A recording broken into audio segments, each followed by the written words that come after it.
Chapter 1. Nightmare Begins. A frail-looking young man with pale skin and dark circles under his eyes was sitting on a rusty bench across from the police station. He was cradling a cup of coffee in his hands, not the cheap, synthetic-type slum rats like him had access to, but the real deal. This cup of plant-based coffee, usually available only to higher-ranked citizens, had cost most of his savings. But on this particular day, Sonny decided to pamper himself. After all, his life was coming to an end. Enjoying the warmth of the luxurious drink, he raised the cup and savored the aroma. Then, tentatively, he took a small sip and immediately grimaced. Ah, so bitter.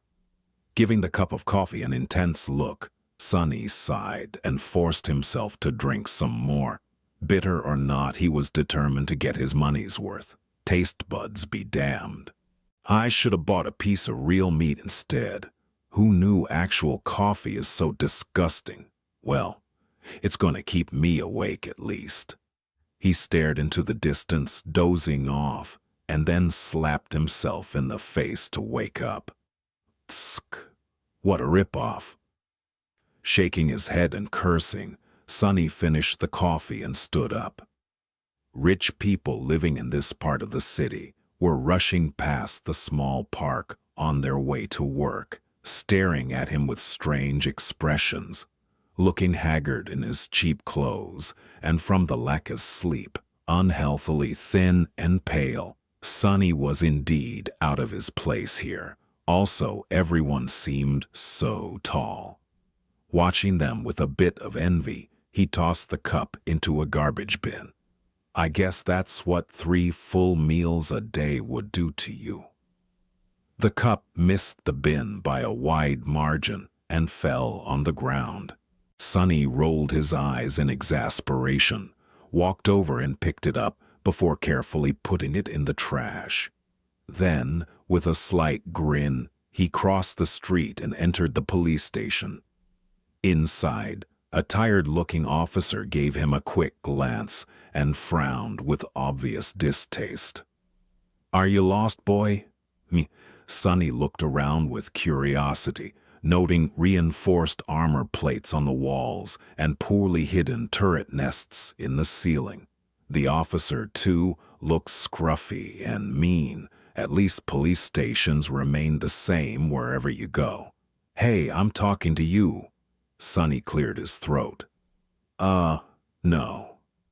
Then he scratched the back of his head and added, "As demanded by the 3rd Special Directive, I am here to surrender myself as a carrier of the nightmare spell." The officer's expression instantly changed, from irritated to wary. He looked the young man over once again, this time with piercing intensity. "Are you sure you are infected? When did you start showing symptoms?" Sonny shrugged. "A week ago?" The officer became visibly paler. "Shit." Then, with a hurried motion, he pressed a button on his terminal and bellowed, "Attention! Code black in the lobby. I repeat, code black." The nightmare spell first appeared in the world a few decades ago. Back then, the planet was just starting to recover from a series of devastating natural disasters and subsequent resource wars. At first, the emergence of a new disease that caused millions of people to complain about constant fatigue and sleepiness did not attract a lot of attention. But when they started to fall into an unnatural slumber, with no sign of waking up even days later, governments finally panicked. Of course, by then it was already too late. Not that an early response could have made any difference. When the infected started dying in their sleep, their dead bodies turning into monsters, no one was ready. Nightmare creatures quickly overwhelmed national militaries, plunging the world into complete chaos. No one knew what the spell was, what powers it possessed, and how to fight it. In the end, it was the awakened, those who survived the first trials of the spell and came back alive, who put a stop to its rampage. Armed with miraculous abilities earned in their nightmares, they restored peace and created a semblance of a new order. Of course, it was only the first of the catastrophes brought upon by the spell. But as far as Sunny was concerned, none of it had anything to do with him. Not until a few days ago, that is, when he first started having trouble with staying awake. For an average person, being chosen by the spell was as much of a risk as an opportunity. Kids learned survival skills and fighting techniques in school on the off chance of being infected. Well-to-do families hired private tutors to train their children in all sorts of martial arts. Those from the awakened clans even had access to powerful legacies, wielding inherited memories and echoes in their first visit to the dream realm. The richer your family was, the better your chances of surviving and becoming an awakened were. But for Sunny, who had no family to speak of and spent most of his time scrounging for food instead of going to school, being chosen by the spell presented no opportunity at all. To him, it was basically a death sentence. A few minutes later, Sunny was yawning while several policemen were busy putting him in restraints. Soon, he was fastened into a bulky chair that looked like a weird mix between a hospital bed and a torture device. The room they were in was situated in the basement of the police station, with thick, armored walls and a formidable-looking vault door. Other officers were standing near the walls, with automatic rifles in their hands and grim expressions on their faces. Sunny did not particularly care about them. The only thing he could think about was how much he wanted to sleep. Finally, the vault door opened and a gray-haired policeman walked in. He had a seasoned face and stern eyes, looking like someone who had seen a lot of terrible things in his life. After checking the restraints, the policeman glanced quickly on his wristwatch and then turned to Sunny. "What's your name, kid?" Sunny blinked a few times, trying to concentrate, then shifted uncomfortably. "Sunless." The old policeman raised an eyebrow. "Sunless? That's a strange name." Sunny tried to shrug, but found himself unable to move. "What's so strange about it? At least I have a name. Back in the outskirts, not everyone even gets one." After another yawn, he added, "It's because I was born during a solar eclipse. My mom had a poetic soul, you see. That's why he got this weird-ass name, and his little sister was called Rain, back when she still lived with them at least." Whether it was the result of poetic imagination or simple laziness, he did not know. The old policeman grunted. "Do you want me to contact your family?" Sunny simply shook his head. "There's no one. Don't bother." For a second there was a dark look on the policeman's face. Then his expression turned serious. "All right, Sunless. How long can you stay awake?" Not long." The policeman sighed. "Then we don't have time for the full procedure. Try to resist for as long as you can and listen to me very carefully, okay?" Not waiting for a response, he added, "How much do you know about the nightmare spell?" Sunny gave him a questioning look. "As much as anyone, I guess. Who doesn't know about the spell? Not the fancy stuff you see in dramas and hear in the propaganda broadcasts. I mean, how much do you really know?" That was a hard question to answer. Don't I just go into the dream realm, kill a few monsters to complete the first nightmare, receive magic powers, and become an awakened? The old policeman shook his head. "Listen carefully. Once you fall asleep, you will be transported inside your first nightmare. Nightmares are trials created by the spell. Once inside, you will meet monsters, sure, but you will also meet people. Remember, they are not real. They're just illusions conjured up to test you. How do you know? The policeman just stared at him.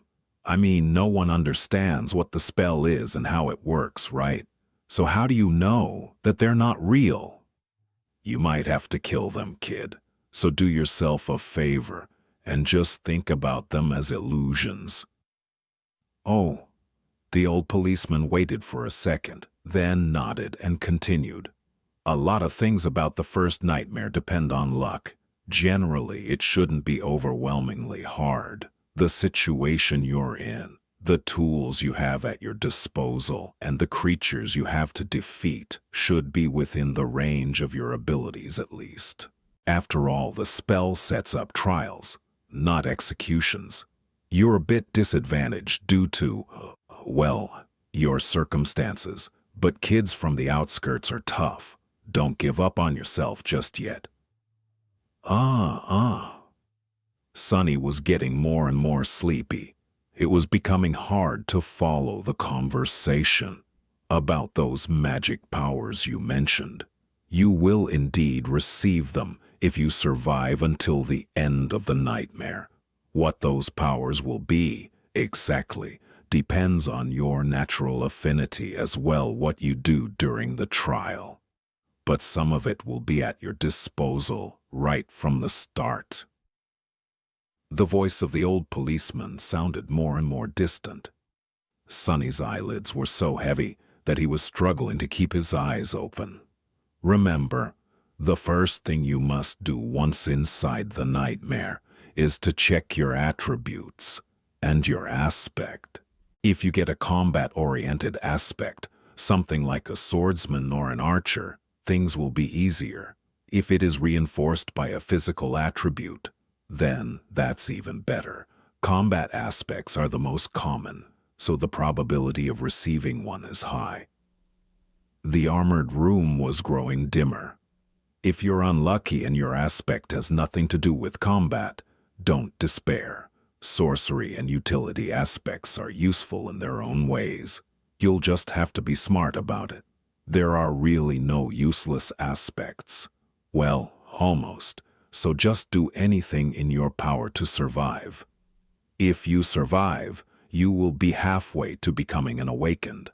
But if you die, you'll open a gate for a nightmare creature to appear in the real world. Which means that my colleagues and I will have to deal with it. So, please don't die, Sunless. Already half asleep, Sonny felt a bit touched by the policeman's words. Or, at least, try to not die right away. The nearest awakened won't be able to get here for a few hours, so we would really appreciate it if you don't make us fight that thing ourselves. What? With that last thought, Sonny finally slipped into a deep slumber. Everything became black, and then, in the darkness, a faintly familiar voice rang. Aspirant, welcome to the nightmare spell. Prepare for your first trial. Chapter 2. Slave caravan. Sonny dreamt of a mountain. Jagged and lonesome, it dwarfed other peaks of the mountain chain, cutting the night sky with its sharp edges. A radiant moon bathed its slopes in the ghostly, pale light. On one of the slopes, the remnants of an old road stubbornly clung to the rocks. Here and there, weathered paved stones could be seen through the snow. To the right side of the road, a sheer cliff face rose as an impregnable wall. To the left, a silent black sea of nothingness indicated an endless fall. Strong winds crashed into the mountain over and over again, screaming in powerless rage. Suddenly, the moon fell over the horizon. The sun rose from the west, streaked across the sky, and disappeared in the east. Snowflakes jumped from the ground and returned into the embrace of clouds. Sonny realized that he was seeing the flow of time in reverse. In an instant, hundreds of years flew by. The snow retreated, bearing the old road. Cold shivers ran down Sonny's back as he noticed human bones littering the ground. A moment later, the bones were gone, and in their place, a slave caravan appeared, moving backwards down the mountain in the clamor of chains. Time slowed, stopped, and then resumed its usual pace. Aspirant, welcome to the nightmare spell. Prepare for your first trial. What the hell is this? Step, another step. A dull ache was radiating through Sonny's bleeding feet as he was shivering from cold. His threadbare tunic was nearly useless against the biting wind. His wrists were the main source of agony. Badly hurt by the iron shackles, they sent a sharp pang of pain every time the freezing metal touched his broken skin. What kind of a situation is this? Sonny looked up and down, noticing a long chain winding up the road, with dozens and dozens of hollow-eyed people, slaves just like him, shackled to it at small intervals. Ahead of him, a man with broad shoulders and a bloodied back was walking with a measured gait.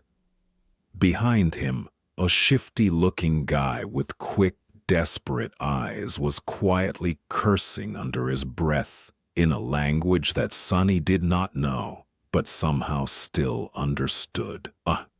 From time to time, armed horsemen in ancient-style armor would pass by, giving the slaves menacing looks. However you judged it, things were really bad. Sonny was more bewildered than panicked. True, these circumstances were not like what the first nightmares were supposed to be. Usually, freshly chosen aspirants would find themselves in a scenario that presented them with a fair amount of agency. They would become members of privileged warrior castes, with plenty of access to necessary weapons to at least try to tackle any conflict. Starting out as a powerless slave, shackled and already half dead, was as far from being ideal as one could imagine. However, the spell was as much about challenge as it was about balance. As the old policeman said, it created trials, not executions, so Sonny was pretty sure that, to counter this abysmal start, it would reward him with something good. A powerful aspect, at least. Let's see. How do I do this? Remembering popular webtoons he read as a child, Sonny concentrated and thought about words like status, myself, and information. Indeed, as soon as he focused, shimmering runes appeared in the air in front of him. Once again, although he did not know this ancient alphabet, the meaning behind it was somehow clear. He quickly found the rune describing his aspect, and finally lost his composure. What the actual fuck? Name, Sunless. True name, rank, aspirant. Soul core, dormant. Memories, echoes. Attributes, faded. Mark of divinity, child of shadows. Aspect, temple slave. Aspect description. Slave is a useless wretch with no skills or abilities worth a mention. A temple slave is just the same, except much rarer. Speechless, Sonny stared at the runes, trying to convince himself that he was maybe just seeing things. Surely he couldn't be that unlucky, right? No useless aspects, my ass. As soon as this thought appeared in his mind, he lost the rhythm of his steps and stumbled, pulling the chain down with his weight. Immediately, the shifty guy behind him screamed, "Whore's bastard, watch where you're going." Sonny hurriedly dismissed the runes which were only visible to him and tried to recover his balance. A moment later, he was once again walking steadily, however, not before inadvertently pulling on the chain one more time. "You little shit, I'm going to kill you." The broad-shouldered man in front of Sunny chuckled without turning his head. Why bother? The weakling will be dead by sunrise anyway. The mountain will kill him. A few seconds later he added, It'll kill you and me too. Just a bit later. I really don't know what the Imperials are thinking, forcing us into this cold. The shifty guy gasped. Speak for yourself, fool. I'm planning to survive. Sunny silently shook his head and concentrated on not falling again. What a charming pair. Suddenly, a third voice joined the conversation from somewhere further back. This one sounded gentle and intelligent. This mountain pass is usually much warmer this time of year. We just had really bad luck. Also, I would advise you against harming this boy. Why is that? Sunny turned his head slightly, listening. Haven't you seen the markings on his skin? He's not like us, who fell into slavery due to debts, crimes, or misfortune. He was born a slave, a temple slave, to be precise. Not long ago, the Imperials destroyed the last temple of the Shadow God. I suspect that this is how the boy ended up here. The broad-shouldered man cast a look back. So what? Why should we be afraid of a half-forgotten weakling god? He couldn't even save his own temples. The Empire is protected by the mighty war god. Of course, they're not afraid to burn down a few temples, but we here are not protected by anything or anyone. Do you really want to risk angering the god? The broad-shouldered man grunted, not willing to answer. Their conversation was stopped by a young soldier riding a beautiful white horse. Clad in a simple leather cuirass, armed with a spear and a short sword, he looked dignified and noble. To Sunny's irritation, the asshole was really pretty too. If this was a historical drama, the soldier would definitely be a male lead. What is going on here? There was no particular menace in his voice, even something resembling concern. When everyone hesitated, the gentle-voiced slave answered, It's nothing, sir. We are just all tired and cold, especially our young friend over there. This journey is truly too hard for someone that young. The soldier looked at Sunny with pity. What are you looking at? You're not much older than me, Sunny thought. Of course, he didn't say anything out loud.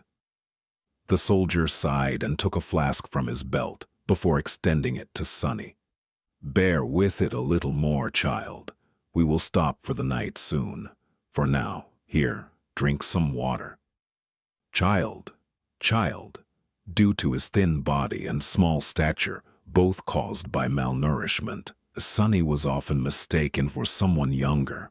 Usually, he didn't hesitate to use it to his advantage, but now, for some reason, being called a child really irked him. Still, he was really thirsty. He was just about to take the flask when a whip cracked in the air, and suddenly, Sunny was in a world of pain. He stumbled, once again pulling on the chain and causing the shifty slave behind him to curse. Another soldier, this one older and angrier, stopped his horse a few steps back. The whip that sliced the back of Sunny's tunic open and drew blood belonged to him. Without even glancing at the slaves, the older soldier pierced his younger colleague with a disdainful glare. What do you think you're doing? The young soldier's face darkened. I was just giving this boy some water. He'll receive water with the rest of them once we camp. But shut your mouth. These slaves are not your friends. Understood? They're not even people. Treat them like people, and they'll begin imagining things. The young soldier looked at Sunny, then lowered his head and put the flask back on his belt. Don't let me catch you making friends with slaves again, newbie, or next time it will be your back tasting my whip. As if to illustrate his intention, the older soldier cracked his whip in the air and rode past them, radiating threat and anger. Sunny watched him go with well-concealed malice. "I don't know how, but I will watch you die first." Then he turned his head and glanced in the direction of the younger soldier, who was falling behind with his head still lowered. "And you, second." Chapter 3. The Strings of Fate. For a few minutes after that, Sunny was in a dark mood. But then he pulled himself out of it and inhaled deeply, trying to enjoy the fresh air. Indeed, air like that was hard to come by in the real world. Micro-dust and other pollutants made it rough and unpleasant, not to mention the general stench of the outskirts. In the better parts of the city, sophisticated filtration systems worked diligently. However, filtrated air tasted sterile and stagnant. Only the very rich had access to truly pleasant breathing, and here he was, able to enjoy an unlimited amount of pristine, delicious air, like a second-generation chibol. Truly, being chosen by the spell has its benefits. If only there was no dreadful cold, his feet did not ache, and his wrists and back were not in agony. The slave caravan slowly dragged itself up the mountain, with more and more slaves stumbling and periodically falling to the ground. A couple of times those who could not walk anymore were taken off the chain and unceremoniously tossed off the road, down into the abyss that loomed to the left of it. Sunny watched them fall with a bit of compassion. "Poor fellows. Rest in peace, you pitiful souls." All in all, he was in good spirits. It was a bit strange to feel good amidst this disaster of a nightmare, but thankfully, Sunny had time to prepare himself for this eventuality. When the symptoms of the spell first appeared, he did not handle it well. Dying before you even turned 17 was not something one could easily cope with, but in the end, it only took Sunny several days to come to terms with it. After visiting his parents' makeshift resting place, well, actually, since he was too poor to afford even the cheapest slot in the remembrance facility, it was just 2 lines carved into an old tree, and adding a 3rd line for himself, Sunny suddenly became relaxed and carefree.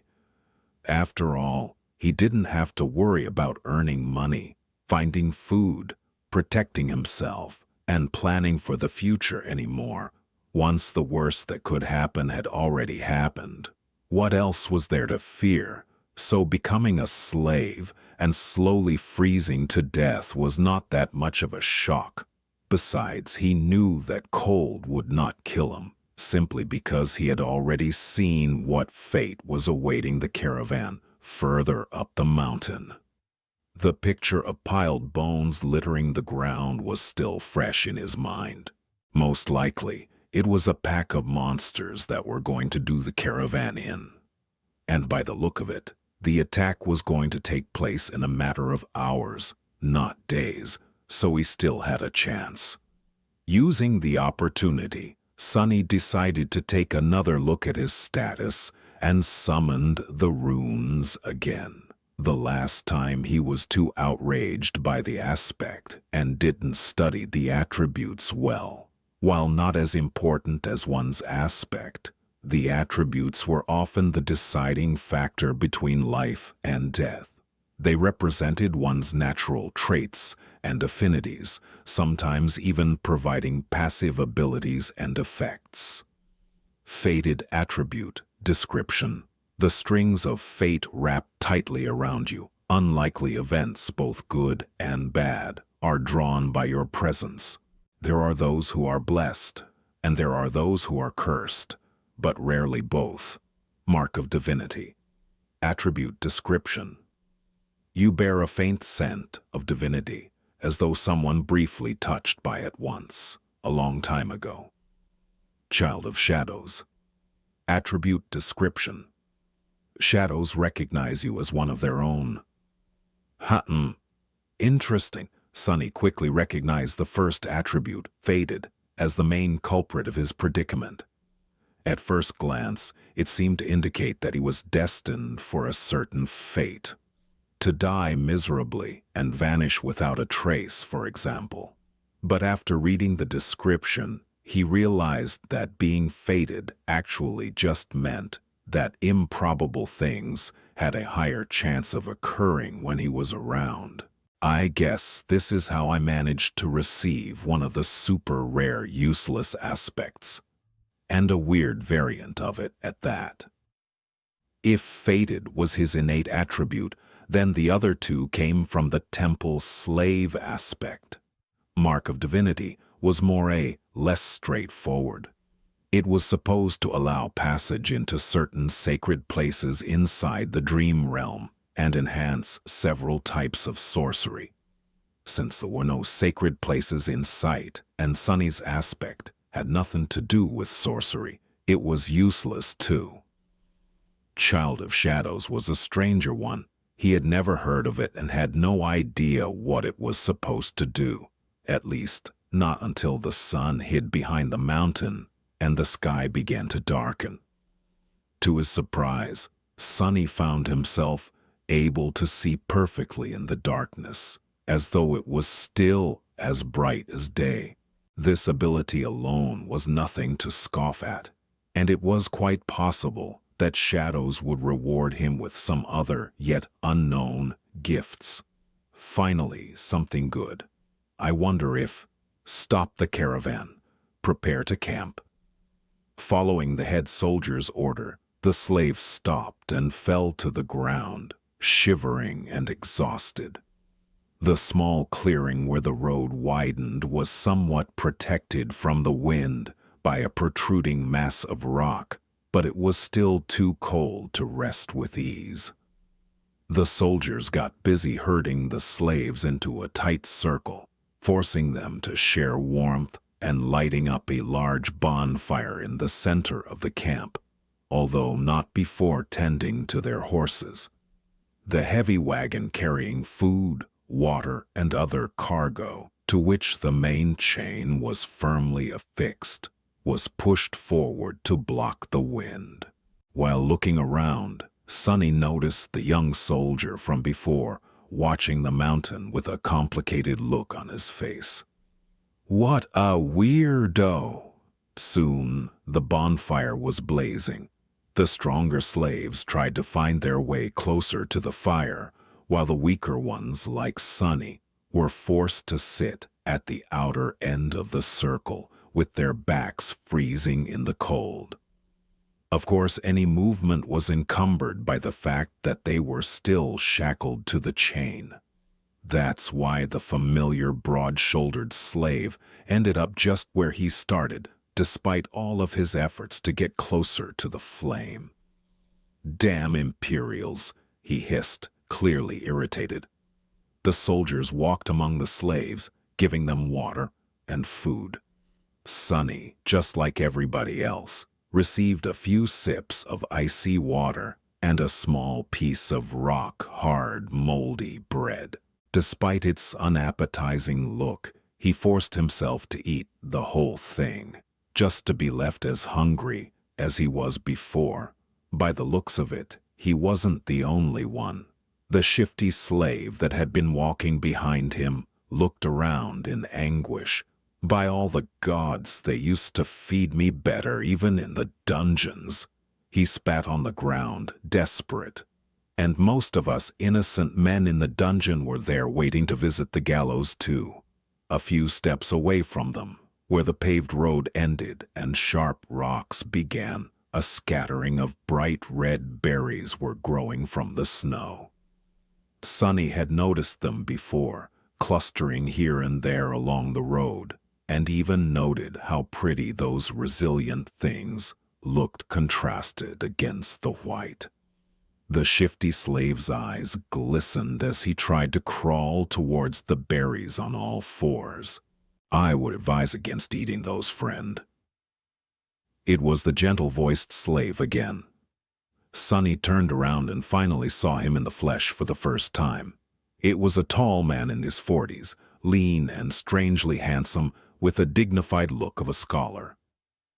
How a man such as him ended up a slave was a mystery. Yet there he was. "You and your advice again. What? Why?" The scholar smiled apologetically. "These berries are called bloodbane. They grow in the places where human blood was spilled.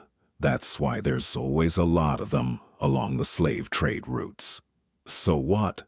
The older man sighed. "Bloodbane is poisonous. A few berries might be enough to kill an adult man." "Curses!"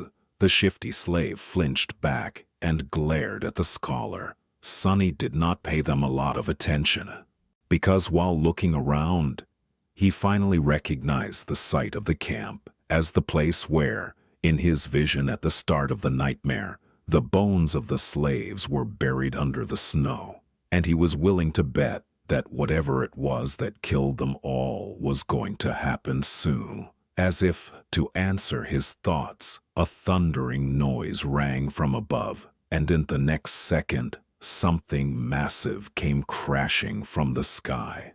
Chapter 4.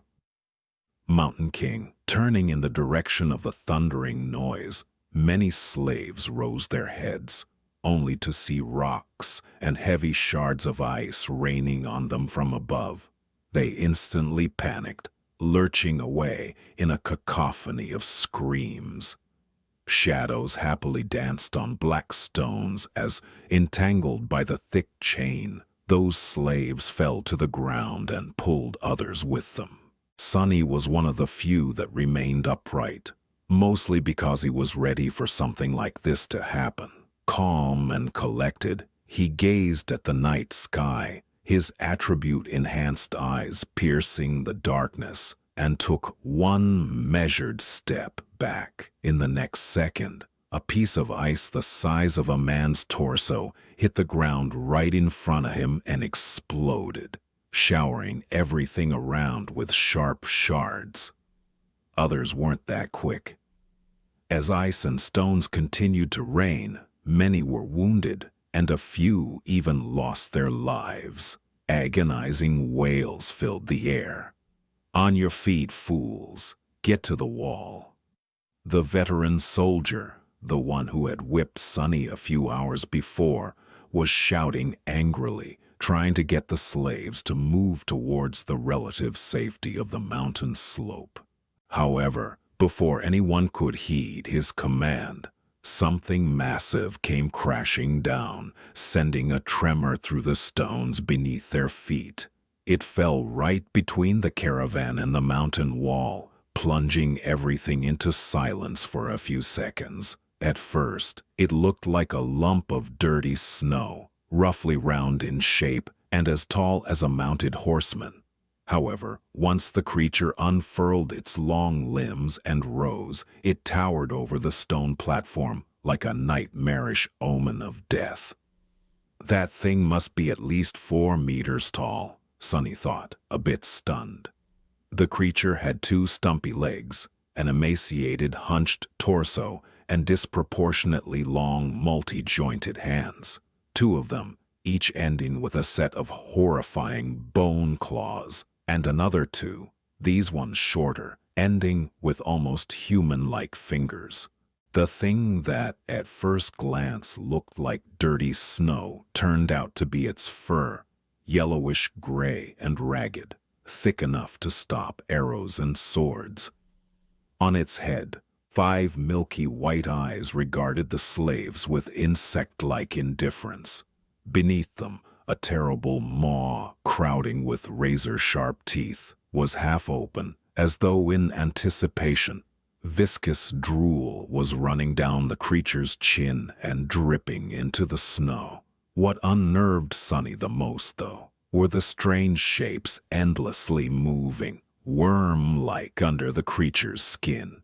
He could see them clearly because, unfortunately, he was one of those unlucky souls closest to the monstrosity, getting a nauseating first-row view.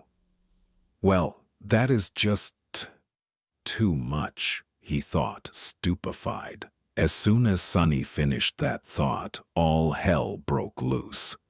The creature moved, slashing its claws in his general direction, but Sunny was one step ahead. Without wasting a single moment, he jumped sideways as far as the chain allowed, conveniently placing the broad-shouldered slave between himself and the monster. His quick reaction saved his life, as those sharp claws, each as long as a sword, sliced through the broad-shouldered man a fraction of a second later and sent streams of blood flying through the air. Drenched in the hot liquid, Sunny hit the ground, and his fellow slave, now simply a corpse, fell on him from above. "Damn! Why are you so heavy?" Temporarily blinded, Sunny heard a chilling howl and felt an enormous shadow passing over him. Immediately after, a deafening chorus of screams filled the night. Not paying it any attention, he tried to roll the corpse to the side, but was stopped by a forceful lurch of the chain that twisted his wrists and filled his mind with white-hot pain. Disoriented, he felt himself being dragged a few steps, but then the chain suddenly slackened, and he was able to control his hands again. Things could have been worse. Putting his palms against the dead man's chest, he pushed with all the strength he had. The heavy corpse stubbornly resisted all his attempts, but then finally fell sideways, setting Sunny free. However, he didn't get to celebrate this newly found freedom, as his blood suddenly turned to ice. Because at that moment, with his palms still pressed against the broad-shouldered slave's bleeding body, he clearly felt something wriggling under the dead man's skin. "You just had to think about how things could get worse, right, you idiot?" he thought, and then flinched back. Pushing the corpse with his legs, Sunny crawled as far away from it as he could, which was about 1.5 meters thanks to the ever-present chain. He quickly glanced around, noticing a mass of dancing shadows and the silhouette of the monster rampaging amidst the screaming slaves on the opposite end of the stone platform. Then he concentrated on the dead body, which was starting to convulse with growing violence. On the opposite side of the corpse, the shifty slave was looking at it with slackened jaw and a horrified expression on his face. Sunny waved to get his attention. "What are you staring at? Move away from it." The shifty slave tried, but immediately fell down. The chain was twisted between the three of them, pinned down under by the broad-shouldered man's weight. Sunny clenched his teeth. Right under his eyes, the corpse was going through a nightmare-inducing metamorphose. Strange bone growths pierced its skin, extending like spikes. The muscles bulged and wriggled, as though trying to change shape. The fingernails were turning into sharp claws. The face cracked and split, bearing open a twisted mouth with one too many rows of bloodied, needle-like fangs. "This is not right." Sunny twitched, feeling a strong urge to empty his stomach. The chain. The scholarly slave was just a few steps behind the shifty one, pointing at his shackles with a face as pale as a ghost. That remark was far from helpful, but given the circumstances, his shock was understandable. Being shackled was bad enough, but being shackled to such horror was truly unfair. But Sunny's conclusion that things weren't right did not come from self-pity. He just meant that this whole situation was literally not right. The spell, mysterious as it was, had its own set of rules. There were rules for what type of creatures could appear in any given nightmare, too. Nightmare creatures had their own hierarchy, from mindless beasts to monsters, followed by demons, devils, tyrants, terrors, and finally, mythical titans, also known as calamities. The first nightmare was almost always populated by beasts and monsters, rarely with a demon mixed in. And Sunny had never, ever heard about anything stronger than a single devil appearing in it. However, the creature had clearly just created a lesser version of itself, an ability that belonged exclusively to tyrants, the sovereigns of the nightmare spell, and those above them. What was this tyrant even doing in a first nightmare? How powerful was that damn, fated attribute? But there was no time to ponder. Unfair or not, there was only one person now who could save Sunny, himself. The broad-shouldered man, what was left of him, slowly rose, his mouth producing strange clicking noises. Without giving him time to fully come to his senses, Sunny cursed and jumped forward, grabbing onto the length of the slackened chain. One arm of the monster, now fully equipped with 5 jagged claws, shot forward to meet him, but Sunny sidestepped it with one calculated movement. What saved his skin this time was not quick reaction, but simple presence of mind. Sunny might not have learned any fancy combat techniques, since his childhood was spent on the streets instead of a school, but the streets, too, were a kind of teacher. He had spent his whole life fighting for survival, quite often literally. That experience allowed him to keep a cool head on his shoulders in the midst of any conflict, so instead of freezing or being consumed by fear and doubt, Sunny just acted. Stepping close, he threw the chain around the monster's shoulders and pulled, pinning its hands to its body, before the creature, still slow and groggy from its transformation, could properly react. Sunny wrapped the chain around it several times, barely saving his face from being bitten off by the creature's terrifying maw. The good thing was the monster couldn't move its hands now. The bad thing was, the length of the chain he used to immobilize it was gone, leaving almost no distance between them. "You too," Sunny screamed, addressing his 2 fellow slaves. "Pull on that chain as though your lives depend on it." Because they were. The shifty slave and the scholar gaped at him and then, understanding what he was thinking, started to move. Grabbing the chain from the opposite directions, they pulled as hard as they could, tightening its grip on the monster and not letting it shake loose. Great, Sunny thought. The monster bulged its muscles trying to break free. The chain creaked, caught on the bone spikes as though slowly breaking apart. Not so great. Without wasting any more time, he threw his hands in the air and caught the creature's neck with the short, thinner chain connecting his shackles together. Then he circled the monster with a quick step and pulled, ending up back to back with it, as far away from its maw as he could.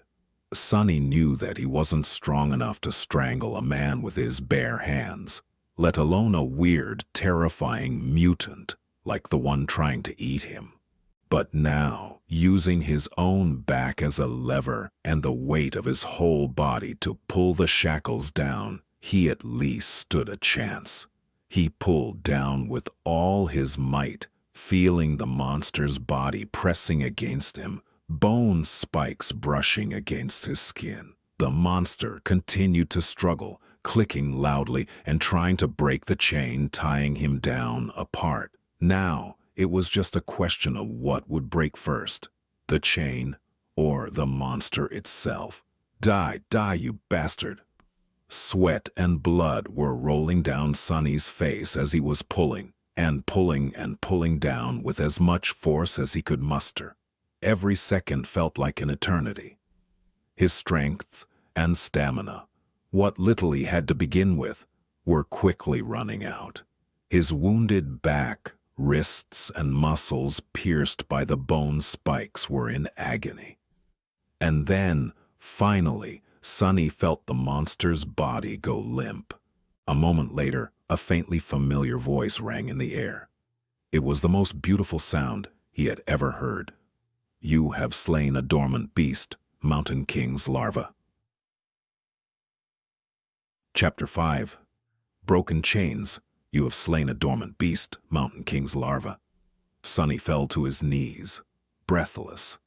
His whole body felt as though it just went through a meat grinder.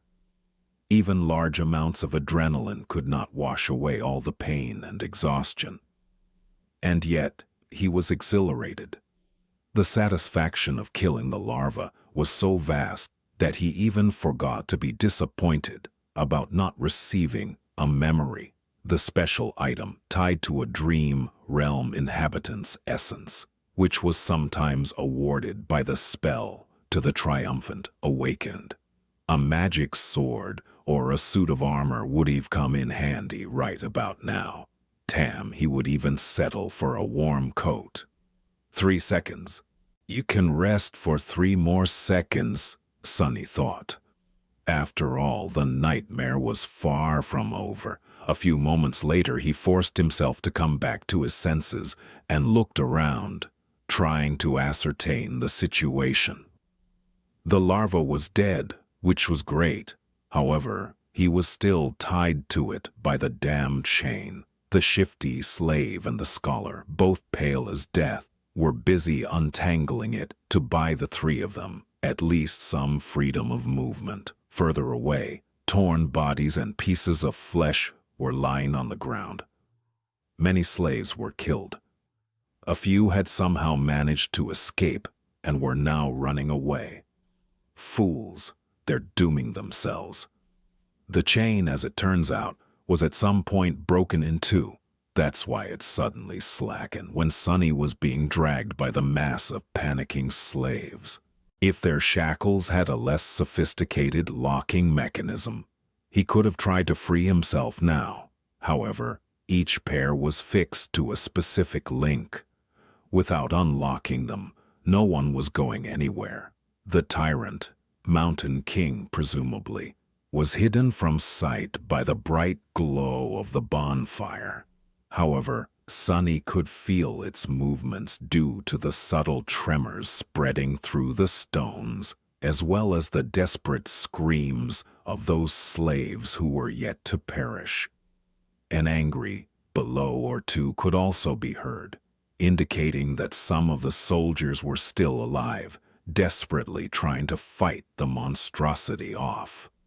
What pulled his attention the most, though, was the fact that several of the maimed bodies were starting to move. More larvae? His eyes widened. One after another, 4 more corpses slowly rose to their feet. Each beast looked as disgusting as the first one had, and not a bit less deadly. The nearest was mere meters away from Sunny. Damn it all, he thought, and then, weakly, I want to wake up. As strange clicking filled the air, one of the beasts turned its head toward the 3 slaves and gnashed its fangs. Shifty fell on his ass, whispering a prayer while Scholar just froze in place. Sunny's eyes darted to the ground, trying to find something to use as a weapon. But there was not a single thing he could use. Full of vitriol, he simply wrapped a length of chain around the knuckles and raised his fists. Come at me, you bastard. The larva dashed forward with incredible speed in a flurry of claws, fangs, and terror. Sunny had less than a second to react. However, before he could do anything, a nimble figure moved past him, and a sharp sword flashed in the air. The monster, beheaded with one strike, fell gracelessly onto the ground. Sunny blinked. What was that? Dumbfounded, he slowly turned his head and looked to his left. Standing there with a valorous expression was the handsome young soldier who had once offered him water. He looked calm and collected, if a little grim. There was not a speck of dirt or blood on his leather armor. He is? Awesome, Sonny thought before catching himself. Poser. I mean, he's a poser. With a short nod, the soldier moved forward to face the remaining 3 larvae. But after taking a few steps, he suddenly turned around and gave Sonny a long look. Then, with one swift motion, the young warrior took something from his belt and threw it to Sonny. Save yourself. With that, he was gone to fight the monsters. Sonny reflexively caught the item and watched the soldier go. Then he lowered his gaze and studied the thing clutched tightly in his hand. It was a short and narrow iron rod with a straight bend on its end. A key. It's a key. His heart began to beat faster. It's the key of the shackles. With one last glance at the fierce battle starting between the young soldier and the larvae, Sonny dropped on one knee and began to maneuver the shackles, trying to get his hand into a suitable position to insert the key. It took him a few tries to understand how the unfamiliar lock worked, but then, finally, there was a satisfying click, and he was suddenly free. The cold wind caressed his bloodied wrists. Sonny rubbed them and smiled with a dark gleam in his eyes. Just you wait now. For a moment, visions of violence and revenge filled his head. Boy, over here. Shifty was waving his hands in the air, trying to get his attention. Sonny briefly considered just leaving him to die, but then decided against it. There was strength in numbers. Plus, despite Shifty's previous threats to kill him and overall unpleasantness, Sonny would have felt bad leaving a fellow slave in chains, especially since freeing him would not cost anything. He hurried over to the other 2 slaves and quickly unlocked their shackles. As soon as Shifty was free, he pushed Sonny away and did a little dance, laughing like a maniac. Ah, free at last. Gods must be smiling upon us. Scholar was more reserved. He squeezed Sonny's shoulder in gratitude and smiled weakly, casting a tense look in the direction of the ensuing fight. 2 of the 3 larvae were already dead. The third one was missing an arm, but still trying to tear its opponent apart. The young soldier danced around it, moving with the graceful fluidity of a natural-born warrior. What are you waiting for? Run! Shifty made a move to run away, but was stopped by Scholar. My friend, I would... If you say advise again, I swear to gods I will bash your head open. The 2 slaves looked at each other with open animosity. A moment later, Scholar lowered his eyes and sighed.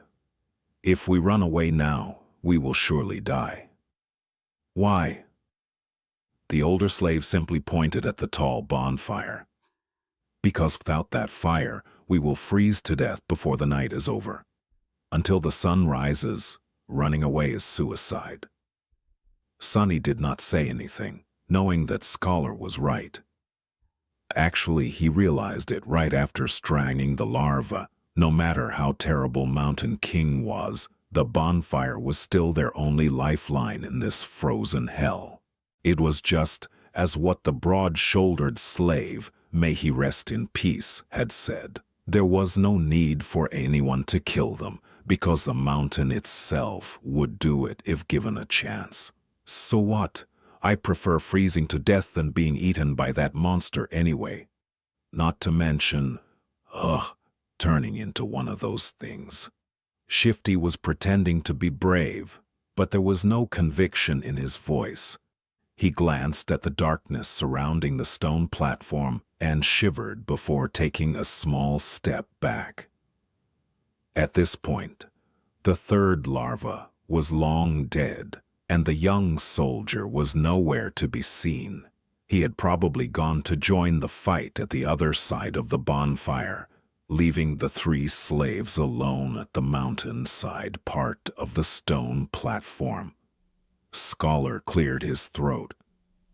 The monster might be satiated with those it had already slain. It might be defeated or driven away by the Imperials. In any case, if we stay here, we have a chance to survive, however small. But if we run away, our doom will be certain. So what do we do? Unlike Scholar, Sunny was sure that Mountain King would not be satisfied with killing just most of the slaves. Neither did he believe that a bunch of mortals would really be able to defeat it, even if they were not normal people but awakened. A fight with a tyrant was not something one could easily survive, let alone win. But if he wanted to live, he had to get rid of that thing somehow. Let's go take a look. Shifty looked at him as though seeing a lunatic. Are you insane? You want to get closer to that beast? Sunny stared at him blankly, then shrugged and headed in the direction of the rampaging monster. Chapter 6. Confronting the Tyrant. Sunny was off to face against a nightmare creature. And not any creature at that, but one of the fifth category, a dreaded, fearsome tyrant. The odds of survival were so low that anyone would have laughed in his face if he were to ever suggest attempting to fight it. If they weren't an awakened 2 or 3 ranks above the creature, of course, which Sunny certainly wasn't, and yet he had to deal with this Mountain King somehow to avoid an even more miserable death. The ridiculous degree to which the odds were stacked against him from the very beginning of this delayed execution had gotten old a long time ago, so he didn't have any more energy to think about it. What was there to fear after all? He was already as good as dead. It's not like he could get any deader, so why worry? On the other side of the bonfire, things were turning from bad to worse. Most of the slaves were already dead. A few soldiers were still desperately trying to fight the monster, but it was clear that they weren't going to last long.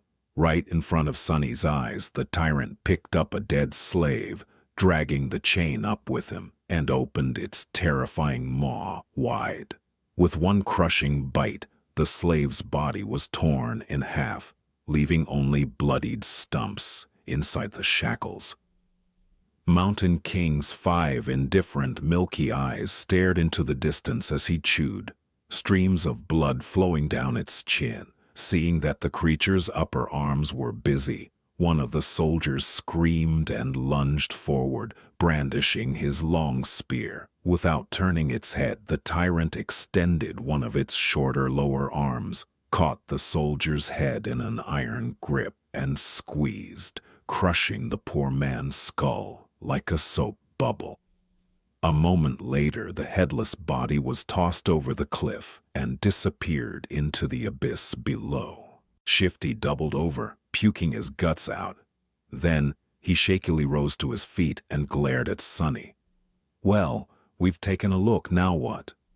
Sunny did not answer, pensively observing the tyrant with his head slightly tilted to one side. Shifty stared at him some more, then turned to Scholar. "I'm telling you, old man, the boy is sick in the head. How the hell can he be so calm?" "Shh! Lower your voice, fool." Blood drained from Shifty's face as he slapped himself, covering his mouth with both hands. Then he cast a fearful look in the direction of the tyrant. Luckily, the abomination was too busy feasting on the slaves. Lucky ones who were already dead and unlucky ones who were still alive, to pay them any attention. Shifty slowly exhaled. Sunny was preoccupied with thinking, measuring his chances of survival. How do I get rid of that thing? He didn't have any special powers, nor did he have an army ready to bury the tyrant under a mountain of bodies. He didn't even have a weapon to at least scratch the damn bastard. Sunny moved his gaze and looked past the creature into the endless darkness of the moonless sky. As he was watching the night, A bright flash streaked in the air and collided with one of the tyrant's arms, bursting into a rain of sparks. The young soldier, Sunny's heroic liberator, had just tossed a burning piece of wood at the monster and was now defiantly raising his sword. "Face me, devil." A distraction, just what I needed, because there was no way for Sunny to kill the Mountain King with his own two hands. He had decided to enlist some help. A human wouldn't be up to the task, so instead, he was planning to use a force of nature. "Since I can't do the bastard in myself, let's make gravity do it for me." He was in the middle of thinking over the details of the plan when the young hero's foolish bravado presented an opportunity. Now everything depended on how long the pompous idiot would manage to stay alive.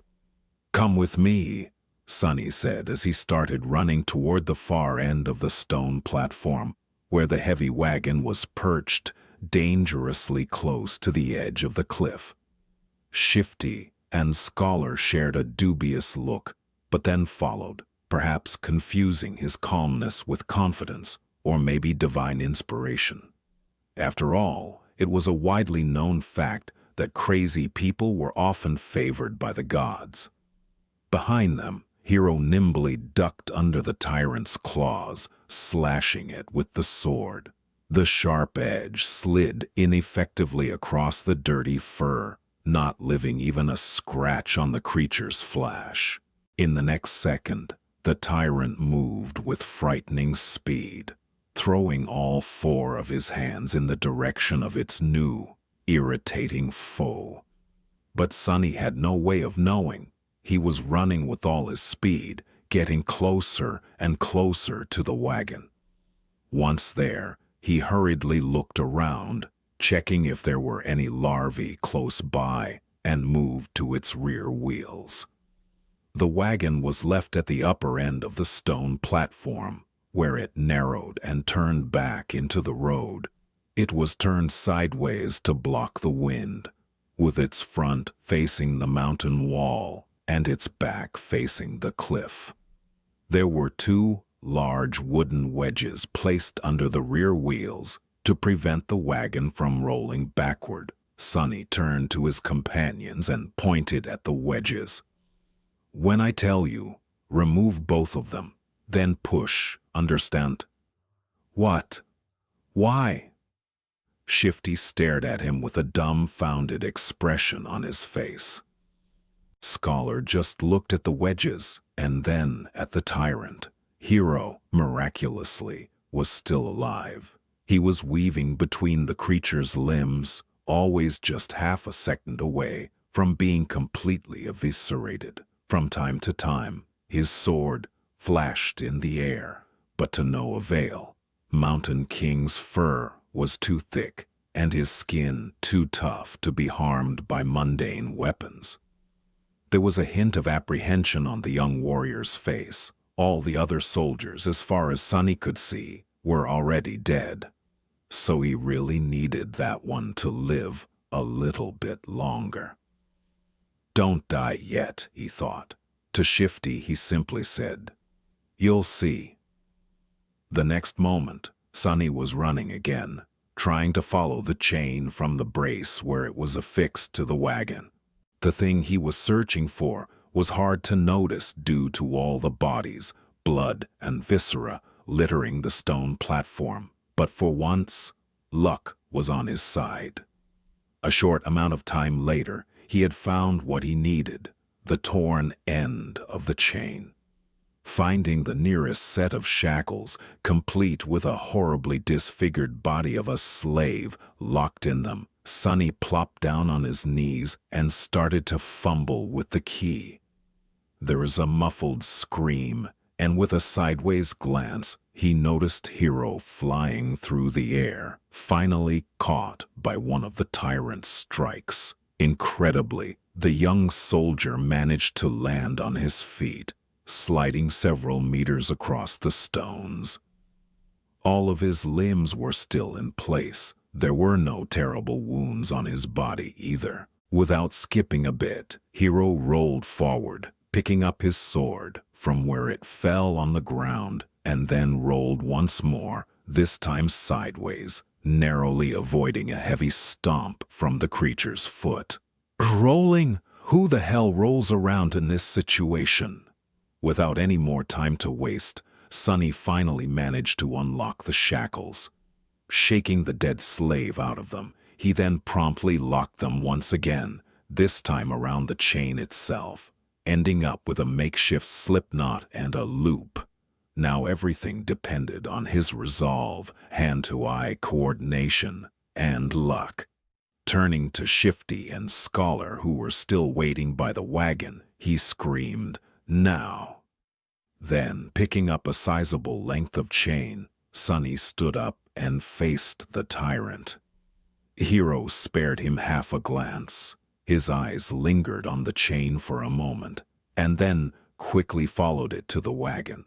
Then, without showing a hint of emotion, the young warrior doubled his efforts, drawing the creature's attention away from Sunny.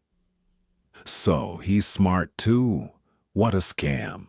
Clearing his head of all unnecessary thoughts, Sunny concentrated on the weight of the chain in his hands, the distance between him and the tyrant and his target. Time seemed to slow down a bit. Please don't miss. Gathering all of his strength, Sunny spun and threw the chain into the air as though a fisherman casting his net. The loop opened as it flew, closing in on the position of the fight between Hero and the tyrant. Sunny's plan was to place the loop on the ground close enough to them that once one of the tyrant's feet landed in the trap, he could pull on the chain and tighten it around the monster's ankle. But his plan failed spectacularly. Which is to say, it was literally a spectacle. In the last moment, Mountain King suddenly flinched back, and instead of falling on the ground, the chain loop landed perfectly around its neck. A second later it tightened, acting as an iron noose. Sunny froze for a moment, not believing his eyes, and then clenched his fists, holding himself back from triumphantly shaking them in the air. "Yes!" he screamed inwardly. Moments later the wagon would roll off the cliff, pulling the tyrant down with it. Sunny looked back to make sure, and instantly turned even paler than he usually was.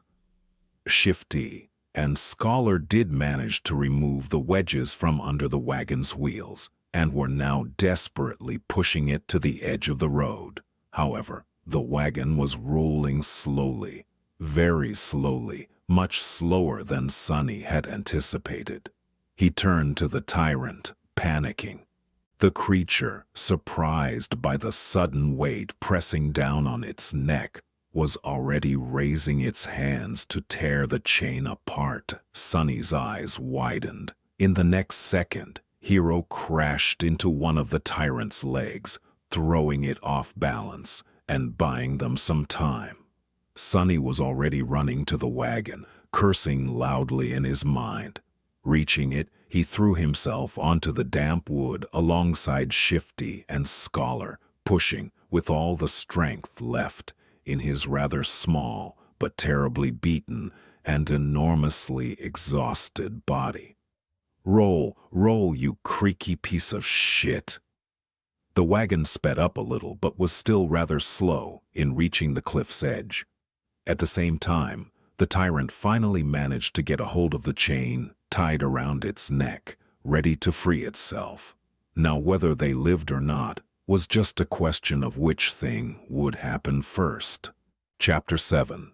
3 Slaves and a Hero. "Roll, you creaky piece of shit." Sunny pressed himself against the wagon, pushing with all he had. 4 powerful oxen that used to pull it were now dead, and instead of them, 3 tired slaves were trying to do the job. Even with the slope of the road helping them, the speed of the wagon was agonizingly slow. The tyrant, in comparison, was moving much faster. Pushing Hero back with a deadly swipe of his lower arms, he raised the other 2 to its neck and tried to grab the chain that was wrapped around it like a noose.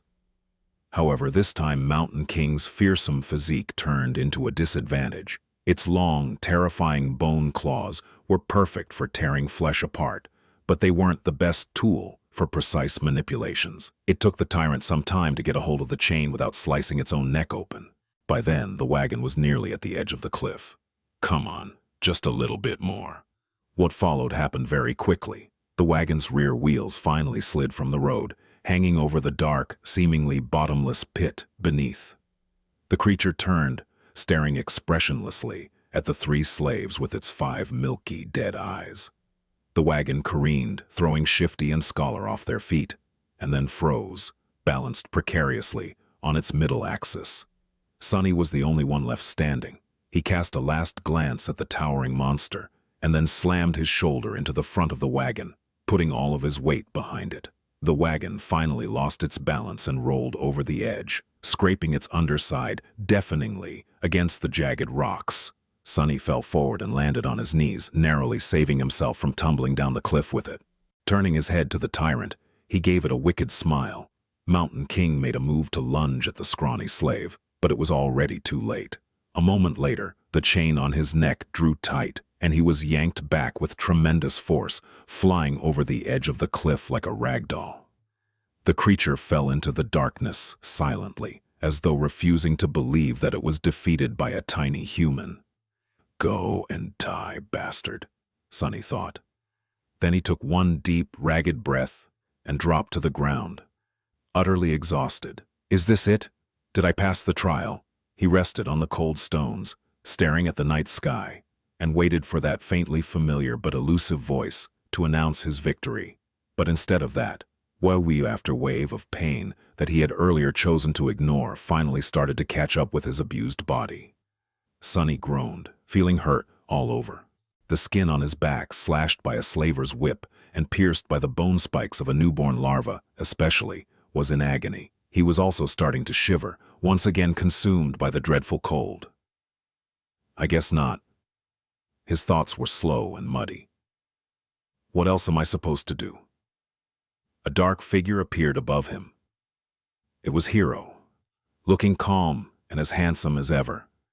There were dirt and scratches on his armor, but otherwise the young soldier appeared to be fine. He extended one arm to Sunny. "Stand up, you'll freeze to death."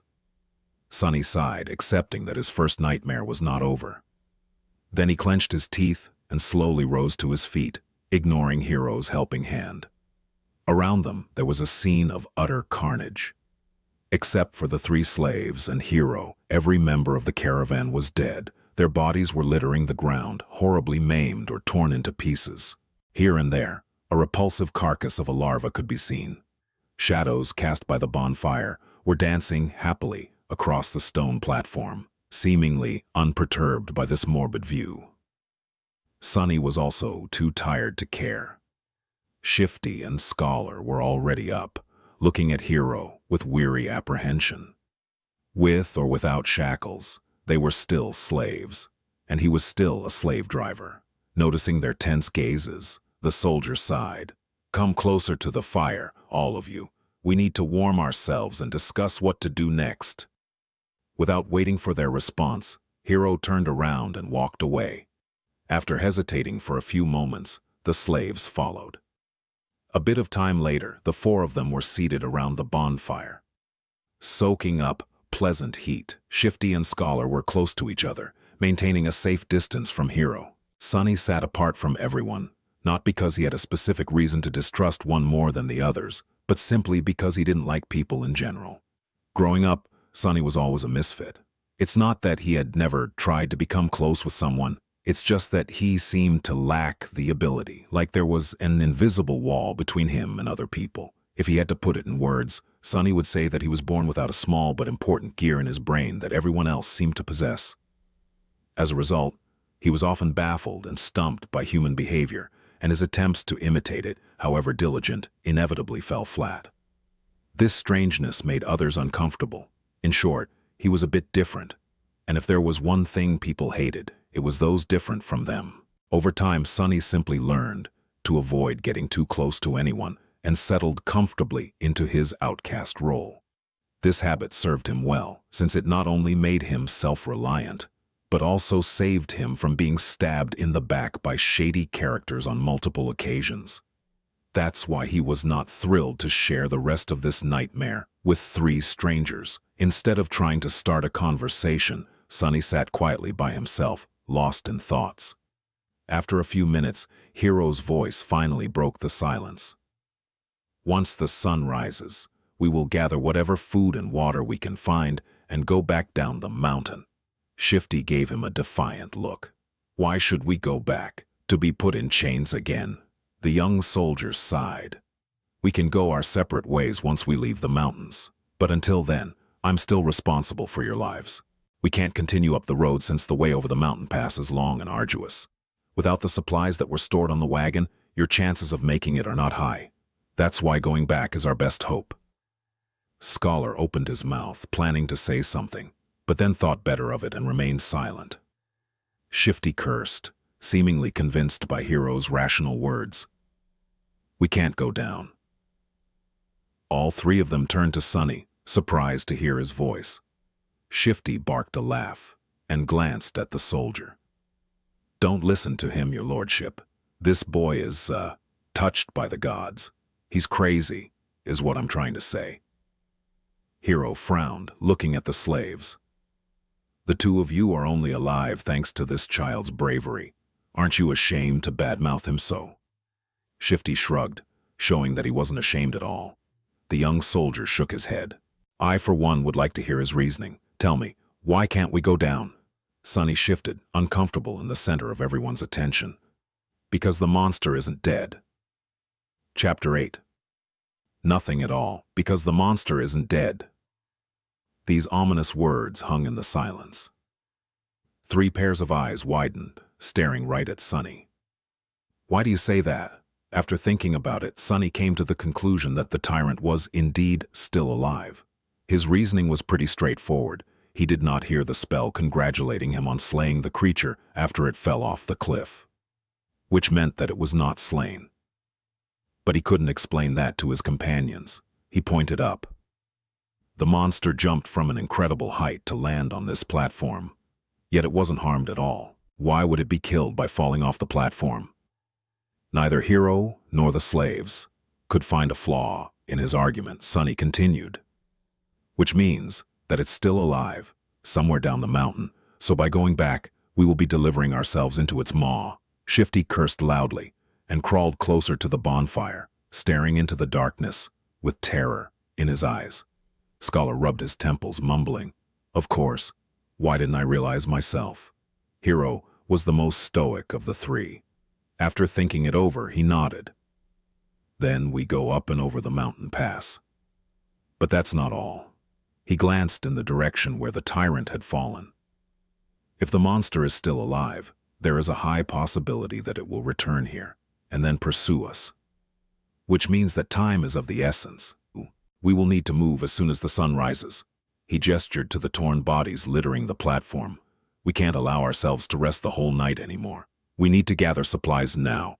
If there was a chance, I would have liked to give these people at least a humble burial after gathering all that we can from them, but alas, fate has decided otherwise." Hero rose to his feet and brandished a sharp knife. Shifty tensed up and watched the blade carefully, but then relaxed, seeing that the young soldier showed no sign of aggression. "Food, water, warm clothes, firewood, that is what we need to find. Let us split up and accomplish one task each." Then he pointed at himself with the tip of the knife. "I will carve the oxen carcasses to get us some meat." Scholar looked around the stone platform, most of it drowning in deep shadows, and grimaced. "I'll look for firewood." Shifty also glanced left and right, with a strange gleam in his eyes. "Then I'll go find us something warm to wear." Sunny was the last one left. Hero gave him a long look. "Most of our water was stored on the wagon, but each of my fallen brothers was carrying a flagon. Gather as many as you can find." Sometime later, far enough from the bonfire to be hidden in the shadows, Sunny was looking for dead soldiers with half a dozen flagons already weighing him down. Shivering in the cold, he finally stumbled on the last broken body clad in leather armor. The old veteran, the one who had whipped him for trying to accept Hero's flask, was badly injured and dying, but miraculously, still clinging to life. Horrible wounds were covering his chest and stomach, and he was clearly in a lot of pain. His time was running out. Sonny knelt beside the dying soldier and looked him over, searching for the man's flagon. What irony, he thought. The older man tried to focus his eyes on Sonny and weakly moved his hand, reaching for something. Sonny looked down and noticed a shattered sword lying on the ground not far from them. Curious, he picked it up. Are you looking for this? Why, are you guys like Vikings, longing to die with a weapon in your hands? The dying soldier didn't answer, watching the young slave with some unknown, intense emotion in his eyes. Sonny sighed. Well, it might as well do. After all, I promised to watch you die. With that, he leaned forward and slit the old man's throat with the sharp edge of his broken blade, then threw it away. The soldier twitched, drowning in his own blood. The expression in his eyes changed. Was it gratitude or hatred? Sonny did not know. Illusion or not, it was his first time killing a human. Sonny expected to feel guilt or fear, but actually, there was nothing at all. It seemed that, for better or worse, his cruel upbringing in the real world had prepared him for this moment well. He sat quietly near the old man, keeping him company on this last journey. After a while, the spell's voice came whispering into his ear. You have slain a dormant human, name unknown. Sonny flinched. Oh, right. Killing people is also an achievement. As far as the spell is concerned, they don't usually show this in webtoons and dramas. He registered that fact and put it away. But as it turned out, the spell wasn't done speaking. You have received a memory. Sonny froze, opening his eyes wide. Yes, come on, give me something good. Memories could be anything, from weapons to enchanted items. One received from a dormant rank enemy wouldn't be too powerful, but it was still a boon, weightless and undetectable, able to be summoned from nothingness with a simple thought. A memory was incredibly useful. What's more, unlike corporeal things, he would be able to bring it back with him to the real world. The advantage of having something like that back in the outskirts was hard to overestimate. A weapon, give me a sword. Received a memory, silver bell. Sonny sighed, disappointed. Well, with my luck, what was I expecting?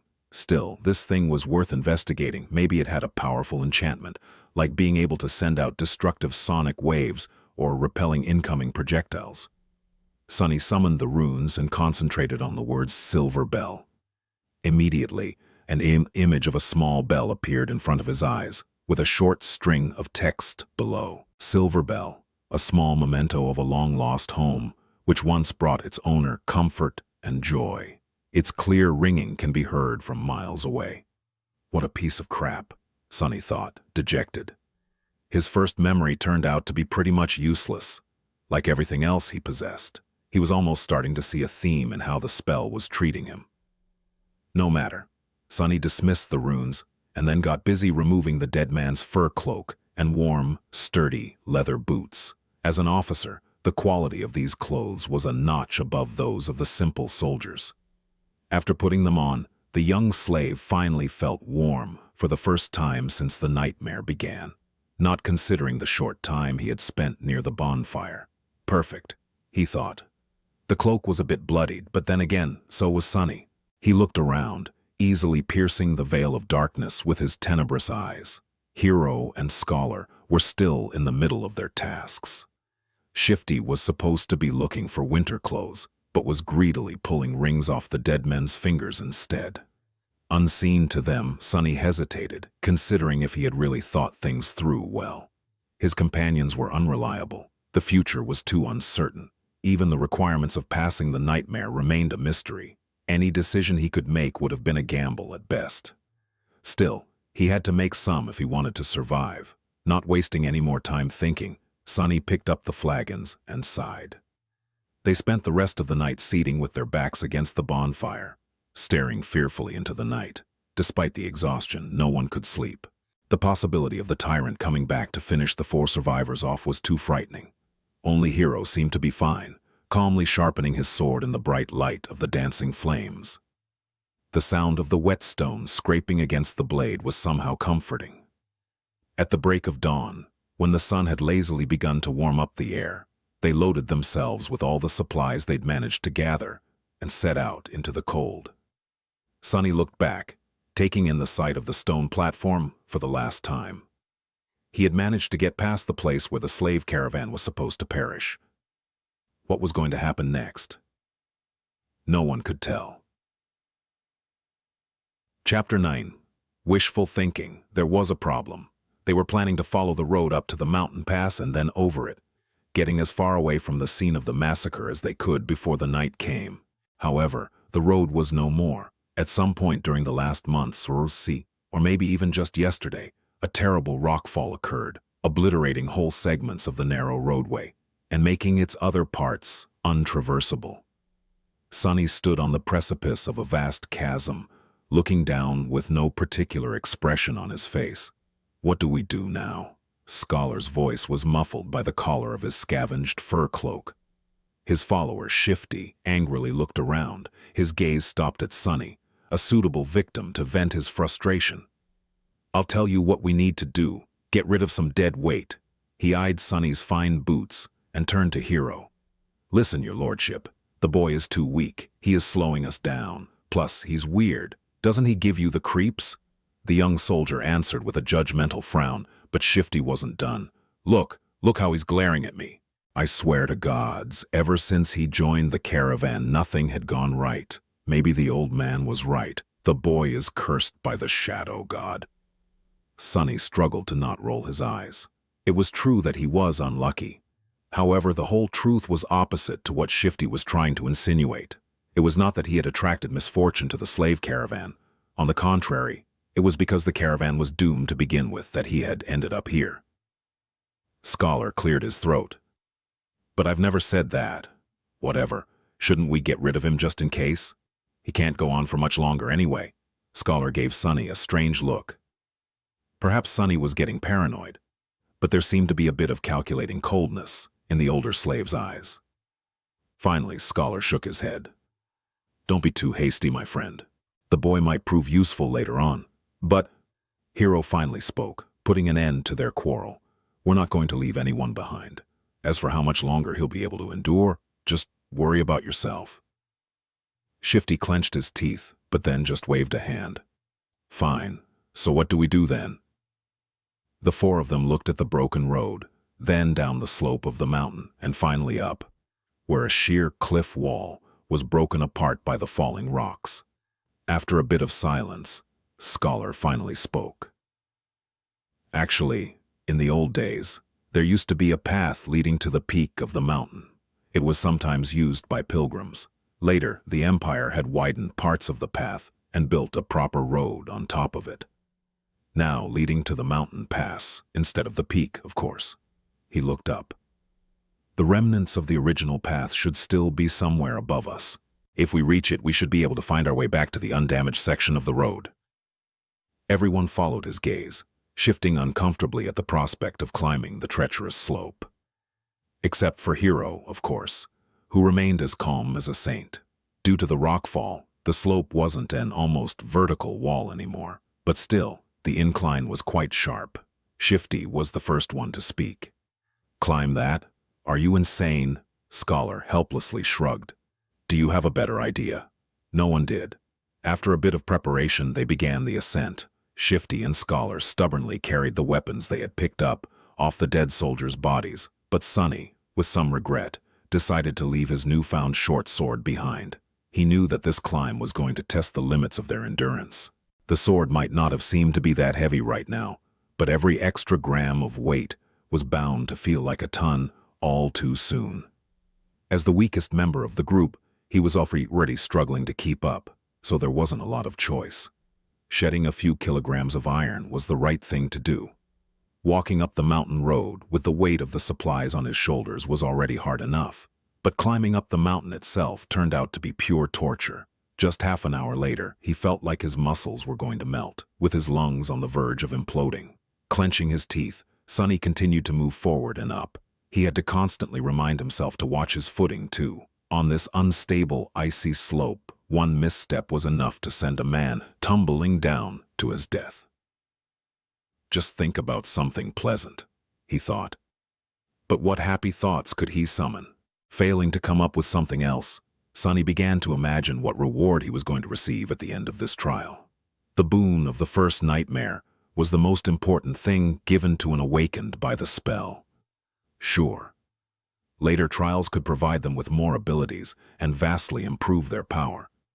But it was this first one that determined what role an awakened would be able to play, how great their potential would be, and what price they would have to pay.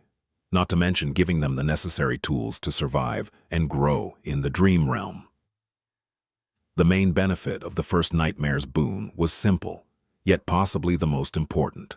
After completing their trial, aspirants were bestowed with the ability to perceive and interact with soul cores. Soul cores were the basis of one's rank and power. The stronger your core was, the greater your might would grow. The same went for nightmare creatures, with a deadly caveat that, unlike humans, they could possess multiple cores. A lowly beast had just one, but a tyrant like Mountain King had 5. Coincidentally, the only way to improve your soul core was to consume soul shards scavenged from the corpses of other dream realm inhabitants. That's why Awakened went out of their way to battle powerful nightmare creatures despite the risk of death. The second benefit was less straightforward, but nevertheless vital. After completing the first nightmare, aspirants were elevated to the rank of dreamers, colloquially known as sleepers, and gained access to the dream realm itself. They would enter it on the first winter solstice after passing the trial and remain there until an exit was found, thus becoming fully awakened. That time between finishing the first nightmare and entering the dream realm was very important, as it was the last chance to train and prepare yourself a person would receive. In Sonny's case, that time was only about a month, which was as bad as it gets. And then there was the final benefit, unique to every aspirant passing the trial.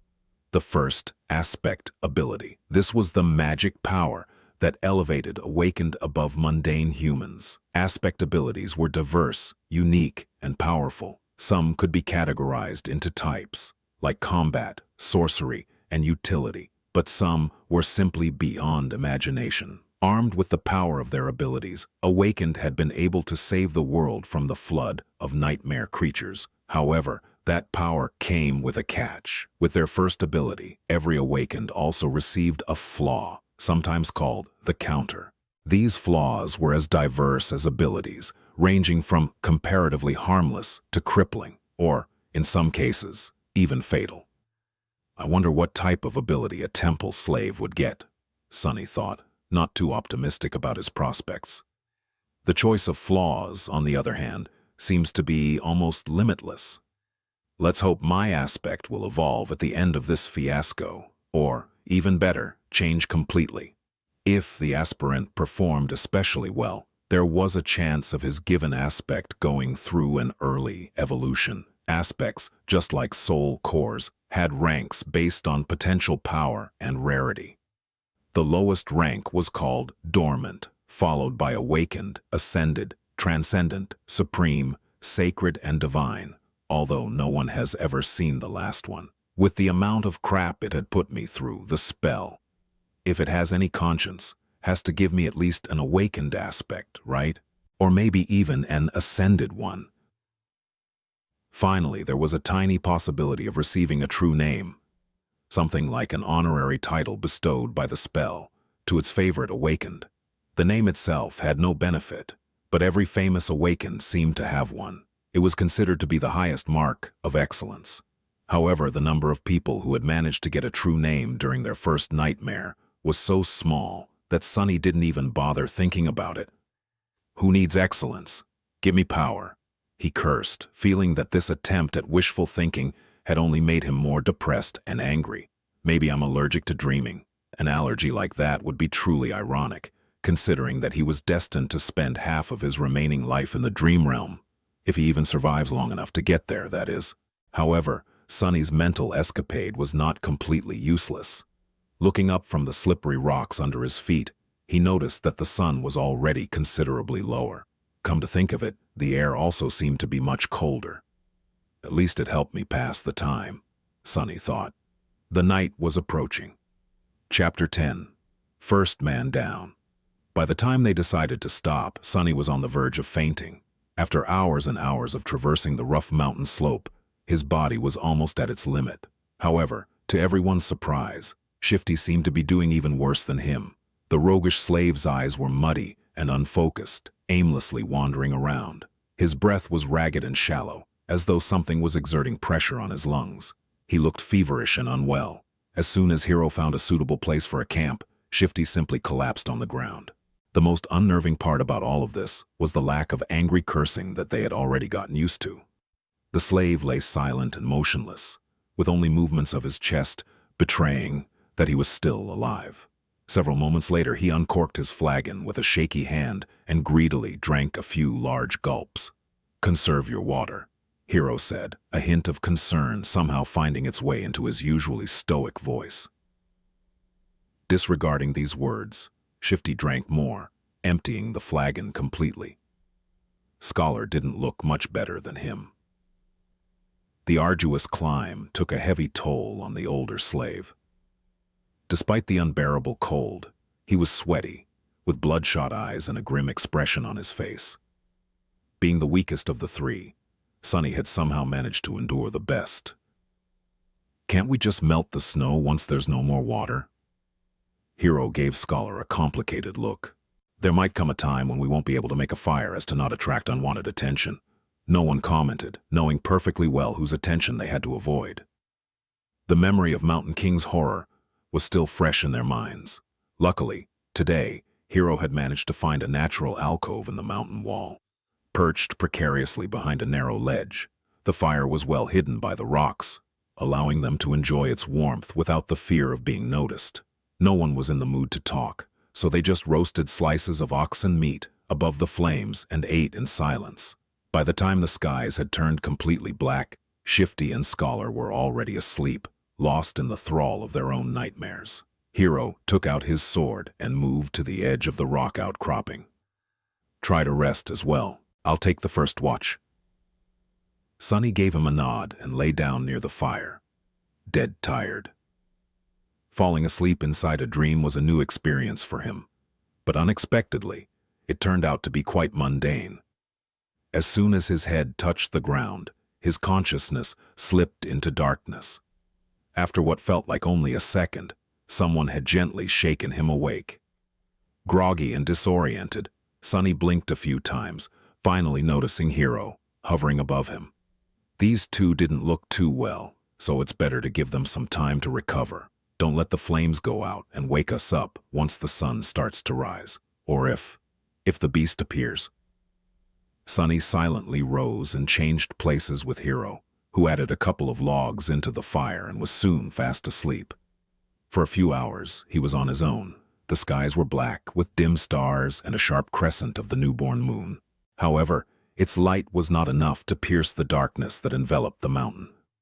Only Sonny's eyes seemed to be able to do so. He sat quietly, looking down the way they came. Despite the fact that they had managed to climb quite high during the previous day, he could still see the distant ribbon of the road. He could even trace it back to the stone platform where the fight with the tyrant had taken place. The tiny dots littering the stones were the dead bodies of the slaves. As he was watching them, a dark figure slowly crawled on the platform from beneath the cliff. It stayed motionless for a while, and then moved forward, scraping its claws against the ground.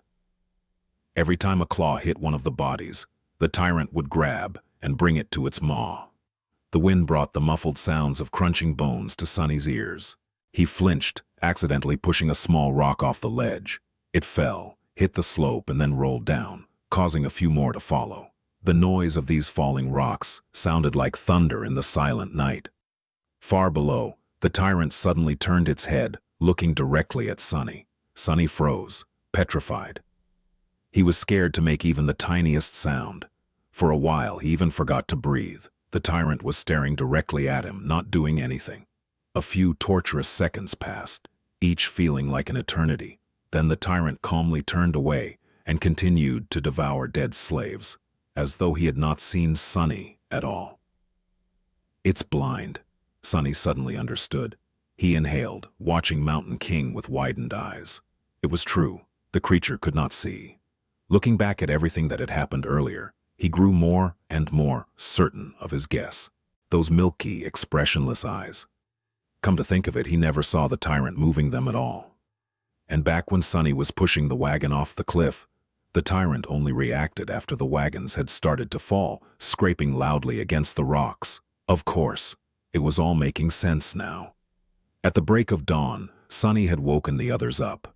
Hero had hoped that a full night's rest would do Shifty and Scholar some good, but his hopes were crushed. Somehow, the two slaves looked even worse than before. It was as though yesterday's climb had overstrained Scholar too much. However, Shifty's condition could not be explained by simple overexertion. He was deadly pale and shaky, with half-conscious eyes and a lost look on his face. What's wrong with him? Scholar, who himself was not doing very well, helplessly shook his head. It might be the mountain sickness. It affects different people differently. His voice sounded raspy and weak. I'm fine, assholes. Get out of my face. Shifty had trouble forming full sentences, but still insisted that he was all right. Hero frowned, and then took most of the supplies the defiant slave was supposed to carry before adding them to his own load. After hesitating a little, he gave some to Sunny, too. Did anything happen while we were asleep? Sunny stared at him for a few seconds. The monster ate the dead. The young soldier's frown deepened. How do you know? I heard it.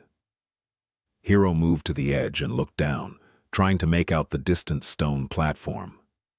After a minute or so, he clenched his jaw, showing signs of uncertainty for the first time. Then we'll have to move faster. If the creature is finished with all the bodies, it will come for us next. We need to find that old path before nightfall. Frightened and dejected, they set out again and continued to climb. Sunny was slowly dying under the weight of the added load. Thankfully, Shifty and Scholar had already drunk most of the water, lightening it a little. This is hell, he thought. They climbed higher and higher and higher. The sun was climbing with them, slowly approaching the zenith. There was no talking, no laughs, only strained breathing. Each of the four survivors was concentrated on his own steps and footing. However, Shifty was falling farther and farther behind. His strength was abandoning him. And then, at some point, Sunny heard a desperate scream. Turning around, he only had time to see a panic-stricken face. Then Shifty fell backward, his foot slipping on an ice-covered rock. He hit the ground hard and rolled down, still trying to grab onto something. But it was too late. Frozen in place and powerless, they could only watch as his body tumbled down the slope, leaving bloody marks on the rocks. With each second, Shifty looked less like a man and more like a rag doll. A handful of moments later, he finally came to a halt, hitting the top of a large, protruding stone in a pile of broken flesh. Shifty was dead. Chapter 11. Crossroads. The three of them stood motionless, looking down in uneasy silence. What happened to Shifty didn't come as a shock, but it was still a hard thing to digest. An ominous feeling settled in their hearts. Seeing the broken body of their companion, it was too easy to imagine one of them sharing the same fate. No one knew what to say. After a minute or so, Scholar finally sighed. It's a good thing that you took most of the supplies he had been carrying.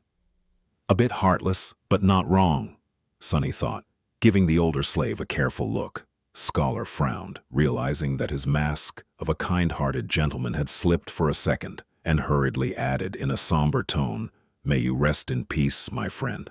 Wow, what a performance. Actually, Sunny had not believed in his benevolent act for a second. Every kid from the outskirts knew that people who acted kind for no reason were the ones to be most wary of. They were either fools or monsters. Scholar didn't seem like a fool, so Sunny became cautious of him from the moment they met. He got this far by being a mistrustful cynic, and there was no reason to change now. "We have to go," Hero said, casting one last look down. His voice was even, but Sunny could feel a well of emotion behind it. He just couldn't tell what that emotion was. Scholar sighed and turned away too. Sunny stared at the bloodied rocks for a few more seconds. Why do I feel so guilty? He thought, bewildered by this unexpected reaction. He got what he deserved.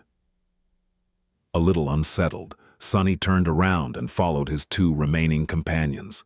Just like that, they left Shifty behind and continued to climb. At this altitude, traversing the mountain was getting harder and harder. The wind was slamming into them with enough force to throw a person off balance if they were not careful, making every step seem like a gamble. The air was becoming too thin to breathe. Due to the lack of oxygen, Sunny was starting to feel dizzy and nauseated. It was as though they were all slowly suffocating. Altitude sickness was not something one could overcome with effort. It was subtle and overbearing at the same time, affecting the strong and the weak with no regard to their fitness and endurance. If his luck was bad, an elite athlete could succumb to it faster than a random passerby. It was just a question of your body's innate aptitude and adaptability. Lucky ones were able to get over it after experiencing mild symptoms. The others were sometimes crippled for days or weeks, suffering from all kinds of torturous side effects. Some even died, as though all that wasn't bad enough. It was getting colder, too. The warm clothes and fur weren't enough to keep the chill at bay anymore. Sunny felt simultaneously feverish and freezing, cursing every decision he had made in his life to end up here, on the endless icy slope.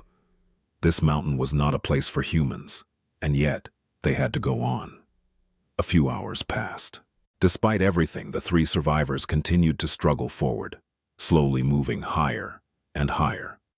Wherever that old path Scholar had talked about was, by now, it couldn't have been far. At least that's what Sunny was hoping for. But at some point, he started to doubt if the path even existed. Maybe the older slave lied. Maybe the path was long ago destroyed by ravages of time. Maybe they had already missed it without even noticing. Just as he was about to fall into despair, they finally found it. It was weathered and narrow, barely enough for two people to walk side by side. The path wasn't paved, but rather cut from the black rock by some unknown tool or magic, winding its way up the mountain like a tail of a sleeping dragon. Here and there, it was hidden beneath the snow, but most importantly, it was flat. Sunny had never been that happy to see something flat in his life. Without saying a word, Scholar dropped his rucksack and sat down. He was deathly pale, gasping for air like a fish out of water. Despite that, there was a slight grin on his face. "Told you." Hero gave him a nod and looked around. A few seconds later, he turned back to the triumphant slave. "Stand up. It's not time to rest yet." Scholar blinked a few times, then glanced at him with pleading eyes. Just give me a few minutes." The young soldier was going to retort, but Sunny suddenly put a hand on his shoulder. Hero turned to face him. "What is it?" "It's gone." "What is gone?" Sunny gestured down, back the way they came. "Shifty's body. It's gone." Hero stared at him for a few moments, clearly failing to understand what Sunny was trying to say. "Oh, right. They don't know that Shifty's name is Shifty. Ahem. Awkward." He wanted to explain, but both Scholar and Hero seemed to have grasped his meaning. Simultaneously, they moved to the edge of the stone path and looked down, trying to spot the place where Shifty had met his end. Indeed, the splattering of blood could still be seen on the jagged rocks, but the corpse itself was nowhere to be found. Scholar flinched back and crawled as far away from the edge as he could. The young soldier also backed away, instinctively grabbing the handle of his sword. The three of them exchanged tense looks, clearly understanding the implication of Shifty's disappearance. "It's the monster," Scholar said, even paler than before. "It's following us." Hero gritted his teeth. "You are right, and if it is that close, we will inevitably be forced to fight it soon." The idea of fighting the tyrant was as frightening as it was preposterous. He might as well have said that they will all be dead soon. The truth of it was painfully clear to both Sunny and Scholar. But the older slave, surprisingly, did not look panicked. Instead, he lowered his gaze and quietly said, "Not necessarily." Hero and Sunny turned to him, all ears. The young soldier raised an eyebrow. "Explain." "Here it comes," Scholar sighed. "The beast had traced us this far in just a day." That means that there are two most probable possibilities. Either it is smart enough to realize where we are going, or it is following the scent of blood. After a bit of thinking, Hero nodded, agreeing with this logic. The older slave smiled slightly and continued. Whether it is one or another, we can throw him off our trail and buy some time. How do we do that? Despite the urgency in Hero's voice, Scholar hesitated and remained silent. Why are you not answering? Speak! The older slave sighed again, and slowly, as though against his will, answered. Sonny was waiting for this moment for a while now. We'll just have to make the boy bleed. Drag him down the path, then leave him there as bait, and go up instead. His sacrifice will save our lives. Right on time. If Sonny wasn't mad, and scared witless, of course, he would have smiled. His judgment, it seems, was eerily on point. Affirmation was always nice, but not in the situation where being right also meant potentially being used as monster bait. He remembered the words Scholar had spoken back when Shifty was campaigning to have Sonny killed. Don't be too hasty, my friend. The boy might prove useful later on. These words, which had sounded benevolent then, now turned out to hide a much more sinister meaning. What a bastard!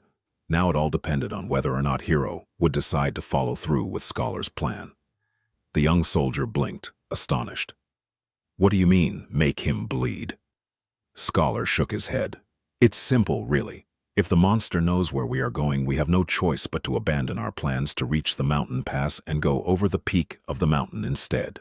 If the monster is following the scent of blood, we have to use one of us as bait to mislead it. He paused.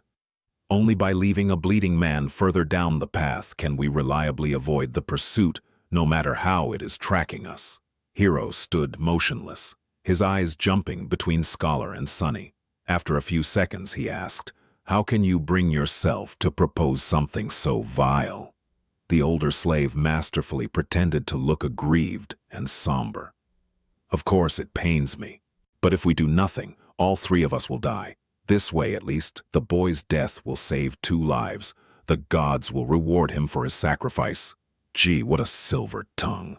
I'm almost convinced myself. The young soldier opened his mouth, then closed it again, hesitating. Sonny was silently watching the other 2 survivors, measuring his chances of coming on top in a fight. Scholar was already halfway to being a corpse, so overpowering him would not be a problem. Hero, however. Hero presented an obstacle. Chapter 12. The Smell of Blood. Right now, that obstacle was looking down, avoiding Sonny's gaze.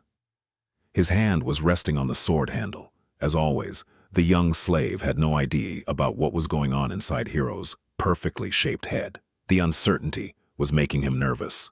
Finally, after some time had passed, the soldier spoke. I have only one question. Both Sonny and Scholar stared at him while holding their breaths. Yes? You said that one of us must be sacrificed to save the other 2. Why him? From what I see, you are far closer to the grave. A great question. I was just about to ask it myself. Sonny turned to the older slave, trying very hard to suppress a mocking grin. But to his dismay, Scholar had an answer ready. Before the first attack, he was already bleeding because of your senior's whip. During the attack, he was drenched in the blood of a fellow slave. His cloak, too, was soaked in it when the previous owner died. The boy already reeks of blood. Keeping him alive will put us in danger. That's why he is the best choice. The grin died before reaching Sonny's face. Curse you and your big brain. Scholar's reasoning was appallingly solid. Hero listened, his expression growing darker with each word. Finally, he looked at Sonny, a dangerous light shining in his eyes. That is true. Sonny felt his mouth getting dry. Cold sweat was running down his spine. He tensed, ready to act.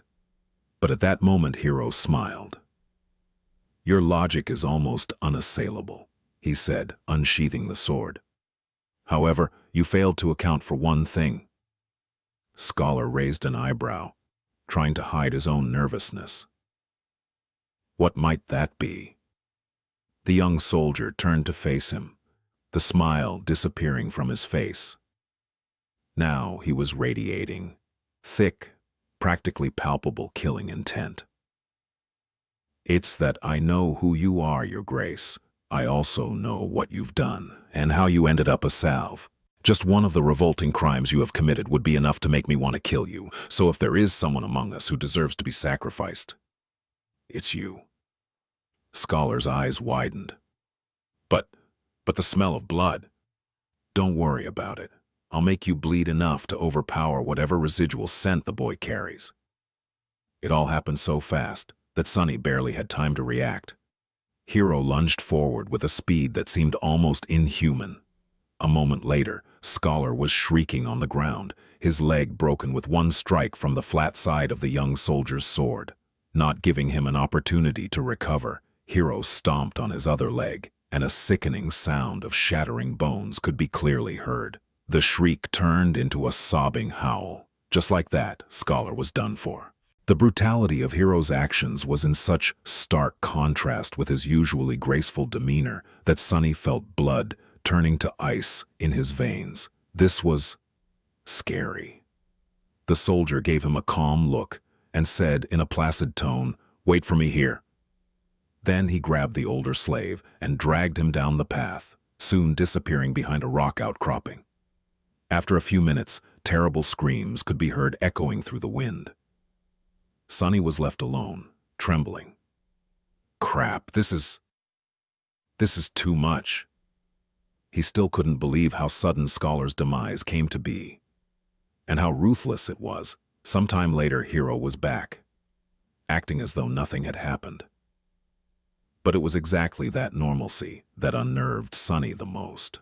After sorting through the contents of Scholar's rucksack and throwing most of the firewood out, the young soldier put it over his shoulder and nonchalantly turned to the young slave. "Let's go. We need to hurry." Not knowing what to say, Sunny gave him a nod and headed forward. Now there were only two of them left. It was sort of stupid, but Sunny suddenly felt lonesome. Walking on the stone path was much easier than scaling the mountain wall. He even had time for unnecessary thoughts. A strange feeling of melancholy descended on Sunny. Somehow he began to feel that the end of this nightmare, whatever it might be, was not far off now. They walked in silence for some time before Hero spoke. "Don't feel guilty about what happened. It's not your fault. The decision was mine, and mine alone."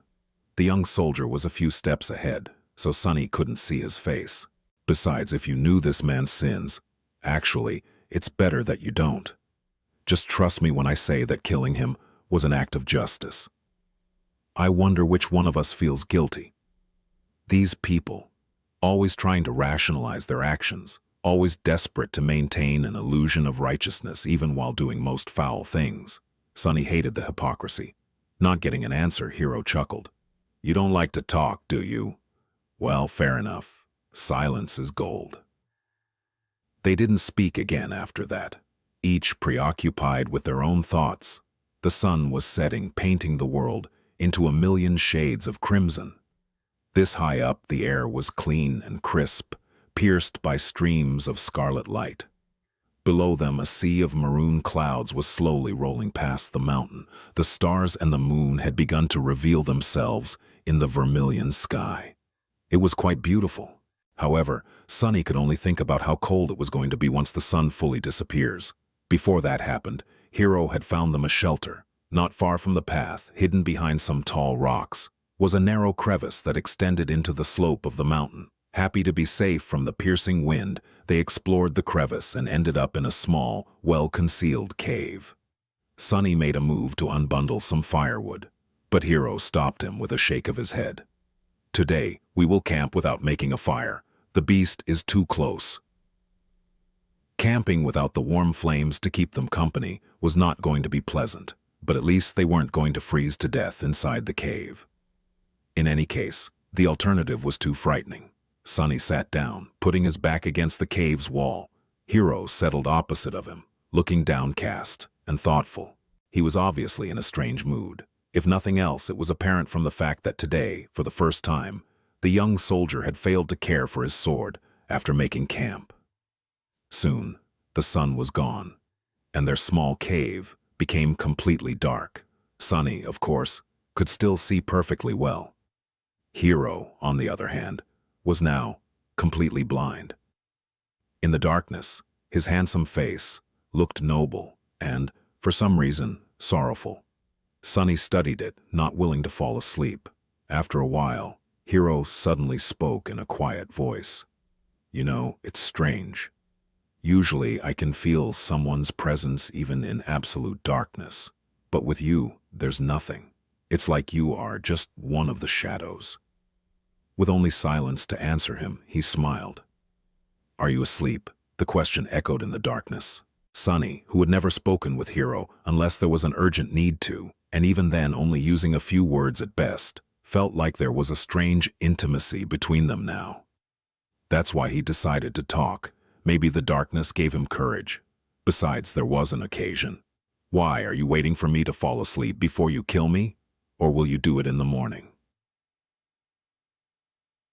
Chapter 13. Moment of Truth. The smile froze on Hero's face. He lowered his head, as though in shame. After a minute or so passed, shrouded in heavy silence, he finally answered, Yes.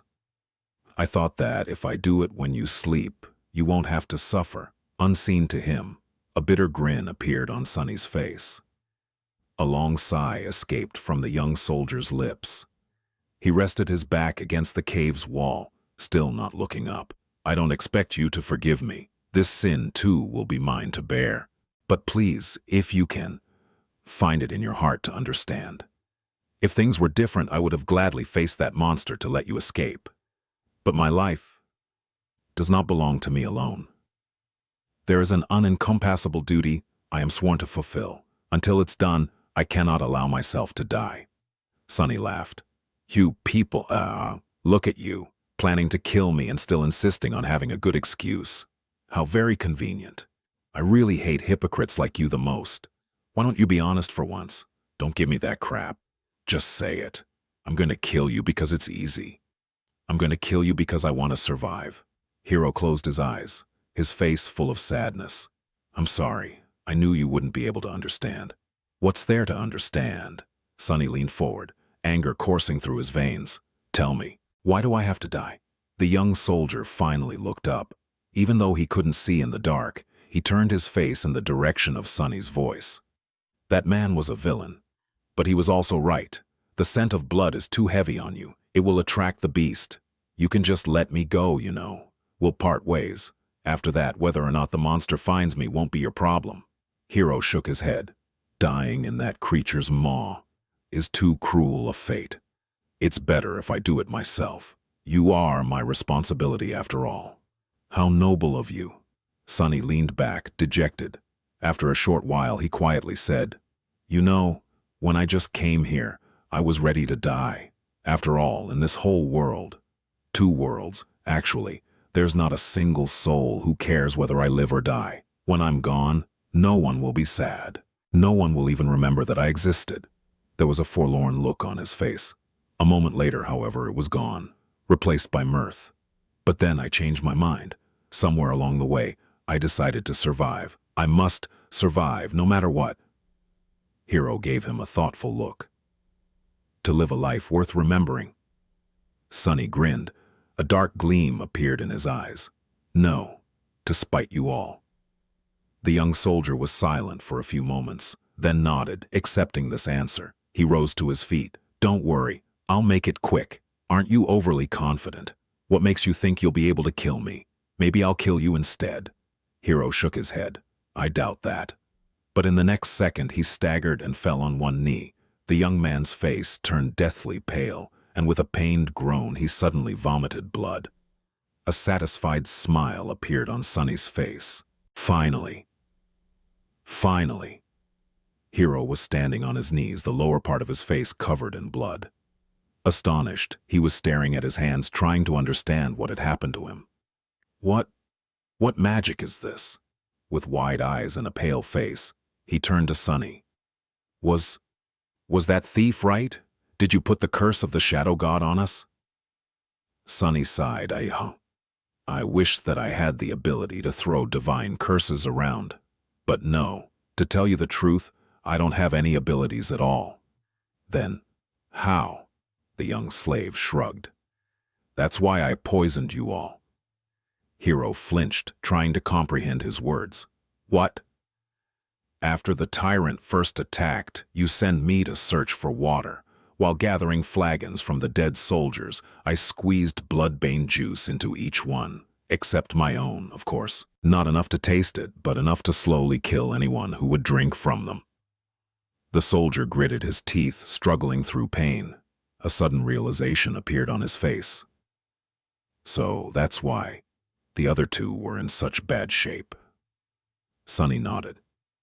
Shifty drank the most, so his condition worsened the fastest. Scholar was also not long for this world, but you finished him off before the poison could. Yourself, however, it was as though bloodbane had no effect on you at all. I was really starting to get worried. Hero's face darkened. I see. I understand. He thought about something, then looked at Sunny with surprise. But back then you didn't know that we will turn on you. Sunny just laughed. Oh please, it was obvious. Shifty was the kind of man who would kill for a pair of boots. Scholar was like a wolf in sheep's clothing. People are selfish and cruel in the best of situations. Was I supposed to believe that those two weren't going to do something terrible to me when faced with certain death? Hero spat more blood. Then, what about me? You? A disdainful expression appeared on Sunny's face. You are the worst of them. Why? Sunny looked at him and leaned forward. I might have not learned much in my short life, but I do know one thing, he said, all traces of humor gone from his voice. Now there was only cold, callous contempt. Sunny's face hardened as he spat. There is nothing more pathetic than a slave who begins to trust his slaver. Hearing these words, Hero lowered his head. I see. Then, suddenly, he laughed. You are a wicked little shit, aren't you? Sunny rolled his eyes. There's no need to be rude. But Hero wasn't listening to him. Good. This is good. My conscience will be clearer. The young slave sighed in irritation. What are you mumbling about? Just die already. Hero chuckled and suddenly pierced him with a stare. Somehow he didn't look so sick anymore. You see, that plan would have worked if I was a normal human. But alas, my soul core has awakened long ago. I've slain countless enemies and absorbed their power. Bloodbane poison, unpleasant as it might be, can never kill me. Crap. Sunny turned around and tried to run away, but it was already too late. Something hit him in the back, sending his body crashing into the rock wall. With a scream, he felt a sharp pain piercing his left side. Rolling out of the cave, Sunny clutched his chest, scrambled back onto his feet and ran, trying to escape the narrow crevice. He managed to reach the old path, finally being able to see the stars and the pale moon shining brightly in the night sky. But it was as far as he was able to get. Stop. As the cold voice sounded behind him, Sunny froze.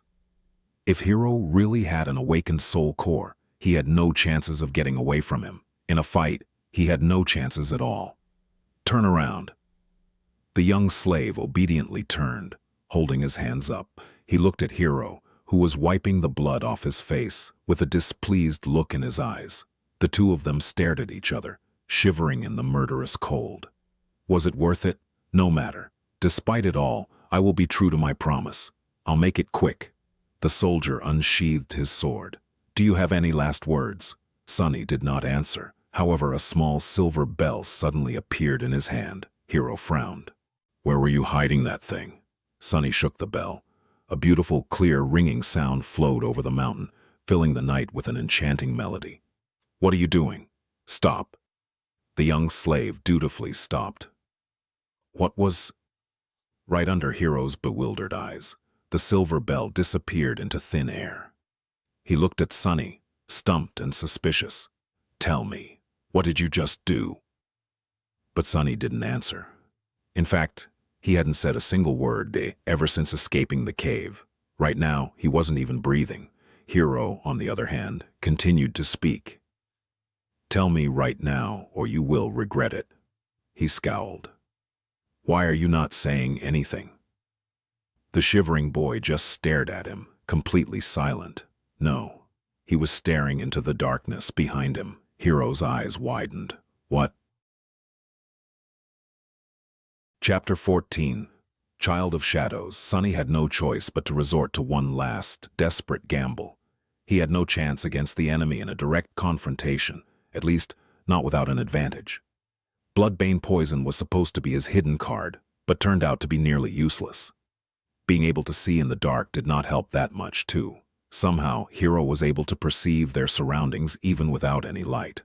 Whether he was using his sense of hearing or some magical ability, Sunny did not know. Not that it mattered now that they had left the cave and were standing under the moonlit sky. Now, he had only one advantage left, the fact that he knew that the tyrant was blind, and Hiro did not. Acting on that knowledge, however, was easier said than done. But what else could he do? That's why he tried to stay as quiet as possible and rang the silver bell. If the description did not lie, its ringing could be heard from miles away. Surely the tyrant was going to hear it too. Now Sunny only had to stay silent, stall for time, and hope that the monster would come. As he did so, Hiro's bewilderment slowly turned into anger. "Tell me right now, or you will regret it."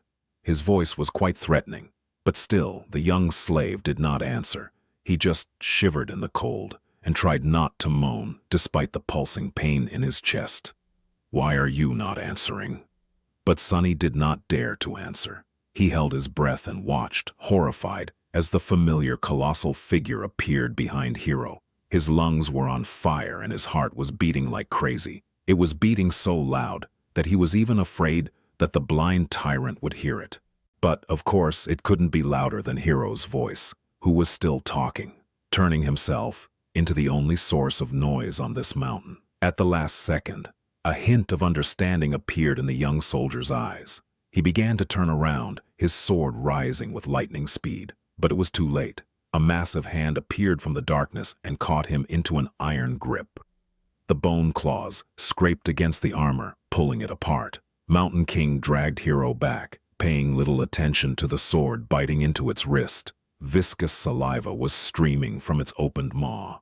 Petrified by fear, Sunny slowly turned his back to them and took a couple of steps up the old, winding path. Then he darted away, running as fast as he could. Behind him, a desperate scream tore apart the silent night.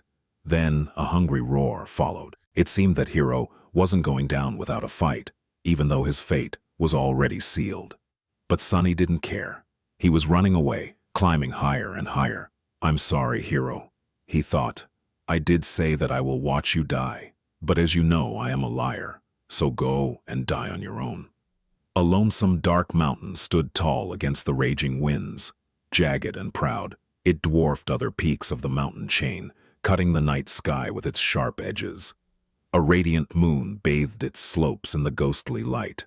Under that light, a young man with pale skin and black hair reached the peak of the mountain. However, his looks didn't match the magnificence of the scene. Wounded and staggering, he looked pathetic and weak. The young man looked like a walking corpse. His coarse tunic and cloak were torn and smeared with blood. His sunken eyes were cloudy and lifeless. His body was bruised, beaten, and cut. There were specks of bloody foam on his lips. He was hunched over, cradling the left side of his chest. Each step caused him to moan, ragged breath barely escaping through gritted teeth. Sunny was hurting all over. But most of all, he was cold. So cold. He just wanted to lie down in the snow and fall asleep. But instead, he continued walking, because he believed that the nightmare will be over once he reaches the peak. Step, step, another step. Finally, he had made it. At the highest point of the mountain, a vast expanse of flat rock was covered with snow. In the center of it, illuminated by moonlight, stood a magnificent temple. Its colossal columns and walls were cut from black marble, with exquisite reliefs decorating the Stygian pediment and broad frieze. Beautiful and awesome, it looked like a palace of a dark god. At least it did once. Now, the temple was in ruins. Fractures and cracks marred the black stones. Parts of the roof had collapsed, letting in ice and snow. Its tall gates were broken, as if smashed into pieces by a hand of a giant. Still, Sunny was satisfied. "Found you," he said in a hoarse voice. Gathering the last of his strength, the young slave slowly limped in the direction of the ruined temple. His thoughts were muddled and confused. "See this, Hero?" he thought, forgetting for a second that Hero was already dead. "I've made it. You were strong and ruthless, and I was weak and timid. Yet now you are a corpse, and I'm still alive. Isn't it funny?" He stumbled and groaned, feeling the edges of his broken ribs cutting deeper into his lungs. Blood was dripping from his mouth. Dead or not, Hero had gotten him good with that single strike. Actually, it's not. What do any of you even know about being ruthless? Poor fools. In the world where I come from, people had thousands of years to turn cruelty into an art. And as someone on the receiving end of all that cruelty, don't you think I would know more about being vicious than you ever could? He was getting closer to the temple. Truth be told, you never stood a chance. Wait, what was I thinking about? A moment later, he had already forgotten. There was only pain, the dark temple, and the overpowering desire to sleep. Don't fall for it. It's just hypothermia.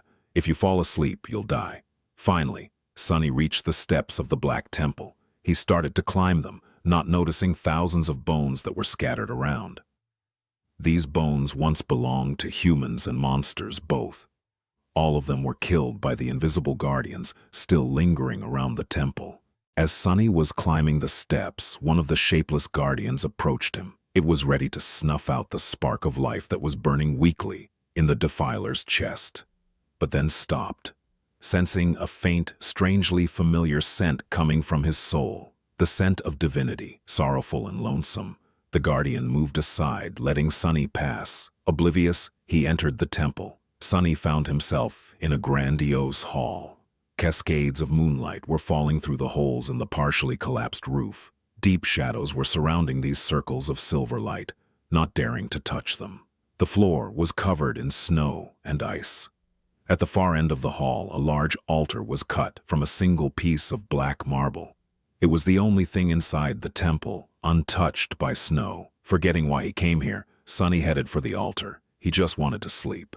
The altar was dry, clean, and as wide as a bed. Sunny climbed on it and lay down. It seemed like he was going to die. He was okay with it. Sunny tried to close his eyes, but was stopped by a sudden noise coming from the direction of the temple's entrance. He turned his head to look, not even a little bit curious.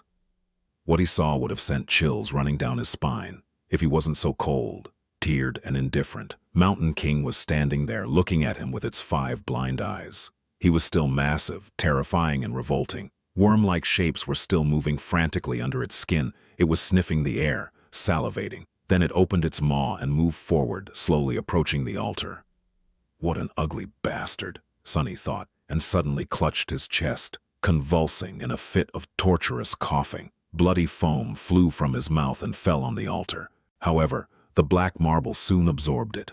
A second later, it was as pristine as it was before. The tyrant was just about to reach Sunny. It was already stretching its hands to grab him. I guess this is the end, he thought, resigned to his fate. But at the last second, suddenly, the voice of the spell resounded in the dark temple. You have offered yourself as a sacrifice to the gods. The gods are dead and cannot hear you. Your soul bears the mark of divinity. You are a temple slave. Shadow God stirs in his eternal slumber. He sends a blessing from beyond the grave. Child of shadows, receive your blessing. Under Sunny's astonished eyes, the shadows crowding the great hall suddenly moved, as though coming alive. Tentacles of darkness surged forward, entangling Mountain King's arms and legs. The mighty tyrant struggled, trying to get free. But how could it resist the power of a god? The shadows dragged Mountain King back, pulling in different directions. The tyrant opened its maw, and a furious howl escaped it. The next second, its body ruptured, torn apart into pieces. Blood, viscera, and severed limbs fell on the floor in a crimson torrent. Just like that, the horrible creature was dead. Sunny blinked. Once again, he was alone in the ruined temple. The great hall was dark and silent. And then the spell whispered, You have slain an awakened tyrant, Mountain King. Wake up, Sunless. Your nightmare is over. Prepare for appraisal. Chapter 15. Shadow Slave. Prepare for appraisal. Sunny found himself in a space between dream and reality. It was an endless black void illuminated by a myriad of stars. Between those stars, countless strings of silver light were woven into a beautiful and inconceivably complex net, forming various nexuses and constellations. It was truly breathtaking. Somehow, Sunny understood that he was seeing the inner workings of the nightmare spell. He also couldn't help but think that it looked a lot like the celestial equivalent of a neural network. If so, was the spell alive? This was a question that countless people had been asking themselves for the past few decades. The best answer they had come up with was that there was no way to know. The spell was neither alive nor dead, neither sentient nor mindless. It was more of a function than a creature. But Sunny was in no mood to ponder philosophical questions. He was eagerly awaiting his boon. The spell was still appraising his performance. However, the first reward had nothing to do with it. You have received a memory, Puppeteer's Shroud. Yes, Sunny felt incredibly elated. He was almost ready to do a happy dance. That memory belonged to Mountain King, who was an awakened tyrant, which meant that the memory itself was of the awakened rank. Getting it was a stroke of incredible luck. There were 7 ranks to everything in the spell. These ranks were in order of growing power: dormant, awakened, ascended, transcendent, supreme, sacred, and divine, with the exclusion of nightmare creatures who were ranked as dormant, awakened, fallen, corrupted, great, cursed, and unholy. From the spell's point of view, Sunny was a dormant human. Having a memory of a higher rank than his own soul core would be of great help once he enters the dream realm. The power gap between different ranks simply could not be overestimated. He wanted to take a look at the Puppeteer's Shroud, but there was no more time. The spell was done with its appraisal. Here in the void, its voice didn't sound subtle and familiar anymore. Rather, it seemed like the universe itself was speaking. Sunny held his breath, listening. Aspirant, your trial is over. A nameless slave ascended the Black Mountain. Both heroes and monsters fell by his hand. Unbroken, he entered the ruined temple of a long-forgotten god and spilled his blood on the sacred altar. The gods were dead, and yet they listened. You have defeated a dormant beast, Mountain King's larva. You have defeated 3 dormant humans, names unknown. You have defeated an awakened human, Aro of the 9. You have defeated an awakened tyrant, Mountain King. You have received the Shadow God's blessing. You have achieved the impossible. Final appraisal. Glorious. Your treachery truly knows no bounds. That final part was not really necessary, as far as Sunny was concerned, but he was still pretty satisfied with the praise from the spell. He felt like his chances of evolving his aspect to an awakened or even ascended one were pretty high. His overall power was still dependent on the rank of his soul core, which would remain dormant until much later, but the rank of the aspect itself would do wonders for his overall potential. Dreamer Sunless, receive your boon. He was an aspirant no more. Sunny grinned. You have been bestowed a true name, lost from light. His jaw dropped. A true name. He had received a true name. Never in his wildest dreams did Sunny dream of becoming one of the chosen few to accomplish such feat, and in his very first nightmare, to boot, not even all of the saints could boast of having one. He was an elite now, a bona fide cream of the crop. He was going to be rich, but the rewards kept coming. Your aspect is ready to evolve. Evolve aspect. What kind of a question is that? Sunny crossed his fingers and said, yes, dormant aspect. Temple slave is evolving. New aspect acquired. Aspect rank, divine. Sunny fell over. Aspect name, shadow slave. Divine. It's divine. Sunny was standing on his knees, stupefied. The shock was so great that for a second there he lost all control over his limbs and fell. It said divine. Right? He raised a trembling hand and rubbed his eyes, making sure that he was awake. Or rather conscious, since, technically, he was still sleeping in the underground vault of the police station. Confused by all this terminology, Sunny silently summoned the runes and found the lines describing his aspect. Aspect, shadow slave. Aspect rank, divine. Aspect description. You are a miraculous shadow left behind by a dead god. As a divine shadow, you possess plenty of strange and wondrous powers. However, your existence is empty and lonesome. You mourn the passing of your former master and long to find a new one. Innate ability. You shadow bond. Ability description. Find a worthy master and let them know your true name. Once they recite it out loud, you will be bound to their will, unable to disobey any command. It is improper for a shadow, let alone a divine one, to walk around without a master. That was a lot to digest. First of all, Sunny felt his heart beating faster. He heard it right. All the suffering and horror he had experienced in the first nightmare paid off in the end. A divine aspect. He had received a divine aspect. Anything above awakened was rare and immensely valuable. People with ascended aspects were rare enough to be fought over by various factions. The factions themselves were built around singular powerhouses with transcendent or supreme aspects, and he had never, ever heard of anyone acquiring a divine one. Never. Anything with the divine prefix was so hard to find that it mostly lived in the realm of myths and legends. After all, the human race had not reached that high yet. It was only slightly more than a decade since humans managed to finally conquer the third nightmare and receive the ability to evolve their cores to transcendent rank. As transcendents, or saints as they were called in the real world, powerful awakened ruled over the dream realm. But even they did not dare to face nightmare creatures of higher ranks. Subsequently, there were not a lot of memories and echoes of supreme rank around, let alone sacred or divine. The same went for aspects, and yet Sunny just got one. He grinned, driven half mad by joy and arrogance. However, his jubilation was a little muddied. After all, there was that weird, innate ability. Of course, he had no intention of becoming someone's magical slave, with no free will of his own. To hell with that, but it wasn't that bad. All he had to do to avoid that fate was to conceal his true name. No one except for him could see his status. That meant that Sunny just had to keep his mouth shut, and no one will know that he even had one. It meant giving up on all the benefits that someone who was bestowed a true name after the first nightmare was entitled to, but it all paled in comparison with a divine aspect. Not a problem, Sunny thought with a smirk. If the spell had the ability to laugh, it would surely do so after hearing his thoughts. However, it didn't. Instead, it began to speak again.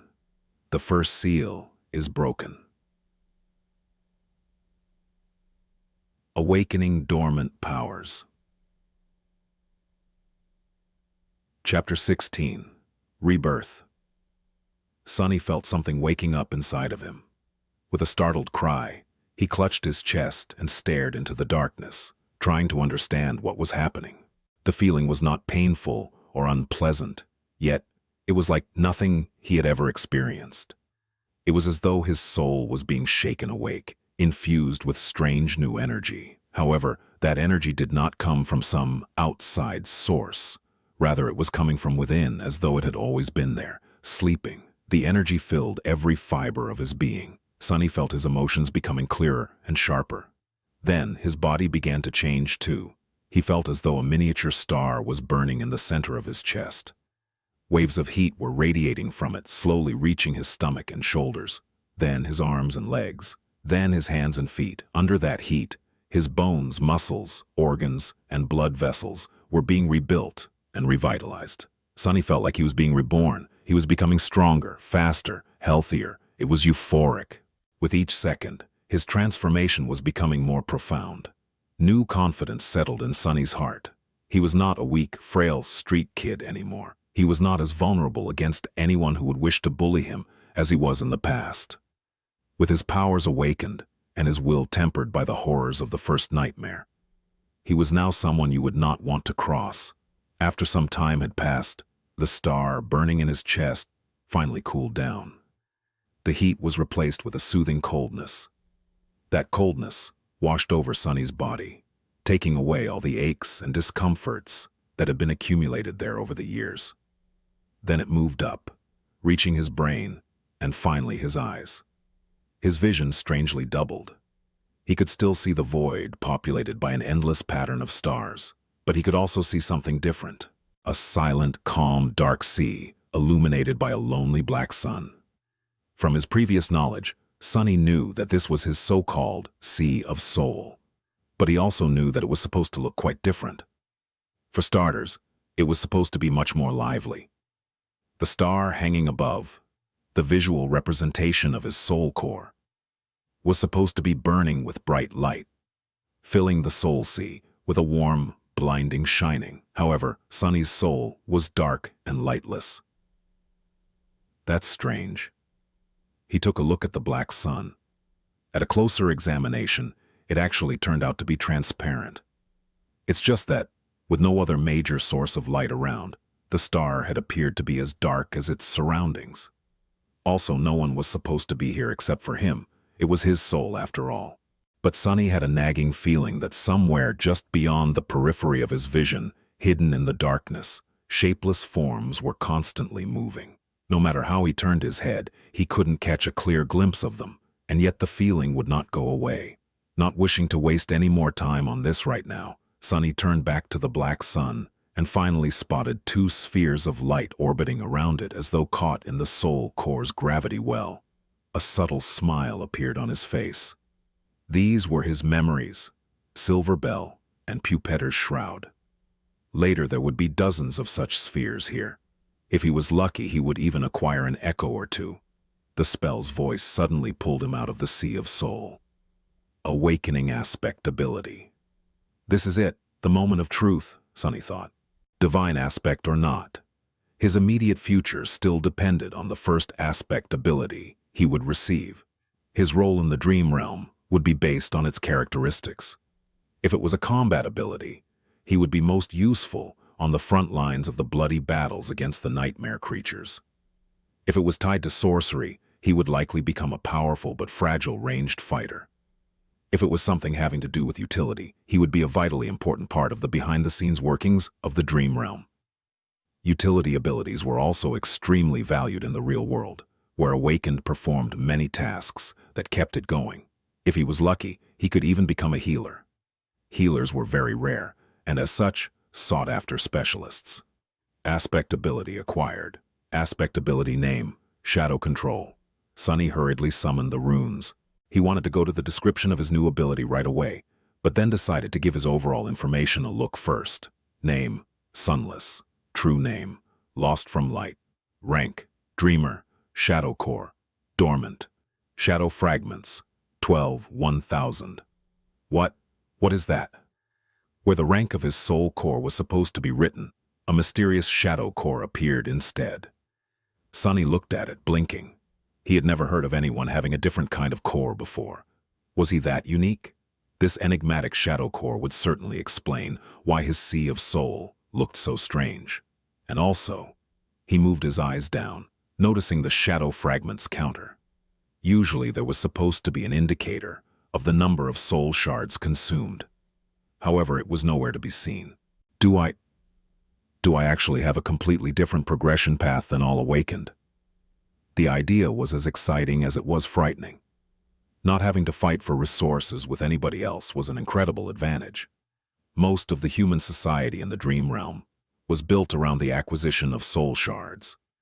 If he had no need to gather them to evolve, not only would he be able to become more powerful with incredible speed, he would also be completely self-sufficient. On the other hand, he had no idea how to acquire these shadow fragments. However, he had gotten 12 of them somehow already, so whatever it was that he had to do, he had already done it in the first nightmare. I'll have to explore this carefully.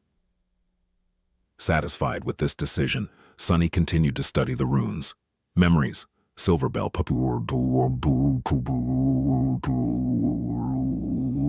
Shroud. Echoes, attributes, Faded, Mark of Divinity, Child of Shadows. Aspect, Shadow Slave. Aspect rank, Divine. Aspect abilities, Shadow Control. Aspect ability description. Your shadow is more independent than most. It is an invaluable helper. What is that supposed to mean? Sunny held his breath and began to read the description again, but at that moment, a new set of runes appeared just below it. Simultaneously, The spell's voice resounded in the black void. All power has a price. You have received a flaw. Your flaw is... Sunny read the runes and his eyes widened in horror. Oh no, no, no, no. Chapter 17. 3 simple words. He closed his eyes, then opened them again, hoping that the runes would disappear. Please be gone, please. But the runes were still there, shining slightly, as though mocking him. Flaw. Clear conscience. Flaw description. You cannot lie. Sunny stared at these 3 simple words, feeling like there was a bottomless abyss opening right beneath his feet. The spell, which was usually frivolous with its descriptions, decided to be straight and on point this time. There were only 3 words. They left him no room to maneuver. Can't lie. I can't lie? Me? How am I supposed to live if I can't lie? Sunny's very survival was predicated on his ability to deceive and outsmart other people. Even the spell itself congratulated him on his treachery. Without the ability to lie, he wouldn't be able to achieve anything. Not to mention, his heart suddenly felt as though it was about to stop. If he could only tell the truth, how was he supposed to hide his true name? Wouldn't anyone be able to turn him into an obedient slave by simply asking a couple of innocent questions? Shh. Sunny was about to scream and curse, but at that moment the spell spoke again. Wake up, lost from light. The black void spun and disappeared. Sunny opened his eyes. The armored ceiling of the police station's vault hung above him. No one would call its aesthetics beautiful, but to him, it was the most majestic sight. Only now did he realize how much he had missed the real world. It was safe and familiar. There were no monsters or slavers. Well, at least officially. There was no constant fear of torturous death. It was home. In addition, Sunny felt incredible. The cold that had crept deep into his bones during the nightmare was gone, taking with it all the pain that his wounded body had been enduring day after day. His feet and wrists were not in agony. His back had forgotten the bite of the whip, and he could even breathe without feeling the sharp edges of his broken ribs cutting deeper and deeper into his lungs. What a blessing! The sudden disappearance of pain, coupled with the new vitality that permeated his body, almost made Sunny cry. I really survived. He slowly looked down and then froze, breathless. On a cheap plastic chair placed beside his reinforced medical bed sat the most beautiful woman he had ever seen. She had short, raven-black hair and icy blue eyes. Her flawless skin was smooth, supple, and as white as snow. Actually, this was Sunny's first time meeting someone as pale as he himself was. However, while Sunny's pallor looked strange and unhealthy, the beautiful stranger was nothing short of striking. The woman seemed to be in her late 20s. She was wearing a dark blue uniform with silver epaulets and black leather boots. The jacket of her uniform was casually unbuttoned, revealing a black tank top beneath. Currently, she was stretching her arms above her head, clearly bored and sleepy. The gesture forced the thin fabric to tighten, provocatively accentuating her full breasts. Mesmerized, Sunny almost missed the fact that there was a shoulder insignia on the woman's left sleeve. There were 3 stars on it. 3 stars, huh? He thought, distracted. 3 stars means an ascended... Huh. Yeah. Wait, an ascended? But before Sunny could fully digest the meaning of this word, he realized that the woman was staring at him too. What are you looking at? She said, not a gram of humor in her voice. Sunny blinked a couple of times, embarrassed, and quickly came up with an excuse. Then he opened his mouth and answered, Your breasts. A second later, his eye widened in absolute horror, because he wasn't planning to say those words at all. His mouth moved on its own. A wave of terror suddenly drowned his mind. The woman slowly smiled with a dangerous gleam in her eyes. Then, without any warning, she moved her hand and slapped Sunny across the face. Sunny's whole body was turned around. If it wasn't for the restraints holding him in place, he would have probably flown off the bed. For a moment he even saw stars. But it could still be considered getting off lightly. An ascended. The woman was an ascended. She could have torn his head clean off with a flick of a finger. Why did he have to offend someone so powerful, of all people? Meanwhile, the woman cleared her throat and crossed her arms. Are you awake now? Sonny held his numb cheek and carefully nodded. Good. Let me give you a piece of advice. Don't just say anything that comes to your mind, especially to girls. It's not like you haven't seen a girl before, right? Say thank you, I definitely will not. Sonny thought, but instead his mouth moved on its own, and he said, I've seen plenty, but no one as beautiful as you. Then he flinched back, his face as red as a lobster. The woman stared at him for a few seconds and then burst into laughter. I see you haven't met a lot of awakened then. By awakened standards, I'm below average. Sonny glanced at her with doubt. The woman shook her head. As your soul core develops, the body gets rid of all its imperfections, so it's hard to find an unattractive awakened, especially among the stronger ones. Live long enough and you might just become a flower boy yourself. Then she gave him a thorough look and added, well, maybe. In any case, since you're awake, welcome back to the land of the living. Congratulations on surviving your first nightmare. Sleeper Sunless. Sleeper Sunless.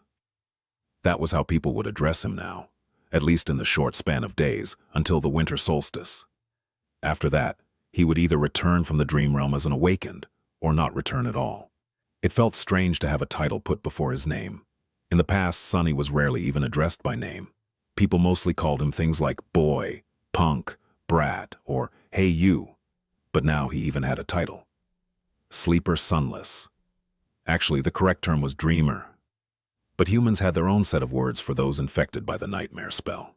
Carriers who had just finished their first nightmare were called sleepers because of how they interacted with the spell. Basically, once his spirit enters the spell, his body was going to fall into slumber. That slumber would continue for days, weeks, or even months, however long it takes him to escape the dream realm. Hence the term sleeper. Once he escapes and becomes an awakened, he would live his life normally during the day and return to the dream realm every time he falls asleep. The awakened were called the same by the spell and the humans.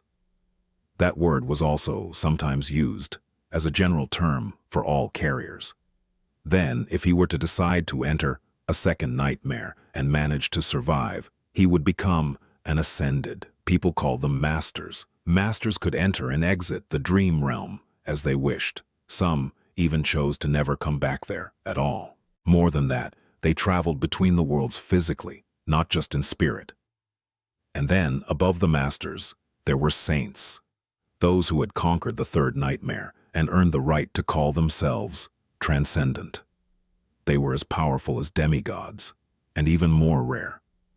Not only could they travel between the real world and the dream realm, but they could also take others with them. But coming back to masters, the beautiful woman stood up and approached the reinforced medical bed. With practiced moves, she began to undo the restraint holding Sonny in place. I am Ascended Jet. You can call me Master Jet. These past 3 days, I was on watch duty due to your nightmare. Right. Before I fell asleep, the policeman told me that an awakened would arrive in a few hours to monitor my condition, to kill the nightmare creature if I die and let it through. Sonny was unwilling to open his mouth, terrified that all sorts of truths would come spilling out, but there were things he simply had to know. Master Jet, I have a question. Go on. Why would a master be put on watch duty? Isn't it below your pay grade? Jet gave him a dark look. You're smarter than you seem. Recently, there was a lot of gates opening in this sector. Most of the local awakened are either wounded or occupied with the cleanup, or dead. It's always like that close to the winter solstice. She opened the final restraint and took a step back. Plus, there's not a lot of awakened who, like me, directly work for the government. It's by far the least lucrative or glorious carrier one of us can choose. Would you abandon wealth and fame to work abysmal hours and risk your life, fueled only by altruism and sense of duty? Sonny wanted to say something flattering. Instead, he looked Master Jet right in the eyes and smirked. Of course not. I'm not an idiot. Damn this damn flaw, damn. She stared at him with a humorless expression. Sonny thought that he was going to get slapped again, but instead, Jet smiled. See, I was right. You really are smart. Chapter 18. Absence of Light. Sunny was enjoying a hot shower. After their short conversation, Master Jet had sent him to clean himself, saying that he reeked of nightmare. The unnatural slumber of the spell would slow down the body's metabolism, and the medical apparatus he had been strapped into was supposed to take care of the rest, but he was still asleep for 3 whole days. Even if only psychological, the scent of bloodshed and despair lingered around him. Ah, I'm in heaven, Sunny thought, willing himself to temporarily forget about the looming disaster of the flaw.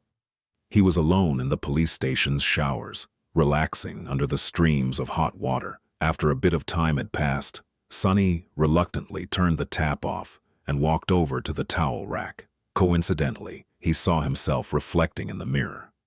The changes in his physique were subtle but noticeable. His pale skin seemed a little healthier, his muscles a bit more pronounced. He looked slender and lean instead of emaciated and frail as he did before. There was a slight luster to his dark hair and a shine to his eyes. However, he was still rather diminutive, not exactly a picture of masculine handsomeness to say the least. Flower boy, huh? Sunny thought, full of bitterness. Then, he suddenly froze, noticing something strange. As he was looking at himself in the mirror, the reflection of his shadow seemed to move. It was as though the shadow lowered its head and quietly face-palmed. Sunny quickly turned around, piercing his shadow with a nervous look. However, everything seemed normal. The shadow was doing exactly what it was supposed to do, repeating his every motion. I clearly saw you move, he said, feeling a bit strange. You have just moved on your own, right? Sunny glared at the shadow, which obediently glared back. Did you move or not? The shadow enthusiastically shook its head. What do you mean that no? You've just moved your head. Do you think I'm a fool? The shadow seemed to think for a bit and then shrugged. Sunny was left with his mouth agape. Your shadow is more independent than most. It is an invaluable helper, he muttered finally. Right, this was how the spell had described his aspect ability. But what exactly could his shadow do? He decided to experiment a little. Hey, you, tell me what you can do. The shadow was silent and motionless.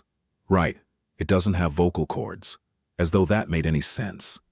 Shadows were not supposed to have muscles either, and yet it knew how to move. Show me? No reaction. It seems the shadow was content pretending to be an ordinary, lifeless blob of darkness. Sunny sighed. I'm doing this wrong.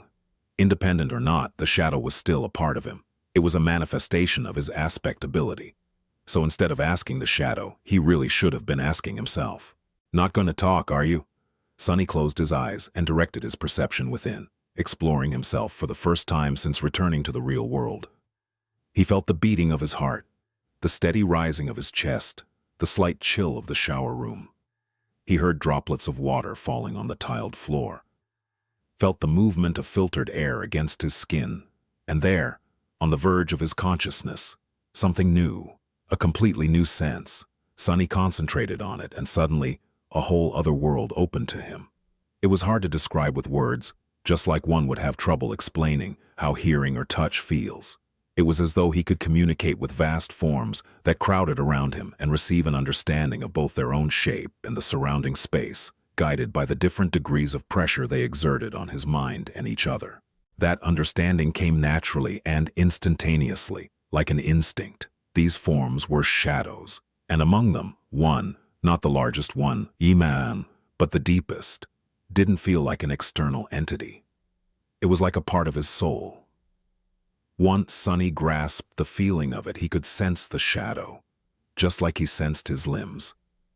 The only thing was that his limbs were made out of flesh, and the shadow was made from the absence of light. Sunny opened his eyes and looked at the shadow. Then, with a thought, he willed it to raise an arm. The shadow raised an arm. He willed it to sit, stand, turn around, kick. Then he willed it to change shape, turning into a circle, then a line, then a monster, and finally back to his own silhouette. The shadow was mercurial and fluid, like water. The only constant was its size. Ha-ha! How about that? The shadow pouted, then reluctantly raised its thumbs. But how are you useful? He willed the shadow to strike the towel rack. It obediently moved and delivered a powerful kick. Of course, since it was just a shadow, its leg passed over the towels harmlessly, not even causing them to sway a little. Is that all you can do? In his mind, the image of shadow tentacles tearing the mighty tyrant into little pieces cracked and shattered mercilessly.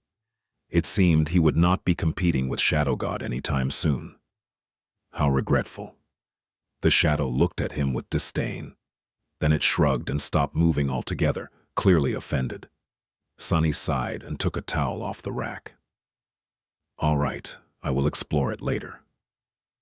A few minutes after that, he was wearing a clean police-issued tracksuit and heading for the cafeteria. Master Jet was waiting for him at one of the tables, with 2 trays full of, steaming synthetic food in front of her. Help yourself. Sunny glanced at the cheap gruel, which was not so different from the stuff he used to consume in the outskirts, and sighed. Somehow, he had expected his first meal after becoming a sleeper to be more lavish. Still, it was food. He sat down and began to wolf down the gruel ravenously. He was very, very hungry. In the process, his thoughts began to wander. Sunny stole a glance at Jet and wondered. The spell told him to find a master, and the next thing he knew, there was a woman calling herself master right in front of him. He tried to imagine being an obedient slave to someone like her. Weird thoughts started to appear in his mind. You know what, Sunny? He thought with dark irony. Knowing your luck, this would be a perfect moment for her to ask. What are you thinking about? Sunny choked on the gruel. He felt his mouth beginning to open and put all of his will into staying silent. A second passed without him saying anything. Then a weird pressure appeared in his mind, which soon turned into blinding pain. He endured it for a couple more seconds before giving up. I was thinking that it would be a perfect moment for you to ask me about what I am thinking, he finally said.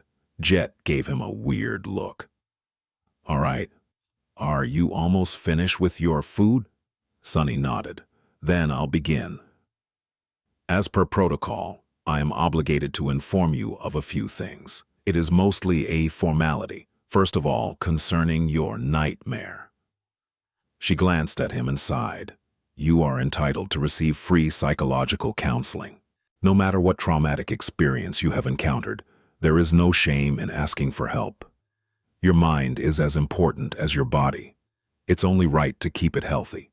Are you interested? Sunny shook his head. Jet shrugged and continued. As you wish, you can also talk to me. Was it very hard?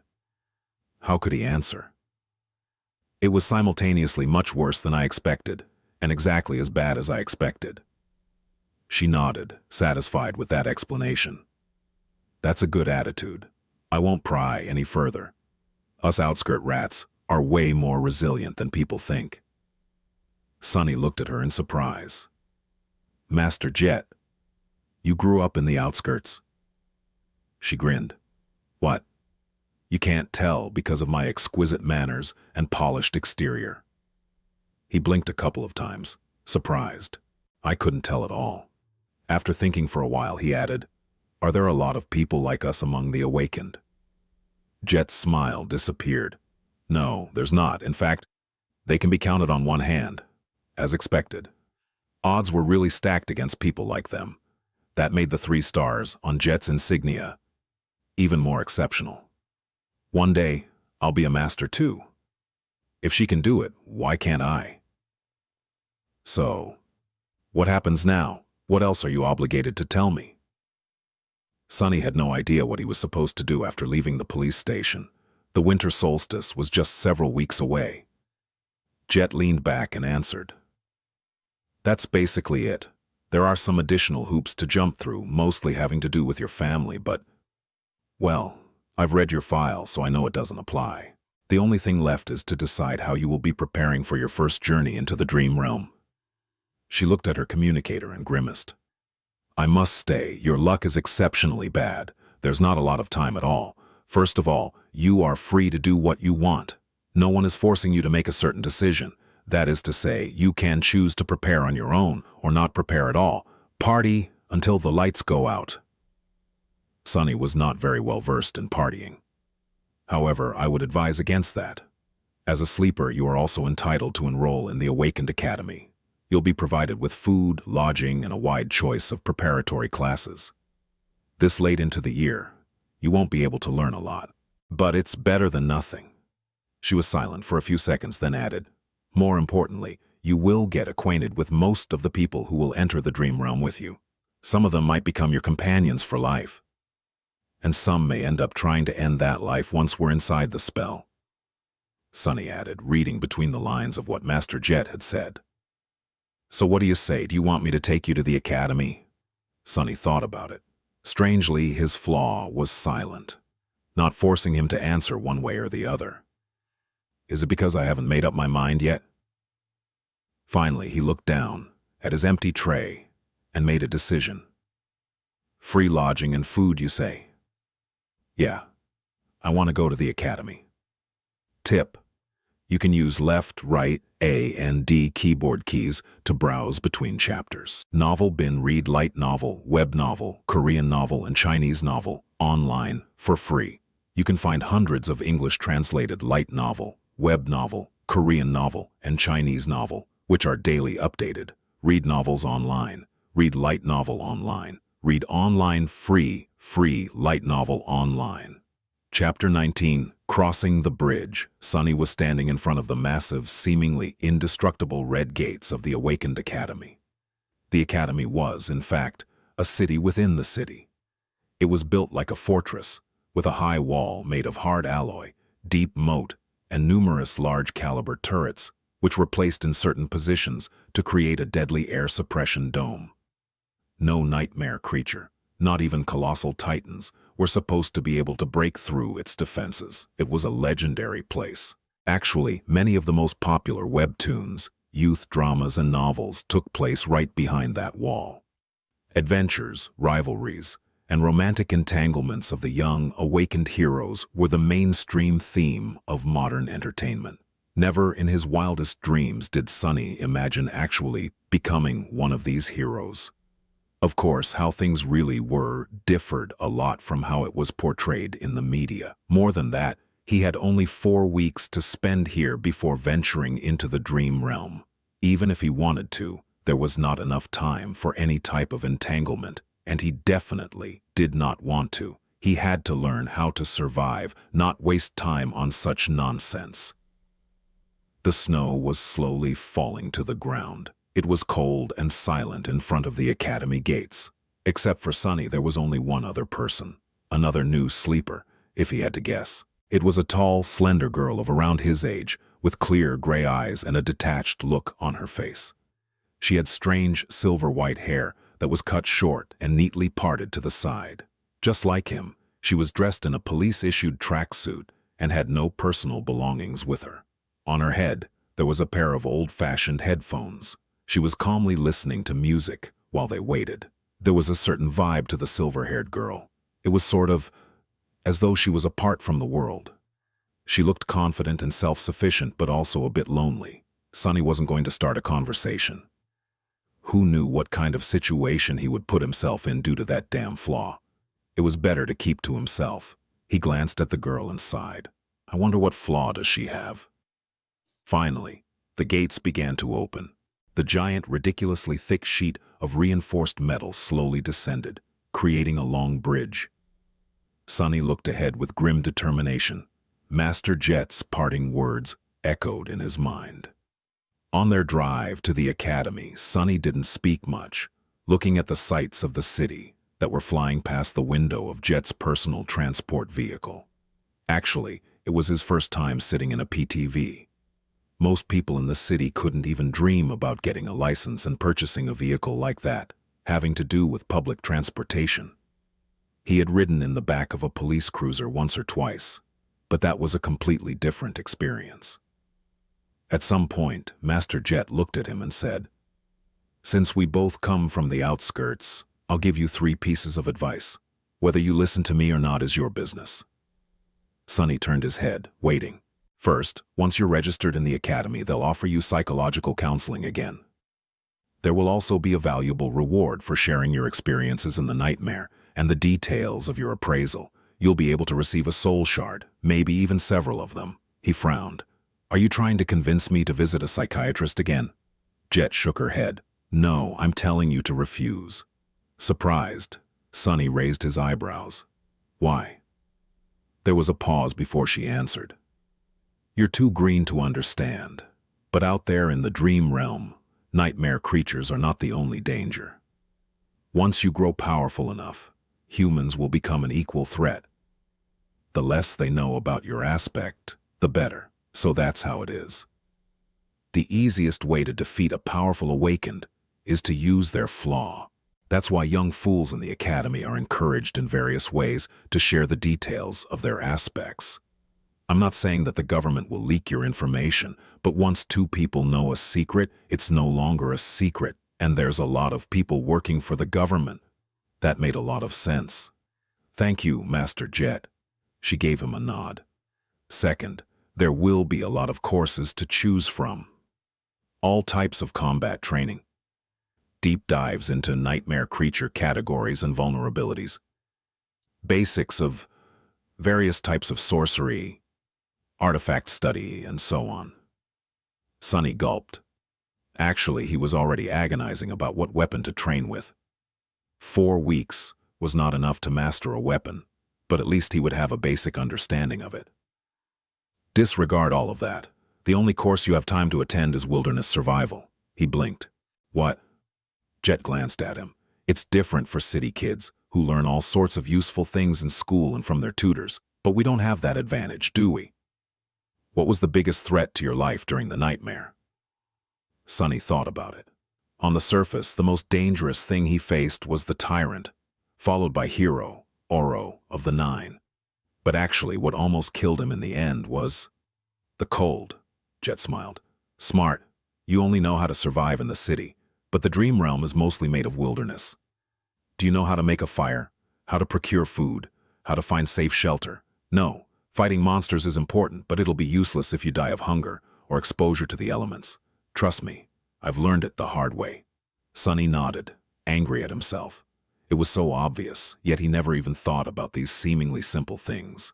He was blinded by his past habits and experience. Human brains were like that. Once accustomed to a certain way of living, it was hard to see past the already familiar routines. It was lazy thinking at its worst.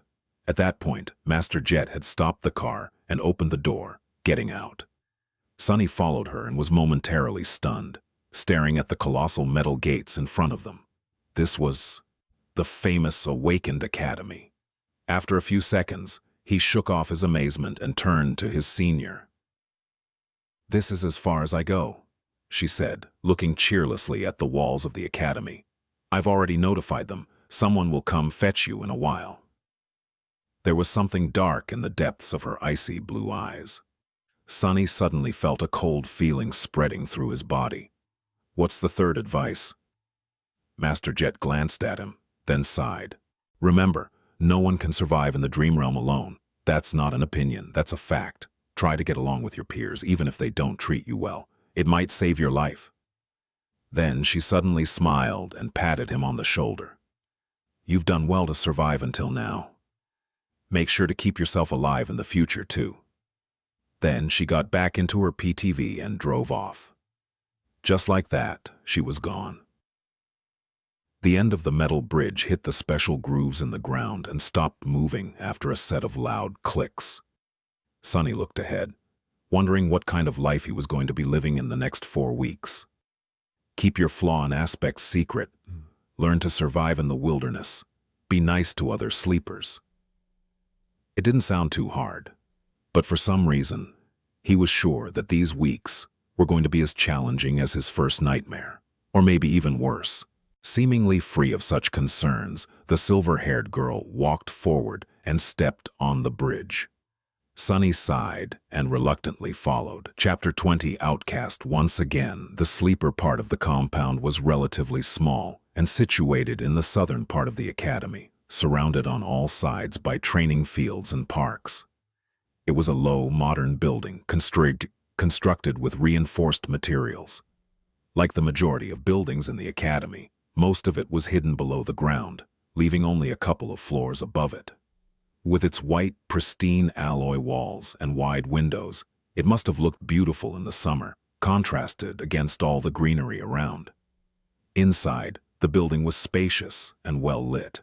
Sunny and the silver-haired girl were taken to a large hall where 100 or so of young men and women, sleepers of the same unfortunate timing as the two of them, were already waiting for the beginning of the induction ceremony. Most of them were nervous, tense, and excited. Logistics of the academy were a constant headache for the administrators since the rate at which the spell infected people was always chaotic. There was no way to orderly structure for batches of sleepers to undergo any type of standardized education on a shared schedule. Some of them had a full year to prepare for the dream realm, some only months, some even mere days. That's why these induction ceremonies were held each month at the beginning of the year and then every week once the winter solstice began to loom near. Some of the sleepers in the hall had to wait days to be inducted, while Sunny had lucked out and was delivered to the academy just hours before the scheduled event.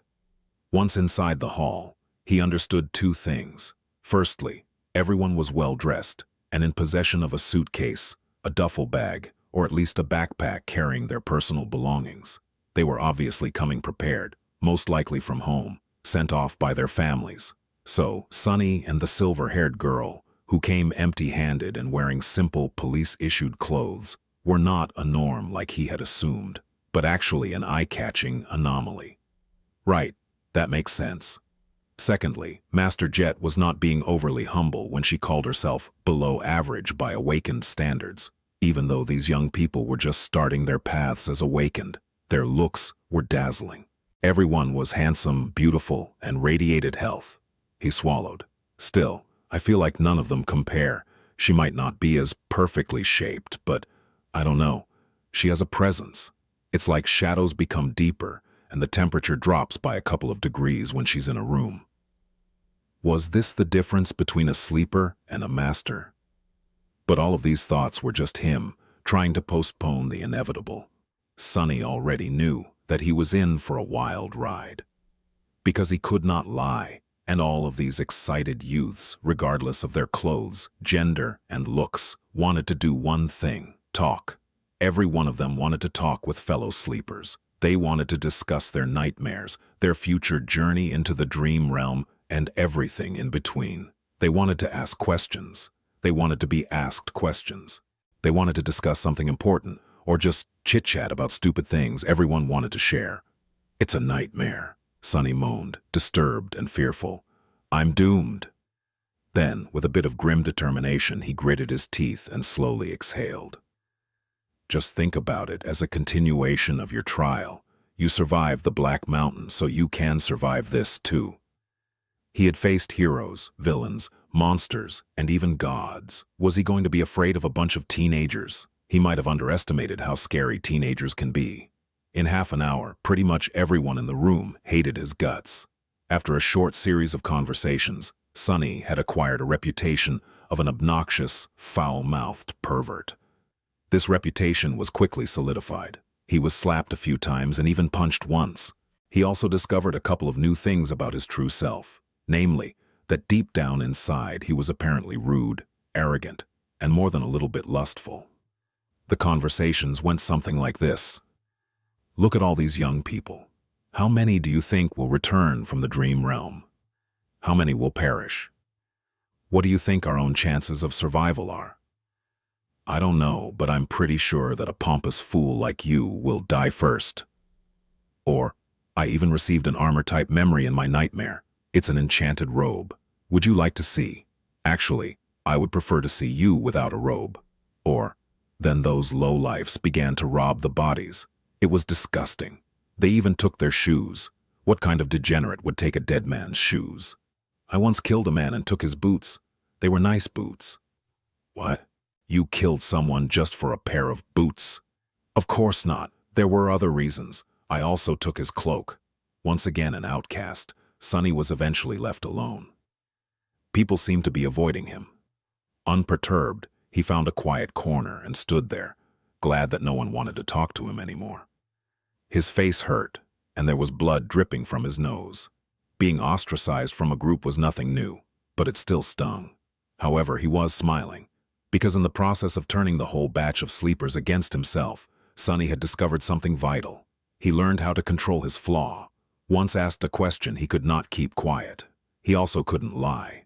However, after a lot of experimentation, Sunny had found out that with a bit of practice, he could influence the exact way the truth eventually came out. It was like this. After receiving a question, his mind automatically produced a truthful answer. After that, the flaw would force him to say that answer aloud. Refusal to speak would result in the buildup of pressure, then piercing pain. The longer he kept quiet, the worse the pain would become. Eventually, he would have to surrender and reveal the truth.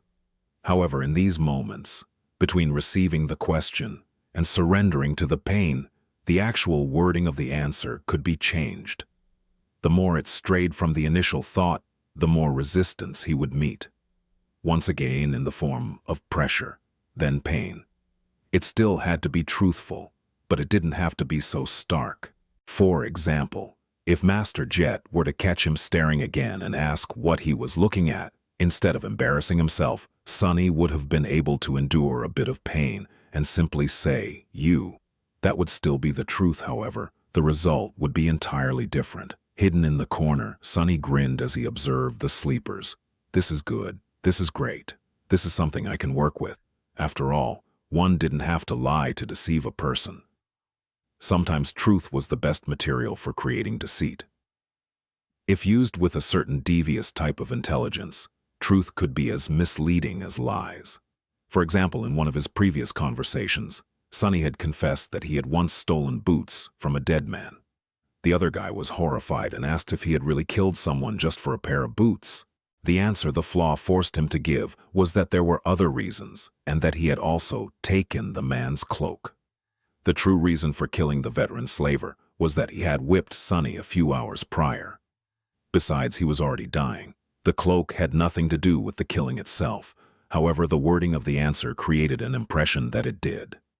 Thus, two truthful statements, when put together, created an effect akin to a lie. This was just a simple example. With a lot of effort and intense thinking, Sunny could create other types of manipulative truths. It was going to be extremely difficult and risky, but it could be done. He just needed a bit of luck. It was time to put his theory to practice. Sunny didn't forget what his main goal was: to make sure that no one ever finds out his true name. To achieve that, he had to create an impression that he was the most pathetic, weak person in this whole building. Someone who would never receive a positive appraisal, let alone a divine aspect, and a true name. However, since this would be a lie, he couldn't just go and say it. So how was he to convince everyone that he definitely did not have a powerful aspect and an impressive record with the spell? His eyes fell on a particular group of sleepers. There were 5 or 6 of them, gathered around a tall, confident young man. The young man had brown hair and a gentle, handsome face. His eyes were green, with a hint of friendly humor. His posture, figure, and attentive gaze betrayed someone who went through extensive training. Everything about the young man screamed of nobility and strength. Just at that moment, one of his companions was saying with a tone of amazement, "Ascended. You have received an ascended aspect. What was your appraisal?" The young man smiled humbly. "Oh, it was excellent." Sunny stopped in front of the group as Tulpe, Chapter 21, First Performance. His words hung in silence. The sleepers looked at Sunny with a hilarious assortment of emotions, ranging from bewilderment to shock. The young man with humorous eyes just smiled politely. To be honest, getting an ascended aspect during the first nightmare was extremely rare. He was certainly someone special, maybe even outstanding. Actually, despite their apparent differences, the young man somehow reminded Sunny of Hero, Oro of the Nine. There was a special type of calculating coldness hidden deep inside their eyes. He had encountered such people before, mostly among the veterans of various street gangs in the outskirts. They simply called this type of coldness murder math. Basically, it was a habit experienced fighters developed. No matter where they were and what mood they were in, there was always a sober part of their minds constantly calculating the most efficient way of killing the person in front of them, just in case such need arises. Ugh, why do I have to antagonize someone like that, of all people? But Sonny really had no grounds to complain. After all, he brought this on himself. After a few seconds, one of the young man's companions finally blinked and said, Friend, you must not know a lot about the spell.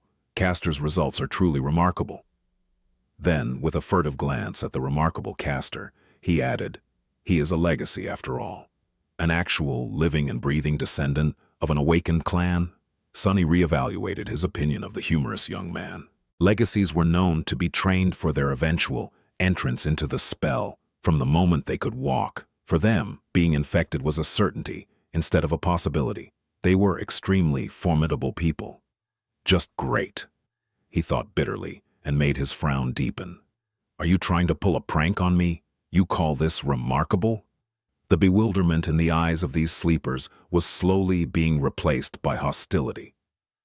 "Listen, friend, if you don't think that an ascended aspect is remarkable, then please share with us your own amazing results. What, pray tell, was your appraisal?" Castor himself was still keeping quiet and smiling. However, his defenders were growing restless. This was exactly what Sonny wanted to happen. He smiled with utter contempt. "I would let you know. My appraisal was, it was glorious. Yes, glorious. And the aspect I acquired was of the divine rank." After that, he received a number of strange looks. No one had ever received a divine aspect before, so of course they were starting to think that he was a lunatic. But there was still a sliver of doubt. Maybe that strange guy was a descendant of a powerful clan, a peerless prodigy. Maybe his appraisal was indeed glorious. Sonny had to dispel that tiny bit of doubt. "Mind you, I'm not some lofty legacy. Pfft, I'm from the outskirts. I've never even received combat training. All that training and he only got an excellent. What did he do during the nightmare? Chua. Pick his nose the whole time." The expressions of all the sleepers that were listening to his bragging instantly changed. An outskirt rat with no training. Yeah, sure. Who was he trying to fool? Finally, with the same polite smile, Castor spoke. "Glorious. That is interesting. Would you mind telling us what were your achievements in the nightmare?" Sonny grinned. "Sure, no problem. First of all, I killed an awakened tyrant." Every cost him a couple of moments of intense pain, but he didn't let it show on his face. His expression was nothing but smug and confrontational. The mere mention of a tyrant, let alone an awakened one, made a couple of sleepers smile with ridicule. "Oh, really? How did you kill it?" An arrogant look appeared on Sonny's face. "How? Let me tell you, I didn't even have to lift a finger. I just spat, and it was torn to pieces." Which was true. Sonny had spat a mouthful of blood on the altar, and as the result, Mountain King was ruthlessly dismembered by Shadow God. Someone openly laughed. "This guy is either insane or purposefully messing with us. Listen here, shorty. Have some decency, okay? Who would believe such a lie?" Sonny was genuinely angry. He wanted to retort, saying that he wasn't short. But he couldn't. Because that would be a lie, damn it. So instead, he just gritted his teeth and said with a voice full of outrage, "I can't answer that, because it's not a lie." "Are you really insisting that you had killed an awakened tyrant? A tyrant? And with a bit of spit, no less?" Sonny knitted his brows. "That's the truth." More laughter followed. "Crazy bastard. He actually believes in his own crap. Insane, he's insane." Unexpectedly, Castor stopped his companions. "Guys." After the laughter quieted down, he asked in a friendly manner, "What else did you achieve?" "What, that wasn't enough?" Sonny raised his chin. "Let me think. Oh, I also killed an awakened swordsman." "Really? How did you do that?" Acting as though he was a little bit embarrassed, Sonny looked down. Actually, that time I had to lift a finger. I even had to shake it a couple of times. That was enough to kill him, though." He was holding the silver bell between his fingers, which led to Hero being attacked and eventually killed by the tyrant. So, technically, all his statements were true. What a crackpot. Ha! Can you believe this idiot? Poor bastard. Not only is he weak, he's also lost it. Castor gave his companions a long look, and then turned to Sunny. Anything else? Sunny blinked. Time for the finishing touch. Something else? Well, oh, right. I communicated with a bunch of gods, even though they were all dead. I made one of them wake up. He gave me a blessing. I was blessed by a god, do you all understand? The sleepers were silently shaking their heads or looking at him with pity. Castor sighed. I see. Well, in comparison to your achievements, mine do look rather average. Thank you for sharing with us. I hope you'll be as successful once we enter the dream realm. Sunny smiled with a look of smug superiority on his face. You better believe it. With that, he turned around and walked away. Ah, that's a job well done. He was pretty sure that after this performance, no one would ever believe that he actually had some kind of a powerful aspect or did anything worthy of notice during the nightmare. He only told them the truth, and yet managed to make everyone believe in the opposite of the truth. Such an incredible feeling. What did they think of him now? They thought that he was weak, grew up without any education in the outskirts, and had no training. More than that, he was apparently either insane or incredibly stupid. His temper was terrible, truly pathetic and pitiful fellow. Now, whenever he was asked about his aspect, he could just honestly say that it was of the divine rank and be laughed at. People would rather believe that the spell had ceased to exist than that he was someone noteworthy. He could even scream about his accomplishments from the roof, and no one would believe him. Subsequently, no one would ever suspect that he had a true name. Just you wait, fools. One day, I'll be the one laughing. As Sunny was walking away, he heard one of the sleepers talking to Castor. Why didn't you put that lunatic in his place? He has belittled you. After a short pause, Castor answered. His voice sounded low and mellow. Poor kid must have lost his mind in the nightmare. It often happens. He'll most likely die soon, so being kind is the least I can do. The corner of Sunny's mouth twitched. What a nice guy. He knew that Castor's words were based on a false assumption, but for some reason, still felt a cold chill running up his spine. Chapter 22. Corpse Corner. Satisfied with his performance, Sunny walked back to the deserted corner of the hall. He felt people looking at him with mockery, contempt, and pity. No one seemed to be willing to stay close to him. It was just as well. He didn't want to be bothered anyway. Still, weren't their reactions a bit exaggerated? It's not like he was carrying an infectious disease. Well, except for the spell. But it wasn't really a disease, which everyone here should have known already. Finally, he extricated himself from the crowd and reached the corner. For some reason, sleepers were unwilling to approach it. Currently, there was only one girl sitting quietly on the bench. Sunny gave her a look. The quiet girl was delicate, demure, and very pretty. Her clothes were tidy and neat. They weren't very expensive, but still rather tasteful. With her pale blonde hair, big blue eyes, and exquisite face, she looked like a beautiful porcelain doll. She was subtly breathtaking. However, there was something wrong with her. Sunny frowned, trying to understand what exactly about the girl made him uncomfortable. After a while, he realized that her empty, expressionless stare was reminding him of Mountain King. Startled, Sunny understood that the girl was blind. It took him a couple of seconds to compose himself. What a shame.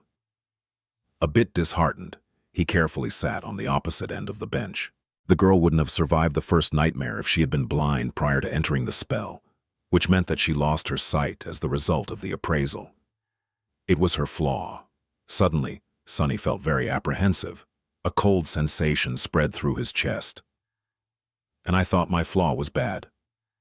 No matter what aspect ability the blind girl had received in exchange for her sight, it was effectively a death sentence.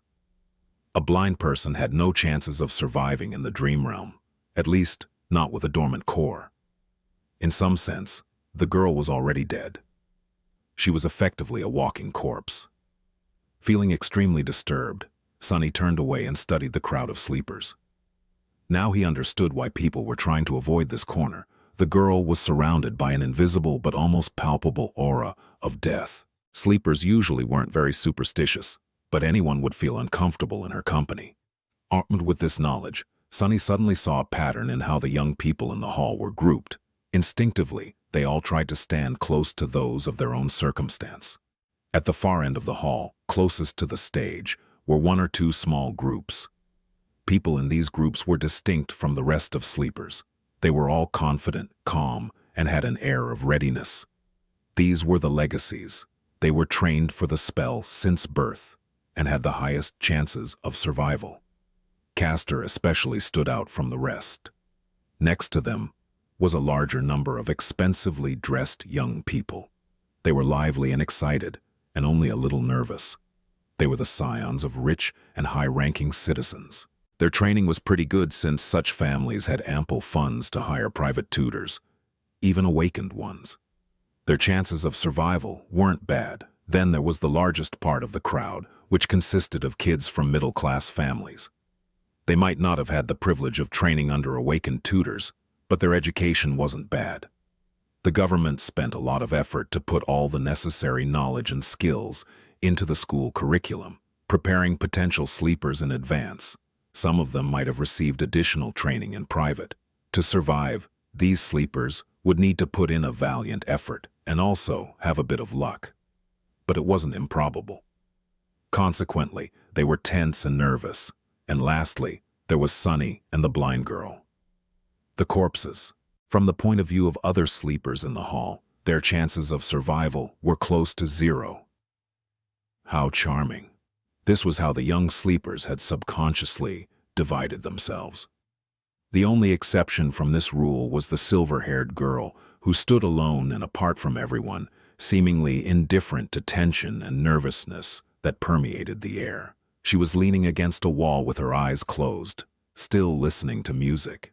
But regardless of their group and level of training, everyone was already tired of waiting. When will the damn induction ceremony start? Sunny thought, irritated. As though answering his thoughts, a tall man in a dark blue uniform appeared on the stage. Not only was he tall, he was actually almost a giant. Sunny even wondered if the man's mother had sinned with a bear. Of course, it was impossible. Bears had gone extinct long before the spell even appeared, but he once saw pictures in a book, and they looked sort of similar. A bear-like nightmare creature, then. The giant man had wide shoulders, an athletic build, and a gorgeous brown beard. His eyes were calm and serious. After reaching the center of the stage, he gave sleepers a long look.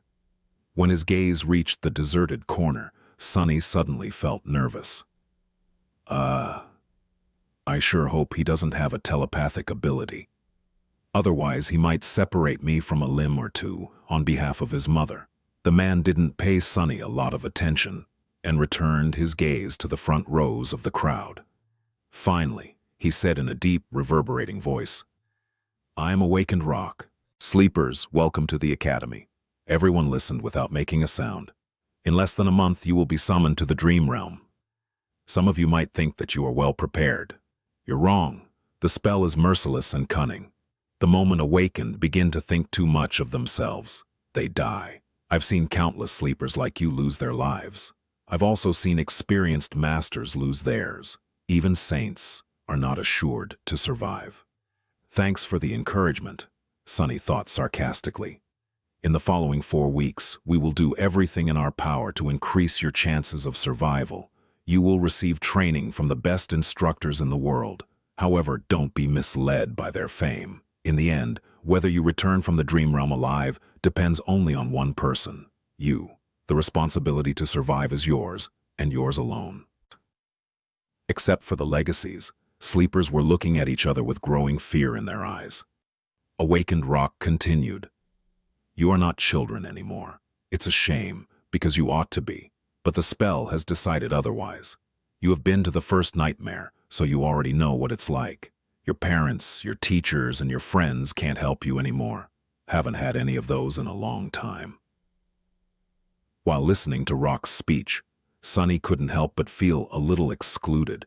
It was all old news to him. However, he understood the instructor's purpose. He had to make young sleepers afraid, because fear was the only thing that would keep them alive. Finally, the speech got to the important part. Awakened Rock paused, giving kids listening to him a few moments to digest his words. Then, with a short nod, he continued. Now we will talk about the difference between nightmares and the dream realm. Chapter 23, Dreams and Nightmares. That was something Sunny was keenly interested in. Of course, he had a general knowledge of how things were set inside the spell, but the first nightmare had already shown him that reality was different from how it was portrayed in popular culture in a number of small but infinitely important ways. He needed to separate truth from the myths. And of course, it was very advantageous to hear it from the mouth of someone who had actually been to the dream realm. So Sunny was all ears. Awakened Rock began to speak. Most people are aware of what nightmares are, because they have an impact on the real world and their lives. All of you have been warned before entering the first nightmare that should you perish there, a nightmare creature would be allowed to cross the threshold and enter reality. Yup. That was the reason why Master Jet had to wait patiently by his side, prepared to deal with the monster if it appears. First nightmares are unique, because each of them is individual. That's why only a single creature can appear. However, starting from the second nightmare, things become much more dangerous. These nightmares are not tied to an infected person. Instead, they are born in the dream realm. While the seed of the nightmare is growing, any number of awakened can attempt to conquer it. Hunting down nightmares was the main responsibility of the awakened. Sunny knew that much. Should they all die or fail to find the seed before it matures, a gate will open in the real world, letting through countless monsters. You all know the consequences. Other awakened will be forced to withstand the onslaught on this side, but then there can be massive destruction or losses among the civilian population. Opening gates were something that every person on the planet feared. It was also the second disaster brought upon by the spell after the initial appearance of the nightmare creatures. The main difference was that, in that initial wave, there were only dormant beasts. However, gates had ranks of their own, and any type of creature could potentially step through. Not long before Sunny was born, a rank 5 gate opening left a whole continent uninhabitable. Luckily, high-rank gates were very rare. Awakened Rock's voice grew solemn. So, it is not wrong to say that the purpose of the awakened is to enter the dream realm, seek out maturing nightmares, and close them before any harm could befall the real world. From this, you can see that the dream realm and the nightmares are connected, but are not one and the same. If nightmares are the destination, then the dream realm is the road, but it is also so much more. Very romantic. Does Awakened Rock have poetic inclinations? Simply put, the dream realm is a world. It is vast, mysterious, and mostly unexplored. It is also dead. There is no life out there except for the nightmare creatures, corrupted ecosystems, and now us. But it wasn't always dead. We can tell that once. A long time ago, the dream realm was home to several primitive civilizations. There are a lot of ruins buried in its soil. From what Sunny knew, those lost civilizations were not really primitive. It's just that their development was centered around soul cores and mysticism as opposed to technology, so basically miracles and magic. What were their names? How did they fall? No one knew. Maybe they were destroyed by the spell. We don't know if the dream realm exists inside the spell as one of its illusions, just on an unimaginably larger scale, or if it's real, with the spell only serving as a pathway between two realities. However, we do suspect that the illusions conjured up inside the nightmares are based on its history. They are replicas of past events, somehow reconstructed from the depths of time. So there might have been a real slave caravan on that Black Mountain once, a long time ago. Sunny remembered how time seemed to move in reverse at the beginning of his nightmare. He thought about how things would have ended up without his involvement. Did the nameless temple slave perish in Mountain King's maw with the rest of the caravan? Somehow he felt that the nameless slave was not that simple. Otherwise, why would the spell remember him? And what about Hero? Was he able to escape? I wonder. There are 4 main differences between the dream realm and the nightmares. Firstly, it doesn't have a story. There is no predetermined conflict you are forced to resolve.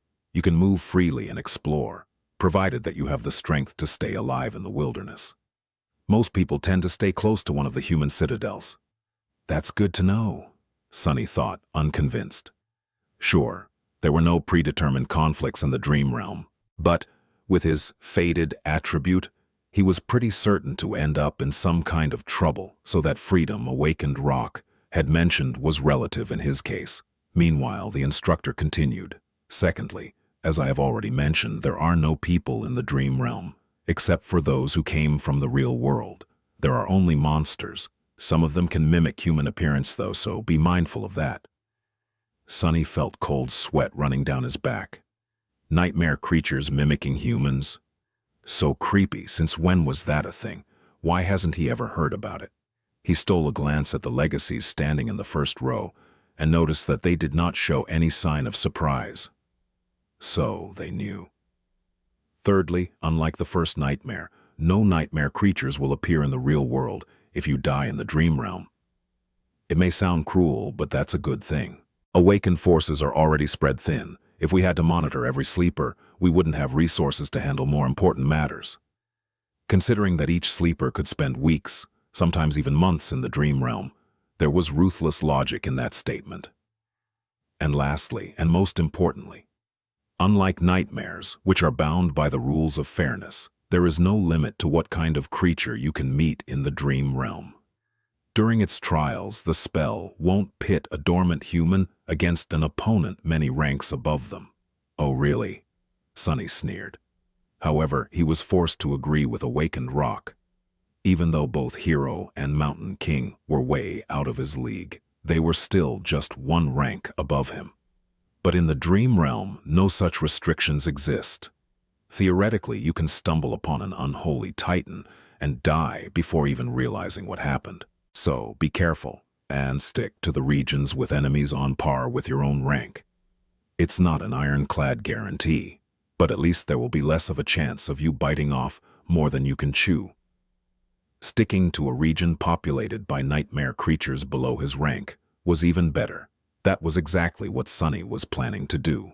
Awakened Rock paused for a few moments, studying the faces of sleepers in front of him. Then he added, "When the solstice comes, you will be drawn into the dream realm. The exact location of where you will appear can't be predicted in advance, but there is a high chance that many of you will find yourselves in close proximity to each other. Band together and proceed to the nearest human citadel. Each citadel is built around a gateway. Once you reach it, you will be able to return." Gateways were special portals that served as exit points from the dream realm.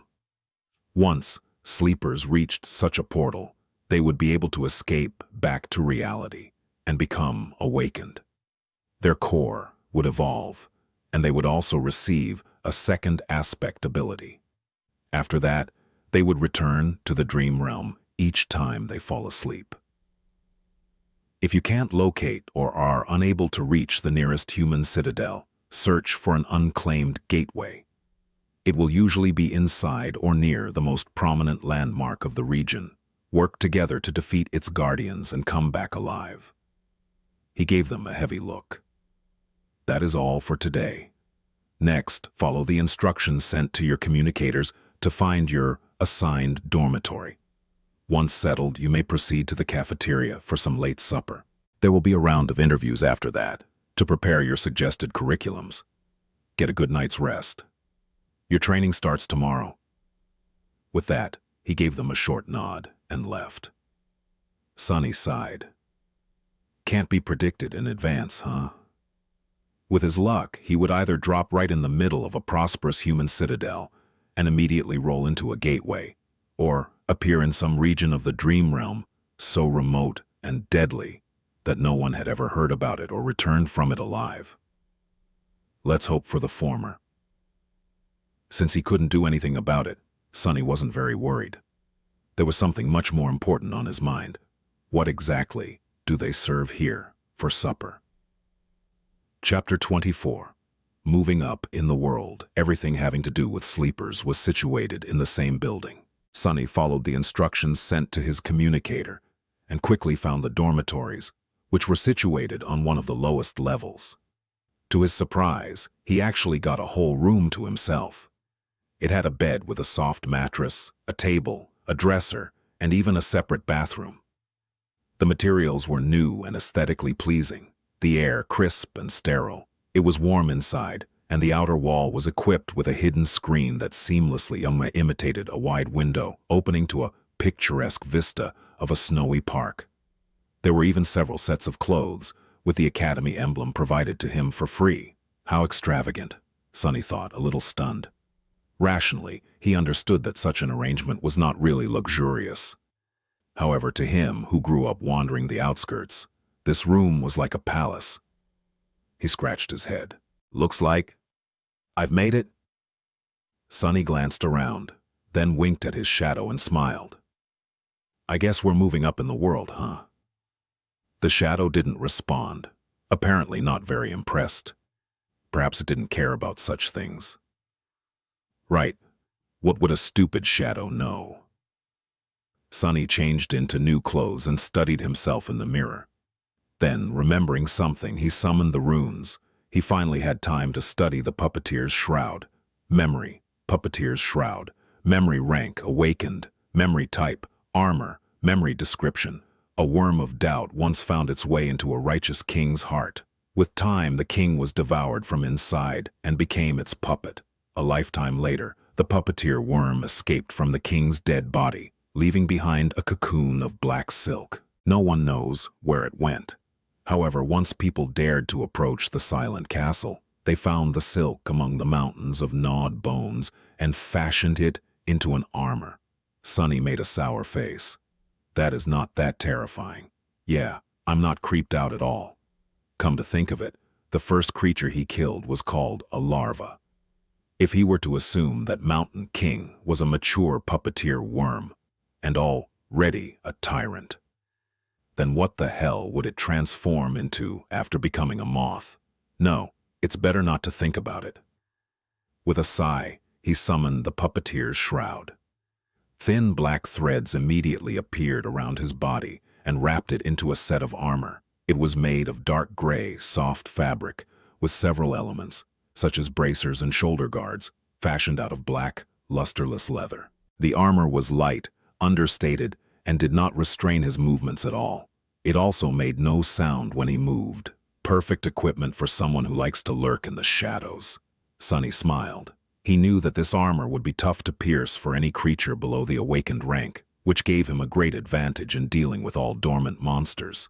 He also felt a sort of strange, faint calmness while wearing it. A worm of doubt. Does it have enhanced protection against mental attacks? Somehow he was sure of it. A great trophy. He wouldn't expect anything less from the memory of a powerful tyrant. The only problem was that the puppeteer's shroud was obviously not meant to be worn on top of a full set of clothes. Quite satisfied, Sonny dismissed it and left his room, heading for the cafeteria. Not bad, Huake, he thought, recalling all the rewards he had received during and after the first nightmare. The supper turned out to be as lavish as the dormitory. Sonny's wish to taste real meat finally came true. Not only was it freely available to sleepers, there wasn't even a limit to the amount each of them could eat. More than that, there were rice, bread, various side dishes, sauces, fresh vegetables, fruits, and all kinds of delicious beverages. Extravagant, Sonny thought, steering clear of the coffee. After building a small mountain of food on his plate, he found an empty seat and, for a while, forgot about the world's existence. As juicy, textured, perfectly seasoned meat filled his mouth, Sonny's vision suddenly was full of stars. He had to hold back an exhilarated moan, and to think he could have lived like that for a whole year. Damn spell, why didn't you infect me a few months ago? He concentrated on the food, decimating the whole plate in no time. Satiated and more than a little gorged, Sonny longingly looked back and thought about getting another serving. But it was already time for his appointment with the Academy personnel. Full of regret, he stood up and left the cafeteria. Soon, he found himself in a small office, sitting across from an administrative worker. The worker was very friendly and started the interview right away. Just like Master Jet had warned him, Sonny was offered psychological counseling again. Remembering her advice, he refused, and the interview smoothly switched to questions about his aspect. He didn't want to give up information about his abilities, but also knew that he had to tell the worker something. Luckily, the questions were worded in a way to put sleepers at ease. As such, most of them started with nice and polite preambles like, "Would you like to tell me?" or "If you're willing to share," which gave Sunny an opportunity to give neutral answers. "Would you mind telling me about the type of aspect ability you received, as in combat, sorcery, utility?" He did mind, but had to be careful. I'm not sure. I haven't had time to understand it well." "That's all right. Are you able to directly deal damage with your ability?" "I guess not. Earlier, I wasn't even able to harm a towel." Things went on like that. In the end, Sunny shared just enough information to create an impression that his aspect was weak, harmless, and most likely having something to do with utility. After that, he returned to his room, undressed and went to sleep. Sunny thought that falling asleep for the first time after the nightmare would be weird, but in fact, it was surprisingly easy. Lying on a soft mattress, with his skin against clean bed sheets and a fluffy pillow under his head, he slept like a baby. Early in the morning, Sunny washed up in his private bathroom and, bursting with energy, hurried to get breakfast in a happy mood. The cafeteria was a bit crowded. After filling his plate with all kinds of delicious stuff, he quickly realized that the only place he could sit was near the blind girl from yesterday. Her table was empty, since no one wanted to be close to her. Sunny grimaced. It seemed that the two of them were doomed to be outcasts together for the remaining 4 weeks. He also felt uncomfortable in the company of someone who was practically a dead person, but there wasn't much of a choice. Losing his good mood, he sat at the blind girl's table and gave a precursory nod to the social worker who was helping her get around. After that, he tried to pretend that they didn't exist and concentrated on his food. However, before he could finish, a sudden commotion drew his attention. "What's going on?" He looked up and noticed that a lot of sleepers were gathered around the large screen hanging on the wall of the cafeteria, their faces filled with excitement and awe. On the screen, a list of names was displayed, ranking the new batch of sleepers from weakest to strongest, most likely deduced from the results of the interviews. Not particularly interested, he quickly found his own name near the bottom of the list. The only sleeper who the Academy judged to be less likely to succeed than him was the blind girl. Turns out her name was Cassia, but the commotion was a bit too loud to be just the result of the ranking. Curious, he moved his gaze up. The sleepers were restless. How can this be? I'm not seeing things, right? What kind of a monster is she?" Castor was placed in second place, and right above him, the portrait of the silver-haired girl could be clearly seen. To the right of it, 2 simple lines of text were displayed. Name, Nephis. True name, Changing Star. Chapter 25, Wilderness Survival. So the silver-haired girl, Nephis, also received a true name in her first nightmare. To get his own, Sunny had to deal with Hero and Mountain King while possessing a completely useless aspect, an impossible feat that seemed to have pleased the spell very much. I wonder how she had gotten hers. Sleepers in the cafeteria were struck dumb by the revelation of this achievement. They were staring at the screen with astonishment, fear, and admiration. Listening to their excited whispers, Sunny felt a childish desire to scream, "Me too, I have one too." But of course he kept quiet. Looking around, he noticed Castor's gaze fixed on the screen. There was a strange, somber expression on the humorous young man's face. But the weird thing about it was that, as far as Sunny could tell, Castor wasn't looking at the line of text containing the true name. Instead, he was staring at the line of text that read Nephis, as though the girl's actual name held more meaning to him than the one given by the spell. Interesting. Do they know each other? Why would a lofty legacy know someone who came to the Academy in a police-issued tracksuit? And speaking of Nephis, where was she? Sunny glanced around the cafeteria and quickly noticed the silver-haired girl, who was sitting quietly in a corner with a cup of coffee in her hands.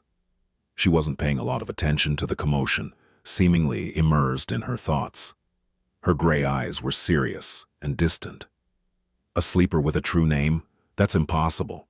It's technically possible. Smile of Heaven received her true name in the first nightmare, I think. But yeah, I'm doubtful. Maybe she lied in the interview. Are you stupid? If it was that easy to deceive the administrators, the crazy pervert from yesterday would have been in the first place instead. Sunny's face twitched. Crazy pervert, huh? Well, why don't we just ask her? Suddenly there was a deafening silence in the cafeteria. Following the suggestion, sleepers stopped talking and turned around, staring at Nephis. However, no one seemed to have the courage to approach her first. Finally, sensing something, she raised her eyes and looked at them with surprise. What? Even the blind girl, Cassia, turned in the direction of her voice. After a couple of moments, Castor suddenly walked over and made a small bow. Lady Nephis, I am Castor from the Han Li clan. I see that your trial went well. Lady, why is he addressing her that way? And he had to introduce himself. So they don't know each other? Interesting. Nephis seemed to be a little bit perplexed by the question. After thinking for a while, she smiled brightly and shrugged. It is what it is. Castor awkwardly returned the smile. I see. I'm very glad that you returned unharmed. Not that I doubted your abilities. Nephis nodded. Thank you. After that, she returned to her coffee, indicating that the conversation was over, or simply oblivious to everyone's attention. Sunny sighed. How mysterious. There were a lot of thoughts on his mind. However, none of them could distract him from the most important thing: breakfast. A few seconds later, he had forgotten all about the awkward dynamic between Castor and Nephis, and was happily shoveling down his food. The wilderness survival classroom was spacious, tastefully decorated, and completely empty. Sunny even thought that he was mistaken, but then spotted a gloomy instructor sitting behind a wide wooden desk. Noticing him, the instructor perked up. Come in, young man. He was a lively old man with messy gray hair, absent-minded eyes, and a pair of bushy eyebrows that seemed to jump around on their own.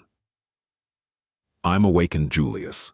You can call me Teacher Julius. Sit down, sit down. What's your name? Sunny obediently sat down. It's Sunless. Julius raised his eyebrows. Ah, what an ominous name. But that is good, very good. After all, we have to deal with a lot of ominous things. Sunny carefully looked around. I'm sorry, teacher. Did I come too early? No, well, you were right, on time. Are other students late? The instructor grunted with incredible contempt. No one else is coming. Those brutes are only interested in swinging their fists and swords around. Very few are smart like you and know the true value of knowledge. Oh, so it was that unpopular. Sunny inwardly sighed, hoping that he won't regret the decision to abandon combat training in favor of this course. Say, young man, why did you choose wilderness survival of all things? There was no point in hiding the true reason. Not that Sunny would have been able to anyway. The awakened that monitored me during the first nightmare, Master Jet, had advised me to study it above all things. A very wise advice. The Master truly knows what's important. Wait, did you say Jet? His eyes widened. Soul Reaper Jet, that murderous savage? Who would have thought that a barbarian like her would know the value of intricate knowledge? Soul Reaper, Sunny's curiosity was piqued. Teacher, do you know Master Jet? Julius carefully looked behind his back before answering. Who doesn't know the Soul Reaper? She might not be the most powerful awakened out there, but she is certainly one of the most feared. That's because her aspect abilities disregard flesh and target soul cores directly, which means that no amount of armor, damage resistance, and physical protection can stop them. He leaned forward. The only good thing is that she's young, and not likely to become a saint anytime soon, or even ever. Yes, luckily, there's a very low probability that she'll ever advance. Sunny blinked. Why? Julius looked at him as though trying to comprehend how someone could be so ignorant. Because of her problematic personality, of course. Who would want to help a psychopathic killer become a saint? You need a team of outstanding companions and a lot of support to attempt conquering the third nightmare. Soul Reaper Jet isn't... Wait. Suddenly, Julius frowned and leaned back. Why am I gossiping with you? You're too young to know such things. More than that, it's not in my character to badmouth others behind their backs. I would beg to differ. Sonny thought sarcastically, but didn't say anything out loud. He already got a lot of juicy information out of teacher Julius. Maybe choosing wilderness survival was the right choice after all. Let's get back to your curriculum. What other courses are you taking? Sonny sighed. None. For the next 4 weeks, I'll be fully concentrated on wilderness survival. Julius stared at him for a whole minute, an expression of utter astonishment written clearly on his face. Then, slowly, an excited gleam appeared in his eyes. Finally, he grinned. Wonderful. This is wonderful. You're such an astute young man, don't you worry. In 4 whole weeks, I will make you immortal. Sonny's lessons with teacher Julius started pleasantly and without much tension, but just an hour later, he felt like his head was ready to explode. There was so much new information, and all of it was so strange and counterintuitive for someone who had never left the walled-off, sheltered confines of the city. From time to time, Julius gaped at Sonny's lack of knowledge and relevant experience. However, he had a good attitude and an endless enthusiasm for teaching. Whenever Sonny stumbled, he would patiently slow down and allow his student to catch up. The curriculum that Julius planned out was practically insane. There was an endless amount of theoretical knowledge to learn, practical lessons both in virtual reality and the real world, numerous subjects and weird things to study. There were even several lessons dedicated exclusively to learning the basics of several dead languages of the dream realm. Why would I need to learn new languages? Sonny thought with self-pity. The spell automatically translates everything. But Julius was uncompromising. The spell is not a translator. Do you think it has the time to express the intricacies of human speech? Let's say you're seeking shelter in a ruin and find an inscription that reads, "Certain death ahead." There are 30 words for death in the rune language. Just by knowing the runes, you'll be able to deduce what kind of danger there is. On the first day, they studied until the sun was about to set. Only then did Julius decide to let Sonny go. Mentally exhausted and lamenting the fact that he had to miss lunch and dinner, Sonny decided to gently remind his teacher about the importance of food for maintaining high levels of concentration tomorrow. After returning to his room, he fell on a chair and stared blankly into the distance for a while. Then, as though remembering something, Sonny turned to his shadow. Right. He had a lot to accomplish before supper. He observed the shadow for a few seconds and then grinned. Let's see what you can really do. Chapter 26. Changing Star. Sonny was pretty sure that his shadow was capable of much more than just being a silent follower. After all, the spell had described it as being an invaluable helper. It was now up to him to find out how exactly shadow control could be of help. As in many other matters having to do with aspects, there was a certain level of instinctual understanding buried deep inside his subconscious. This understanding was either given to him by the spell or was something innate to every awakened. Sonny just had to sense the subconscious knowledge and learn how to put it into practice. Once again, he concentrated on sensing his body and spirit, then commanded the shadow to perform a series of simple motions. With each of them, he was growing more and more familiar with the feeling of controlling the shadow. Pretty soon it was as natural to him as breathing and walking. The shadow felt like a part of his body. Satisfied with this initial result, Sonny carefully gave it a new command. Without pause, the shadow separated itself from the soles of his shoes, walked to the other end of the room, and turned around, staring at him in slightly mocking silence. Sonny was left without a shadow. This is not scientific at all, he thought with an amused smile. Science never really applied to anything having to do with the spell, after all. As the shadow walked away, he felt a very weird split happening in his mind. It was like his perception had separated into 2 distinct sources. One was his body, the other, his shadow. With a bit of trying, he managed to focus on the second source. Instantly, his vision blurred. "Whoa!" Sonny blurted, surprised. "Whoa!" The shadow heard from the other end of the room. Sonny blinked. In his mind, there now existed 2 pictures. One was of his room's door, with an indifferent shadow standing in front of it. The other was of a pale young man sitting on a chair, wide-eyed and bewildered. "That's me." He raised an arm and waved it in the air. Simultaneously, the pale young man raised and waved his. "I can perceive the world through my shadow?" He sat for a while thinking. An ability like that opened up a lot of possibilities. With his Child of Shadows attribute allowing him to see and move stealthily in the darkness, and shadow control allowing him to send out a sneaky shadow as a scout, he was pretty much a perfect spy. A spy was someone who gathered information without exposing themselves to a lot of risk. A role like that suited Sunny's taste very much. Of course, spies were also able to strike from the shadows with deadly precision. Armed with information, they were masterful ambushers. With the prior knowledge of the opponent's weaknesses, their attacks were surgical and lethal. But any direct confrontation would mean putting himself in danger, so Sunny wasn't very keen on becoming an assassin. After all, his aspects still lacked the means of directly enhancing his combat performance. "Shall we test it?" He looked at the shadow and gave it a command. With an exaggerated sigh, the shadow bent down and nimbly slid under the door. Instantly, he could see both the room and the hallway outside. Sunny closed his eyes to focus on the picture projected from the shadow. Moving stealthily from one shadow to another, it glided down the hallway. With a bit of timing and consideration, his scout was practically invisible. Sunny passed by a couple of sleepers and listened in on their conversation. Not finding it very interesting, he continued forward. Finally, the shadow stopped at a corner. To its left were the elevators, to its right, the way to the girls' dormitory. All sorts of provocative images immediately entered Sunny's head. "Oh my," he thought, blushing.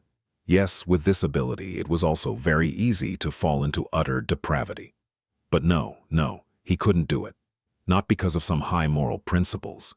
It's just that, with his reputation of a pervert, the chances of being asked if he had done something unbecoming were pretty high, so he needed the ability to honestly answer no. "So, I probably shouldn't, right? Right? Of course you're right, don't even think about it." Back in his room, Sunny sighed with a lot of regret.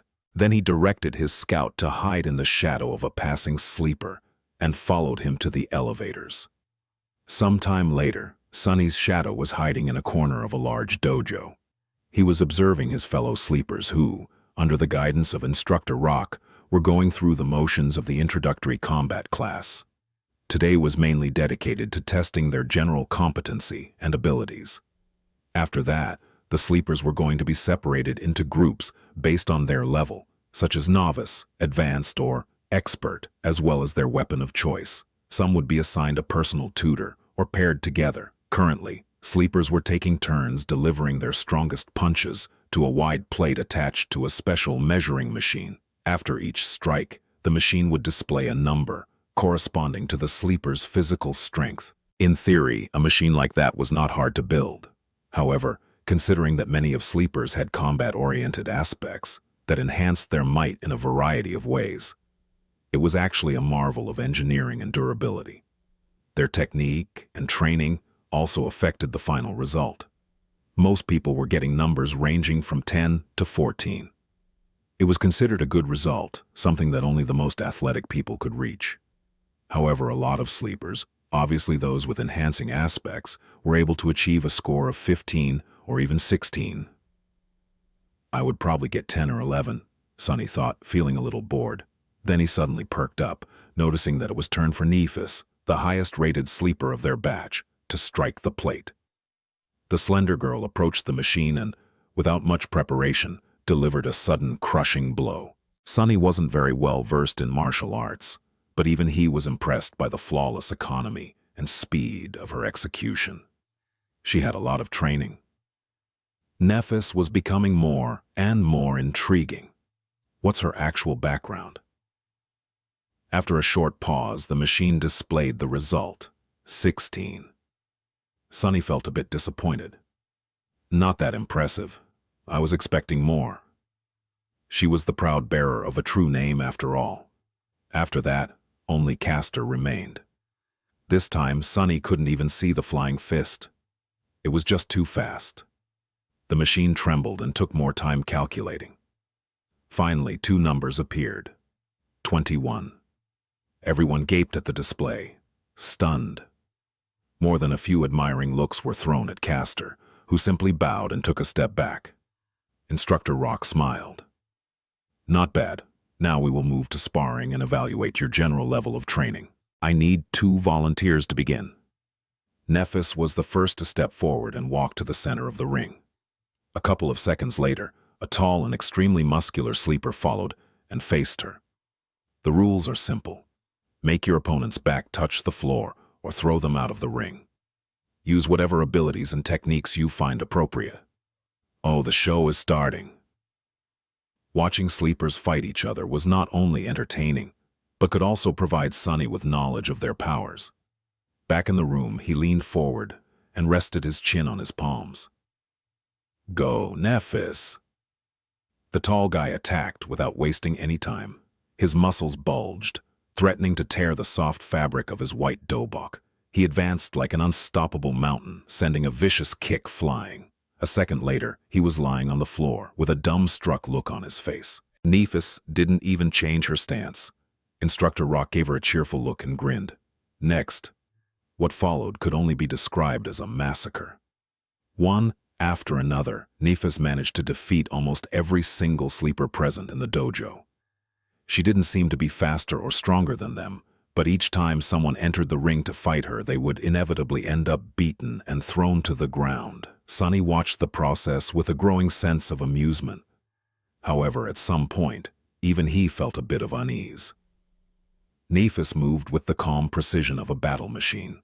Her technique was clean, graceful, and ruthless.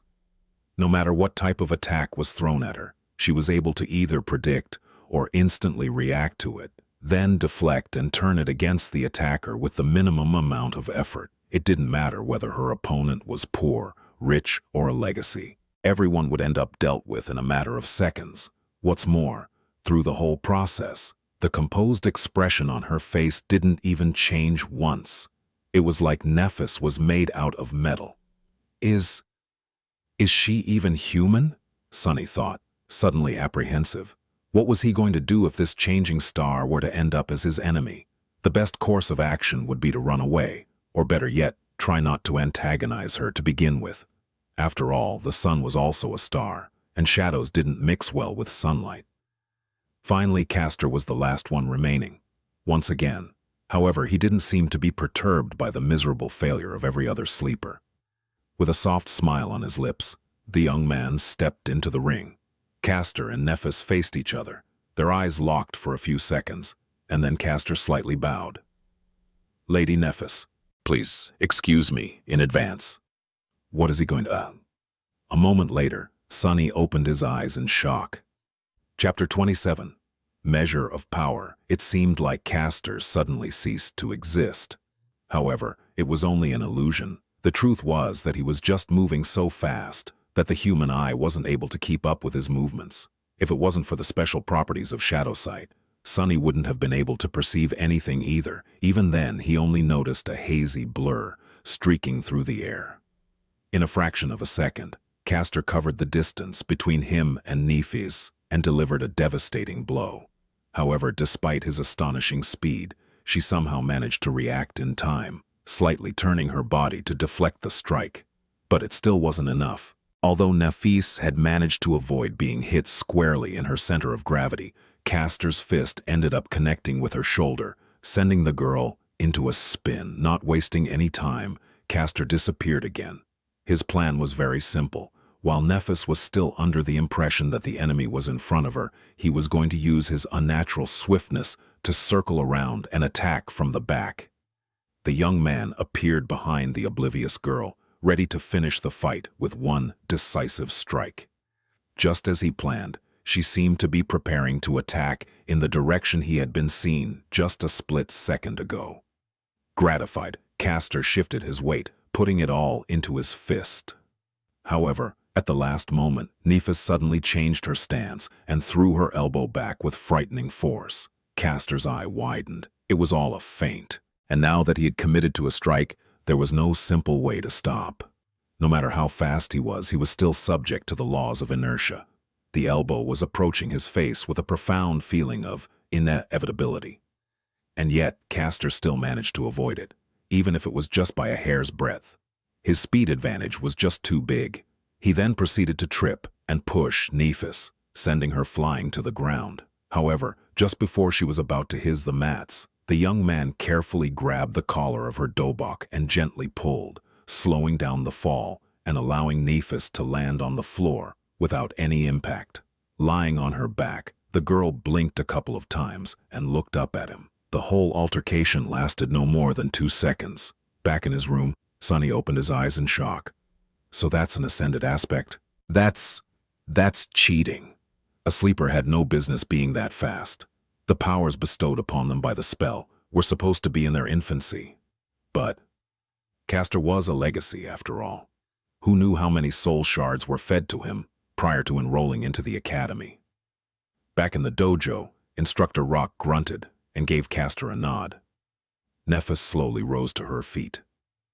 The rest of the sleepers were gawking at the young man with reverence, whispering among each other in hushed tones.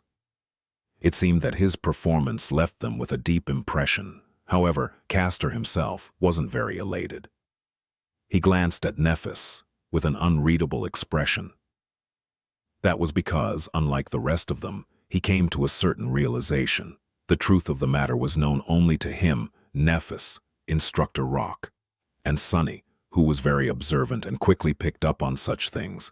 The thing that sleepers failed to notice was that Nephis did not use her aspect ability when facing Castor. In fact, she had not used it at any point during today's testing. No one even knew what her ability was, and yet, despite his powerful aspect, Castor barely managed to clutch a victory against her. What a monster, Sonny thought, full of unease. The shadow hiding in the corner of the dojo seemed to agree with him wholeheartedly. After that, the introductory combat class was over. Sore from the beating they received, sleepers headed for the showers. Sonny waited for a bit and then directed his shadow to sneak into the boys' locker room. He wasn't very interested in watching a bunch of teenagers changing clothes, but there was a slight possibility that Castor would either comment on his duel with Nephis or answer some questions about his incredible aspect ability. Just as he had expected, the young man was surrounded by a group of newly converted fans. They were congratulating him on his victory, full of adoration and excitement. However, Castor himself seemed to be in a bad mood. His expression was somber, and there was a grim heaviness in his eyes.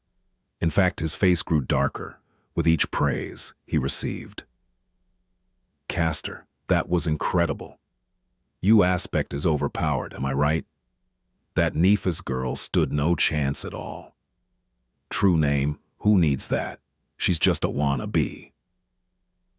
Finally, Castor raised his head and pierced the last boy who had spoken with a cold look.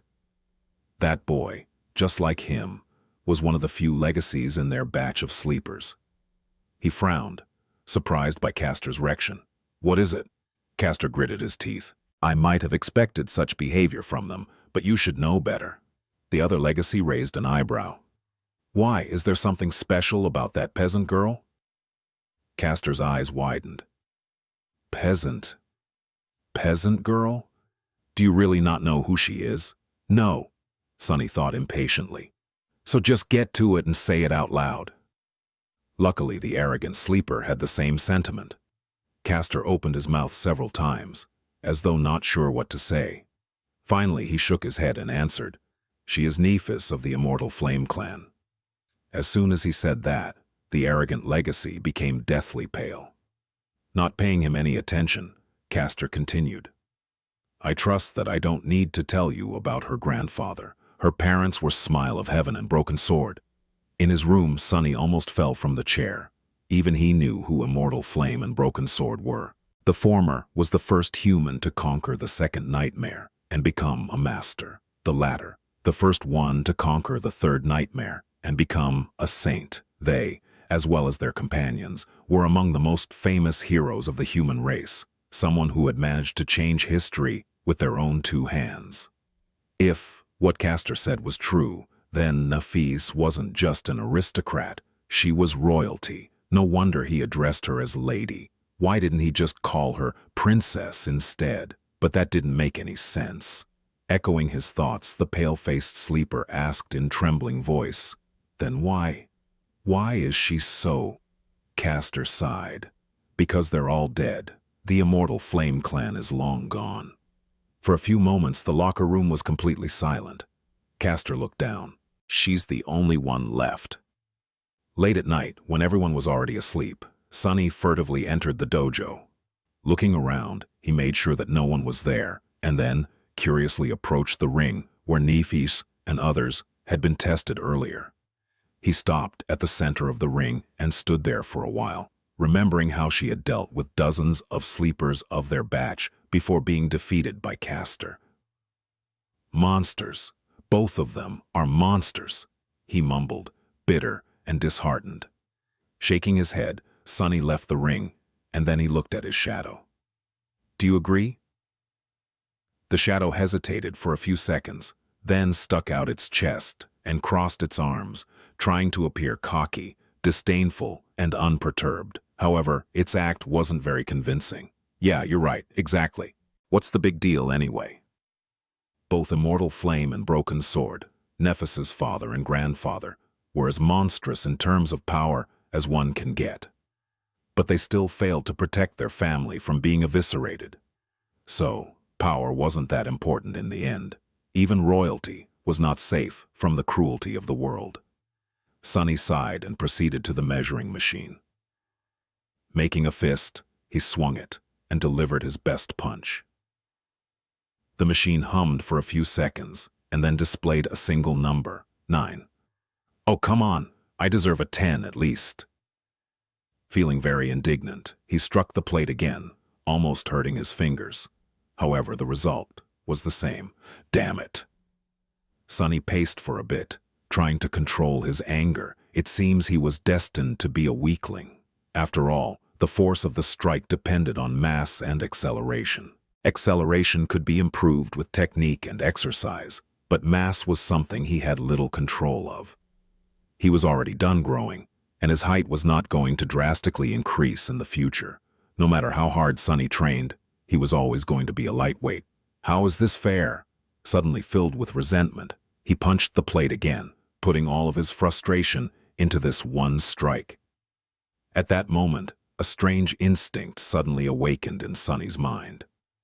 Following the command, Chapter 28, Training Montage. Days flew by. Sunny only had 4 weeks to prepare himself for the journey into the dream realm. So there wasn't even a minute to spare. He was relentless, pushing his body and mind to the limits in an attempt to absorb as much knowledge and skills as possible in that short amount of time.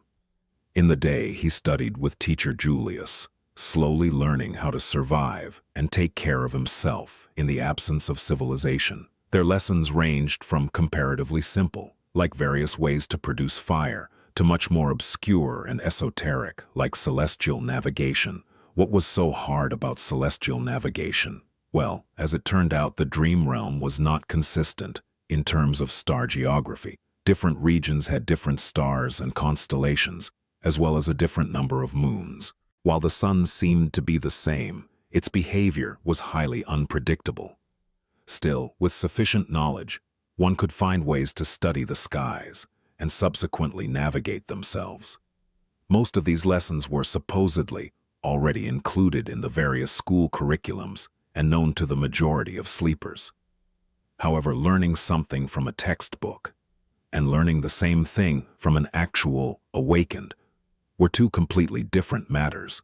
Teacher Julius had a habit of going much more in-depth when explaining his subject.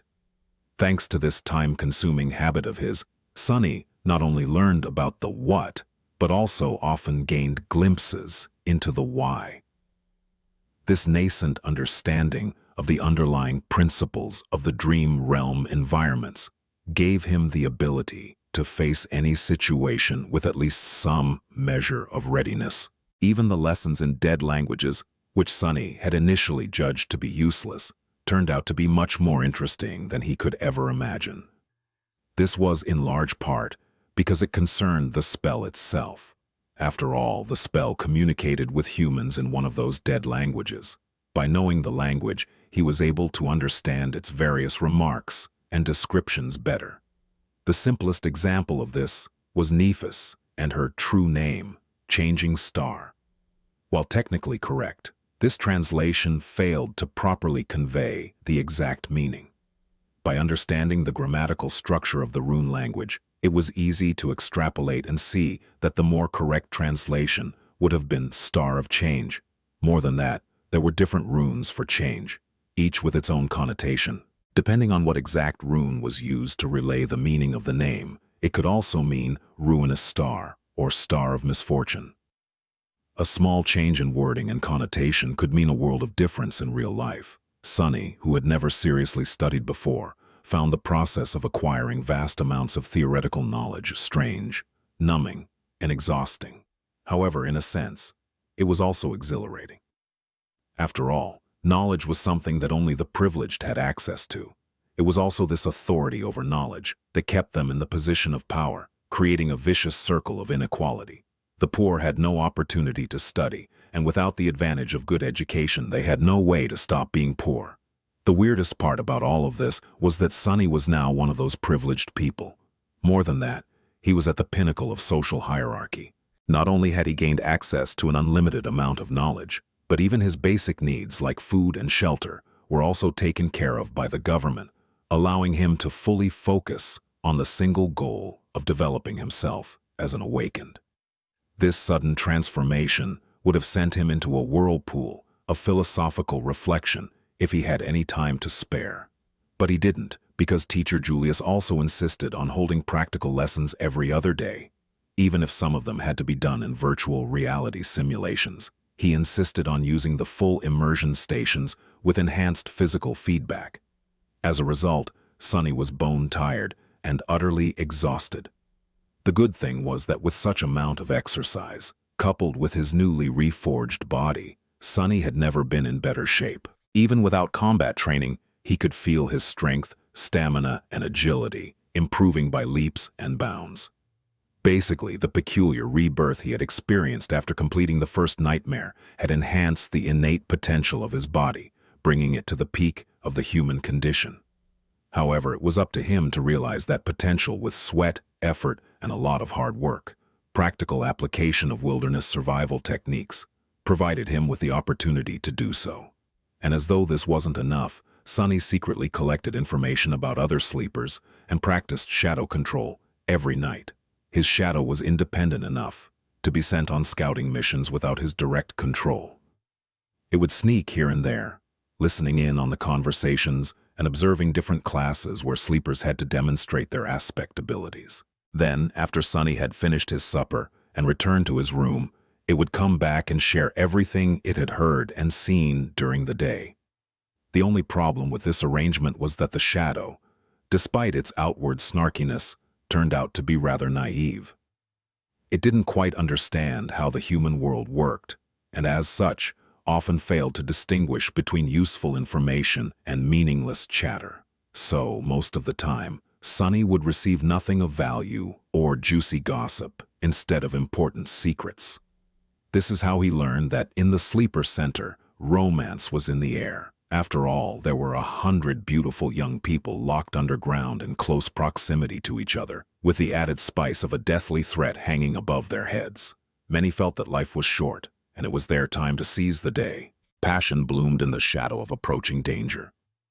Sunny was excluded from this whole side of the thing, of course. Firstly, he had already positioned himself to be perceived as an unlikable lunatic. Secondly, he simply had no time for anything except for his lessons and training. And lastly, he was wary of getting too close to anybody, afraid that a situation would arise where he would have no choice but to divulge his true name. Apart from gathering information and slowly learning about the scope and details of various aspect abilities, and to a lesser extent, flaws, he was also experimenting with shadow control. The results were very promising. He quickly found out that his shadow was able to enhance various objects, and not only his body. If it wrapped itself around a weapon, the weapon strike harder and deliver more damage. If it was applied to an armor, the armor would become sturdier and harder to break. The enhancement was rather substantial too. It was roughly twice as much as the initial value. All in all, this ability, if used correctly, could make him a powerhouse among the sleepers. Many combat aspects could deliver more speed or damage. Many could provide more defense and protection, but none were as well-rounded and versatile as Shadow Slave. With the added utility of Shadow Sight, Shadow Step, and Shadow Scout, it was truly incredible.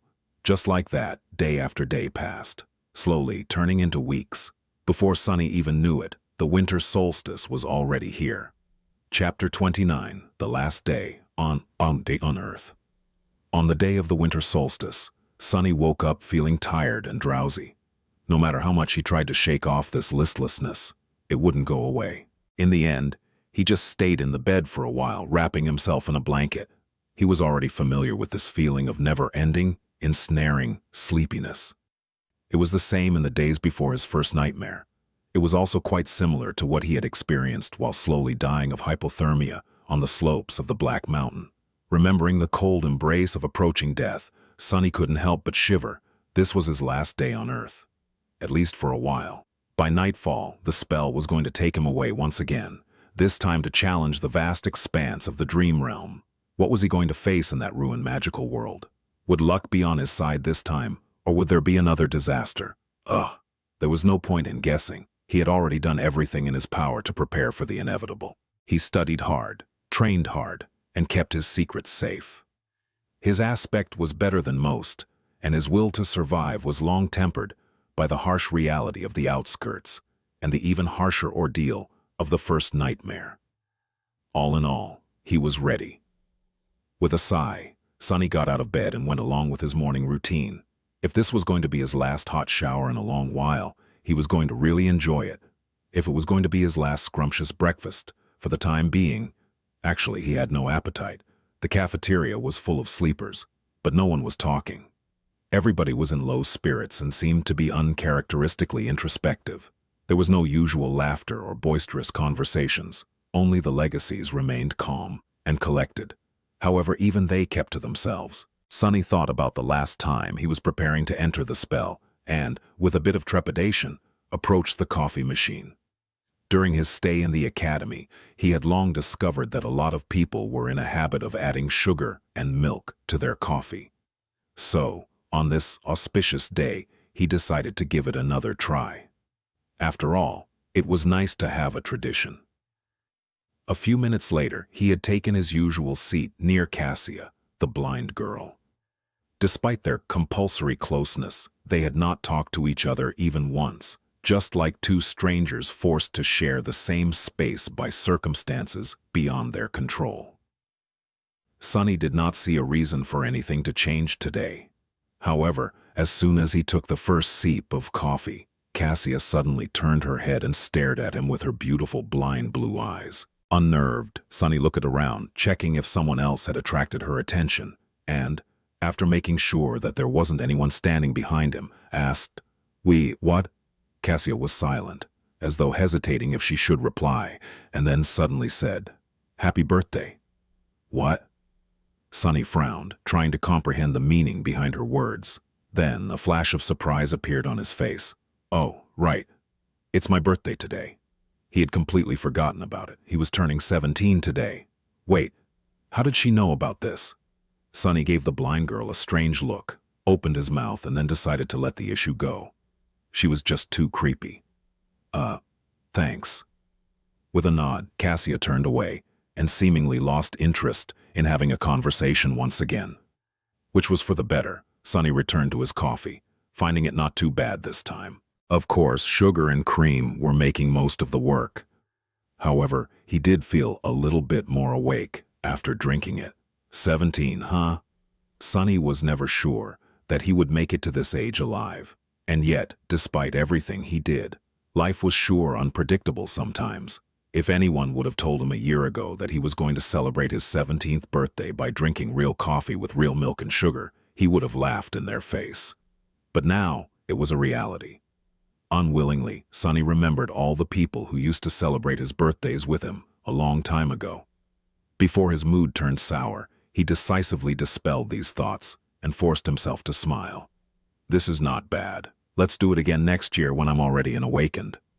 Cheering himself up like that, he finished his coffee and left the cafeteria.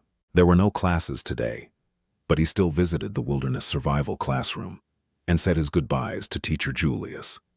The old man got pretty emotional when sending him off. He gave Sunny one last tip, a dozen or so times in a row, and even promised to apply for a research assistant position to be opened after the young man had become a full awakened. Sunny left, thanking him for his time and patience. After that, there wasn't much to do. When the sun was close to setting, Instructor Rock gathered them in the foyer of the sleeper center and led them outside. In the snowy parks that surrounded the white building, other awakened were leading their own batches of sleepers to the same destination. It was the Academy's medical center. The center looked more like a shrine than a hospital. Its interior contained both highly advanced technology as well as some of the best healers among the awakened. For the duration of their first journey into the dream realm, the bodies of sleepers would be kept safe in specially designed pods and sustained by the magical powers of those healers if anything unfortunate were to happen on the other side of the spell. Of course, whether or not they would wake up in the end wholly depended on the sleepers themselves. To Sunny's surprise, after entering the medical center, Instructor Rock did not take them directly to the wing containing sleeper pods.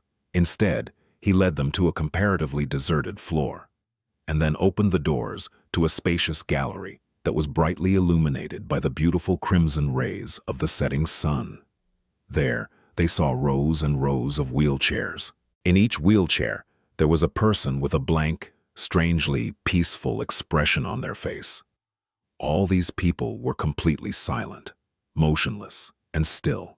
They did not show any reaction to the appearance of guests. They all seemed to be empty.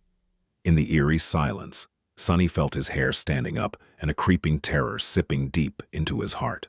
Instructor Rock looked at the empty people with solemn eyes. "There is a reason I brought you all here. Look well and remember, some of you may know who these people are. For those of you who don't, they are called Hollow." He gritted his teeth. Each one of them was once either a sleeper or an awakened. Some of them were weak, some of them were strong, some were even incredibly powerful. All of them have perished in the dream realm. Their souls are gone, Sunny realized, horrified. If you're lucky, once your spirit is destroyed, your body dies with it. But if not, you'll become just like them, Hollow. Instructor Rock glanced in the direction where Castor and Nephis stood, and then added, "So don't die out there." Half an hour later, sleepers had been led to their personal rooms and were preparing to enter the pods. In one of the rooms, the blind girl, Cassia, was helplessly trying to orient herself in the unfamiliar space, touching the walls and strange pieces of machinery with her hands. Tears were streaming down her beautiful, doll-like face. In the other room, proud Legacy Castor was staring listlessly at the floor. His lips were moving, repeating one strange phrase over and over again. He was trembling. Somewhere else, changing Star Nephis, the last daughter of the immortal Flame Clan, was looking down at her hands. Underneath her skin, soft white radiance was slowly growing brighter and brighter. Her face was contorted in a grimace of harrowing agony. And finally, there was a room where shadow slave Sunless, lost from light, turned away from the sleeping pod and glanced down at his shadow. "Well, are you ready?" The shadow shrugged and didn't answer. Sunny sighed. "Yeah, me too." With that, he stepped forward and climbed into the pod. In the vast, echoing darkness, he heard, "Welcome to the dream realm, Sunless." Chapter 30. Starless Void. Sunny was expecting to first look at the place where his arrival to the dream realm was going to take place from above, just like it had happened at the beginning of the first nightmare. Back then, time had magically moved in reverse, giving him an opportunity to see hints of what he was going to face. Instead, immediately after hearing the greetings of the spell, Sunny found himself blind and drowning. As he instinctively tried to open his mouth to scream, salty water rushed inside, making him choke and twitch. More than that, he couldn't see anything. No, it's not that he couldn't see. It's just there was no source of light around. Usually, darkness wasn't a problem for Sunny, but for some reason, his sight wasn't working anymore. Maybe the seawater he was submerged in was blocking it. If it wasn't for the special space perception that the affinity to shadows gave him, he would have been completely disoriented. With its help, though, He barely managed to understand which side was down and which side was up. Luckily, Teacher Julius's lessons had included swimming. Swearing to thank both the old man and Master Jet once he came back, Sunny forced himself to stay calm and began to swim upward. In a few long and tense seconds, his head broke through the surface of the water. Sunny was finally able to draw in a deep, hoarse breath. Breathe, breathe, you're still alive. After sucking in enough air to soothe his burning lungs and compose himself to a certain degree, Sunny carefully spun in the water, trying to take in his surroundings. What met him was an endless, jet-black expanse of undulating waves. Above them was an empty, black sky.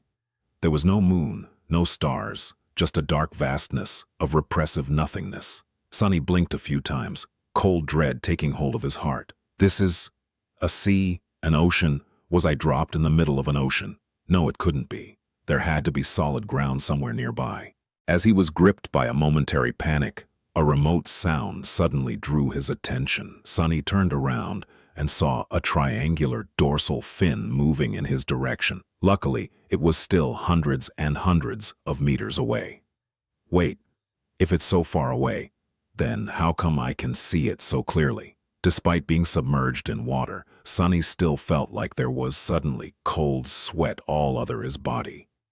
By his estimation, that dorsal fin was at least 5 meters tall. It was rapidly approaching, growing visibly larger with each second. Damn you, spell! With eyes full of horror, Sunny spun again, desperately trying to find something, anything, to save him. And there, a short distance away, he finally noticed a black mass protruding slightly above the water. Not wasting even a second on thinking, he started to swing his arms and legs, swimming in the direction of the black mass with a considerable speed. However, no matter how fast he swam, the giant shadow of the unknown creature was closing the distance between them much faster. A small part of Sunny's mind managed to preserve its rationality, even when faced with this boundless, primal fear. Not allowing himself to slip entirely into panic, Sunny tried to think, and then silently commanded his own shadow to wrap itself around his body. Instantly, his speed increased twofold. Just seconds before the unknown colossus got to him, Sunny reached the black mass, stretched out his hands, and pulled himself out of the water. He rolled away from the edge, scratching his skin on the uneven rocks, and jumped in fright when the whole surface underneath him shuddered, as though something massive had collided with it. As Sunny backed out, terrifying jaws appeared from the water, with rows and rows of giant teeth, each one as long as he was tall. He opened his eyes wide, understanding that the rock he had climbed on was not tall enough to save him from the monster. Why is it even trying to eat me? I'm too small to be considered a filling snack for something this enormous. However, before the monster had a chance to attack, a colossal tentacle suddenly broke through the water and rose into the air like some strange black tower. Before too long it fell down, entangling the owner of the giant maw and pulling it back under the water. Sunny lost the feeling in his legs and plopped on the ground. His mouth opened. His whole body was shaking.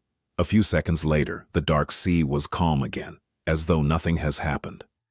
The indifferent waves continued to move silently under the lightless sky. So, it wasn't trying to eat me, he realized. Frozen. It was trying to run away. A few minutes later, Sunny was pretty sure that nothing was going to devour him, at least not immediately. With that certainty, he was finally in a state of mind to stop trembling and explore his surroundings a little. The black mass he climbed onto turned out to be a single stone platform of around 12 meters in diameter. Its surface was mostly flat, covered with grooves, and somewhat dry. Due to the regular shape of its edges, it seemed more like something man-made than a natural formation. But then again, here in the dream realm, it was hard to be sure that something man-made was actually made by humans, as opposed to, better not to think about it. The platform wasn't connected to anything, existing as a tiny island in the sea of darkness. There wasn't anything else above the water, for as far as Sunny was able to see. After discovering that fact, he also realized something else. It was that he was wet, cold, and completely naked. In his defense, the clothing situation was the last thing one would think about when trying to save themselves from abyssal monsters. Also, it's not like someone was here to witness his stark paleness and private bits. Still, it was sort of cold. Sunny summoned the puppeteer's shroud and watched as dark gray garments covered his body. It even came with a pair of high, soft-soled leather boots. Clad in gray fabric and lusterless leather, he suddenly felt much safer, not to mention warm. After that, Sunny sat down in the middle of the platform, as far away from water as he could, and tried to remember the unique characteristic of every explored region of the dream realm he could think of. Equal beef. Unfortunately, none of them matched this starless, dark void. Of course not, he thought with a bit of resentment. Even if some unlucky humans had ever come here, I doubt that they were able to return to the real world alive. Not with those things hiding underwater, not yet desperate enough to leave the platform and try to swim away in search of land, Sunny decided to wait and see. Maybe something was going to change as time went by. With a soft sigh, he habitually looked for his shadow. However, due to the total darkness that surrounded him, it couldn't really be seen. He just barely felt its presence. This must be a paradise for you, right? All this gloom and not a star in sight. The shadow, of course, did not answer. Anyway, good job earlier. With a nod, Sunny lay down, using his hands as a pillow. Not thinking about much, he stared into the black sky and waited. The sound of the undulating waves was actually quite relaxing. After a while, he closed his eyes and listened. Minutes merged together, growing into hours. Suddenly, Sunny caught a slight change in the sound of the sea. It was as though something was shifting. He opened his eyes and noticed that one corner of the sky was slowly turning gray. Soon, a glimpse of a pale sun could be seen rising above the horizon. A new day had come to the starless void, and with it, the dark sea suddenly surged. Chapter 31, Low Tide. The black, opaque water suddenly surged and seethed, as though a living creature desperately trying to avoid the pale light of the coming dawn. Sunny slowly rose and, after some thought, carefully approached the edge of the stone platform. Looking down, he blinked, and then kneeled to make sure that what he saw wasn't an illusion. The sea seemed to be receding, slowly at first, and then faster and faster. The water level was dropping. The circular stone formation he had been taking shelter on used to barely protrude out of the waves. But now, there were meters and meters of wet rock between him and the restless surface of the sea. As the sun climbed up, the monstrous ebb tide continued. Soon, Sunny found himself standing on the edge of a tall cliff, with 100-meter drop separating him from the churning waters. Beneath him, the rock formation broadened and changed shape. However, from his vantage point, it was hard to determine what that shape was exactly. At that time, the dark surface of the water began to be punctured here and there by sharp crimson blades. As it dropped even further, it was as though a crimson forest was slowly rising from the black depths. The trees were made of something resembling coral, growing chaotically into each other and stretching toward the sky. They were colossal in size, with irregular protrusions entwining and merging together, looking monumental and eerie in the black and red reality of the sunlit void. The labyrinth formed by this strange reef stretched as far as Sunny could see, broken here and there by protruding cliffs, sudden chasms, and distant natural features. Half an hour later, utterly shocked, Sunny stared down and realized that the sea was completely gone. If not for the black seaweed left hanging on wet rocks and scarlet pillars of coral, he would even doubt if it was ever there. His small circular island had turned into the peak of a strange, towering, irregularly shaped cliff. Looking down, he felt his head spinning. By then, the night had already fully retreated, letting morning finally take its place. I'm not seeing things, am I? Sunny thought, pinching himself. What the spell was that? Despite the sudden disappearance of the dark sea and its hidden monsters, Sunny was in no rush to climb down from his circular stone platform. Firstly, he felt that if the sea was able to disappear, it was surely able to come back, perhaps at any moment. Secondly, he did not know what dangers the coral labyrinth was hiding. Perhaps there was something even scarier than the owner of the giant tentacle down there. But that did not mean that he wasn't going to explore. Coming back to his spot in the middle of the platform, Sunny sat down and commanded his shadow to separate itself from his body. Then, taking control of it, he approached the edge of the platform and nimbly slid down. Habitually moving from one shadow to another, he began the descent. At this moment, Sunny was glad that shadows had no weight and were not affected by gravity. While the shadow was busy climbing down, Sunny yawned. "Say, don't you think that you need a name?" Although his shadow was already too far away to hear him, they still could communicate through their shared connection. Of course, the fact that it could did not mean that it would. The shadow was sort of taciturn, mostly because it didn't have vocal cords and was unable to speak. Plus, its temper wasn't that great. How about shameless? No. What about shady? Also no. What about something simpler, like what? Well, do you have suggestions then? All right. We'll shelve this conversation for later. By the time he was done with this short monologue, the shadow had already reached the bottom of the cliff. The range of shadow control was not limitless, but it was just barely enough to explore their nearest surroundings. Entering the labyrinth, Sunny found it to be extremely disorienting and convoluted. The paths between coral pillars were sometimes broad, sometimes narrow. They twisted and turned without any logic, often leading to dead ends or even back to where he started. More than that, some paths entered inside the coral mounds, turning into dark tunnels. The labyrinth was vast and multi-layered, making Sunny's head hurt after multiple fruitless attempts to memorize the layout of the nearest pathways. In the end, he sent the shadow up, forcing it to climb on top of the crimson forest and start jumping from one sharp coral blade to another, knowing full well that he himself would not be able to do the same.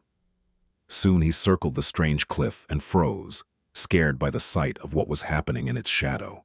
There, the corpse of the giant shark-like creature that had briefly pursued him the previous night was laying on the ground, the pillars of coral around it shattered and broken. More precisely, half of it was there, with grotesque innards spilling out of the terrible wound and stretching far away into the distance. The other half was gone, as though it had never existed. Around the corpse, hundreds of smaller monsters were scurrying, tearing away and devouring its flesh bit by bit. Each of them was about 2.5 meters tall, looking like a weird mix of a demonic crab, a centaur, and a nightmare.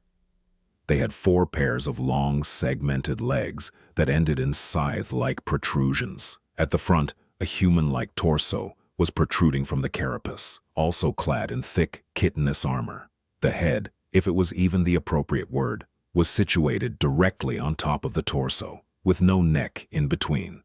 It had 2 narrow eye slits and a viscous-looking mouth with several slimy mandibles. Instead of hands, the monsters had 2 enormous pincers. Currently, they were all using those pincers to tear off chunks of meat off the desiccated corpse and stuff them into their mouths. From time to time, a fight for an especially juicy piece of meat would break out, ending up in a few monsters being torn apart and quickly devoured by the victors. Sunny swallowed, both because the sight of heavily armored, powerful monsters made him nervous, and because looking at them feasting, he suddenly felt very hungry. Each of them seems like trouble, and there are hundreds of them. His luck, like always, was awful. At least I don't have to wonder why the labyrinth feels so empty. All the inhabitants are having a party. Feeling a little bit comprehensive about turning his shadows back to the monsters, Sunny commanded it to look back and study the cliff he was taking shelter atop of. Something about it was making him feel uneasy. The shadow turned around and looked up, taking in the sight of the strangely shaped cliff. It took Sunny a few minutes to shift his perspective and recognize it for what it was. That's a finger. That's a hand. That is a sword? He blinked. It's a statue. Indeed, the cliff was man-made. It was an ancient, colossal statue at least 200 meters tall. The scale of it was so massive that it boggled the mind. From what Sunny could see, it depicted a knight clad in an elaborate plate armor with 7 shining stars carved into his breastplate. In his hands, he was holding a gargantuan sword, pointing it to the ground. However, the most striking thing about it was that the giant stone knight was missing his head. In fact, the roughly circular platform Sunny was standing on turned out to be the top of his neck. And by the looks of it, the head wasn't missing by design. It was as though something, or someone, had violently tore it off at some point in the distant past. Sunny walked around the platform, looking down from all sides, but didn't notice the head lying anywhere near. What on earth is this place? Without any hints to find the answer, he led his shadow back to the giant's neck and settled at the western edge of it, studying the feasting monsters. He didn't move until the sun was about to set. Just as Sunny expected, as soon as the sun touched the horizon, a deafening rumble could be heard coming from somewhere below. The monsters instantly stopped their feast and scurried away, some hiding inside the coral pillars, some simply burying themselves in the soft soil. A few minutes later, the first streams of black water appeared in the labyrinth. Their volume quickly grew, and soon an apocalyptic flood devoured everything around. The sea was returning with the approach of the night. Sunny stared at this unimaginable process, thoughts churning in his head. In an hour, the circular platform was the only thing above the dark waters once again. Chapter 32. Making a Choice. With an empty stomach and a head full of thoughts, Sunny returned to the center of the platform and sat down. After a while, he beckoned to his shadow and said, "Wake me up if anything happens." Then he closed his eyes and tried to fall asleep. His consciousness quickly slid into the sweet embrace of darkness, giving Sunny some well-needed rest. In the middle of the night, however, a sudden impulse stirred him awake. Sunny jumped to his feet, his groggy mind full of tense apprehension. He was afraid that the owner of the giant tentacle had come back to finish the job. Or maybe some other horror from the depths had sensed him and decided to snack on human meat. However, the sea was quiet and calm. He didn't hear any abnormalities around the knight's statue. "What is it?" Sunny whispered, addressing the shadow. The shadow silently pointed him in a particular direction. Turning his head, Sunny squinted. He quickly understood why it was a good idea to wake up. Otherwise, he wouldn't have been able to see. Out there in the distance, a few kilometers away, a small orange light was shimmering in the darkness. Its reflections were rising and falling with the movement of waves. It was too far away to make out any details, so Sunny just stared at it for a while. Pretty soon, the light disappeared. Other sleepers? Natural phenomenon? Or some monster laying a trap? Memories of nightmarish deep-water creatures immediately came to his mind. Shaking his head, Sunny lay back down and attempted to return to his slumber. However, this time sleep was escaping him. Pangs of hunger were still not unbearable, but slowly becoming more and more intense. The thirst, however, was worse. In the end, he remained awake up until the sun rose again, sending the dark sea in retreat.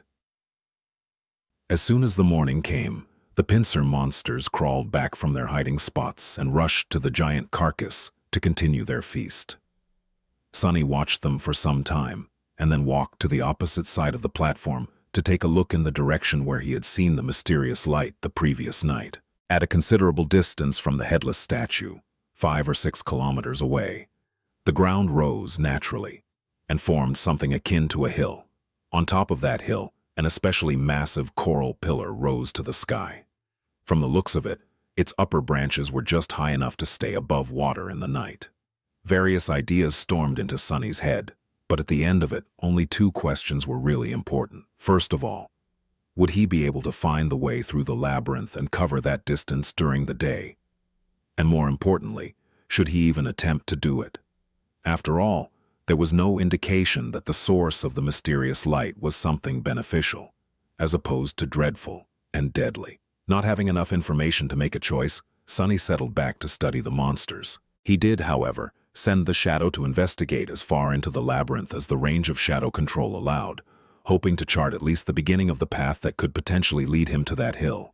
Logically speaking, he was as safe atop the headless statue as he probably could be in this strange place. The only problem was, he was going to die soon because of thirst or hunger. Both problems were solvable if he were to venture down. He could desalinate the seawater in a number of ways, taught to him by teacher Julius, with materials that were present pretty much everywhere in the dream realm. He could also prepare traps and hunt a pincer monster to eat. With their massive size, just one of them would be enough to feed him for weeks. He could easily see such a routine, hunting by day, returning to the statue at the approach of the night. It was probably his safest choice. However, this way of doing things lacked one vital element: the potential for improvement. It was well suited for keeping Sunny alive, but had no way of giving him hope. If he was destined to spend the rest of his life in the small area surrounding the headless statue, devouring monsters and trembling at night in fear of being devoured by something bigger in turn, well, he would rather just jump down and end it right now. That pretty much meant that the only choice left for him was to try and reach the source of the orange light. And if Sunny was really trying to attempt it, he had to do it before the pincer monsters were done consuming the giant carcass. That way, at least, the surrounding segment of the labyrinth was going to be free of them. Firm in his choice, Sunny decided to leave the headless statue the next morning. He would spend the rest of today exploring paths through the labyrinth and preparing himself mentally. With that, he closed his eyes and concentrated his perception on the moving shadow. In the night, a sudden storm descended upon the dark sea. Sunny was stirred awake by the shadow in time to prepare himself for the crushing winds and the pelting rain. Usually, rain always put him in a bad mood, but this time he was too thirsty to think about anything except for fresh water. Staying low so as to not be blown over the edge of the platform, Sunny cupped his hands and waited until they became filled with rainwater. Then he raised them to his mouth and greedily drank. Strikes of lightning illuminated everything above the churning sea. If anyone were to see Sunny now, they would have noticed a wide grin on his face. The storm continued to rampage for several hours. Sunny crouched in the middle of the platform, enduring its rage. More than once, a tall wave would crash into the headless knight's neck, threatening to wash him away. But Sunny held tight to the deep grooves in the stone surface of the platform, sticking to it like glue. By morning, when the storm water finally dissipated, all of his muscles were sore. But there was no time to waste. As soon as the monsters came back to the carcass, with a few stragglers quickly following behind, he slid over the edge of the platform and began to nimbly climb down. Sunny had to thank wilderness survival classes once again, since he had been taught the basics of rock climbing as well. Teacher Julius was adamant about giving his student a crash course in all possible forms of traversal. Additionally, Sunny had already scouted the optimal way down and memorized the best holds and indentions to grab onto with the help of his shadow. Soon, his feet finally touched the ground. Despite the fact that leaving the safety of the headless statue was going to put him in considerable danger, Sunny instantly felt his mood improving. Remaining passive for the last couple of days did not suit his character well. Now, even if his plan were to end in failure, at least he was going to go down doing something that he had decided to do. Trying and failing was better than not trying at all. The black mud was deep enough to slow him down, but not to the extent he had been afraid of. With some practice, Sunny was soon able to walk at an acceptable speed. What's more, as long as he stuck to the shadows, his steps were light and silent, producing no squelching noises from the mud. He headed for one of the paths that were supposed to lead him to the distant hill, and entered the cool shade of the crimson labyrinth. Immediately, a strange feeling enveloped his mind. It was as though the world beyond the labyrinth did not exist anymore, and all that was left were its twisting, dark paths. This thing almost seems endless. Shaking his head, Sunny sent the shadow to scout ahead, hoping to be notified of any latent danger in advance, and began to move forward. His life now depended on whether or not he would reach the distant hill before the sun began to set. He didn't even want to think about what would happen if he were still inside the labyrinth. Once the dark sea came back, in an unstoppable flood, the shadow moved ahead of him, not meeting any hurdles. Sometimes it would climb high to scout the direction of different paths, allowing Sunny to choose the optimal route most of the time. However, he still had to backtrack a considerable distance once or twice, ending up either in a dead end or on a path leading in the wrong direction. Despite that, everything seemed to be going smoothly. Sunny even had time to carefully study the interior of the labyrinth, noticing more details of its composition, as well as a frightening amount of unrecognizable bones hiding in the mud beneath his feet. Because of how well things were going, he lowered his guard a little. His arrogance was also to blame. With his extensive preparations and skillful control of the Shadow Scout, Sunny subconsciously patted himself on the shoulder and assumed that everything was going to be fine. That's why, when the mud directly in front of him started to move, he was a fraction of a second late to react. In the next moment, a massive pincer shot out of the ground and tore through the air, threatening to cut his body in half with one crushing strike. Chapter 33, Carapace Scavenger. Crap! This was the only thought in Sunny's head as he awkwardly fell backward, allowing the pincer to close right in front of his face with a loud clack. The jagged, chitinous blades were so close that he could clearly see bits of mud sticking to their surface. Sunny landed on his back, narrowly avoiding the unexpected strike. The good thing was that he managed to avoid being injured or even killed. The bad thing was that he was sprawled on the ground, unable to quickly create distance between him and the attacker. The massive pincer was still hovering above. Just as this realization dawned on Sunny, he desperately rolled to the side. In the next moment, the pincer lunged down, sending small tremors through the mud. If not for his quick reaction, Sunny's chest would have been caved in by that blow. He was just beginning to stand up when the pincer swiped sideways. Luckily, Sunny was ready. Instead of trying to dodge or block the attack, he went with it, letting the pincer collide with his outstretched hands and cushioning the blow. As his arm screamed in pain, Sunny used the force of the blow and allowed his body to be sent flying through the air. This way, at least, he would get out of the pincer's range. He might not have been taught how to fight, but one thing he knew very well was how to fall. Instead of breaking his neck or having the breath beaten out of him by the landing, he braced his body and nimbly rolled before stopping some distance away from the ambushing monster. I take it back, Sunny, though, remembering his sarcastic critique of heroes' battle rolls. Rolling is an integral part of any respectable monster fighting technique.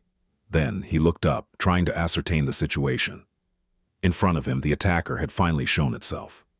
It burrowed from under the mud, casting a vast shadow over kneeling Sunny. Its tiny eyes were full of rage, hunger, and malice. It was one of the pincer monsters he had spent so much time observing. Towering over him at almost 3 meters in height, the bulky creature moved its mandibles and produced a jarring, piercing screech. "Why aren't you devouring the giant carcass with the rest of your buddies, you crab bastard?" However, the answer to Sunny's indignant plea was rather obvious. The monster seemed to be in a rather bad shape. Half of its 8 scythe-like legs were broken, and there were cracks in its thick carapace, each oozing with viscous azure blood. Additionally, he was missing one of its 2 pincer arms, which seemed to have been torn off entirely at the shoulder. If not for this pathetic state, the creature would have had no need to hide in the mud, hoping to catch easy prey. It could have just followed the other monsters and joined on the feast. Sunny was just unlucky to stumble directly upon its ambush. He had relied too much on the scouting abilities of his shadow, forgetting that it wasn't much more observant than an awakened human. It was also weightless and inaudible. That's why the monster did not react when the shadow had passed over its trap a minute earlier. On the other hand, Sunny could also consider himself lucky. By the same logic, he would not have been able to dodge the creature's sudden attack, if not for its crippled, slowed state. But pondering on his luck could wait for later. Right now, Sunny had a far more pressing thing to do, namely, try to survive. "Get back here!" He ordered the shadow and jumped to the side. In the next second, the space he occupied a moment before was torn apart by the attacking monster. Its heavy pincer crashed into the side of a coral pillar, sending crimson shards flying in every direction. Sunny caught his balance and continued moving. He was hoping that the bulky, heavily armored, wounded creature would not be able to match his speed, but unfortunately, it turned out to be surprisingly agile. Its scythe-like legs pierced the mud behind him, and the pincer was already flying through the air again, threatening to decapitate the young man at any second. Sunny ducked, dodging the pincer, and finally caught a second of reprieve. His eyes darted around, desperately searching for something to use as a weapon. Almost instantly, he noticed a long, smooth, sharp bone left behind by some unknown creature sticking from the mud. Without slowing down, he bent down and grabbed the bone, pulling it out with one forceful tug. The bone was almost 1.5 meters long, ending in a narrow, sharp tip. It was almost like a spear. The problem was, even with the added length of this makeshift spear, Sonny's range of attack was still shorter than the monster's. He also doubted that it was capable of piercing the hard carapace. In short, he had to get close and aim for one of the cracks in the creature's armor. However, he didn't dare to. At that short of a distance, the monster could easily crush him into a paste by using just its weight and hulking frame. A crazy idea entered Sonny's mind. A bit shocked, he momentarily couldn't decide whether it was the product of audacity or foolishness. Either way, he wasn't insane enough to actually consider it. At that moment, the pincer lashed out again. This time, Sonny was a little late to evade, and as a result, a sharp pain pierced his left leg. It was grazed by the edge of the pincer. The puppeteer's shroud held, not allowing the monster to draw blood, but the force of the impact was enough to throw Sonny tumbling to the ground.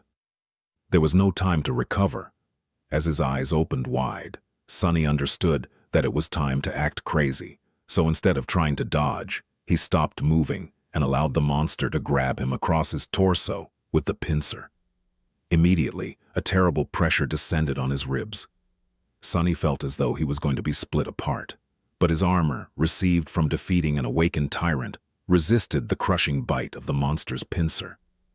Every muscle in his body tensed, delaying the moment when his insides would be turned into mush. In the next second, Sonny's shadow fell from above, wrapping itself around the puppeteer's shroud. With the protective properties of the armor enhanced, he was able to better resist the pincer's pulverizing embrace. Sonny and the monster appeared to be at an impasse.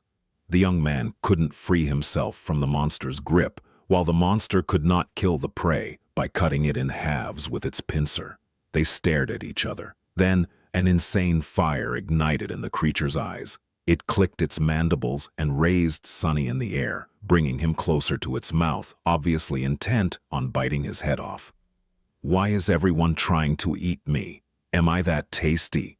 Sonny didn't struggle as the monster brought him close to its mandibles. He knew he only had one chance to live. In the last moment, Sonny allowed the shadow to flow from Puppeteer's shroud onto the sharp bone he was still clenching in his hand. Then he gathered all his strength, leaned forward, and thrust the bone forward with as much power as he could. Guided by his hand, the dark bone spear shot forward and pierced through the creature's tiny eye, sinking in deep.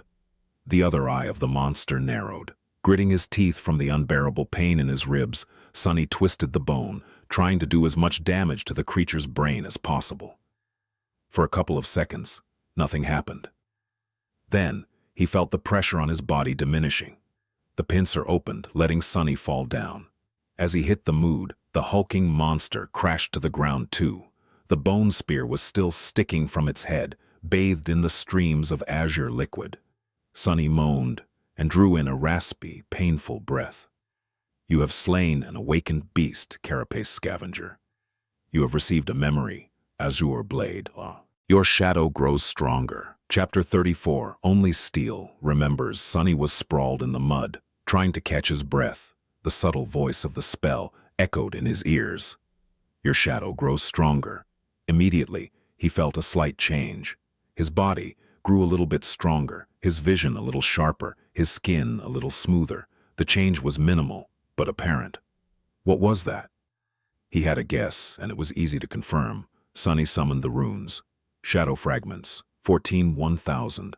Previously, he only had 12 of the mysterious shadow fragments, with no knowledge on how to acquire more. Now it seemed that the process was automatic. He only had to kill an enemy to absorb a part of their shadow and enhance his own core. More than that, the number of fragments he was able to receive wasn't directly correlated to the number of slain enemies. After a bit of thinking, Sonny came to a preliminary conclusion. Dormant soul cores gave him 1 fragment, while awakened ones gave 2. However, only enemies he defeated directly, more or less, counted. Killing the Mountain King's larva, a dormant beast, had given him 1 shadow fragment. Finishing off the veteran slaver, a dormant human, another. Mountain King itself was an awakened tyrant, which meant that it had 5 awakened cores. With each giving Sunny 2 shadow fragments, he ended up with a total of 12. And now, after killing the Carapace scavenger, he had 14. Interestingly, he didn't receive any fragments from the deaths of Shifty, Scholar, and Hero, even though they perished as a result of his machinations. It seems he had to finish an enemy off with his own 2 hands to absorb a part of their shadow. Well, or at least by summoning an ancient dead god.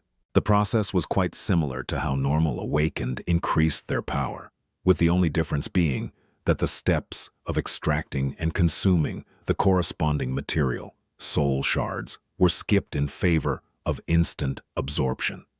That meant that shadow fragments could not be stored and subsequently could not be bought or traded. He won't have an opportunity to receive them as a reward for completing missions, providing services, or selling various spoils. If Sunny wanted to grow stronger, his only option was to fight and kill. No peaceful life for me, I guess. Previously, Sunny thought that he at least had the choice to choose a relatively safe path. Many awakened never left the confines of human citadels and never faced nightmare creatures, choosing instead to perform various jobs in the dream realm just as they would in the real world. They received payments in the form of soul shards, which were simultaneously the fuel of one's progression and the universal currency inside the citadels. Sunny was never set on pursuing such a life, but not even having a choice was sort of irritating. Luckily, there was a bright side too. Without the need to use soul shards to strengthen his core, he would be able to spend everything he earns freely and without concern. After all, after he kills an enemy and absorbs the shadow fragments, the soul shard would still be there, ready to be collected and exchanged for something Sunny might need in the future. That would effectively make him twice as efficient in terms of earning and spending, which was not a small advantage. Additionally, there was the matter of the shadow core.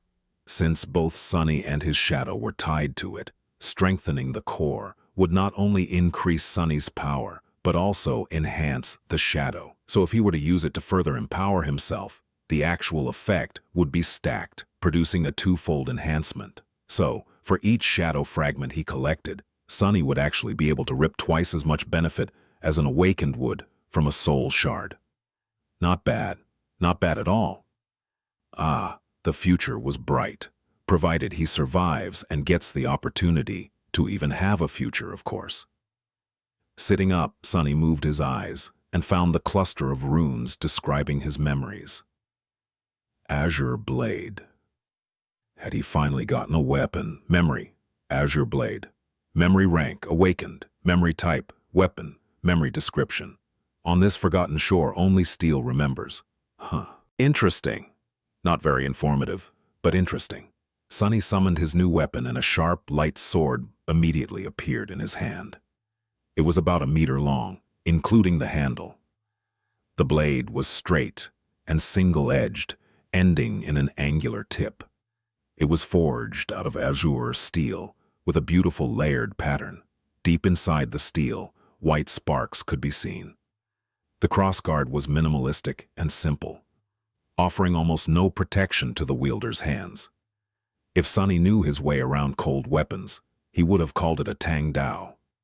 However, he had no idea about such things.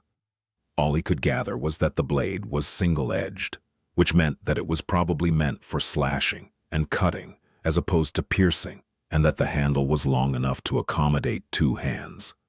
Also, the sword was pretty. He summoned the shadow and made it wrap itself around the azure blade. Immediately, the steel became bluish-black, with a scattering of white sparks.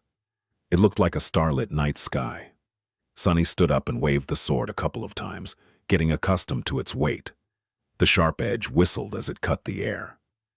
Well, now I finally look like a real awakened. After that, he cast a gaze at the corpse of the Carapace scavenger and grimaced. This part was not going to be pleasant. After some time, he managed to break open the cracked carapace and cut away a few strips of tender, pink meat. He also did not forget to extract the radiant crystal from the beast's chest. the soul shard. Without much hope, he tried to absorb the shard, remembering how it was supposed to be done. Just as he expected, nothing happened. They're really of no direct use to me. With a shrug, Sunny places the shard and the meat in a makeshift rucksack he weaved from black seaweed and looked at the sun. The day was still young. He still had a good chance of making it to the distant hill before the sea came back. However, his left leg was banged up in the fight with the scavenger beast, so walking wasn't as easy as it was before. He gritted his teeth and began limping. Hours passed. Due to his bruises and increased vigilance, Sunny's progress slowed down considerably. He was sweating and grinding his teeth, feeling pain with each step. What's worse, the further he reached into the labyrinth, the more confusing and entangled the paths became. Even with the shadow's help, he constantly had to backtrack and struggle to move in the right direction. Crap, crap, crap. If nothing changed, Sunny would not reach his goal, which meant that he'll be crushed to death by the returning sea. Not allowing himself to think about dying, Sunny tried to walk faster. However, he couldn't be too hasty. Making a wrong turn would have taken precious minutes away from him, so he had to choose the way carefully. Additionally, missing to notice another ambush could end his life directly. Curses. Just when he was beginning to feel desperate, his shadow suddenly saw something that momentarily sent Sunny into a stupor. Some distance further down the path, beyond a few turns, the corals widened, creating a small clearing. And in the middle of that clearing, someone was walking across the mud. The first thing Sunny saw was fair skin, a lot of skin. The tall, lithe girl was only dressed in a makeshift skirt and a crude brassiere, both made out of seaweed. However, it didn't seem to bother her. With a calm expression, she stopped and looked back. The wind was playing with her short silver hair. It was Nephis, the changing star. In one hand, she was holding the end of a strange golden rope, and on the other end of the rope, Cassia, the blind girl, was carefully following behind. Chapter 35. A shadow, a star, and an oracle. Gray sky above, black mud below, an endless sea of crimson in between. On this dreamlike backdrop, two beautiful girls were walking across the labyrinth. One was delicate and fragile, with blonde hair and cerulean, aimless eyes. She was dressed in a simple tunic, with leather sandals on her feet and a cloak the color of sea waves draped around her shoulders. The other was tall and lithe. She had silky silver hair and clear, gray eyes. Her revealing clothes were crudely made out of black seaweed, leaving her fair skin and athletic build exposed. She was poised, alert, and barefoot. A golden rope connected two girls together. Wow, what a sight, Sunny thought. He suddenly regretted that he was not an artist. The picture just begged to be made into a painting. Wait, why am I thinking about that? People. I found people. His heart skipped a bit. If Nephis and Cassia were here, then the orange light from before, most likely, had something to do with them. Which meant that they knew how to get to the tall hill, which meant that Sunny didn't have to be crushed to death by the high tide. So what do I do now? He wasn't the best at ingratiating himself to other people. In fact, he was the polar opposite. People usually instinctively avoided him. And that was in normal circumstances. This time, however, he had spent a whole of 4 weeks making sure that everyone in the academy hated his guts. Good job, Sunny. Still, he was at least useful. In this situation, an additional body was already a great boon when facing hungry monsters. And he wasn't just anyone. His ability to scout ahead alone was worth a lot. Surely they'll understand that, right? With a heavy sigh, Sunny stepped into shadows and hurried to the clearing. He reached it in a minute or so, hiding and observing the two girls before making a final decision. Helping herself with the wooden staff, blind Cassia slowly approached the middle of the clearing and extended her hand, finding Nephis and touching her on the shoulder. Why did you stop? Nephis supported the blind girl and glanced at the sky. It's getting late. An awkward pause hung between two girls. After some time, Cassia asked, So you think we should turn back?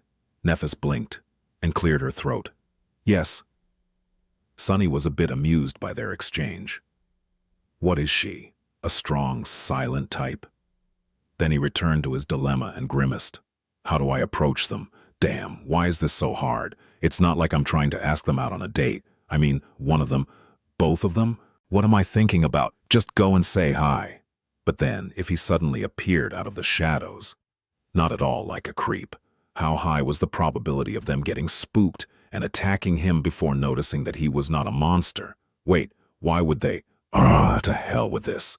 Deciding on the safest approach, Sunny commanded his shadow to abandon its hiding place and move to a spot where Nephis could clearly see it.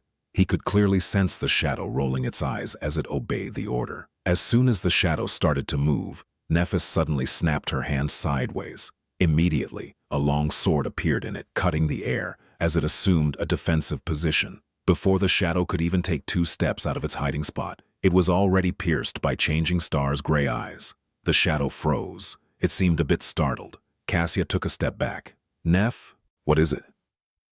Nephis didn't answer immediately, carefully observing the shadow. Then she simply said, "There's a shadow." Cassia's doll-like face paled. A shadow? Scavengers? The tall girl tilted her head a little. No, it's a human shadow. This was clearly not what Cassia expected to hear.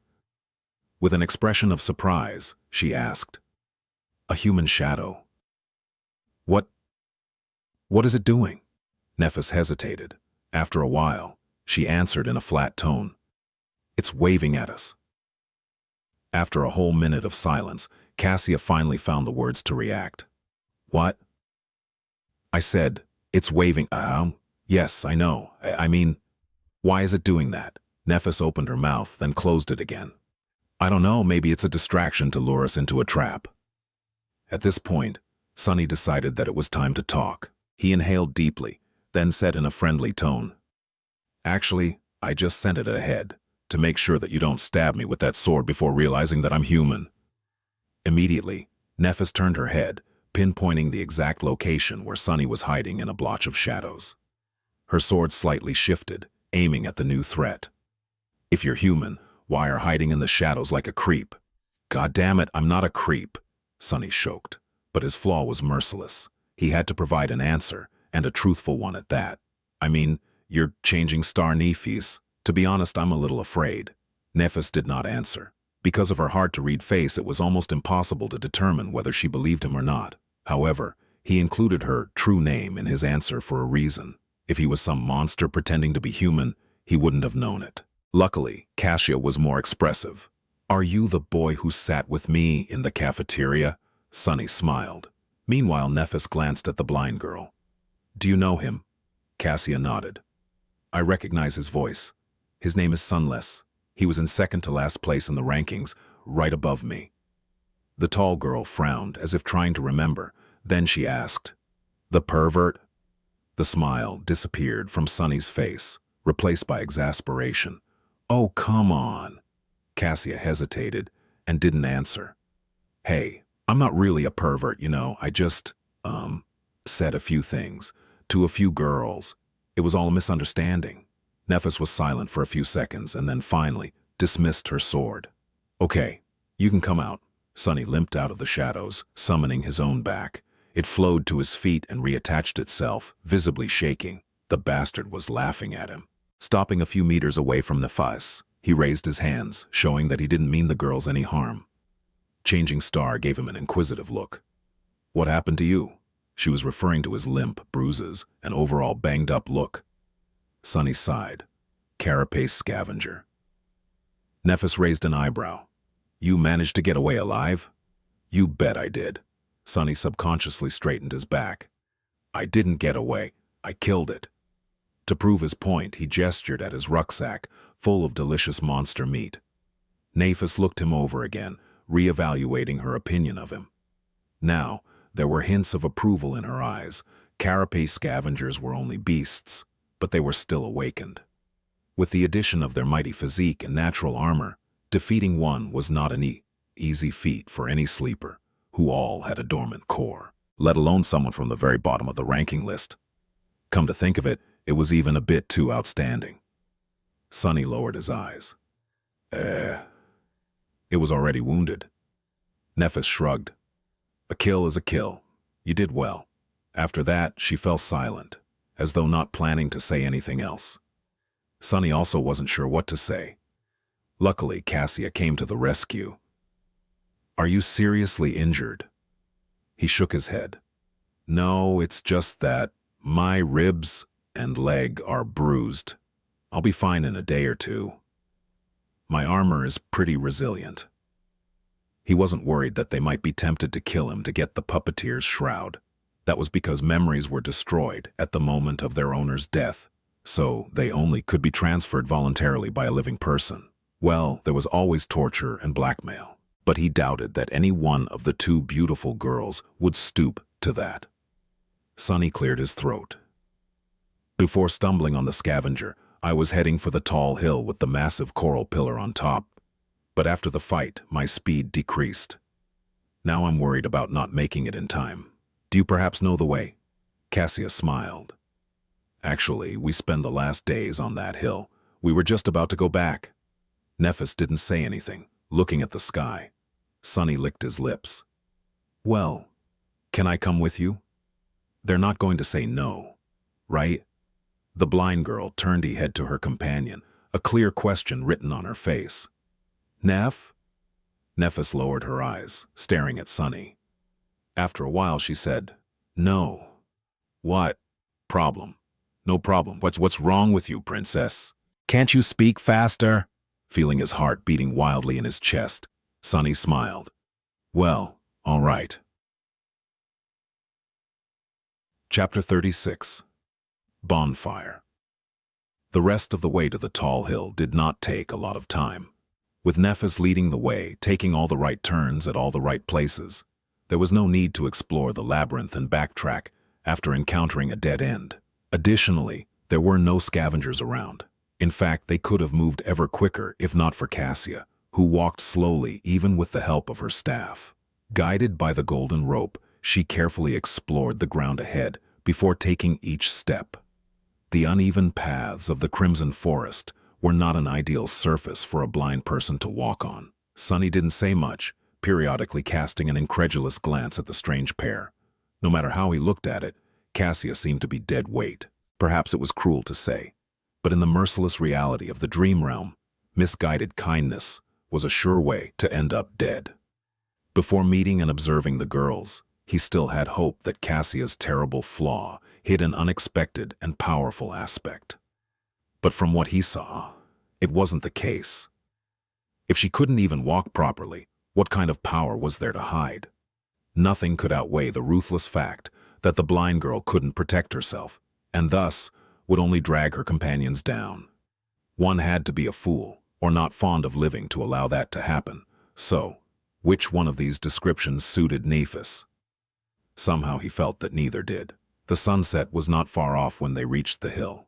After climbing it and approaching the massive growth of coral, Nephis dismissed the golden rope and immediately summoned it again. This way, it was untied and appeared in her hands in a neat bundle. Ah, so it's a memory. Sunny wondered what qualities the magical rope had. Soon, his curiosity was satisfied. Right in front of his surprised eyes, the length of the rope suddenly began to increase. Soon it was thrice as long as it was before. Nephis calmly tied both ends of the rope into loops and then threw one of them into the air, accurately coiling it around a prominent protrusion near the top of the coral pillar. Then, she tested if the rope would hold, swiftly climbed up, and waved from above, giving Sunny the signal to follow. After hesitating for a second, Sunny approached the rope and grabbed it. He couldn't help thinking that this would be the perfect opportunity to cut his head off. With him helpless while climbing and Nephis standing on the top of the pillar. Yeah, the vivid picture appeared in his mind. Stop being paranoid, Sunny thought, trying to calm himself down. It's not that he was sure of Changing Star's impeccable moral qualities. Instead, he was certain of one thing. If Nephis really wanted to kill him, she wouldn't have needed to wait for an opportunity. She could have just cut him into ribbons whenever. Simultaneously scared and reassured by this, though, Sunny nimbly climbed up and joined Nephis at the top of the coral mound. He then turned around and watched curiously, wondering how Cassia was going to get to them. The blind girl dismissed the wooden staff and approached the rope. Then she caught it in a hand, traced it down to the loop at the end, and placed her foot inside. As soon as she was done, Nephis grabbed the rope and started pulling, lifting Cassia little by little until she had reached the top. She only had to grab Nephis's hand and make a step to join them. Efficient. The coral mound was much larger than the circular stone platform of the giant knight's neck. In fact, it was almost like a small island. At the highest point of the island, hidden behind some coral blades, the girls had made a little camp. There were piles of seaweed to sleep on, strips of scavenger meat drying under the sun, and a fire pit. Sunny pointed to the makeshift fire pit. "Was it you 2 nights ago? I've seen an orange light in the distance." Cassia's face darkened. "Yes, this was the first time we made a fire, but it turned out to be a really bad mistake." Nephis sighed. Sunny raised an eyebrow, surprised. "Why?" The blind girl touched her hair and turned her head to Nephis. "At night, any light will attract monsters. We were attacked by scavengers first. And then, she paled and didn't finish, but she didn't have to. The memory of the colossal tentacle was still fresh in Sunny's mind. It seemed that he was lucky to meet these two when he had. If not, he was certainly going to make a fire tonight to roast some scavenger meat. I see." Nephis looked at the sky and cleared her throat. "It should be fine now. We still have time before the sun sets." After that, she got busy making the fire. Cassia simply sat on a pile of seaweed and waited. Not knowing what to do, Sunny lowered himself to the ground and let his tired, bruised body rest. After a while, he said, "I have fresh meat in my rucksack. Do you have water?" Cassia smiled. "Yes." After that, she extended an arm to him. A second later, a beautiful bottle made of patterned blue glass appeared in her hand. "That's a memory I have. It's always full." Sunny took the glass bottle and looked at it with envy. "An endless supply of water, huh? Sure beats my super loud bell." "Thank you." He brought the bottle to his lips and greedily drank the cool, delicious water.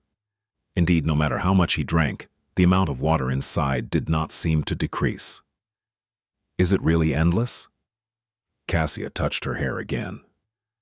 Not really. If you turn it upside down and let the water flow, it will stop in half an hour or so, but then it will be full again pretty soon." At that time, Nephis was already done making the fire. Without looking up, she took Sunny's rucksack and opened it. Immediately, the soul shard rolled out. The tall girl looked at it, then at Sunny. Then she put the shard back in and pulled out the meat. Sunny became tense, preparing a misleading answer, but Nephis did not ask. So he pretended like nothing had happened and continued his conversation with Cassia. "It's still a great memory.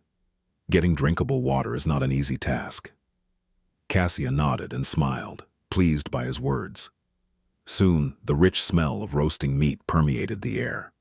At the same time, the sun was beginning to approach the horizon. A loud rumble came from somewhere beneath, and first traces of the black water began to appear between crimson walls of the labyrinth.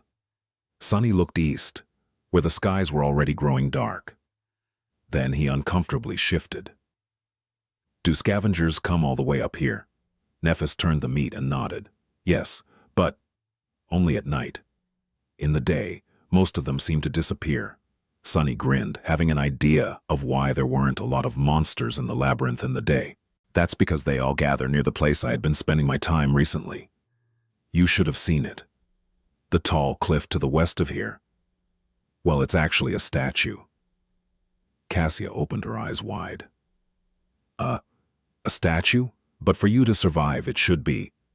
"Yes, it's a giant statue of a knight, at least 200 meters tall. He is missing his head, so he'll hit on top of the neck. Anyway, the day we were sent here, 2 sea creatures fought each other near that statue. When the water receded, I saw an enormous carcass lying there, with hundreds of scavengers slowly tearing it apart."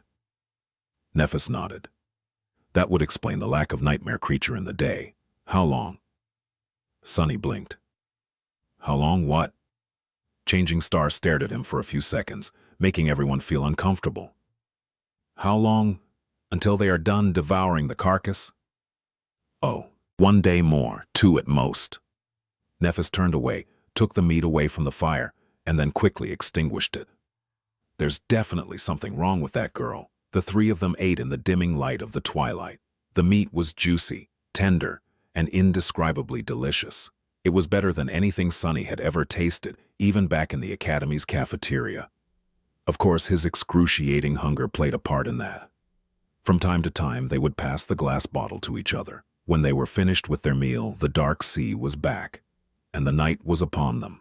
Everything was consumed by absolute darkness.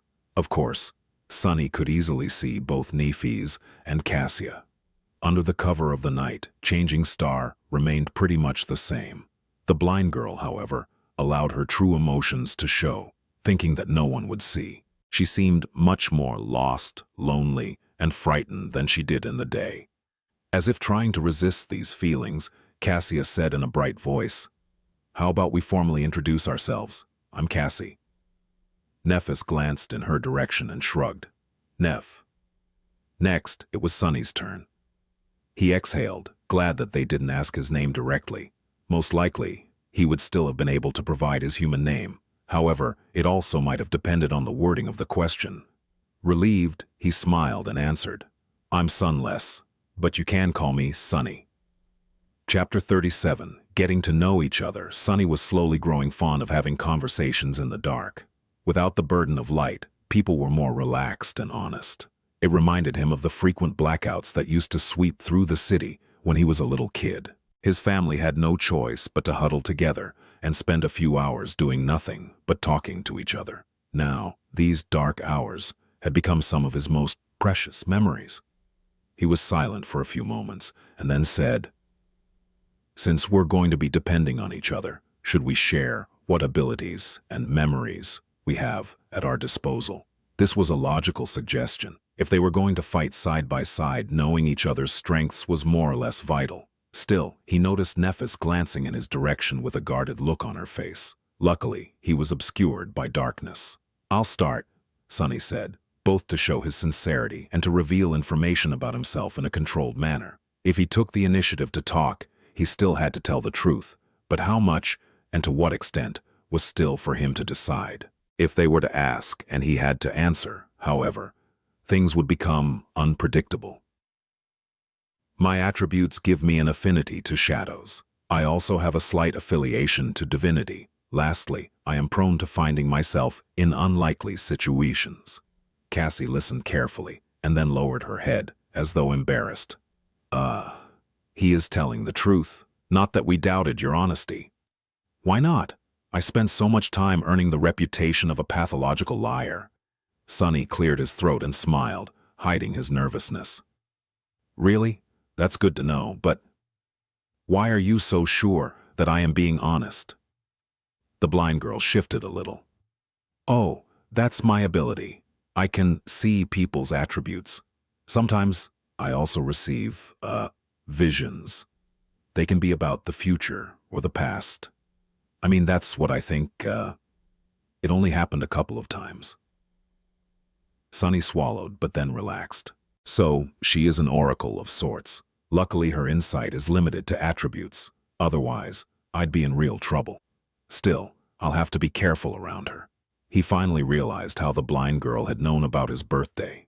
The question was whether she had seen it in a vision of the future or in a vision of the past.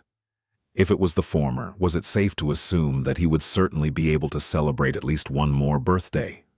Or did knowing the future actually affect it and changed it?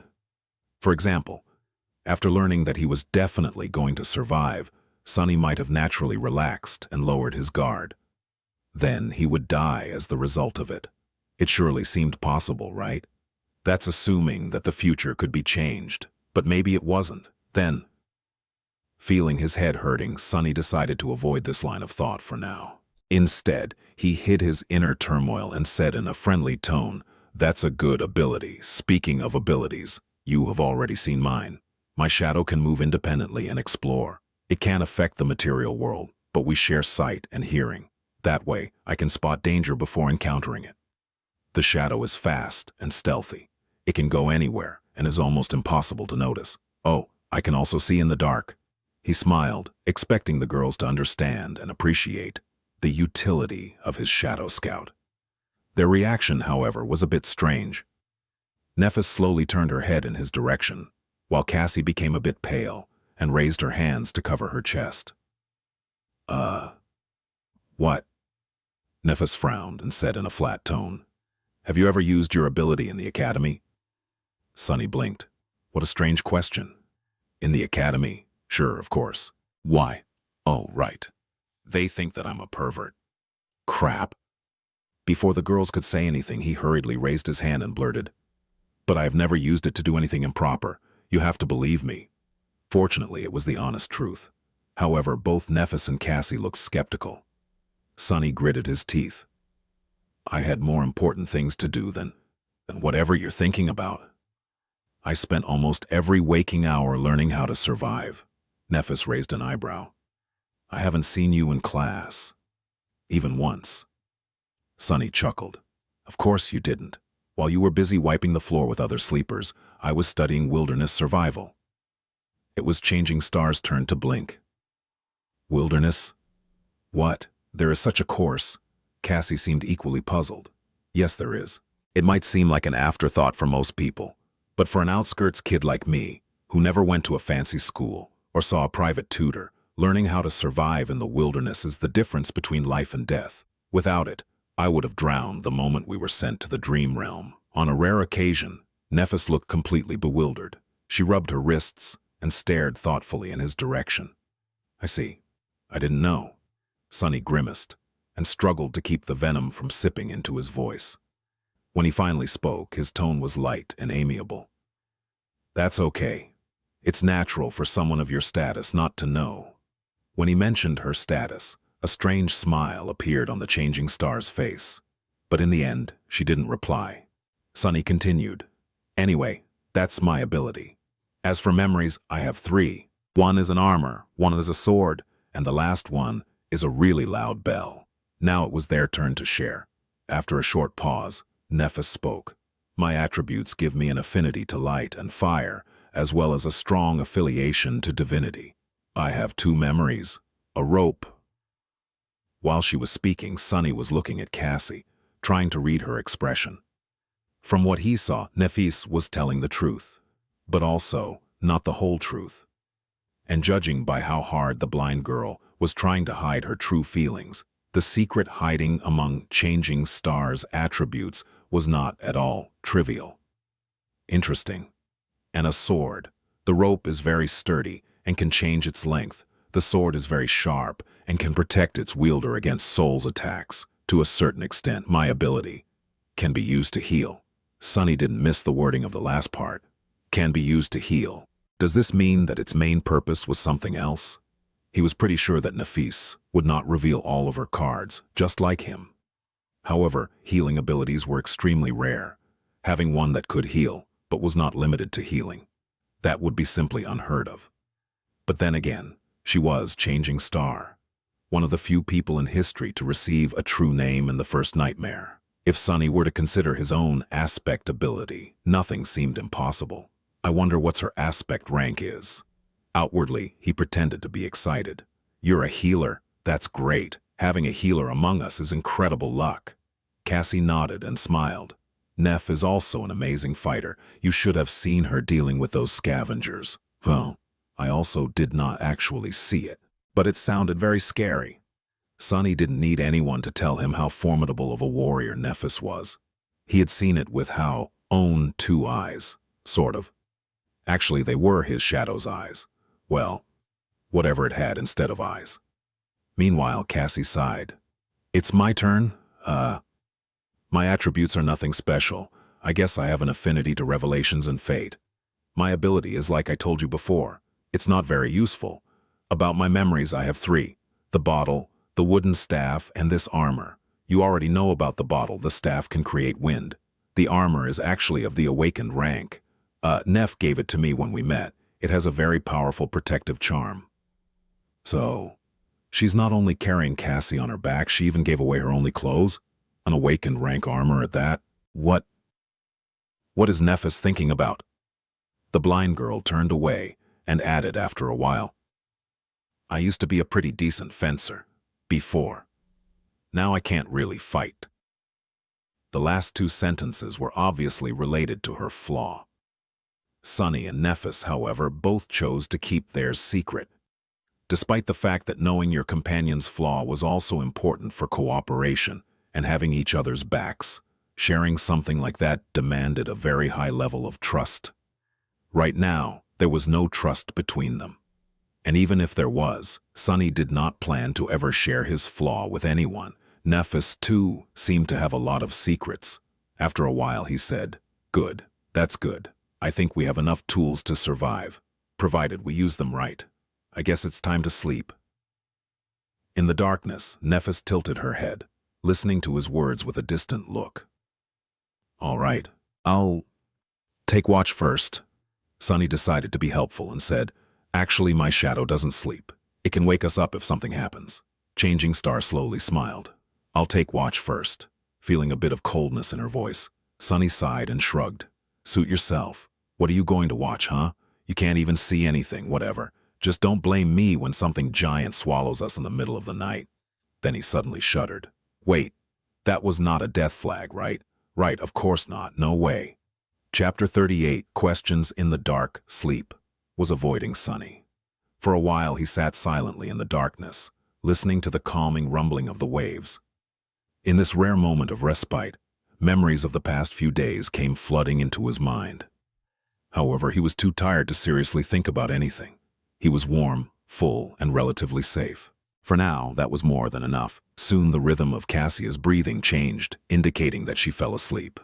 Nephis was guarding the camp, motionless, and, as always, a bit distant. With her silver hair and fair skin, she looked like an alabaster statue. Sunny sighed. He struggled for a bit, and then said quietly, "Hey, can I ask you a question?" Nephis glanced at him and shrugged. The lack of an audible response clearly indicated that she remembered about his ability to see in the dark. "Sure. Would it be too personal?" Sunny hesitated. "I thought you legacies come into the spell with a whole inherited arsenal of memories. I mean, that's supposed to be your main advantage. How come you only had 3? Nephis was silent for a few moments. "Actually, I only had 2. The rope came from Cassie." He raised an eyebrow. "Oh, I see." Realizing that her answer wasn't really an answer, Nephis thought for a while and added, "We lost most of our memories when my father passed away. The ones that remained were sold one by one over the years to keep the family afloat. This sword and armor came from my first nightmare." So that's how it was. Sunny realized that the fall of the Immortal Flame clan might have been more thorough than he had thought. Still, something about it didn't make sense. Surely, with your clan's reputation and standing, there were other ways to make money.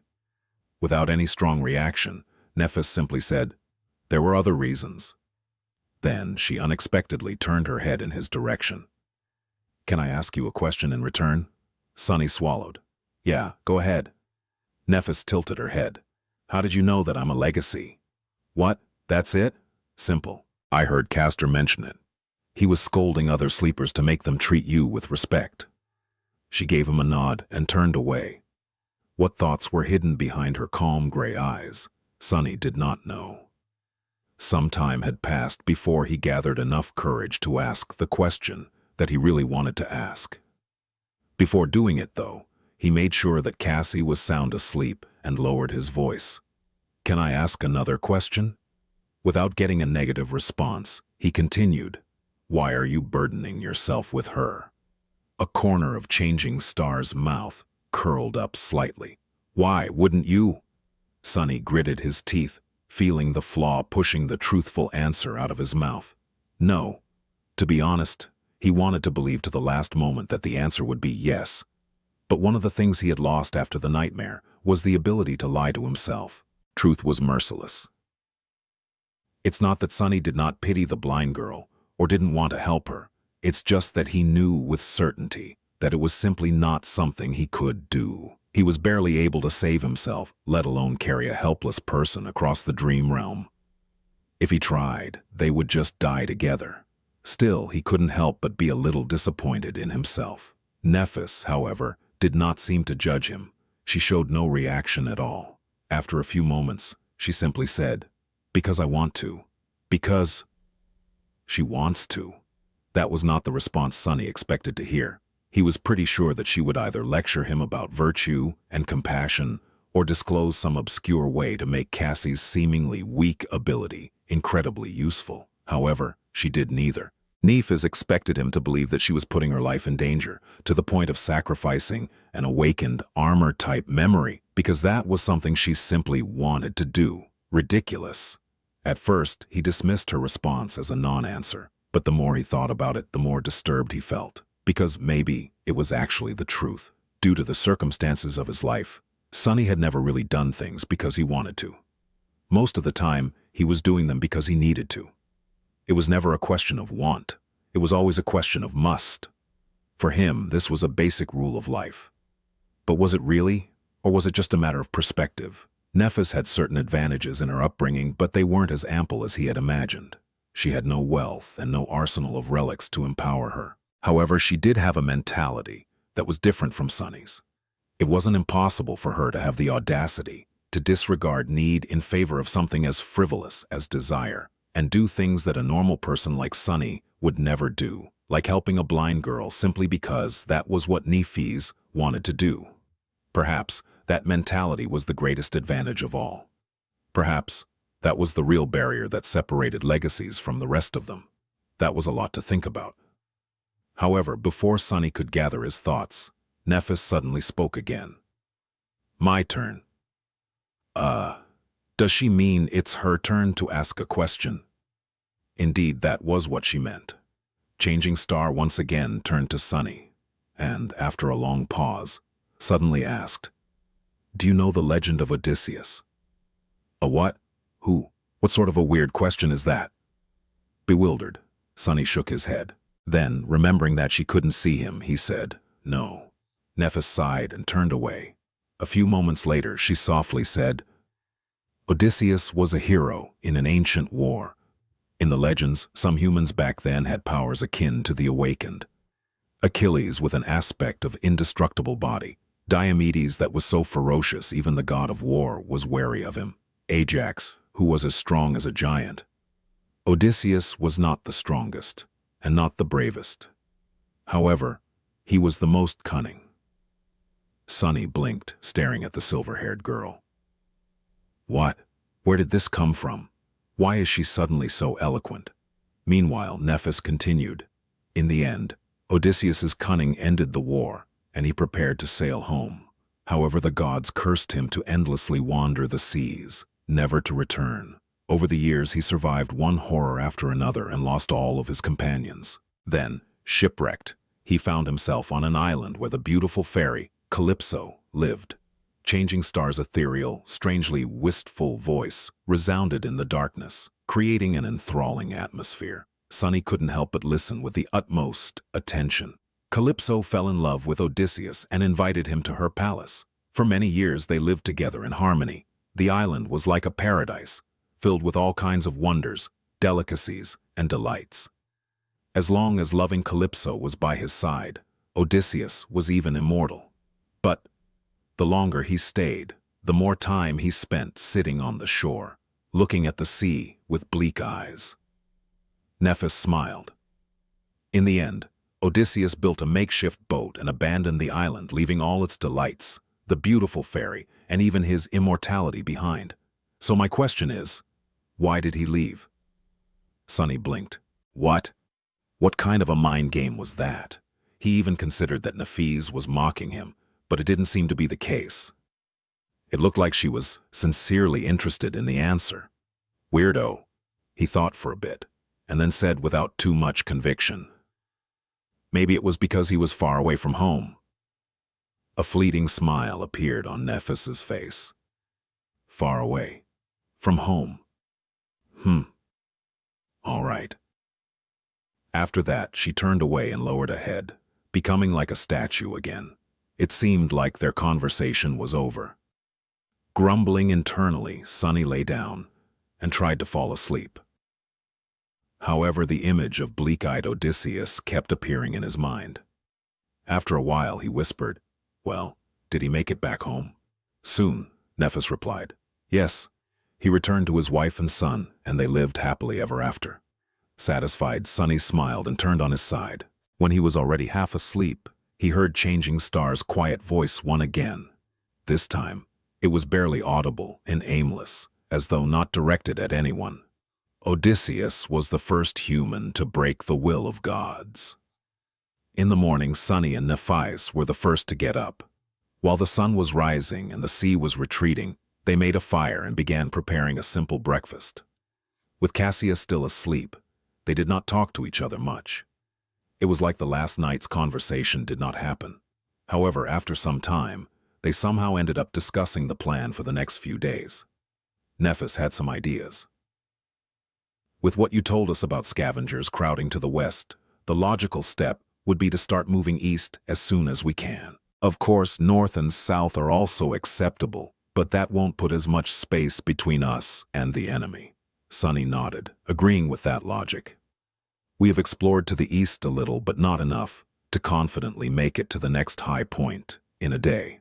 That's why the best course of action would be to spend today scouting a path to that group of cliffs over there and move the camp tomorrow. He sighed. Do you have any idea where we are? Would there be a human citadel to the east? Nephis shook her head. I've never heard of a region that fits the characteristics of this place. In any case, we have to move to find out more. We'll either find a citadel, encounter an unconquered gateway, or die. East is as good of a direction as any. Plus, it's the safest, because there's a horde of monsters to the west. At that point, Cassie suddenly sat up straight. Her eyes were wide open, and her face was a little pale. She looked nervous and excited. Nephis frowned. Cassie, what's the matter? The blind girl turned to them and smiled. A vision. I had a vision. Like, a prophetic dream? Sunny thought, trying to come to terms with this new reality of someone being able to see the future or the past. Meanwhile, Changing Star stretched her hand as though prepared to summon her sword. Are we in danger? Cassie energetically shook her head. No, it's not that. People. I saw a castle full of people. She smiled and pointed with her finger. I don't know how far it is, but I'm sure that it's in that direction. Sunny and Nephis looked at each other, not knowing whether to be glad or petrified. Cassie's small, delicate finger was confidently pointing west. Chapter 39, Journey to the West. In the ensuing silence, the smile slowly disappeared from Cassie's face, replaced by confusion. Feeling the sudden tension, she asked, what's wrong? Sunny sighed. No, nothing is wrong. It's just that direction is the one we wanted to avoid. After some thought, he added, that's where I came from yesterday. There's a lot of scavengers down there. The blind girl's face fell. Oh. Nephis, who was quietly listening to them, gave him an indecipherable look and finally spoke. Tell us more about the castle. A shadow of the previous excitement returned to Cassie's eyes.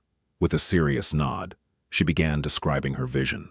I dreamt of a vast, ruined city built of weathered stone. It was surrounded by tall, impregnable walls. Various monsters were wandering its narrow streets. In the center of the city, the east was a hill, and on that hill stood a magnificent castle. She smiled. But there were no monsters in the castle. Instead, it was full of people.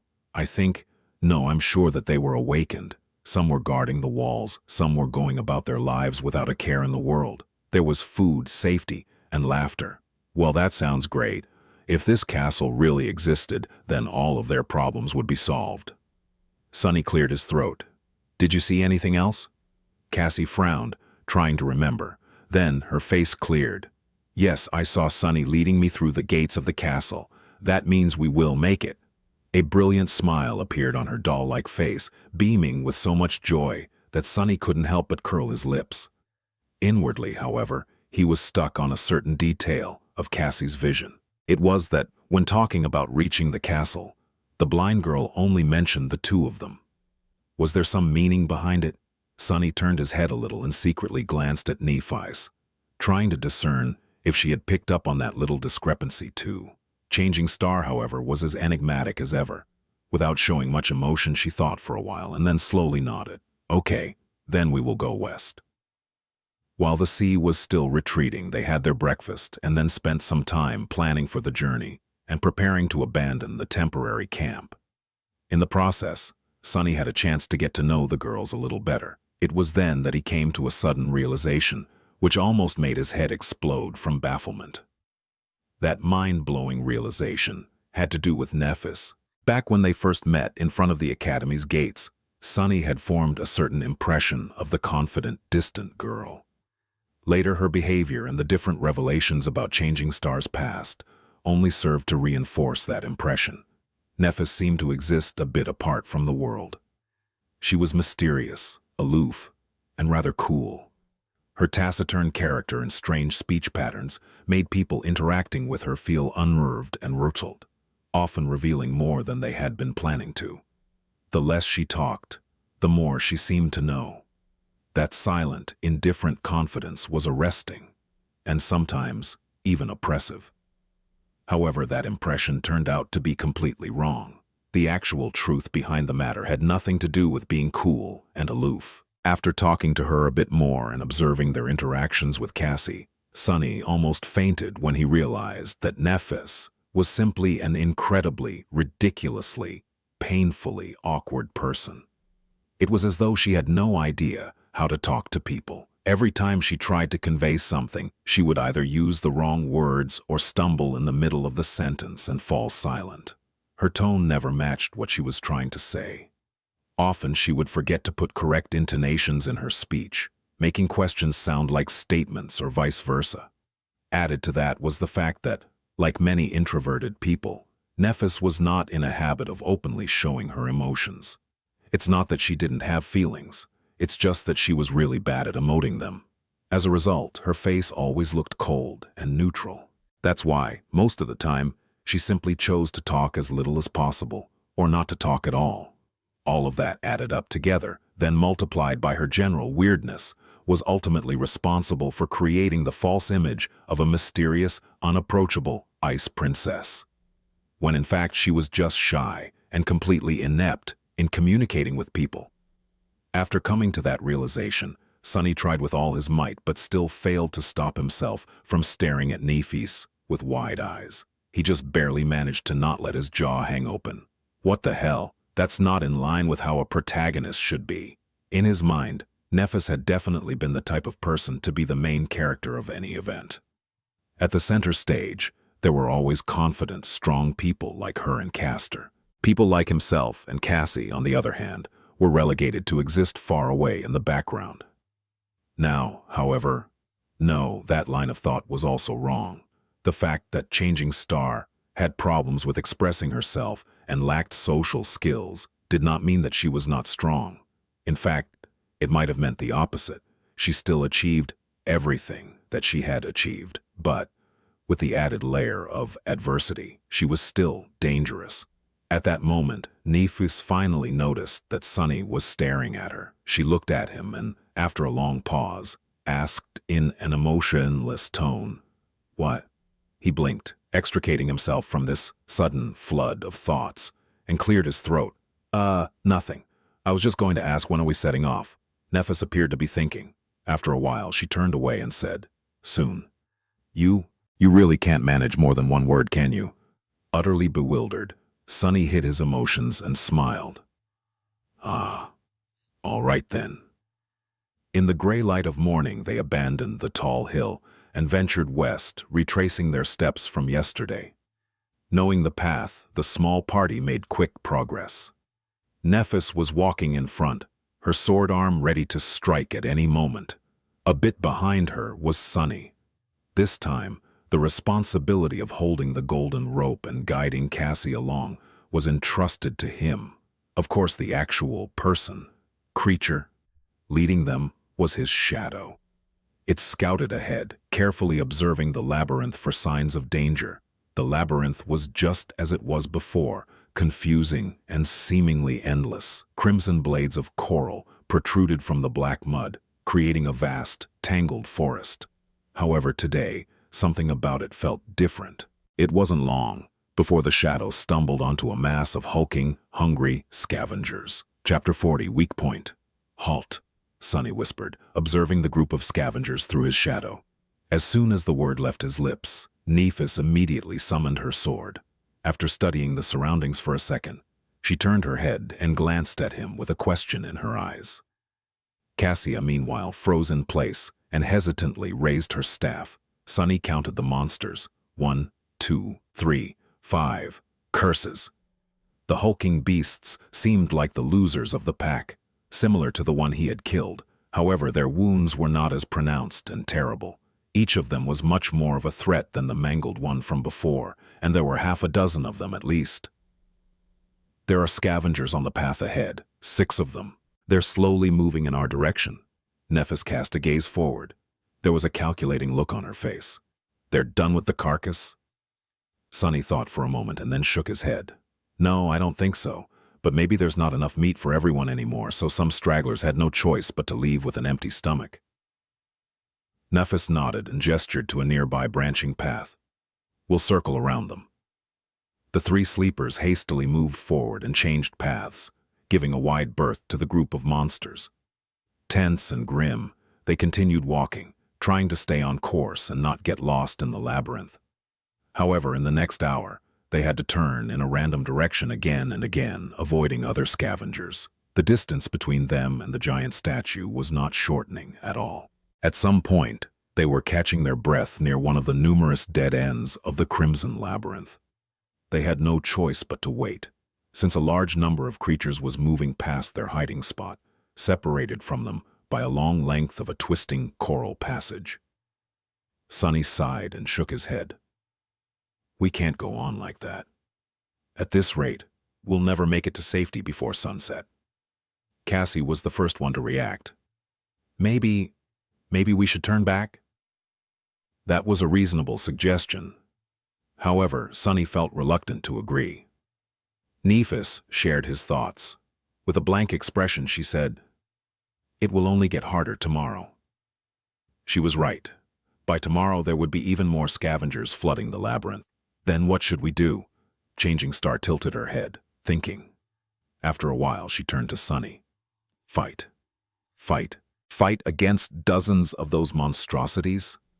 Was she crazy? Sunny tried to hide his derision as he spoke. I know that you are skilled with the sword, but have you forgotten that each of those things is a whole rank above us? We won't survive in a fight against many. Nephis nodded. We avoid large groups, cut down smaller ones. After a moment, she added, if there's 1 or 2 of them, there's a chance. Sunny wanted to retort, but couldn't find a good reason. In the end, he gave up. Fine.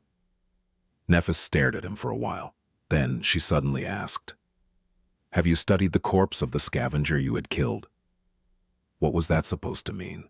A bit surprised, Sunny shook his head. No. He was too busy being in pain and trying to make it to safety before the sea returned. And why would he study a corpse? Wait, I think Teacher Julius mentioned something. After a short pause, Nephis spoke. Scavengers have 3 weak points on their bodies. The first one is obvious. It's their joints. Anything that has to be flexible can't be too rigid. So there's gaps in the armor above the joints. By targeting the joints, you can diminish their mobility and attack capacity. Oh. So, by studying a dead monster, one could better understand their strengths and vulnerabilities. This idea was so obvious that Sunny admonished himself for not realizing sooner. Meanwhile, Nephis continued. The second one is the same. It's where their torso connects to the carapace. If you manage to accurately hit that spot, you can heavily injure a scavenger and deal serious damage to its body. However, unless you succeed in severing its spine, the wound won't be fatal. It'll still be able to fight for a while. Sunny couldn't help but notice that Changing Star's awkwardness seemed to disappear whenever she talked about things that she felt confident about, like ancient heroes or killing things. Curious. The last weak point is on their back, approximately at the level where the eyes are.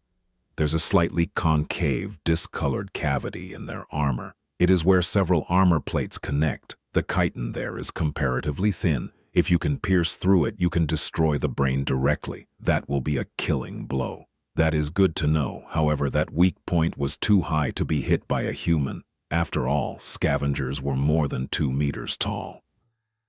As though reading his thoughts, Nephis added, "That weak point is very hard to target. Circling around a scavenger is almost impossible due to their size, speed, and the attack range of their pincers." She looked at him and calmly said, "If we stumble on a single scavenger, I'll be the bait. My task will be to make it turn around and then restrain it, exposing the third weak point. Your task will be to kill it." Sunny gulped. "What if there's 2 of them?" As usual, Nephis paused before answering. "Don't die." It wasn't long before they were left with no choice but to attempt a fight against a scavenger. Behind them, there was a long stretch of the labyrinth, with no suitable branching paths for them to turn onto. Ahead of them, there was a small clearing with only one other passage leading out of it. Not far into that passage, a massive scavenger was moving slowly in their direction. Sunny quickly described the situation and waited for Changing Star's feedback. Without much delay, she gave him a nod. "We fight in the clearing." After that, Nephis gently guided Cassie to the wall of the labyrinth and helped her find a place to sit. "Wait here. We'll be back." After some thought, she added, "Soon." As Nephis moved to walk away, Cassie grabbed her hand. Her face was pale and tense. You... be careful, okay?" Nephis blinked and tilted her head a little. Then she smiled. Sure." With that, she and Sunny hastily headed for the clearing. By the time they got there, the scavenger was seconds from appearing. Sunny's shadow flew out of the passage and reattached itself to his feet. Without having to discuss things with Nephis, he quickly hid in the shadows and waited there, hoping for a chance to attack. Nephis, on the other hand, strolled to the center of the clearing and calmly stood there, her shoulders relaxed and her back straight. An elegant long sword appeared in her hands, carelessly pointed to the ground. Not knowing what else to do, Sunny silently repeated her words. "Don't die." A second later, the scavenger walked into the clearing. When his tiny eyes spotted Nephis, an evil light ignited in them. Without wasting even a second, the massive monster screeched and rushed forward to attack. Its huge pincer shot forward with terrifying speed, tearing the air in its path. Nephis swiftly sidestepped, dodging the pincer, then leaped backward, removing herself from the path of the rushing monster. Simultaneously, her sword flashed in the air, cutting deep into the joint of one of the scavenger's front legs. Azure blood spattered on the ground. Of course, this small wound was too insignificant to slow the scavenger down. With surprising agility, it twisted and delivered a crushing sideways swipe. Nephis, who just barely landed on her feet, had no choice but to deflect the blow with her sword. She managed to disperse most of the impact by holding the blade at the right angle, but the remaining force was still enough to throw her off balance. At that moment, the second pincer came down. Instead of trying to regain her equilibrium, Changing Star went with the fall and somersaulted over one hand, ending up distancing herself from the monster a bit. Her sword lashed out again. The follow-up attack followed almost immediately. However, Sunny did not care about the details anymore. The only thing he cared about was that, through this risky series of dodges and leaps, Nephis had managed to circle to the opposite side of the clearing, forcing the scavenger to turn its back to the shadow in which he hid. It's now or never. Gritting his teeth, Sunny lunged forward. Before Changing Star finished her last dodge, before the scavenger's pincer crashed on her from above, before Sunny had time to become scared. He closed the distance between himself and the monster and jumped with all his might, landing on top of its carapace. Then he used all of his weight to thrust a hand forward. Azure blade shimmered into existence in his grip and was immediately swallowed by the shadow.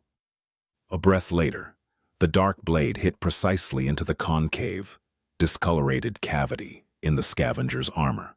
With a crack, the chitin broke, allowing the tip of the sword to sink deep into the scavenger's body. The monster shuddered and then heavily fell to the ground. Sunny was thrown from its carapace, landing in the mud with a roll. That easy? It was already over. As though to answer him, the spell's voice resounded in the air. You have slain an awakened beast, carapace scavenger. Your shadow grows stronger. Chapter 41, Strength. In numbers, Sunny was sprawled in the mud, looking at the sky. He didn't even have to catch his breath since the whole fight took less than 10 seconds from start to finish. No one was dead, wounded, or even bruised. Well, with the exception of the scavenger. It was completely out of his expectations. He glanced at the monster's corpse to make sure that it was actually dead, then summoned the runes and took a look at the number of shadow fragments in his possession. Etio fragments, 1000. It was actually true. The mighty awakened beast perished just like that. And although Nephis did most of the work, he was the one to deal the killing blow. Why can't it always be so easy? Sunny got back on his feet and dismissed the azure blade. Then he remembered the words Master Jet had once told him. No one can survive in the dream realm alone. Back then, he noted her advice, but didn't really believe it. After all, he had always strived to be self-sufficient, not allowing himself to depend on anyone. In Sunny's mind, this was the true meaning of strength. However, now he was beginning to suspect that this logic was flawed. Indeed, having someone to share your burdens meant the difference between heaven and hell here in the dream realm. If he was alone, fighting against a single scavenger might have been the end of him. Similarly, even though Nephis was far more skilled than Sunny, it would have been extremely hard for her to defeat the armored monster alone, being that its weakest point was out of her reach. But together, they had accomplished it with relative ease. The whole was greater than the sum of the parts. In other words, there was strength in numbers that surpassed individual power. In that sense, being able to depend on a group was not a sign of weakness, but, on the contrary, an important facet of personal strength. Lone wolves would always be at a disadvantage. That was another lesson to learn. It's not like I had much of a choice. He walked over to Nephis and checked if she was okay. Apart from slight damage to her makeshift seaweed clothes, everything seemed to be all right. She glanced at Sunny. Memory? He shook his head. Nephis sighed. It seemed that she was a bit impatient to get herself a suit of armor of her own. If Sunny was a gentleman, he would have suggested to loan her the puppeteer's shroud for a while. But alas, he wasn't. That armor was extremely valuable and had cost him a lot. Plus, unlike Changing Star, the picture of Sunny wearing nothing but a seaweed loincloth would have been more disturbing than aesthetically pleasing. So he said nothing. Meanwhile, Nephis headed for the dead scavenger and said without turning her head, "Bring Cassie." With a sigh, Sunny turned around and left the clearing. Soon he approached the place where the blind girl was waiting patiently for their return. Hearing his footsteps, she flinched and raised her head. "Sunny?" How did she recognize me? Must be the way I walk. "Yeah, it's me. Everything is over. Come on, I'll bring you to Nephis." Using the wooden staff, Cassie stood up and turned to him. Are you guys all right?" Sunny smiled. "Of course. We dispatched that critter in no time. Didn't even get a scratch." Cassie smiled with visible relief. "Good, that's good. Oh, right, the rope." Sunny took the rope and guided the blind girl back to the clearing. On the way, he felt a bit weird. With the delicate girl walking behind him, he couldn't help but think of his little sister. As a toddler, she used to follow him around too, as though they were glued together. As the familiar pain stabbed him in the heart, Sunny gritted his teeth and tried to think about something else. It was all in the past anyway. Back in the clearing, Nephis was done breaking apart the scavenger's carapace. The shimmering soul shard was already in her hand. Without saying anything, she tossed it to Sunny. He caught the crystal and looked at her with surprise. "Why are you giving it to me?" Nephis blinked and stayed quiet for a few seconds. Then she said as a matter of fact, "I don't have pockets." "Oh." Still a bit bewildered, Sunny put the soul shard into his rucksack. But why wouldn't she just absorb it? He opened his mouth to ask the question, but she seemed to realize something and added, "We'll divide the spoils later." "Ah, all right." Nephis, meanwhile, turned to Cassie and said, after some deliberation, "I was careful." Then she smiled. "Your shadow grows stronger. Your shadow grows stronger. In your shadow grows stronger." Sunny was feeling somewhere in between of being ecstatic and peeved. Throughout the day, they managed to kill 3 more scavengers, each time with not much risk to anyone except for Nephis. The process was largely the same. After discovering the monster, he would hide in the shadows, while Nephis would act as bait. Then, when the time was right, Sunny would stealthily approach and finish the fight with a precise strike of the azure blade. He was wondering if that was what being in the main hero's party felt like. To anyone else, maybe with the exception of Castor, dancing around a deadly awakened beast would have been a tall task, most likely ending with the dancer's death. Nephis, however, had managed to do it over and over again, seemingly without too much strain. What's more, her performance was based solely on skill, with no aspect ability involved. In that regard, even Castor couldn't have done better. She was swift, calm, and precise. Every move she made was calculated and perfectly timed. She seemed to innately understand the flow and logic of combat, which gave her the ability to roughly predict what actions the mindless beasts would perform in the next seconds. Then it was just the question of physical prowess to evade and even manipulate them to a certain degree.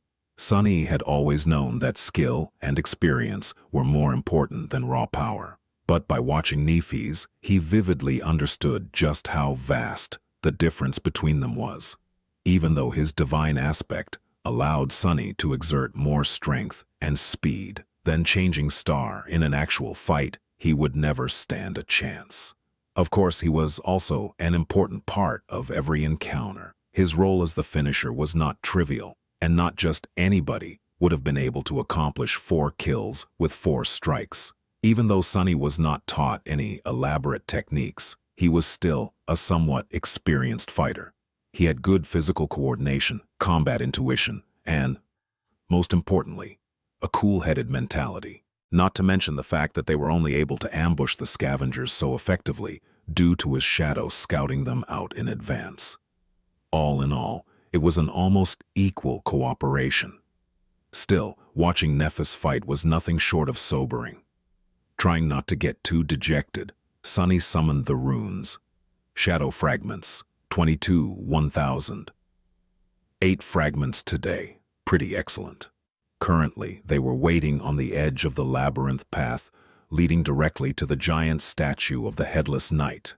There was a group of scavengers between them and the statue, moving past without any haste. The sunset was near, but they still had time. Slowly, minutes flowed by. At some point, Nephis gave the command to move. Helping Cassie along, Sunny followed Changing Star and quickly traversed the open space between the labyrinth and the statue.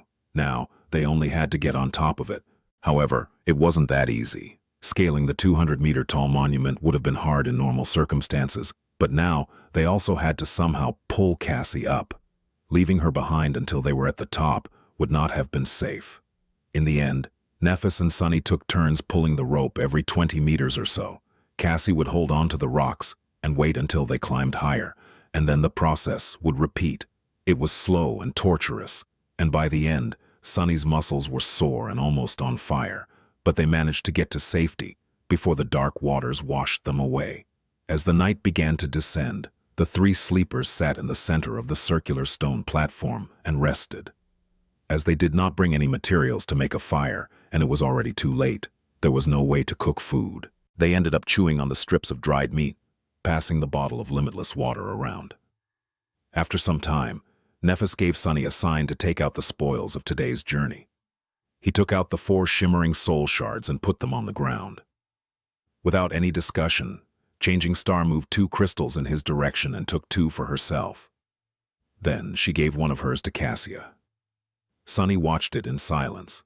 By the time Nephis and Cassie had absorbed their soul shards, he still didn't make a move to take his.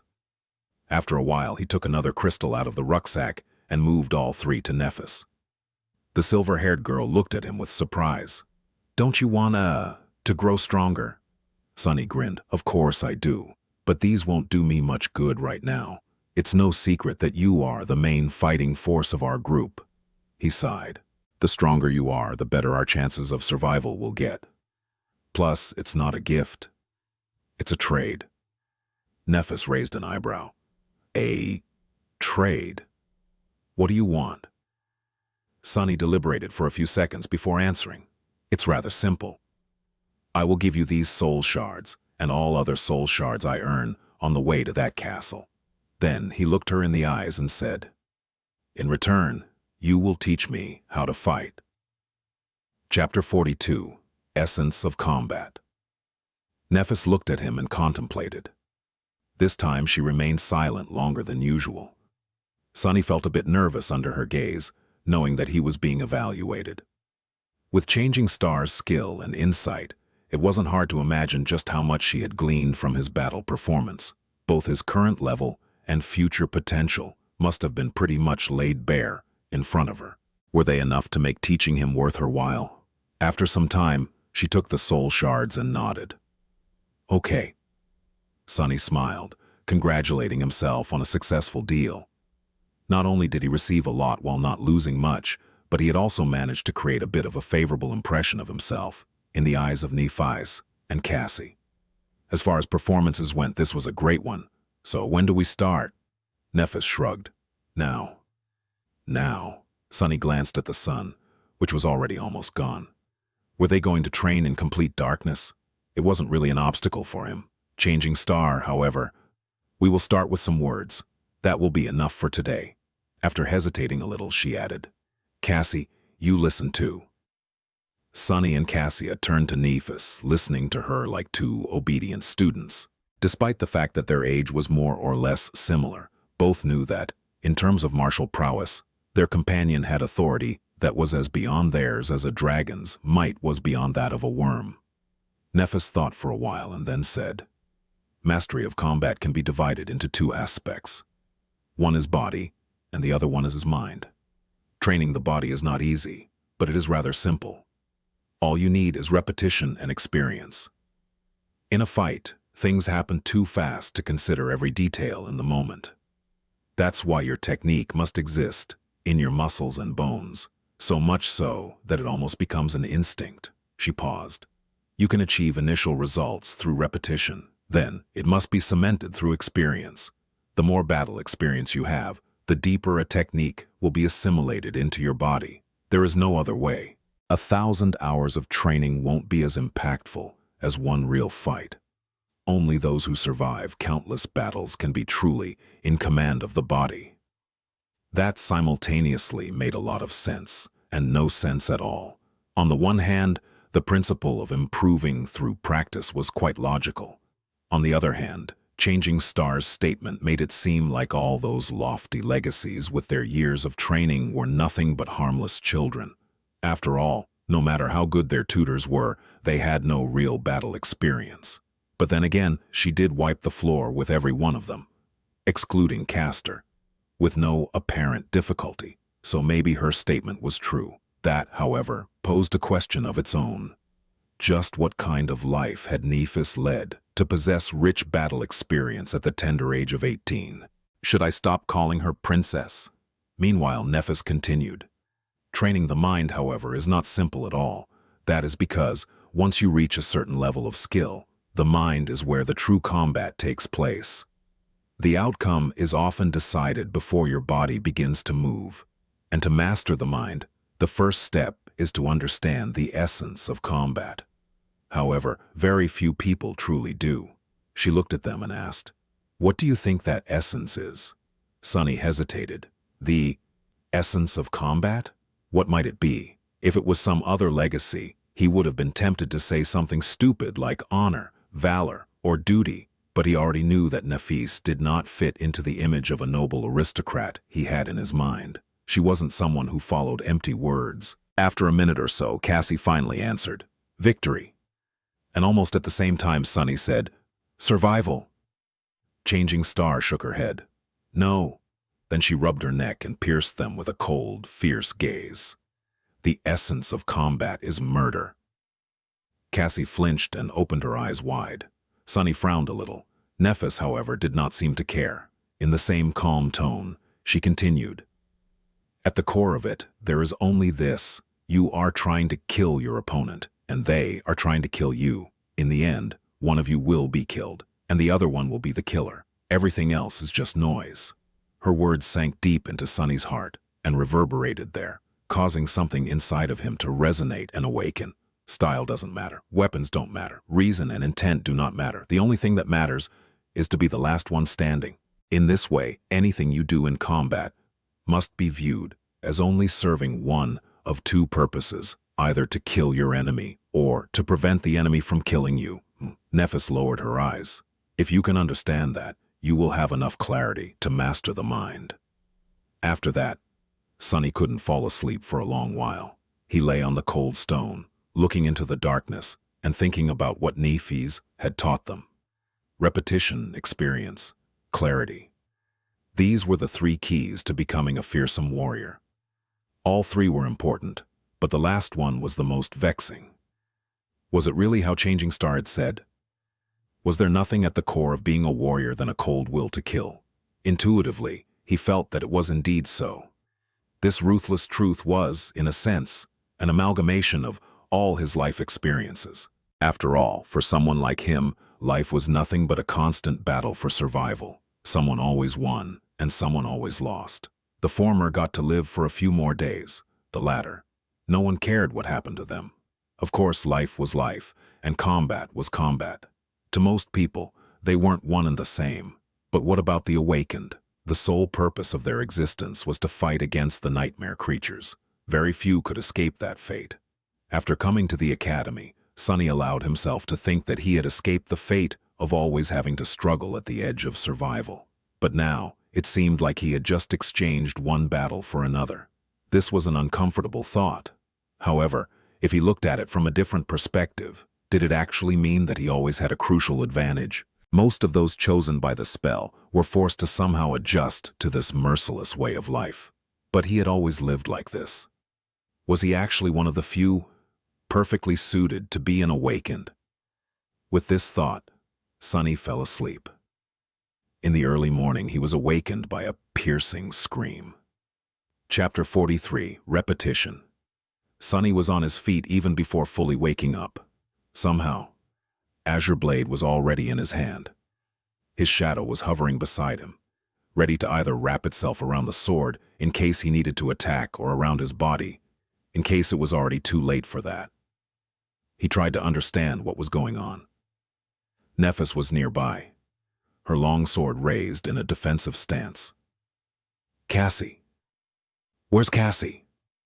Fearing what he might see, giant tentacles reaching for them from the darkness, he looked around. The eastern horizon was just beginning to show the first hints of dawn, adding a tiny shade of gray to the blackness of the world. In that blackness, there were no signs of danger. Finally, he saw Cassie. The blind girl was stumbling at the edge of the platform with a horrified expression on her face. With her blonde hair in a mess, she was stretching her hands out, clearly lost in space. Of course, there were no walls for her to find. The platform was open to the elements, and the only thing waiting for Cassie was a plunge into the dark, tumultuous waters. Before Sunny knew what he was doing, he was already running. That wasn't a very smart thing to do. After all, he did not know what had caused Cassia to scream, and if there was some hidden danger nearby. Plus, it was still too dark for Nephis to see. His sudden lunge could have caused her to lash out with the sword before asking questions. All of these were good reasons to wait and observe first, but in an uncharacteristic and completely irrational manner, Sunny acted before thinking. He caught Cassie moments before she took a step off the platform and, holding her tightly in his arms, dragged the blind girl back. "I got her!" Sunny yelled, letting Changing Star know that there was no need to stab him with a sword. And then, in a quiet voice, he said to Cassie, "I got you. It's all right. Everything is fine. Calm down." He felt the girl's body trembling and looked around again, trying to understand what had scared her so much. But there was nothing. Nephis was listening to the sea for the same reason. After a few seconds, she asked, "Do you see anything?" Sunny helplessly shook his head. "No." He helped Cassie sit down in the center of the platform. While Nephis stood guard above them, he looked the blind girl over to make sure that there were no wounds on her body. Everything seemed to be fine. "She's not hurt anywhere." Changing Star looked down. Although her face remained indifferent, he could tell that she was a bit flustered. After a second or two, she asked in something that might have been her version of a calming tone. It sounded pretty much exactly the same as usual. "Cassie, what happened?" Magically, that did seem to calm the blind girl down a little, at least enough for her to speak in a quivering voice. Cassie extended one hand and pointed down. The head! I saw. Oh gods." Sunny frowned and looked at Nephis. "Did she see a vision, the past?" The tall girl was silent for a moment. "I don't know. It never happened before." Both of them turned to Cassie, not sure what to do. Since there was no apparent danger around, they took turns trying to calm the horrified girl down. However, after that one sentence, she fell quiet and refused to speak again. Nothing seemed to help. After a while, Nephis sighed. "Let's leave her be for now. Maybe she needs time." Sunny was about to retort, but truth be told, he didn't have any ideas either. In the end, he just nodded. "Okay, I'll keep an eye on her." Changing Star, however, had other ideas. As the sun was rising and the surging sea was receding, Nephis chose to give Cassie some space and led Sunny to the edge of the platform. However, she made sure to always have the blind girl in the periphery of her vision. Cassia sat, hugging her knees. Her eyes were closed, but small tremors that periodically ran through her body betrayed that she was awake. Sunny's eye twitched. "Are you sure it's okay to leave her like this?" Nephis gave him a complicated look. "Yes." Then, after some thought, she added, "Cassie is strong." Sunny wasn't sure how to answer. If Changing Star considered someone to be strong, then they most likely were. However, strong was the last word that came to his mind when he thought about the delicate, beautiful, blind girl. Wasn't she someone who constantly needed their help? But then again, there were different kinds of strength. Cassia was still alive and sane despite her debilitating flaw. How many people could have done the same? "If you say so." Then, Nephis made him summon the azure blade. After studying it for a while, she nodded and took her long sword out of the air. Despite its size, it was an elegant weapon. The narrow, double-edged blade was much longer than that of the azure blade, with an incredibly sharp, symmetrical tip. The whole blade, as well as the simple cross-shaped guard and the pommel, seemed to be made out of silver and reflected the pale morning light. The handle was tightly wrapped in black leather. Putting the two swords side by side, Nephis spoke. "Your sword can be used with one hand, but its true potential can only be revealed when held in both. It is created primarily for cutting and severing, hence the higher center of gravity. However, it can thrust as well." Then she gestured to hers. "My sword is a bit more versatile. It is created for both cutting and thrusting, and it has a double edge. However, the principle of wielding these two swords is the same." She took the sword in both hands, placing one near the guard and another near the pommel. Then, she performed a downward slash. They are both leverage-based weapons. When held with two hands, one hand pushes. She pushed the sword down with the hand near the guard, while the other hand pulls. The hand near the pommel simultaneously pulled the handle up, giving the blade a tremendous boost in speed. This is how you generate force and perform powerful strikes. Now your turn. Sunny looked at his sword and gripped it with both hands, mimicking Nephis's pose. Then he raised it and slashed down, making sure to enhance the force of the strike with his lower hand. Changing Star observed him. "You need to understand that a strike doesn't come from the hands. It comes from your whole body. Power comes from your feet, your hips, your core, your shoulders, and is only then transmitted to your hands, like this." She demonstrated the downward slash again. This time, Sunny paid attention to the overall stance and movements of every part of Changing Star's body, as opposed to only the sword. He wasn't a novice to fighting. Instinctively, he already knew how to deliver a proper punch, even if, before, there wasn't a lot of strength in his body. The principles of striking with a sword were largely the same, so Sunny quickly understood the overall concept. He performed the simple downward slash a few more times. After each time, Nephis gave him pointers and corrected his mistakes. Sometime later, she was finally satisfied with his form. Good, Sunny smiled, proud of his achievements. Nephis looked at him thoughtfully and nodded. Now, do it 1,000 more times. The smile froze on Sunny's face.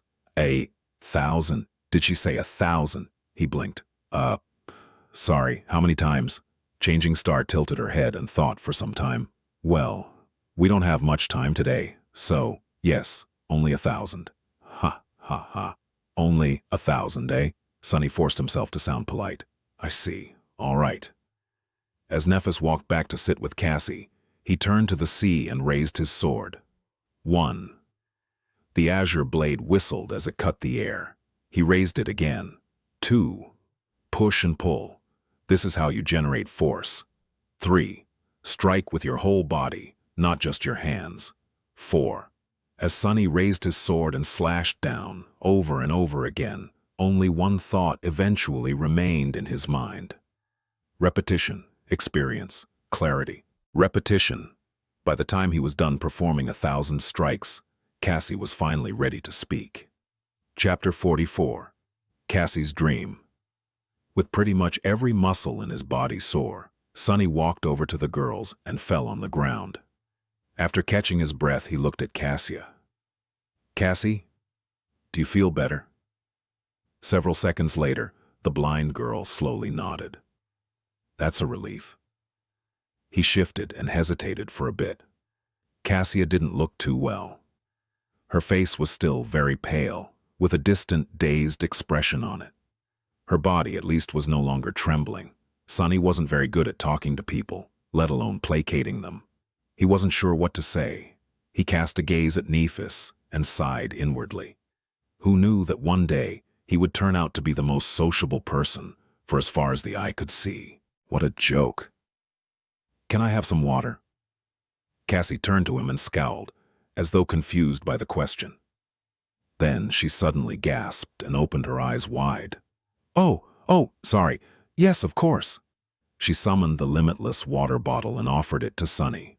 He took it with a grateful smile and greedily drank a few gulps before giving the bottle to Nephis. Eventually, it returned to Cassie. You drink some too. After she did, he awkwardly patted the blind girl on the shoulder. Everything seems to be fine now. Did you dream of another vision? You can tell us, if you want. Cassie hesitated for a bit before saying, I don't know. Maybe it was just a nightmare. Sunny and Nephis exchanged glances. They both doubted that what Cassie saw was a simple nightmare. After all, people usually did not dream in the dream realm. The blind girl, meanwhile, continued. I don't really remember. It's all in fragments. Sunny carefully considered his words, not wanting to pressure Cassie too much. You can just tell us what you remember. Maybe we'll be able to make sense of it together. Cassia sighed and tentatively nodded. After a long pause, she finally found the courage to speak. At first, I saw a boundless darkness locked behind 7 seals. Something vast was churning in the darkness. I felt like if I directly saw it, I would lose my mind. As I watched, terrified, the seals broke one after another until only one remained, and then that seal broke too. She trembled a little. After that, I don't know, it was as though my mind shattered into 1,000 shards, each shard reflecting its own image. Most of them were dark and scary. Some I have already forgotten. The other, Cassie fell silent, remembering. I saw the human castle again, only this time it was at night. There was a lonely star burning in the black skies, and under its light, the castle was suddenly consumed by fire, with rivers of blood flowing down its halls. I saw a corpse in a golden armor sitting on a throne, a woman with a bronze spear drowning in a tide of monsters, an archer trying to pierce the falling sky with his arrows. Finally, she looked up, her face full of horror. In the end, I saw a colossal, terrifying crimson spire. At its base, 7 severed heads were guarding 7 locks, and at the top, a dying angel was being consumed by hungry shadows. When I saw the angel bleed, I suddenly felt as though something so precious that it can't be described with words was taken from me. Her voice became quieter. Then I felt so much sorrow, pain, and rage that what little remained of my sanity seemed to disappear. That was when I woke up, I think. Nephis and Sunny remained silent for a while, trying to make sense of what Cassie had told them. Even if Nephis had an idea, she didn't show it. Sunny, however, was totally lost. He couldn't even begin to decipher the hidden meaning behind the vision, if it even was one. Previously, Cassia's vision about the castle was pretty much straightforward. It showed her a human fortress, and even the direction in which it was situated. This time, however, her dream was disjointed, full of weird symbolism and vague, uncertain images, much more like a charlatan's prophecy than a vision gained through an aspect ability. Finally, he sighed. Maybe it actually was just a nightmare. Your previous visions weren't like this, right? Cassie silently shook her head. Sunny scratched the back of his head. Well, people don't usually dream in the dream realm, but you do. Perhaps seeing a random nightmare once in a while is a side effect of your ability. The blind girl turned to him, a faint relief written on her face. You really think so? He hesitated, trying to find the right words. Why not? It's a possibility. Inwardly, however, he felt uneasy. A dying angel being consumed by shadows. Why does it sound so ominous? I should try and stay away from angels in the future. Gee, what has become of my life? A sentence like that doesn't even sound insane anymore. With that, they were finally ready to welcome a new day. Sometime later, they were sitting on the western edge of the stone platform, looking at the scavengers below. Sunny's shadow was busy scouting a path to the next high landmark. Were there always that many? Sunny glanced at Nephis and shook his head. No, there were much more. They seemed to be almost done with the carcass. I doubt it will last until nightfall. Which meant that, by tomorrow, all these beasts would be roaming the labyrinth, making it hard for the three sleepers to make any progress. It would be best to leave today and put some distance between themselves and the horde before the scavengers were done with their feast. However, without scouting a path in advance, there was a chance of not making it to safety in time. Both options were risky. Nephis frowned, seemingly thinking the same. After a while, she said, I don't want Cassie to spend another night near this statue. Let's leave now. Sunny thought for a while, then opened his mouth to offer his own opinion. However, a sudden commotion below prevented him from speaking. Down at the bottom of the disappearing sea, amidst mounds of broken coral, the carcass of the giant shark-like monster, the remaining half of it, to be precise, was almost stripped of meat. And between its white bones, something was shimmering in the mud. Two extremely large, luminescent crystals. Sunny's eyes widened. Are those? Yes, shards of two transcendent soul cores. Transcendent, two of them. Suddenly, he was simultaneously filled with greed and fear. Greed because of how rare and precious transcendent soul shards were. Fear because the giant shark turned to a corrupted devil, at least. One corrupted devil, if not stopped by a saint or a large number of Apixongi, could potentially destroy an entire city. Sunny belatedly realized that he was much closer to death on that first night than he had previously thought. Should we wait and listen? He stared at Nephis and then obediently listened to the distant, barely audible clamor of the scavengers. After a while, he noticed some disharmony in it. Nephis suddenly tensed up. There. She pointed in the direction of the labyrinth. After concentrating on it, Sunny was finally able to notice two massive shadows stepping out of a particularly wide passage. A second later, the creatures casting those shadows appeared in sight. Sunny gulped. Damn. The monsters looked like the scavengers, but not quite. To start with, they were much larger, towering above the surroundings at more than 3 meters of height. Their carapace seemed to be thicker. It was colored in deep black and scarlet, like an ancient armor drenched in blood. Here and there, vicious-looking spikes were growing out of the carapace, making their every move much more dangerous. Additionally, instead of heavy pincers, their upper arms ended with long, curved, terrifying bone scythes. Sunny felt cold sweat running down his spine. What the hell are those things? Nephis tilted her head. Monsters, I guess. Nightmare creatures with one sole core were called beasts. They were dangerous and strong, but mindless. If they were able to develop, or were created with a second core, they became dim monsters. Monsters were much more devastating and possessed some rudimentary, warped form of intelligence.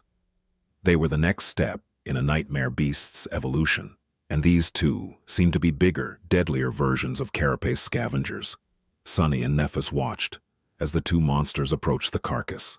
The scavengers were visibly afraid of them, rushing to get out of the way.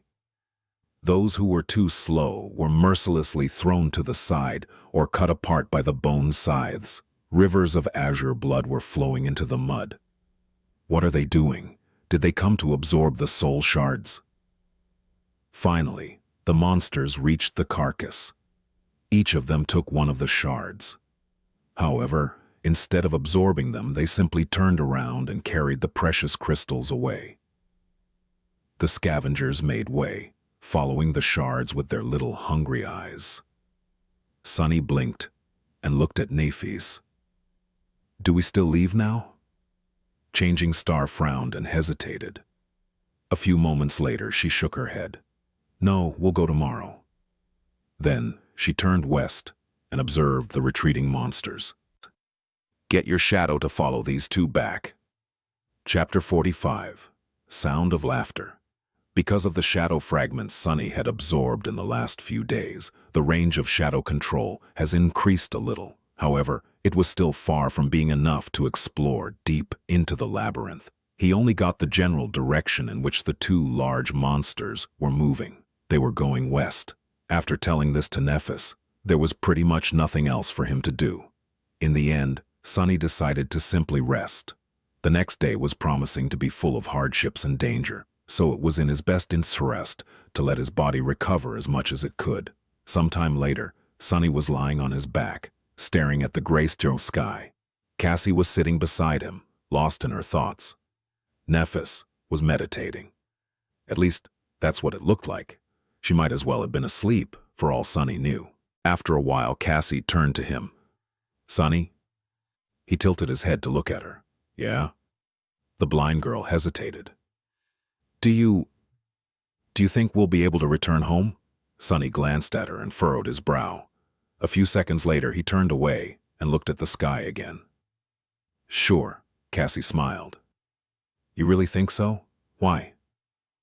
"What's with all these questions?" He sighed and tried to find the right words. "Because of her." He pointed at Nephis, knowing that Cassie won't see it. There was no one else on the stone platform, though, so it was pretty obvious who he was referring to. "I'm also not someone to die easily. In fact, I'm willing to bet that you couldn't have found a better duo of sleepers to escort you across the dream realm. If anyone can survive this, it's us. So, yeah. I think that our chances of making it back are pretty high." Cassie suddenly giggled. "Aren't you a little too full of yourself? You were in the second to last place." Sunny shrugged. "That's only because someone smart told me to keep a low profile. Otherwise, I would have ranked higher." Then, with a grin, he added, "Much higher, third to last at least." The blind girl couldn't help but laugh. The melodic sound of her laughter made Sunny feel much better. He had not heard anything like that ever since coming to the dream realm. It was nice to see that people were still able to preserve a bit of mirth, even in this hellish place. Come to think of it, this was the first time he heard Cassie laugh at all. Back in the academy, she was always dull and bleak. After this sudden outburst, Cassia's expression slowly turned wistful. A few seconds later, she asked, "What do you miss the most about home?" Sunny tried to think of something but failed. He wasn't sure that he even had a home in the real world. The tiny room he had been renting previously was nothing but a temporary shelter from the rain. As for the real world as a whole, his life there wasn't that pleasant either. Finally, he said, I don't particularly miss anything. Cassie was very surprised. Really? Don't you miss your family? Sunny smiled. I don't have a family. Well, I guess I have a sister somewhere, but we haven't seen each other in many years. Oh. The blind girl fell silent. Several seconds later, she said quietly, I miss my family the most. There was longing and sadness in her voice. Sunny didn't know what to say, so he stayed silent. Mom and Dad must be really worried about me right now. No, actually, they wouldn't be worried. They would be heartbroken. They must think that I'm as well as dead already. Sunny glanced at her and sighed. You seem to care about them a lot.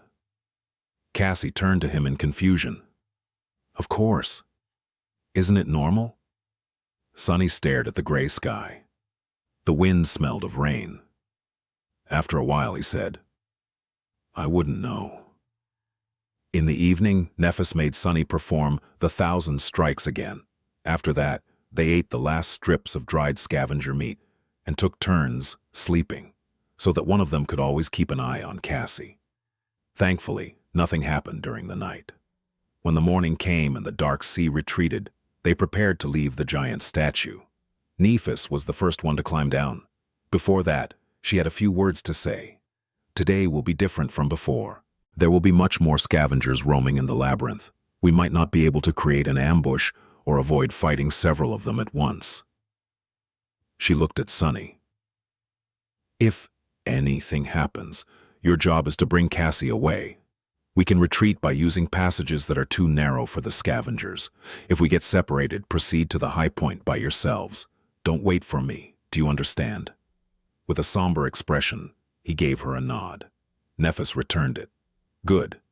Time is of the essence, so let's go. With that, she began the descent. After Nephis reached a point 20 or so meters below them, she found purchase and waited. Using the golden rope, Sunny lowered Cassie down. Just like while climbing up, they took turns helping the blind girl. Luckily, climbing down the statue was much easier. Soon they reached the ground. Entering the labyrinth, the trio moved forward with haste. The shadow was ahead of them, scouting for monsters and optimal paths. Despite that, their progress was slow and chaotic. They had to constantly change direction to avoid groups of scavengers, often ending up in dead ends or moving further away from their destination. Sunny, who played the role of the scout and navigator, felt his brain slowly starting to boil. At some point, however, they inevitably ended up in a situation where a fight was unavoidable. There was a large group of scavengers at their heels, and a pair of them blocking the path ahead. Neither of the two groups had noticed the sleepers yet. However, since there were no other passages to turn into, it was only a matter of time. Nephis considered their options for a few seconds. There was a scowl on her face. Finally, she said, If there's only two, we can take them. Sunny looked at her with uncertainty in his eyes. But there's no time to set up an ambush. He wasn't quite sure how they could fight two scavengers at once. Despite how good of a teacher Nephis was, he only practiced with the sword for a day. Facing against a scavenger alone was risky. Changing Star shrugged. It's almost the same. I'll attack first. You follow behind in the shadows and finish one off once they turn. Then we kill the second one together. The whole plan was based on the assumption that Nephis could survive under the onslaught of two scavengers, both attacking her simultaneously. Sunny was very impressed by her prowess, but he wasn't sure that it was possible. There was a large probability that Nephis would die. He still remembered that she wasn't present in Cassie's first vision. But what else could they do? A bit rattled, Sunny gritted his teeth. All right. After a short pause, Nephis summoned her sword. Then, she stepped forward. Chapter 46. Experience. After finding a good hiding spot for Cassie, Sunny and Nephis proceeded forward to face the scavengers. Soon they saw two hulking silhouettes in the distance. With her lips pursed together, Nephis threw over her shoulder, "Keep up." Then, like a runner preparing for a race, she got down on one knee, inhaled deeply, and lunged forward. Damn! Sunny dove into the deep shadow cast by the wall of the labyrinth and followed, running as fast as he could. However, the distance between them kept growing. Suddenly, he remembered walking behind Nafis as they crossed the bridge to the academy. Was it his fate to always follow behind her? Changing Star's running speed was incredibly fast. She was practically flying through the air, like an arrow let loose from a bow. One of her arms was stretched backward, holding the sword with its point to the ground. The other was cutting the air with each stride. It took the two scavengers a couple of seconds to realize what was happening after noticing her. By that time, she was almost upon them. With madness burning in their eyes and viscous saliva dripping from their mandibles, the monsters screeched and charged forward. Nefis did not slow down, as though planning to ram them with her body. Sunny's heart skipped a bit. 4 terrifying pincers shot through the air. At the last moment, Nefis fell backward, falling on her side. The inertia carried her forward as she slid through the mud, passing between the scavengers. Then she twisted her body and stopped herself by plunging the sword into the ground. A bit slower, and she would have been impaled by one of the scavengers' legs. Crazy. She's crazy. By the time Changing Star got back to her feet, one of the scavengers had already turned around. However, Sunny couldn't see what was going on as his sight was blocked by the bulky carapace creatures. He only heard the sound of chitin striking against steel. There was no time to worry about that anyway, since he had his own problems to solve. Due to the insane maneuver that Nefis had pulled off, the second scavenger lagged a little behind the first one. It was just about to turn around when Sunny finally got close enough to launch an attack. Silently cursing, he ran up a narrow protrusion on the coral wall and jumped, aiming to pierce the weak point at the scavenger's back from above. His shadow was already wrapped around the azure blade. But at the last moment, the scavenger suddenly moved, slightly turning its torso to the right. The blade missed the concave spot where the armor plates connected and instead hit one of them square in the center, sliding helplessly across adamantine chitin. Crap! Instead of killing the beast with one decisive blow, Sunny ended up dealing no damage at all. What's worse, he landed right on top of the scavenger, practically hugging it from behind. In the next moment, the scavenger shook its carapace, throwing the irritating human off. Sunny flew sideways and crashed into the labyrinth wall, feeling breath being knocked out of him. Suffocating and disoriented, he fell gracelessly into the mud. Not good. By some instinct, Sunny rolled to the side. Something tore past him and hit the wall, sending pieces of crimson coral flying through the air. Then he was lifted into the air and thrown backward. But by that time, however, he had already come to his senses. Twisting his body, Sunny managed to land on his feet and take a few steps back without falling. In the next second, his sword was in front of him, held in both hands just like Nefis had taught him. The scavenger was already charging at him with a menacing fire burning in its eyes. Repetition. Experience. The shadow flowed from the azure blade to his hand, then spread to his arm, shoulder, and then finally covered his whole body. Sunny instantly felt stronger, faster, more resilient. But was it enough? No. To survive, he would definitely also need some luck. One pincer flew at him from the right, the other from the left. There was no time to retreat or dodge sideways. So, instead, Sunny did something that made every instinct in his body scream in protest. He jumped forward, closing the distance to the charging monster. The pincers clashed together with a loud crack behind his back. Instinct or not, it was the only logical step. After all, the attack range of his sword was much shorter than that of the scavenger. He could only fight back by getting close. Before the beast had time to react, Sunny did what he had recently done thousands of times. His muscles moved even before his mind gave the command. With one fluid motion, he raised the sword over his head and slashed downward, pushing with one hand, while pulling with the other. His whole body moved in concert to deliver a powerful blow. The azure blade whistled as it cut the air. Then, it hit the joint of one of the scavenger's front legs and cleaved right through it, severing the limb entirely. Blue blood sprayed everywhere. Sunny had less than a second to be amazed. I actually did it? But there was no time to be distracted. Due to the loss of its front leg, the scavenger lost balance for a moment, careening forward and down. However, he had 7 other legs. This wasn't going to last long. Coincidentally, though, At this exact moment, his other front legs slid in the mud, bringing the monster even further down. Sunny did not waste this chance. Taking a step forward, he thrust the azure blade up, pushing it into the scavenger's mouth. A severed mandible fell to the ground as the monster impaled itself on the sword with its own weight. The massive body of the nightmare creature convulsed before falling still. It was dead. Sunny slowly exhaled, only now feeling the pain in his chest and at the back of his head. He carefully touched it and grimaced. His hand came back wet with blood. "At least I'm alive. You have slain an awakened beast, carapace scavenger. Your shadow grows stronger. You have..." With no time to listen to the spell, Sunny tugged on the sword to dislodge it from the monster's head and hurried to help Nephis. However, it was too late. The other scavenger was lying in the mud, clearly dead. His limbs were still twitching, indicating that the fatal blow was delivered just moments ago. It seemed like Nephis had managed to sever its spine by piercing the weak spot at the base of the beast's torso with her long sword. He couldn't see the silver-haired girl behind the bulky carcass. As Sunny approached it, he heard the sound of rugged, strained breathing. Then a shaky voice came from behind the scavenger.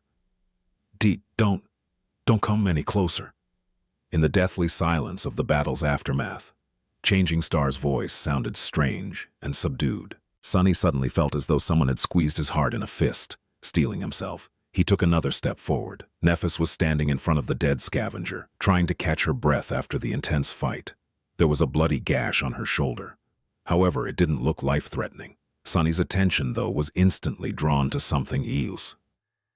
It seemed that at some point during the fight, the tall girl's makeshift seaweed top came apart, leaving her naked above the waist. She was covering her chest with one arm. Behind the arm, squished, the supple fullness of her. Sunny flinched as though someone had stung him and hurriedly turned around. His face was burning. Without thinking about it, he even made his shadow look away. An awkward silence followed. After some time, Sunny forced himself to speak. Are you all right?"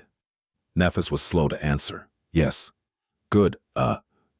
I'll go fetch Cassie then." "All right."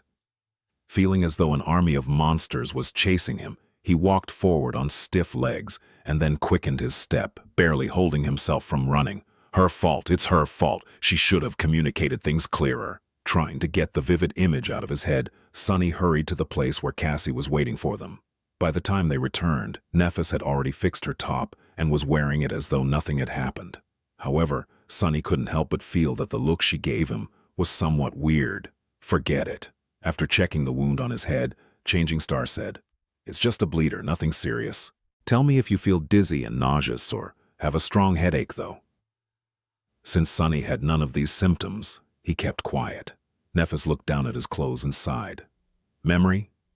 He opened his mouth to say no, but then fell silent. Come to think of it, when he killed the scavenger, the spell did say something else after informing him about the absorbed shadow fragments. At the time, he was too busy to pay it any attention. "Let me check."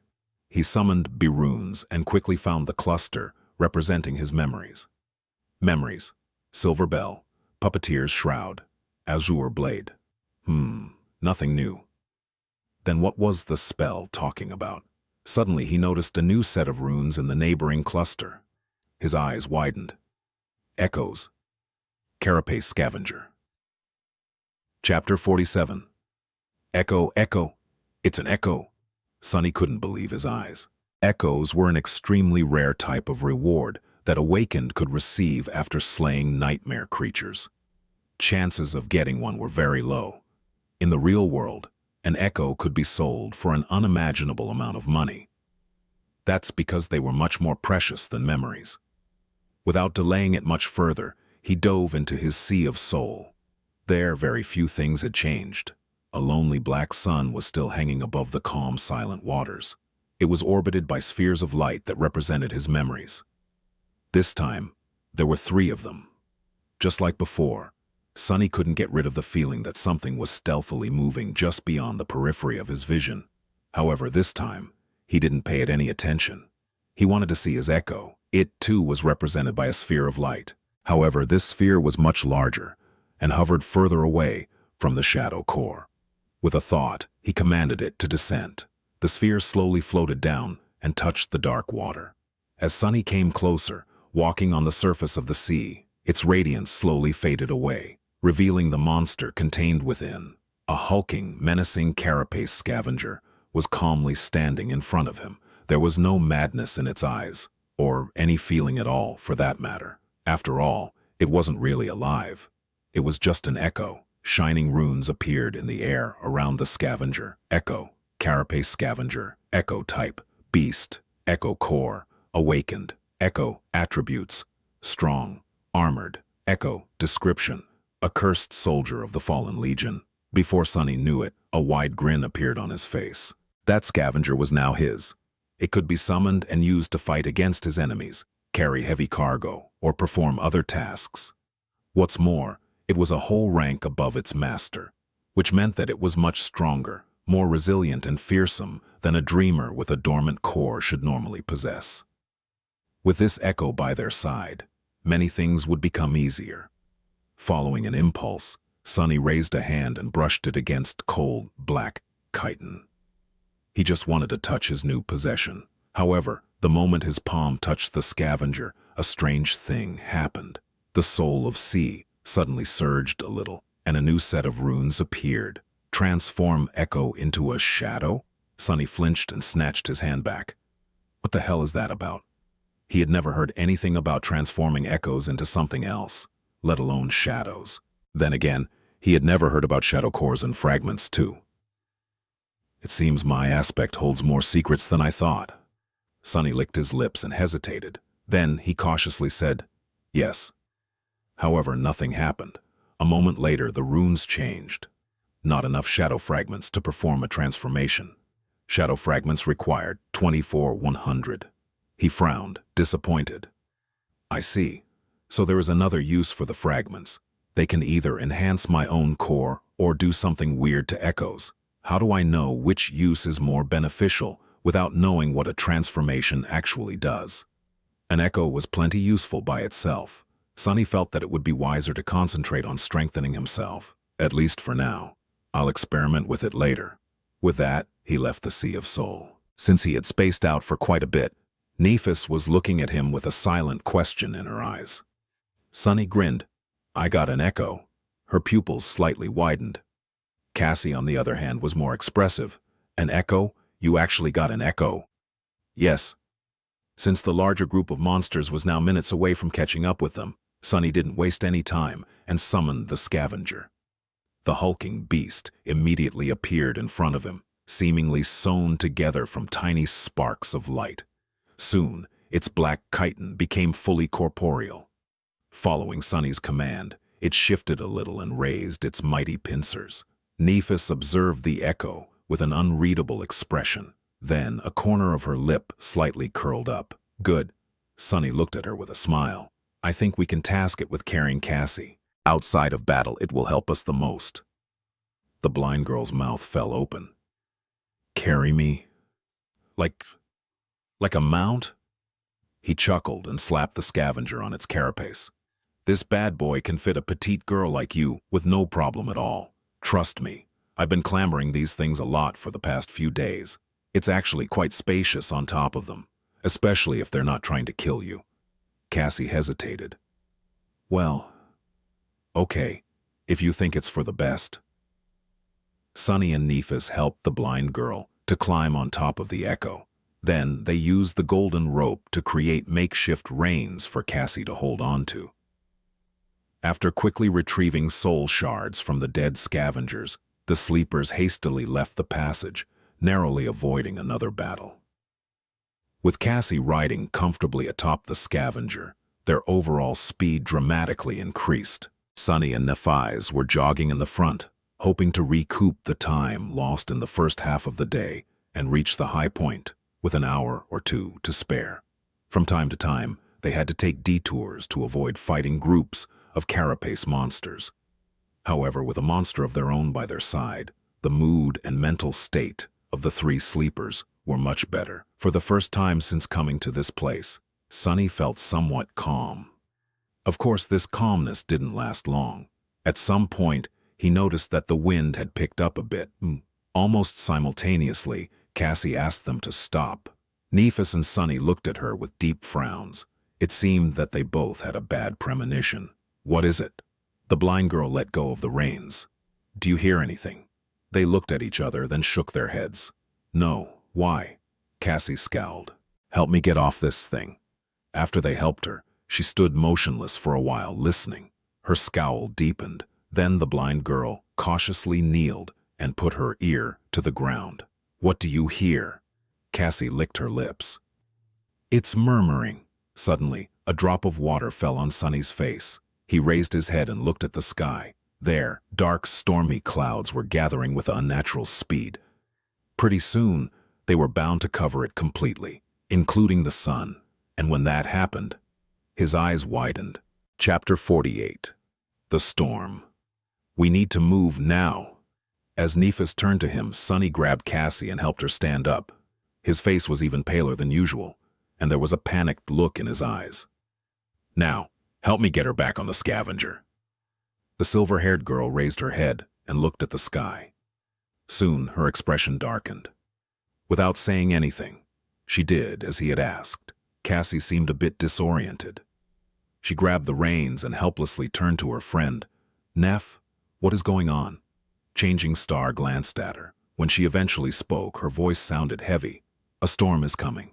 Meanwhile, Sunny sent his shadow to climb on top of a tall pillar of coral and looked ahead, trying to understand how far the cliffs they were aiming for were.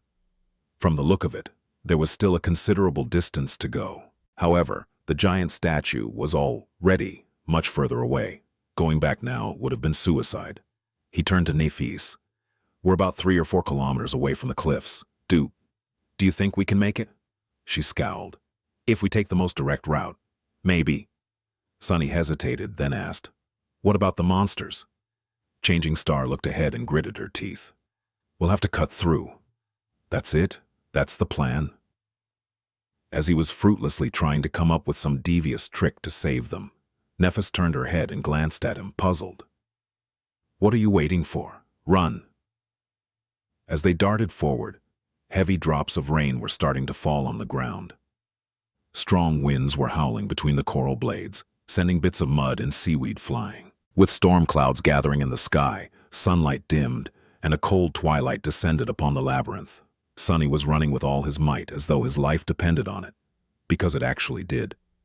He was leading their small group, choosing the straightest path toward the cliffs with the help of his shadow. Nephis was a step behind him. The scavenger carrying Cassie was stomping through the mud with its 8 legs in the back. Without the need to avoid monsters and death breathing down their necks, they moved with amazing speed. Side passages and crimson walls were flashing past them in a blur. There was no need to hold back and conserve strength for the long run. If they were late to reach the cliffs by a minute, their lives would be over. They had to give it their all. Sunny was ready to fight a series of bloody skirmishes all along the way, but to his surprise, the inhabitants of the labyrinth did not give them much trouble. The scavengers seemed to be as panicked as they were. The bulky beasts were busy trying to hide inside the coral mounds or burrowing underground. On the rare occasions when one of them showed aggression, a quick slash of the sword or a threatening clack of a pincer was enough to make the monster change its mind. However, no matter how fast they were moving, the storm was faster. The rain quickly turned into a pelting downpour, each drop becoming a torrent. The winds grew in strength, striking against their bodies with enough force to make them stumble. The light dimmed even further, reducing visibility to almost zero. Finally, a blinding bolt of lightning tore through the darkness, followed almost immediately by a deafening thunderclap. In the next moment, the ground under Sunny's feet trembled, causing him to lose balance and fall. He rolled in the mud and tried to stand up, but slipped and fell again. Someone's arm grabbed him by the shoulder and helped him rise. In the darkness of the storm, Sunny saw Changing Star's face. She opened her mouth and shouted, "Don't stop, run!" He almost couldn't hear her behind the roaring wind and rain. By the time Sunny began to move, the dark, salty water was already as high as his shins. He gritted his teeth. The sea was coming back. He couldn't determine where the water was coming from, but with each minute, it was rising higher. Soon, it was up to his knee, then up to his waist, making running almost impossible. The speed of the group slowed down considerably. It was then, in a sudden flash of lightning, when they saw a dark mass of stone ahead. They had made it to the cliffs. Almost at the same time, a terrible rumbling sound came from the depths of the labyrinth. Turning back, Sunny saw a colossal, crushing torrent of black water rushing through the crimson forest. Some distance away, a tardy scavenger was caught by it and thrown against the coral walls. The unbreakable carapace of the mighty creature cracked and burst open like a rotten egg. Curses! He turned to Nephis. "Time is up. Start climbing." She caught him by the arm.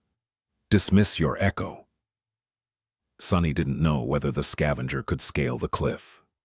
In any case, Cassie wouldn't have been able to hold on if it did. He helped the blind girl get down and then sent the monster back to the Sea of Soul. Nephis lowered herself to let Cassie climb on her back, then tied them together with the golden rope. Not wasting any time, she gritted her teeth and stepped forward to grab onto the wet rocks of the cliff wall.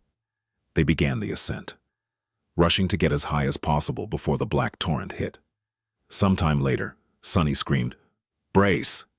In the next moment, a wall of dark water hit the rocks mere meters beneath their feet. As Sunny held for dear life, the whole cliff shuddered. A few boulders fell from somewhere high above, missing his head only by chance. Somehow, all three of them were still alive. However, things were far from being over. The black water was still rising, now with frightening speed, threatening to swallow them at any second. They had to keep climbing, and they had to be faster than the surging sea. Sunny cursed as he searched for the next hold to grab onto. To survive, he had to scale the face of the cliff with crazy speed. However, hastily climbing wet rocks was a recipe for disaster. One slip of a hand, and he would plunge down to be crushed against the cliffs, drown, or be eaten by some giant monster. The torrential rain and hurricane wind made everything even worse, and yet there was no choice. He frantically kept climbing, tearing his skin on sharp rocks. Every muscle in his body was in agony. If not for the shadow wrapped tightly around his body, Sunny would have been long dead. But even with its help, the surging dark water was getting closer and closer. Damn it all. No matter how hard Sunny tried, he couldn't win back any distance. Soon the water was at his feet. The sea slowly swallowed his legs, then his torso. He kept climbing, now fighting against the weight of the water and the force of the tide that was trying to tear him away from the cliff. But it was useless in the end. When the water covered his shoulders, he felt his fingers slipping from the wet rocks. Sunny tried to hold on, but the current was too strong. He was pushed away like a weightless toy, losing any purchase.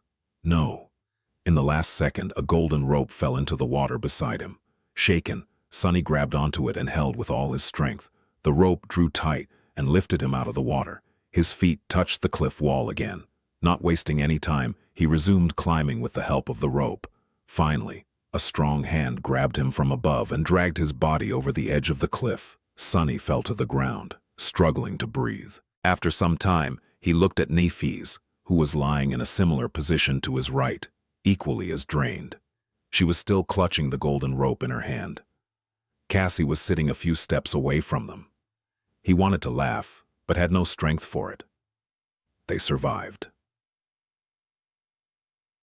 Chapter 49. Natural Element. For a few minutes, Sunny simply lay on the ground, letting the rain hit his face. From time to time, a bolt of lightning arced through the skies, drowning everything in blinding light. Other than that, it was almost completely dark. If not for his attribute, he would have had trouble discerning the shapes of Nephis and Cassie, who were resting nearby.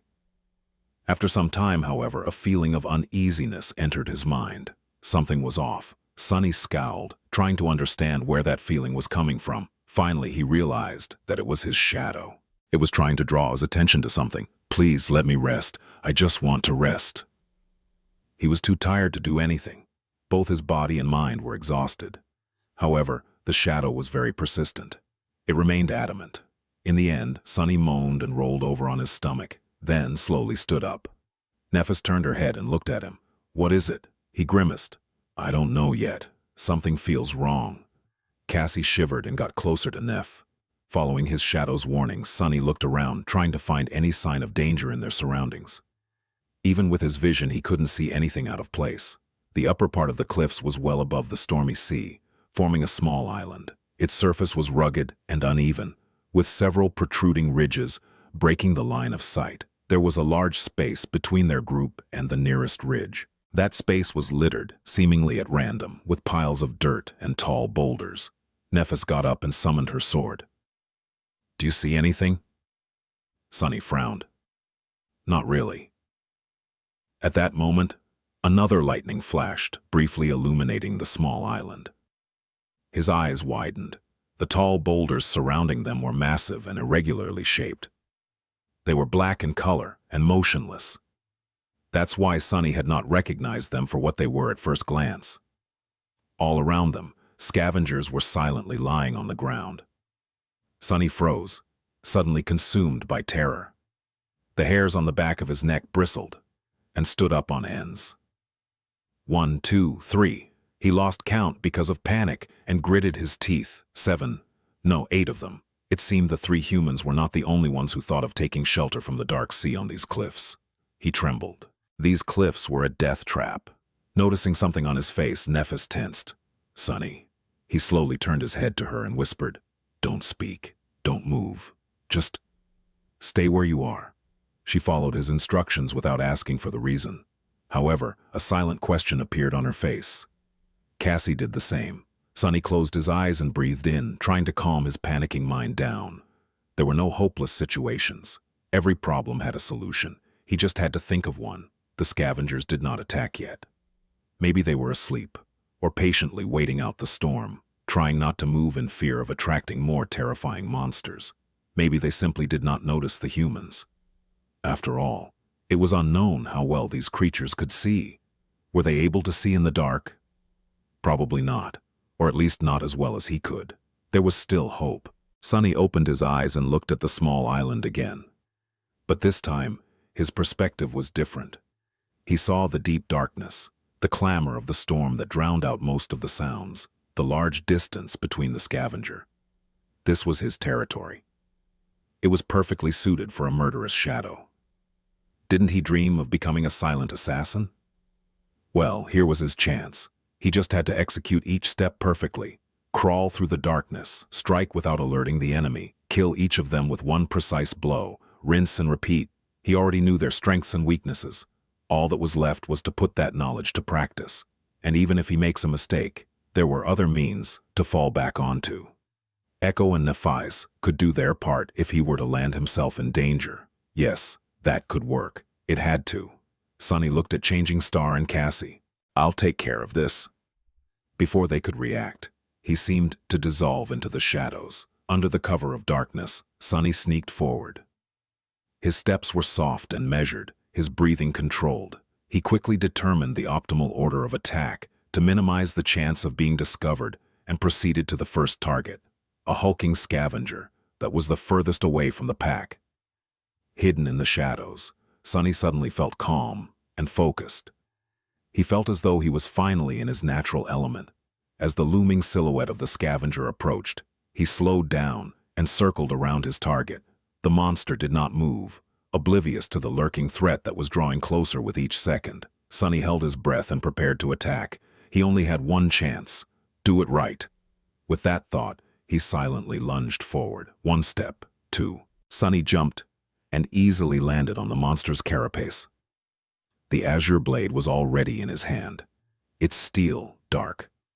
A moment later, it plunged into the weak point on the scavenger's back, piercing the chitin and destroying its brain. The quiet crack of the breaking carapace was quickly washed away by the rain. It was done. Sunny felt a sense of triumph appear in his heart and quickly suppressed it. This wasn't the right time to celebrate. 7 targets were still waiting for him in the darkness. He retrieved his sword and jumped down from the scavenger's corpse. Then, Sunny frowned. Why was the spell silent? It didn't announce his kill, nor the absorption of the shadow fragments. Feeling his skin crawl, Sunny turned around and looked at the scavenger. At first, he was afraid that the beast was still alive. But that wasn't the case. It was as dead as could be. However, on closer inspection, Sunny noticed something that he had missed before. And when he did, his face paled. Bapurrutter 50. Death trap, the scavenger was dead. However, it wasn't Sunny's blade that killed it. While circling the target, he was focused on staying unnoticed and not alerting the enemy to his presence before reaching the optimal position for an attack. After that, he only saw the monster's back. That's why he didn't notice the terrible wound that ran from the top of the creature's torso to its segmented legs, obscured by the rain. The unbreakable carapace was cut open like a tin can. The scavenger's flesh and mangled organs could be easily seen through the large gap, oozing azure blood. It streamed down, only to be washed away by the storm. Sunny gulped. He might have felt awkward about performing a perfect ambush on a long-dead monster, if not for the fear of whatever had killed it in the first place. Looking around, he hesitated and summoned the azure blade back, then wrapped himself in the shadow. The small island was silent, except for the howling of the wind. The rain was still falling down, forming a constant veil that hid away all details and distant objects. A rare flash of lightning sometimes flooded this bleak world with stark whiteness. Then a thunderclap would come, making the skies tremble. With cold fright settling deep into his bones, Sunny cautiously moved to the next scavenger. He could tell from some distance that it was also dead, but had to come closer and make sure. Indeed, he was right. The creature was almost severed in half by the unknown assailant. Its wet innards were lying on the ground in a messy pile. The darkness had long ago stopped being comforting, becoming terrifying and oppressive instead. Sunny shivered. By the time he checked on all 8 monsters and confirmed that they were all dead, he was nauseous and scared out of his wits. When Sunny had first realized that the black shapes were, in fact, scavengers, he thought that the situation was as bad as it could get. Now he wasn't sure anymore. In fact, he was pretty convinced that things went from bad to worse. Standing near the last scavenger, Sunny observed his surroundings and thought about returning to Neff and Cassie. Maybe the terrifying killer had already left the island. They could just hide and hope for the best. He wouldn't be alone, at least. However, not knowing what kind of danger was hiding in the darkness would drive him insane long before the morning came. Plus, with his fated attribute, hoping for the best was a fool's errand. That's why, although his body was covered in cold sweat, Sunny gritted his teeth and slowly walked toward the ridge that was obscuring the rest of the island from him. Coming close, he started climbing, trying to be as quiet as possible. The ridge wasn't very high, so he was able to scale it without much effort. Sticking close to the rocks, he raised his head and looked down. Then he immediately wanted to let go and fall to the ground.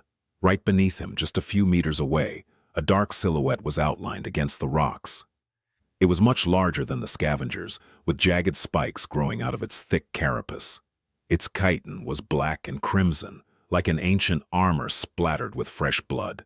Instead of pincers, 2 terrifying bone scythes were protruding from the joints of its arms. Each one was long and sharp enough to split a scavenger in 2. Sunny froze, afraid to move. He even stopped breathing. So that's the killer. It was one of those monsters that they had seen retrieving the transcendent soul shards from the giant shark's carcass, or another of their kind. He remembered how the 2 creatures had cut through the horde of scavengers, killing or throwing aside any beast that got in their way. Slaughtering just 7 of them would not pose a problem for something that deadly. Not to mention getting rid of 3 sleepers. Careful not to make a sound, Sunny slowly lowered himself down. His whole body was trembling. Moving his arms and legs with utmost precision, he began climbing down from the ridge, praying not to be heard, sensed, or noticed in some other way. Luckily, the monster remained oblivious to his presence. Reaching the ground, Sunny took a few steps back, still facing the ridge. He had to force himself to turn around, Feeling as though his back was being pierced by invisible needles, the young man stealthily moved in the direction where he had left his companions. A couple of minutes later, he returned to Nephis and Cassie. The girls were tense and nervous, waiting for his return in the darkness.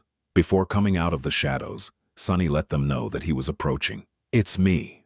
Nephis moved, lowering her sword a little. Her face was a little grim. "What is the situation?" she said, careful to keep her voice low. Sunny slowly exhaled, finally feeling a bit safer. For the first time, he was genuinely happy not to be alone in this cursed place. "There are 8 scavengers around us, but they're all dead. The killer is one of those big monsters we saw. The thing with the crimson pattern on its carapace and scythes instead of pincers.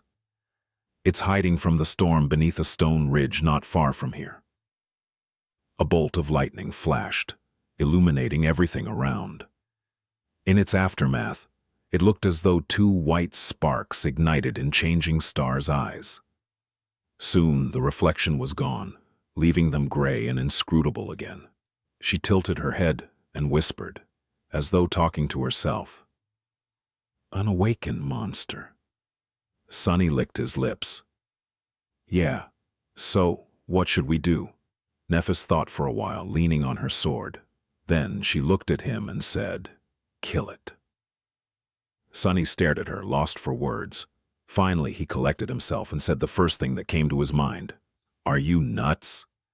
The idea of fighting that thing was pretty ridiculous, if not completely insane. Realizing that his words might have sounded a bit rude, he cleared his throat and added, "I mean, have you thought this through? How are we supposed to kill that monstrosity?" Nephis slowly inhaled. "It's not a question of thinking things through. We simply have no choice." She glanced at Cassie, who was listening to them with a pale face, and explained, "We can't leave the cliffs before morning, and neither can the monster. However, once the sun rises, it will easily see us and attack. Then our only advantage, the element of surprise, will be gone. If we have to fight it anyway, it's better to be the ones initiating the fight." Changing Star looked around and added, "It's not completely dark yet, although barely I can still see. Once the night comes, this won't be the case, so we will have to attack it first and do it soon." Sunny shook his head.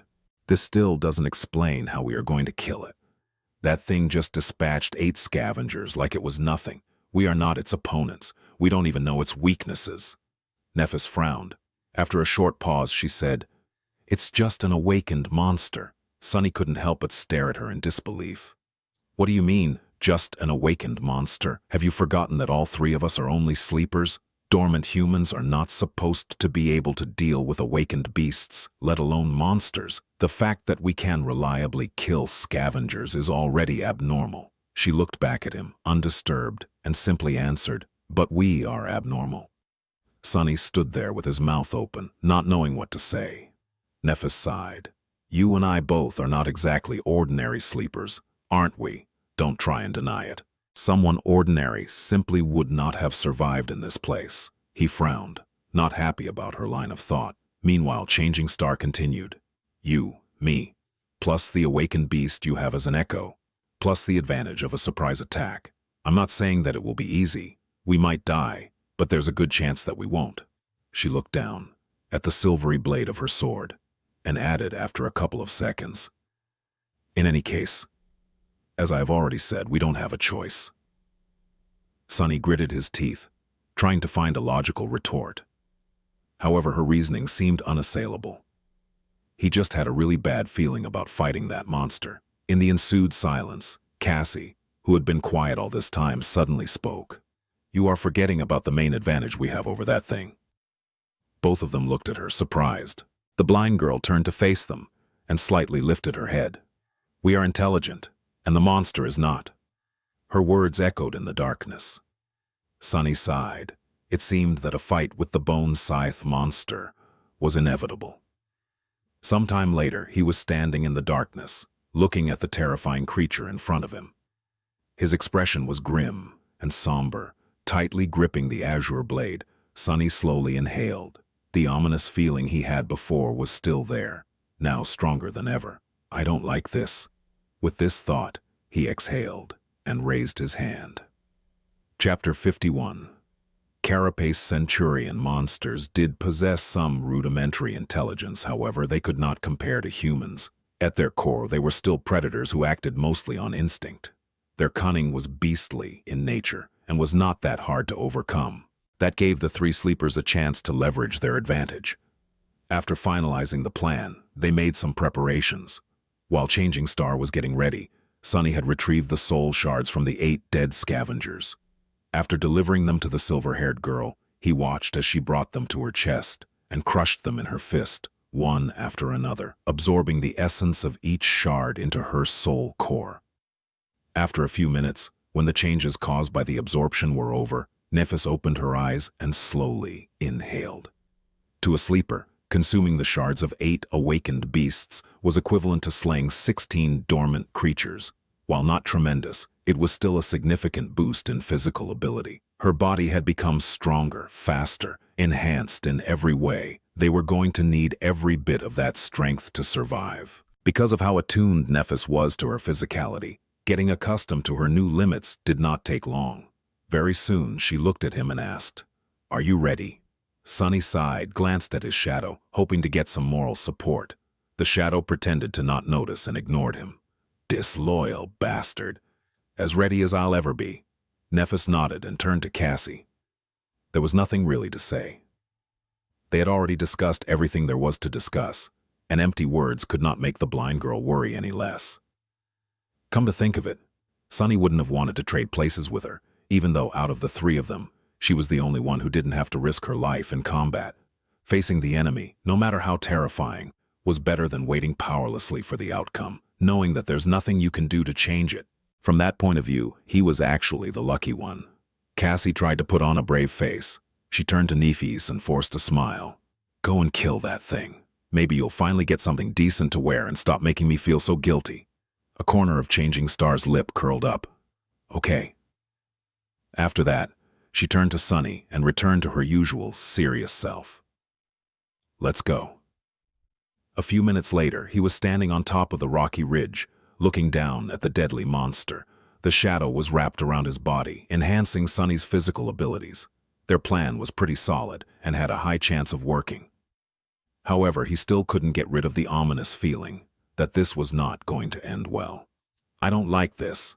With a sigh, Sunny raised his hand and summoned the silver bell. Then he lightly shook it, causing the clear melodic ringing to resound amidst the storm.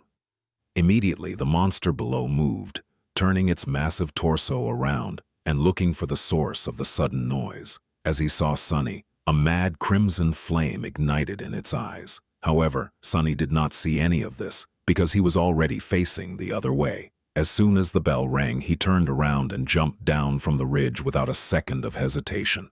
The ridge wasn't very tall, but there was still a considerable distance to the ground. Sunny hit the rocks hard and rolled, trying to disperse the force of the impact. As soon as he got back to his feet, he ran, trying to get as far away as possible. A moment later, the ridge exploded behind his back. The monster simply crashed into it with its hulking body, breaking through the layers of rocks as though they were paper. Simultaneously, there was a flash of lightning and a thunderclap, drowning the loud rumble of the falling debris. The creature locked onto retreating Sunny and lunged forward, trying to pierce his body with one of its scythes. Shards of rock were flowing like a torrent from its spiked carapace. Luckily, Sunny was already far enough. Without slowing down, he lowered his body, ran for several more meters, and then turned around. The picture of the monster, who was more than 3 meters tall, rushing at him like a speeding train, was enough to make any person falter. However, Sunny stood his ground, raising the azure blade above his head. After all, he was the bait. Half a dozen meters away from him, the monster finally reached their trap. Almost unnoticeable in the darkness and the pouring rain, the golden rope was strung between 2 massive boulders at the height of the creature's leg joints. Earlier, Sunny had lowered his body to run beneath it. Overwhelmed by bloodlust, the monster did not notice the tautly drawn rope and ran into it at full speed. If it was a normal rope, it would, without a doubt, immediately snap. However, the golden rope was a memory, and being incredibly sturdy was one of its attributes. The rocks it was tied to, unfortunately, were quite mundane. They shattered almost immediately, but the damage was already done. With its front legs suddenly jerked backward, the scythe slayer lost its balance and crashed into the ground face first, sliding forward on wet stone and leaving behind a shallow trench. Sunny jumped away. The monster was unperturbed. Almost immediately, two bone scythes pierced the ground, jerking its massive body to a stop.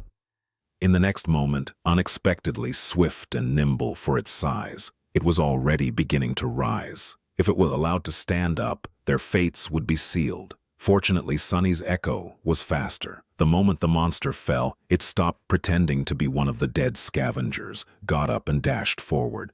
Just as their enemy was about to rise, it jumped on its carapace from behind, pinning the creature down with its weight, and locked its pincers on the creature's arms just beneath the point where the bone scythes began. Despite the fact that the echo was wounded by the spikes growing from the monster's carapace, it succeeded in immobilizing it, at least for a second. A second was enough.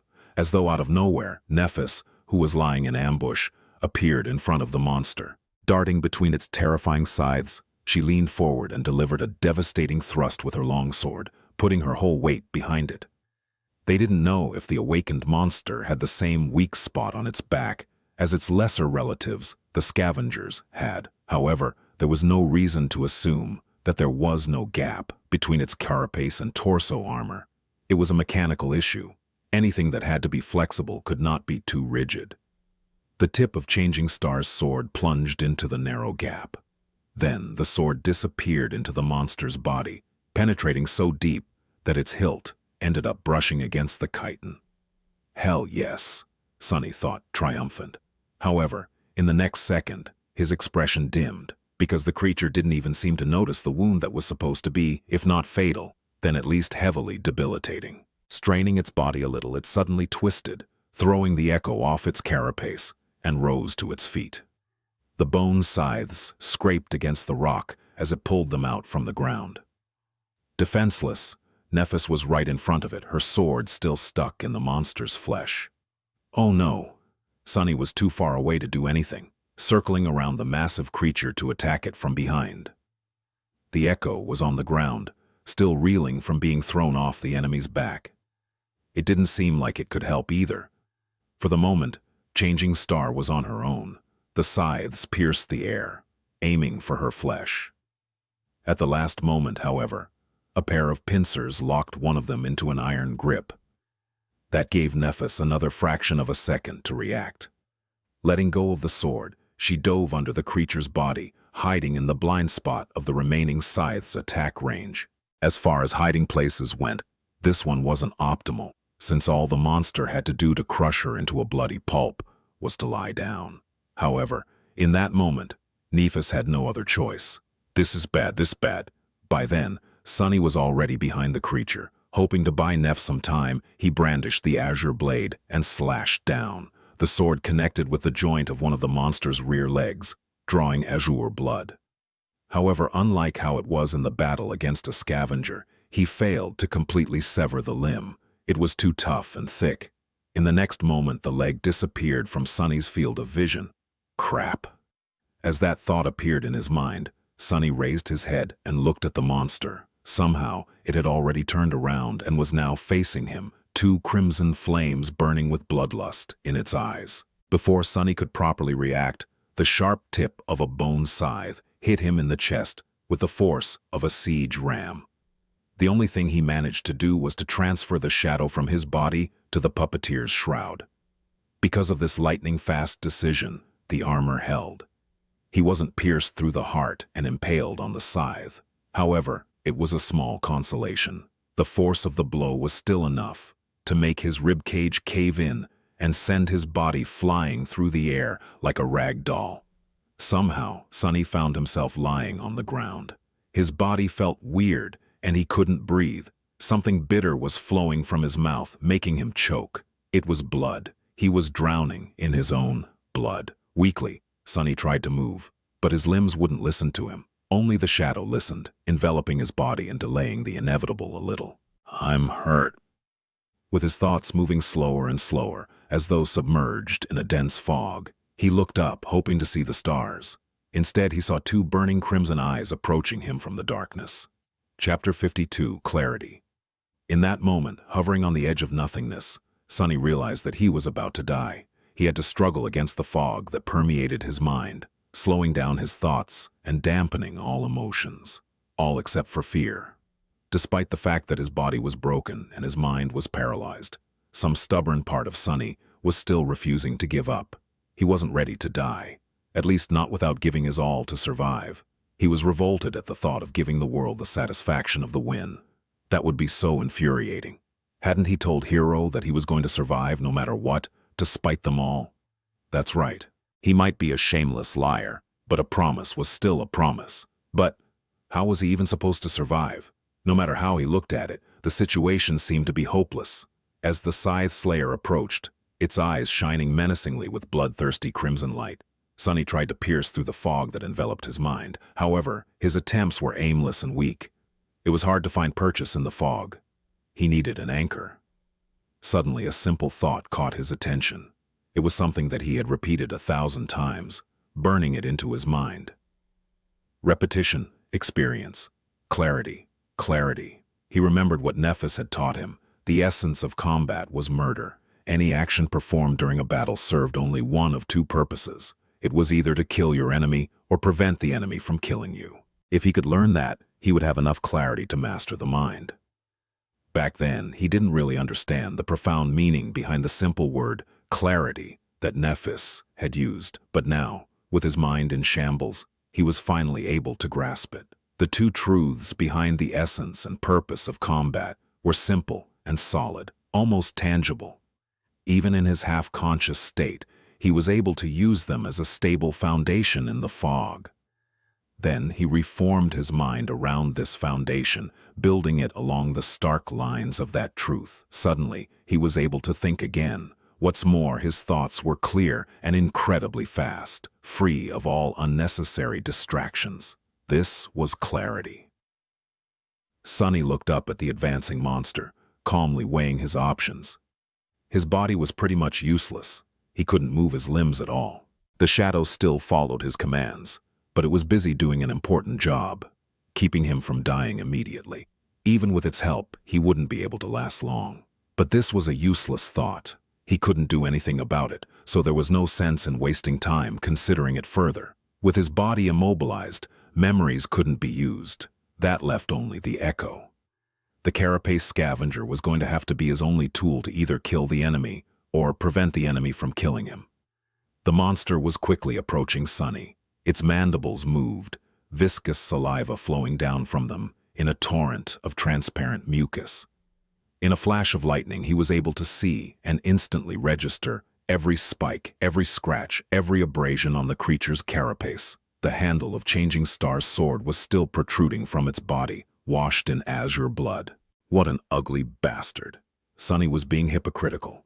Truth be told, with its black carapace painted with crimson patterns and a mighty body, specially designed for mayhem and slaughter, the Scythe Slayer looked striking and incredibly menacing.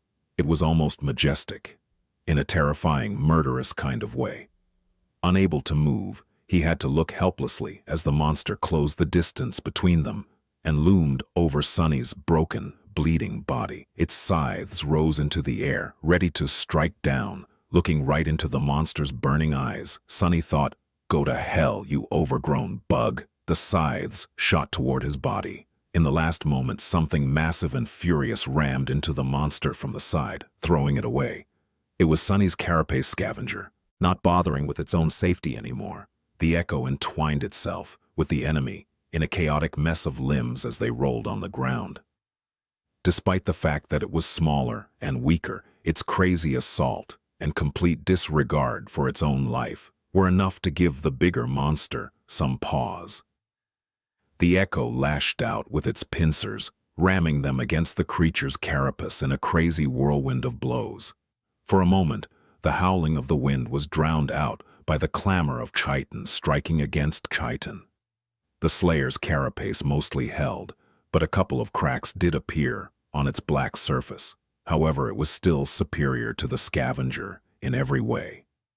Even with one of its scythes pinned awkwardly under its body, the monster was more than able to repel the sudden attack. With an angry screech, it sliced with the other scythe, cutting one of the scavenger's pincer arms clean off.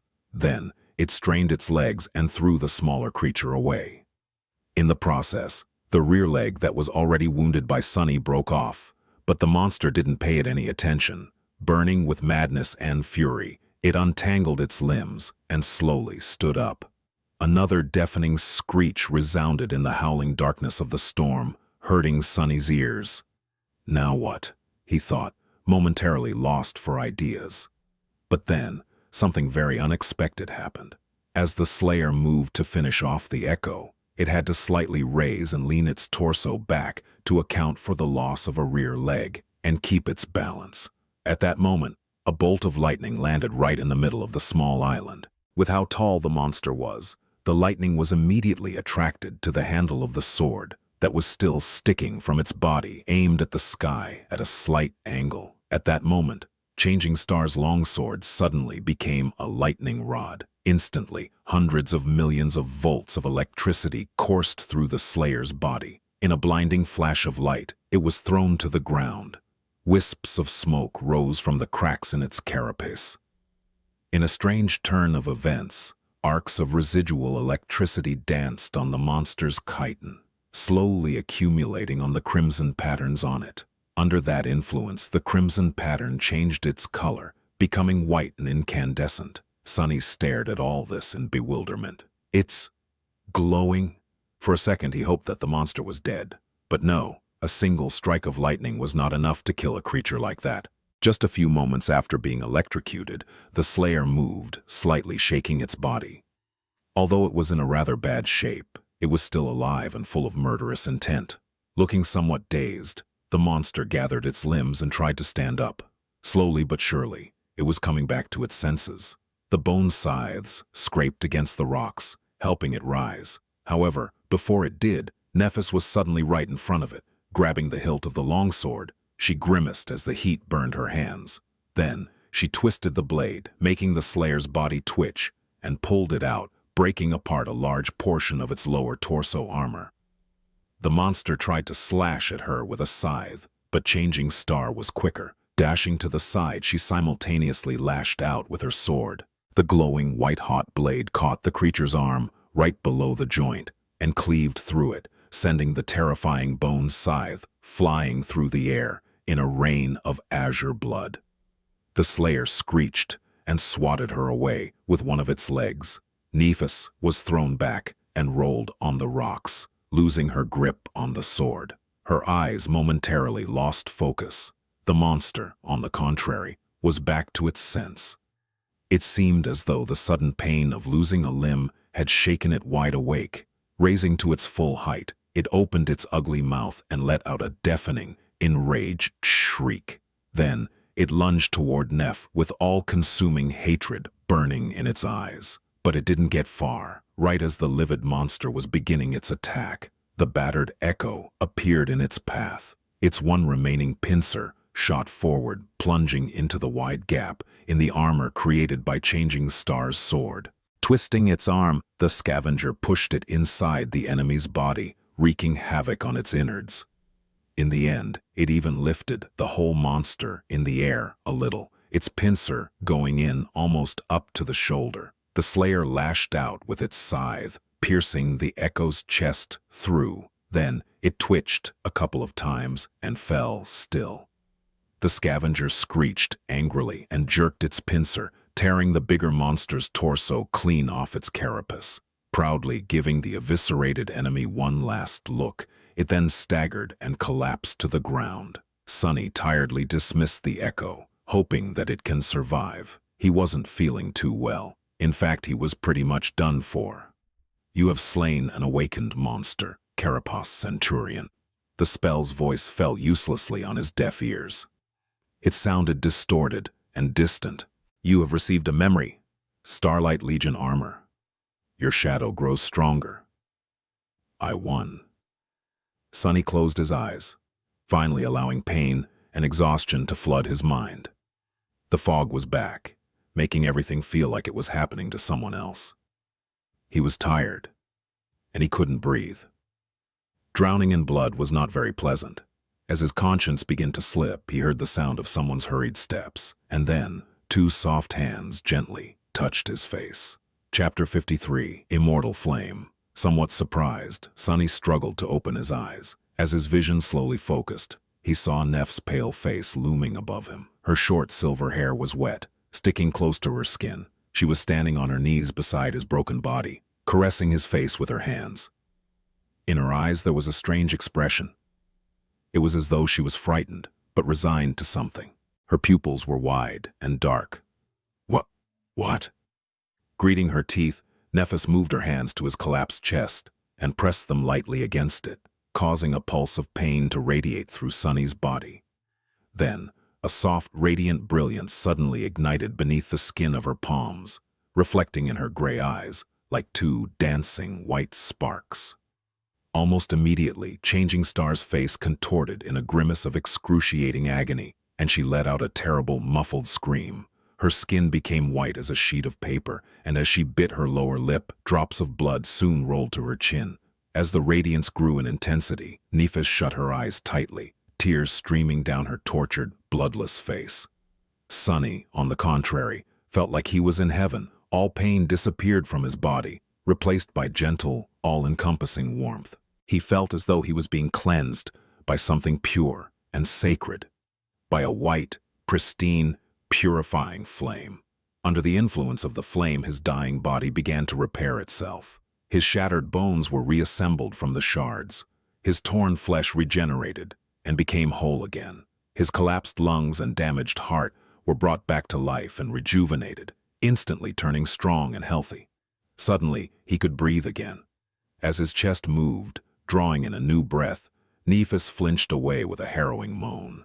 The white radiance beneath her skin dimmed and disappeared, letting the darkness return to its rightful place. Crawling away a few steps, Changing Star stopped, standing on her knees and hands, and violently vomited. Her whole body was shivering uncontrollably, as though on the verge of a seizure. As the shivers died down, she slowly lowered herself to the ground and lay there motionlessly, catching the raindrops with her mouth. Sunny, meanwhile, raised his hands and carefully explored his body. To his surprise, nothing really hurt. It was as though he was never wounded in the first place, let alone almost died. With the help of Nephis and her mysterious aspect ability, he was completely healed. It was a miracle. By the time the storm was over, it was already deep into the night. Sunny, Nephis, and Cassie huddled together for warmth and slept as though they were dead, too tired to make someone keep watch. If anything were to happen, the shadow would probably alarm them in advance. If not, so be it. They were just too exhausted to care. Luckily, the rest of the night went without incidents. In the morning, no one was in a hurry to make any plans or suggest leaving the cliffs. They just gathered some meat from the dead carapace centurion and the scavengers, collected the 2 soul shards and moved to the opposite side of the small island, afraid that the remains would attract some creature's attention. As it turned out, they were right. Not long after the group left the place of the battle, a dark spot appeared in the sky. Soon it became larger and approached the cliffs, landing near the corpse of the centurion in a whirlwind. Sunny had never seen anything like it. The creature was massive in size, easily weighing twice as much as the carapace monster. Its body was white as a corpse and muscular, like that of a lion. It had 2 mighty paws in the back and 6 in the front, protruding messily out of its wide chest. Each ended with long, sharp talons. The neck of the flying monstrosity was covered in long black feathers, as well as its enormous wings. Its head resembled that of a raven, with large round eyes and a terrifying black beak. While they hid behind rocks, the creature feasted on the dead centurion, easily breaking its carapace apart with its talons and beak. Then, satisfied, it grabbed a few scavenger carcasses with its paws and rose back into the air, creating a small hurricane with each flap of its black wings. The creature left the cliffs and flew back the way it came. It was moving west. Following the black dot as it disappeared into the distance, Sunny sighed. "Neph, what do you think that thing is?" Nephis was also looking at the sky. After a few seconds, She lowered her gaze. I have no idea. Sunny simply nodded and went about his business. He still had to perform his 1,000 strikes. After making a fire, they roasted the centurion's meat and had a delicious, hefty breakfast. Then, stuffed, the three of them lied down and lazily rested. After fighting against 2 scavengers at once, running away and barely surviving the sudden flood, climbing tall cliffs in the middle of a storm, and battling an awakened monster, all done in a single day. They deserved some time off. Plus, Sunny needed to sort himself out. Truth be told, he was feeling a bit strange. The reason for this was not his traumatic near-death experience, although it had a lot to do with it. The thing was that, after the unexpected epiphany he had while trying to fight against the deathly mind fog, Sunny felt as though he had been changed, because the clarity he gained never went away. It was still here, at the center of his being. He felt as though his very way of thinking and perceiving the world was now completely different.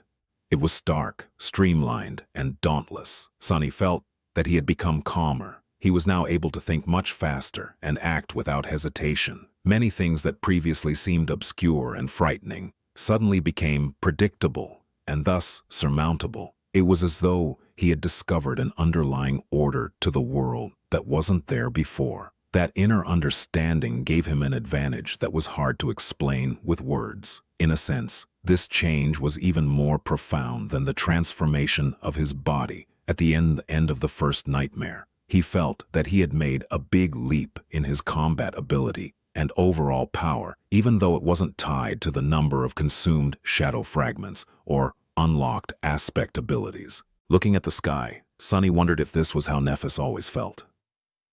Probably. Mastery of the body, mastery of the mind, right? He was still far away from being a master, but it felt as though he was on the right track.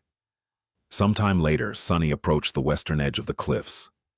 Nephis was sitting there, her feet dangling over the edge. She was looking west, lost in her thoughts. He sat down beside the silver-haired girl and followed her gaze, trying to guess what she was thinking about. Just like always, he failed. Changing star was hard to understand. Sunny shifted, feeling incredibly embarrassed. Finally, he gathered his courage and said, "You saved my life twice yesterday." Nephis glanced at him and turned away again. "I did." He hesitated, trying to find the correct words. In the end, he couldn't come up with anything and simply said, "Thank you." This time she looked at him a bit longer. Her face was calm and indifferent. "There's no need to thank me. Without you and your shadow, we would have drowned before reaching the cliffs, or been torn apart by a large group of scavengers after stumbling on them in the labyrinth." After that uncharacteristically long sentence, she fell silent and added after a while, "We're allies." Sunny nodded, knowing that she was right. Still, Nephis went above and beyond to keep him alive. Even if he had also done his part, not everyone would have gone to such lengths to return the favor. However, he didn't say anything about it, mostly because he could already imagine her answer. Staring right at him, she would stay quiet for some time and then say something like, "I just wanted to," or "It is what it is," in a flat tone. And then there would be an awkward silence. With a subtle smile, Sunny looked away. A minute or two later, he said, "It's you flaw, isn't it?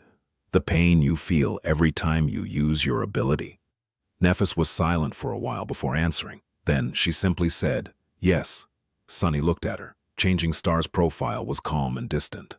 The wind was playing with her short silver hair. "What does it feel like?" She was staring into the distance. "Like burning alive." He sighed, trying to imagine what kind of suffering someone being burned alive would have to endure. As always, the spell was vile and cruel. "I'm sorry," he said quietly after some time. Nephis shrugged, not turning her head. "It's just pain." Sunny looked away, trying to hide his expression. Just pain. These might have been the saddest words he had ever heard. Chapter 48. The Storm. "We need to move now." As Nephis turned to him, Sunny grabbed Cassie and helped her stand up. His face was even paler than usual, and there was a panicked look in his eyes. "Now, help me get her back on the scavenger." The silver-haired girl raised her head and looked at the sky. Soon, her expression darkened.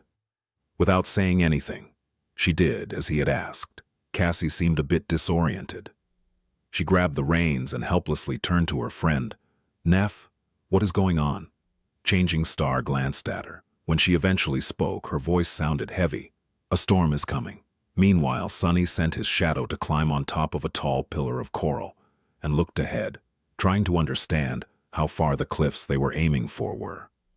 From the look of it, there was still a considerable distance to go. However, the giant statue was already much further away. Going back now would have been suicide. He turned to Nefis. "We're about 3 or 4 kilometers away from the cliffs. Do you think we can make it?" She scowled. "If we take the most direct route, maybe." Sunny hesitated, then asked, "What about the monsters?" Changing Star looked ahead and gritted her teeth. "We'll have to cut through." "That's it? That's the plan?" As he was fruitlessly trying to come up with some devious trick to save them, Nefis turned her head and glanced at him, puzzled. "What are you waiting for? Run!" As they darted forward, heavy drops of rain were starting to fall on the ground. Strong winds were howling between the coral blades, sending bits of mud and seaweed flying. With storm clouds gathering in the sky, sunlight dimmed, and a cold twilight descended upon the labyrinth. Sunny was running with all his might as though his life depended on it, because it actually did. He was leading their small group, choosing the straightest path toward the cliffs with the help of his shadow. Nefis was a step behind him. The scavenger carrying Cassie was stomping through the mud with its 8 legs in the back. Without the need to avoid monsters and death breathing down their necks, they moved with amazing speed. Side passages and crimson walls were flashing past them in a blur. There was no need to hold back and conserve strength for the long run. If they were late to reach the cliffs by a minute, their lives would be over. They had to give it their all. Sunny was ready to fight a series of bloody skirmishes all along the way, but to his surprise, the inhabitants of the labyrinth did not give them much trouble. The scavengers seemed to be as panicked as they were. The bulky beasts were busy trying to hide inside the coral mounds or burrowing underground. On the rare occasions when one of them showed aggression, a quick slash of the sword or a threatening clack of a pincer was enough to make the monster change its mind. However, no matter how fast they were moving, the storm was faster.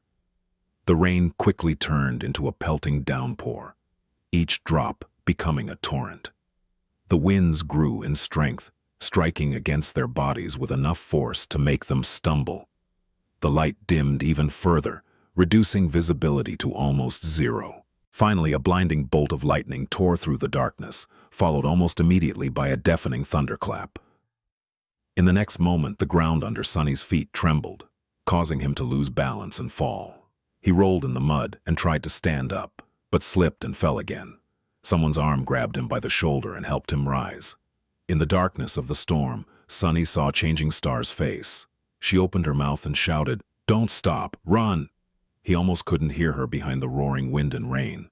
By the time Sunny began to move, the dark, salty water was already as high as his shins. He gritted his teeth. The sea was coming back. He couldn't determine where the water was coming from. But with each minute, it was rising higher. Soon, it was up to his knee, then up to his waist, making running almost impossible. The speed of the group slowed down considerably. It was then, in a sudden flash of lightning, when they saw a dark mass of stone ahead. They had made it to the cliffs. Almost at the same time, a terrible rumbling sound came from the depths of the labyrinth. Turning back, Sunny saw a colossal, crushing torrent of black water rushing through the crimson forest. Some distance away, a tardy scavenger was caught by it and thrown against the coral walls. The unbreakable carapace of the mighty creature cracked and burst open like a rotten egg. Curses! He turned to Nefis. "Time is up. Start climbing." She caught him by the arm. "Dismiss your echo." Sunny didn't know whether the scavenger could scale the cliff. In any case, Cassie wouldn't have been able to hold on if it did. He helped the blind girl get down and then sent the monster back to the Sea of Soul. Nefis lowered herself to let Cassie climb on her back, then tied them together with the golden rope. Not wasting any time, she gritted her teeth and stepped forward to grab onto the wet rocks of the cliff wall. They began the ascent, rushing to get as high as possible before the black torrent hit. Sometime later, Sunny screamed, "Brace!" In the next moment, a wall of dark water hit the rocks mere meters beneath their feet. As Sunny held for dear life, the whole cliff shuddered. A few boulders fell from somewhere high above, missing his head only by chance. Somehow, all three of them were still alive. However, things were far from being over. The black water was still rising, now with frightening speed, threatening to swallow them at any second. They had to keep climbing, and they had to be faster than the surging sea. Sunny cursed as he searched for the next hold to grab onto. To survive, he had to scale the face of the cliff with crazy speed. However, hastily climbing wet rocks was a recipe for disaster. One slip of a hand, and he would plunge down to be crushed against the cliffs, drown, or be eaten by some giant monster. The torrential rain and hurricane wind made everything even worse, and yet there was no choice. He frantically kept climbing, tearing his skin on sharp rocks. Every muscle in his body was in agony. If not for the shadow wrapped tightly around his body, Sunny would have been long dead. But even with its help, the surging dark water was getting closer and closer. Damn it all. No matter how hard Sunny tried, he couldn't win back any distance. Soon the water was at his feet. The sea slowly swallowed his legs, then his torso. He kept climbing, now fighting against the weight of the water and the force of the tide that was trying to tear him away from the cliff. But it was useless in the end. When the water covered his shoulders, he felt his fingers slipping from the wet rocks. Sunny tried to hold on, but the current was too strong. He was pushed away like a weightless toy, losing any purchase. No. In the last second, a golden rope fell into the water beside him. Shaken, Sunny grabbed onto it and held with all his strength. The rope drew tight and lifted him out of the water. His feet touched the cliff wall again. Not wasting any time, he resumed climbing with the help of the rope. Finally, a strong hand grabbed him from above and dragged his body over the edge of the cliff. Sunny fell to the ground, struggling to breathe. After some time, he looked at Nephis, who was lying in a similar position to his right, equally as drained. She was still clutching the golden rope in her hand. Cassie was sitting a few steps away from them. He wanted to laugh, but had no strength for it. They survived. Chapter 49. Natural Element. For a few minutes, Sunny simply lay on the ground, letting the rain hit his face. From time to time, a bolt of lightning arced through the skies, drowning everything in blinding light. Other than that, it was almost completely dark. If not for his attribute, he would have had trouble discerning the shapes of Nephis and Cassie, who were resting nearby.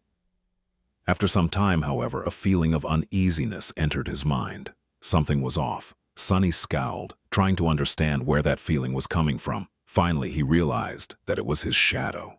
It was trying to draw his attention to something. "Please let me rest. I just want to rest."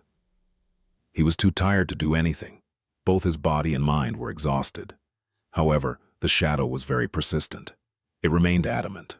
In the end, Sunny moaned and rolled over on his stomach, then slowly stood up. Nephis turned her head and looked at him. "What is it?" He grimaced. "I don't know yet. Something feels wrong." Cassie shivered and got closer to Neph. Following his shadow's warning, Sunny looked around, trying to find any sign of danger in their surroundings. Even with his vision, he couldn't see anything out of place. The upper part of the cliffs was well above the stormy sea, forming a small island. Its surface was rugged and uneven, with several protruding ridges breaking the line of sight. There was a large space between their group and the nearest ridge. That space was littered, seemingly at random, with piles of dirt and tall boulders. Nephis got up and summoned her sword. "Do you see anything?" Sunny frowned. "Not really." At that moment, another lightning flashed, briefly illuminating the small island. His eyes widened. The tall boulders surrounding them were massive and irregularly shaped. They were black in color and motionless. That's why Sunny had not recognized them for what they were at first glance. All around them, scavengers were silently lying on the ground. Sunny froze, suddenly consumed by terror. The hairs on the back of his neck bristled and stood up on ends. 1, 2, 3. He lost count because of panic and gritted his teeth. 7, no, 8 of them. It seemed the 3 humans were not the only ones who thought of taking shelter from the dark sea on these cliffs. He trembled. These cliffs were a death trap. Noticing something on his face, Nephis tensed. "Sonny." He slowly turned his head to her and whispered, "Don't speak. Don't move. Just stay where you are." She followed his instructions without asking for the reason. However, a silent question appeared on her face. Cassie did the same. Sonny closed his eyes and breathed in, trying to calm his panicking mind down. There were no hopeless situations. Every problem had a solution. He just had to think of one. The scavengers did not attack yet. Maybe they were asleep, or patiently waiting out the storm, trying not to move in fear of attracting more terrifying monsters. Maybe they simply did not notice the humans. After all, it was unknown how well these creatures could see. Were they able to see in the dark? Probably not, or at least not as well as he could. There was still hope. Sonny opened his eyes and looked at the small island again. But this time, his perspective was different. He saw the deep darkness, the clamor of the storm that drowned out most of the sounds, the large distance between the scavenger. This was his territory. It was perfectly suited for a murderous shadow. Didn't he dream of becoming a silent assassin?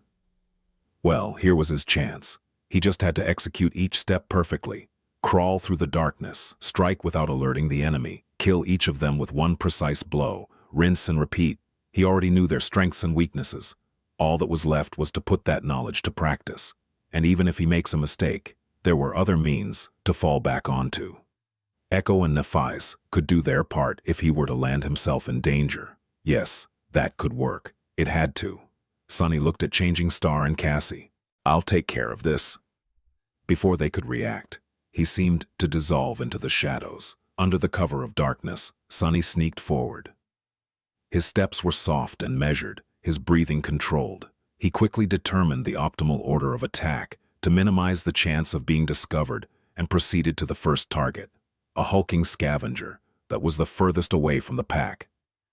Hidden in the shadows, Sonny suddenly felt calm and focused.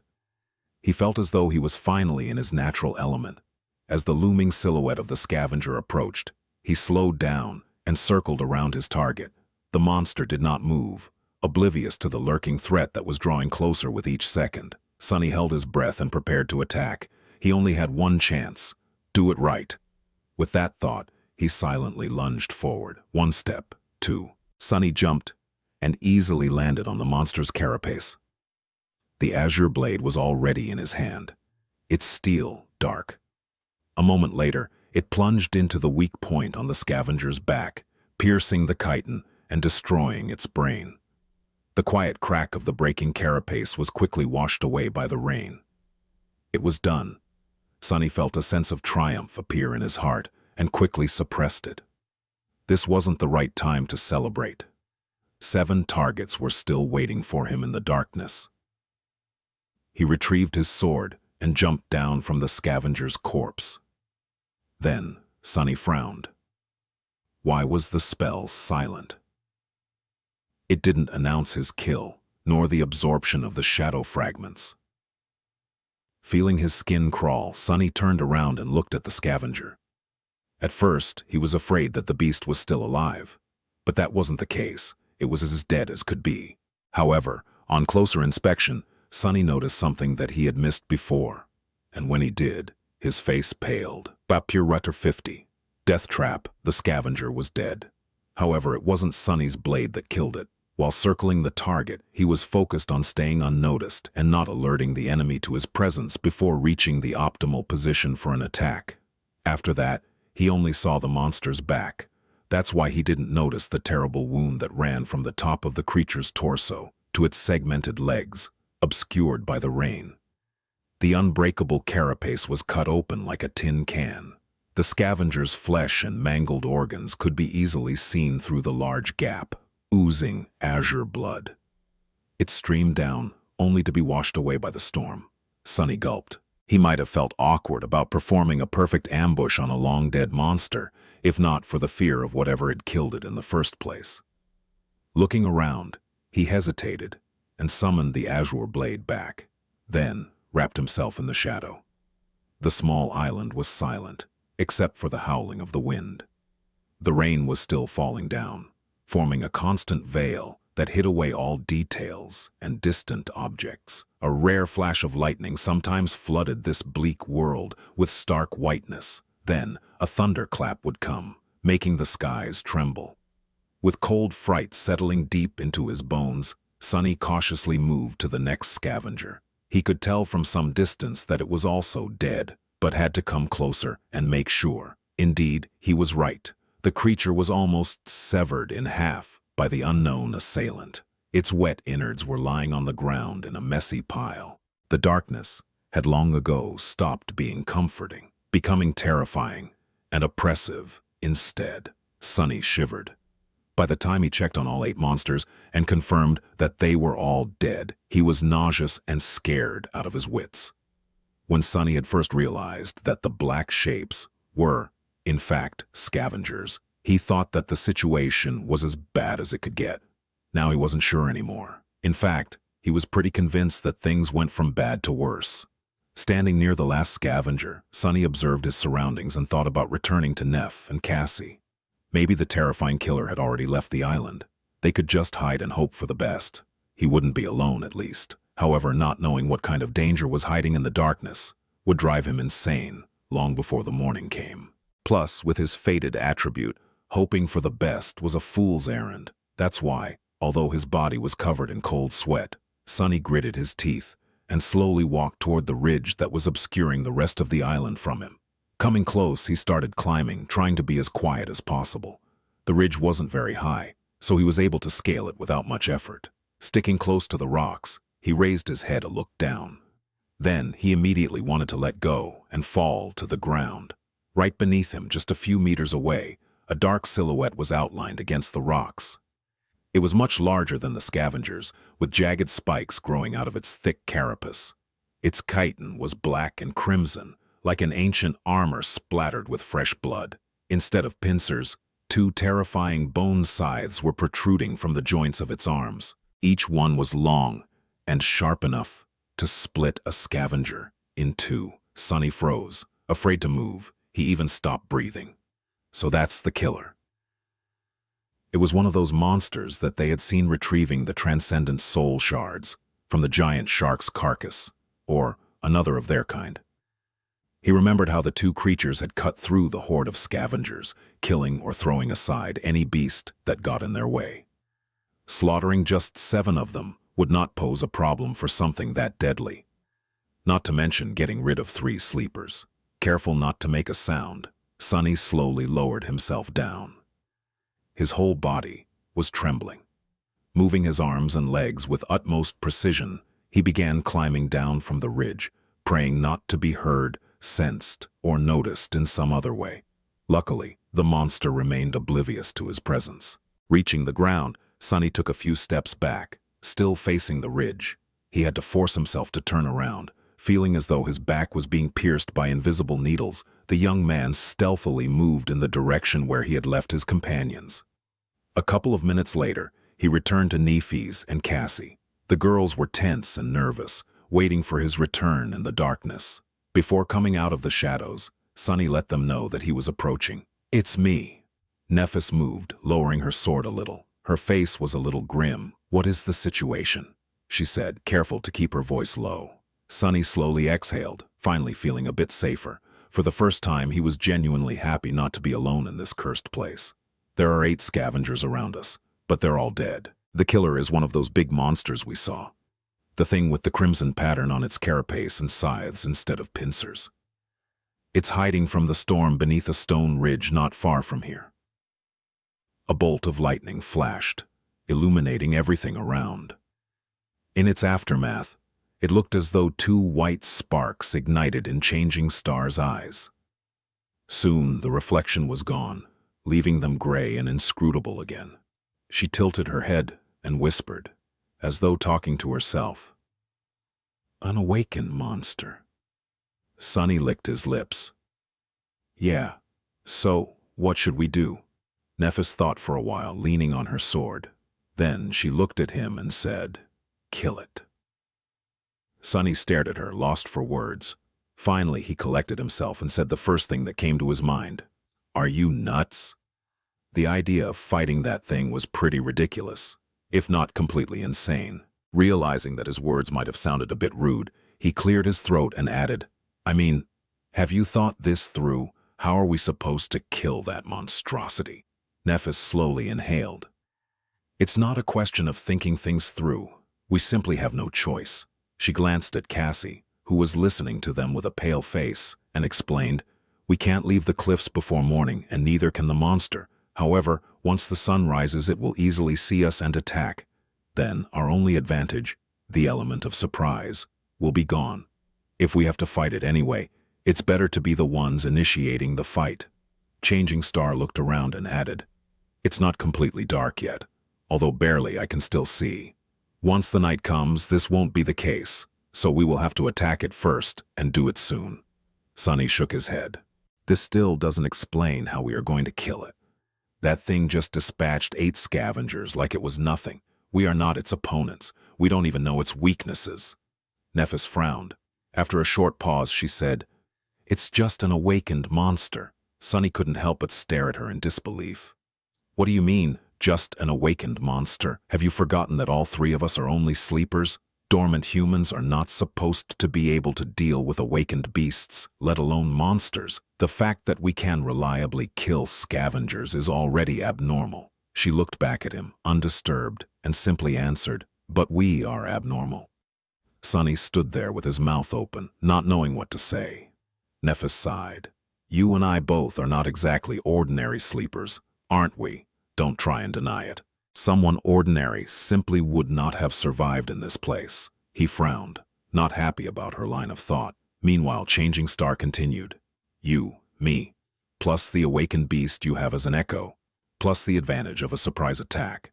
I'm not saying that it will be easy. We might die, but there's a good chance that we won't." She looked down at the silvery blade of her sword and added after a couple of seconds, "In any case, as I have already said, we don't have a choice." Sunny gritted his teeth, trying to find a logical retort. However, her reasoning seemed unassailable. He just had a really bad feeling about fighting that monster. In the ensued silence, Cassie, who had been quiet all this time, suddenly spoke. "You are forgetting about the main advantage we have over that thing." Both of them looked at her, surprised. The blind girl turned to face them and slightly lifted her head. "We are intelligent, and the monster is not." Her words echoed in the darkness. Sunny sighed. It seemed that a fight with the bone scythe monster was inevitable. Sometime later, he was standing in the darkness, looking at the terrifying creature in front of him. His expression was grim and somber, tightly gripping the azure blade. Sunny slowly inhaled. The ominous feeling he had before was still there, now stronger than ever. "I don't like this." With this thought, he exhaled and raised his hand. Chapter 51. Carapace centurion monsters did possess some rudimentary intelligence. However, they could not compare to humans. At their core, they were still predators who acted mostly on instinct. Their cunning was beastly in nature and was not that hard to overcome. That gave the 3 sleepers a chance to leverage their advantage. After finalizing the plan, they made some preparations. While Changing Star was getting ready, Sunny had retrieved the soul shards from the 8 dead scavengers.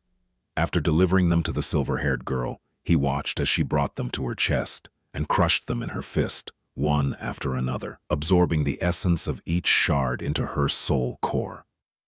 After a few minutes, when the changes caused by the absorption were over, Nephis opened her eyes and slowly inhaled. To a sleeper, consuming the shards of 8 awakened beasts was equivalent to slaying 16 dormant creatures. While not tremendous, it was still a significant boost in physical ability. Her body had become stronger, faster, enhanced in every way. They were going to need every bit of that strength to survive. Because of how attuned Nephis was to her physicality, getting accustomed to her new limits did not take long. Very soon, she looked at him and asked, "Are you ready?" Sunny sighed, glanced at his shadow, hoping to get some moral support. The shadow pretended to not notice and ignored him. "Disloyal bastard. As ready as I'll ever be." Nephis nodded and turned to Cassie. There was nothing really to say. They had already discussed everything there was to discuss, and empty words could not make the blind girl worry any less. Come to think of it, Sunny wouldn't have wanted to trade places with her, even though out of the three of them, she was the only one who didn't have to risk her life in combat. Facing the enemy, no matter how terrifying, was better than waiting powerlessly for the outcome, knowing that there's nothing you can do to change it. From that point of view, he was actually the lucky one. Cassie tried to put on a brave face. She turned to Nephis and forced a smile.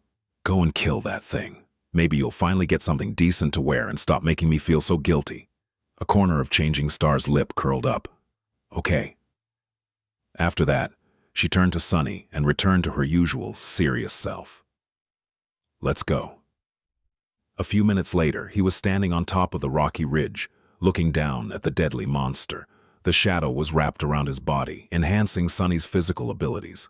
Their plan was pretty solid and had a high chance of working. However, he still couldn't get rid of the ominous feeling that this was not going to end well. I don't like this. With a sigh, Sunny raised his hand and summoned the silver bell. Then he lightly shook it, causing the clear melodic ringing to resound amidst the storm. Immediately, the monster below moved, turning its massive torso around and looking for the source of the sudden noise. As he saw Sunny, a mad crimson flame ignited in its eyes. However, Sunny did not see any of this because he was already facing the other way. As soon as the bell rang, he turned around and jumped down from the ridge without a second of hesitation.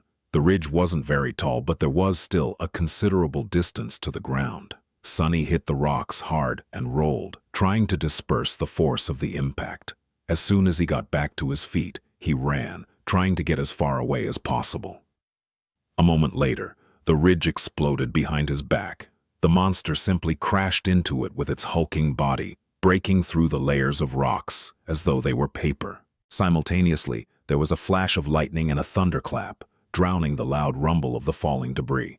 The creature locked onto retreating Sunny and lunged forward, trying to pierce his body with one of its scythes. Shards of rock were flowing like a torrent from its spiked carapace.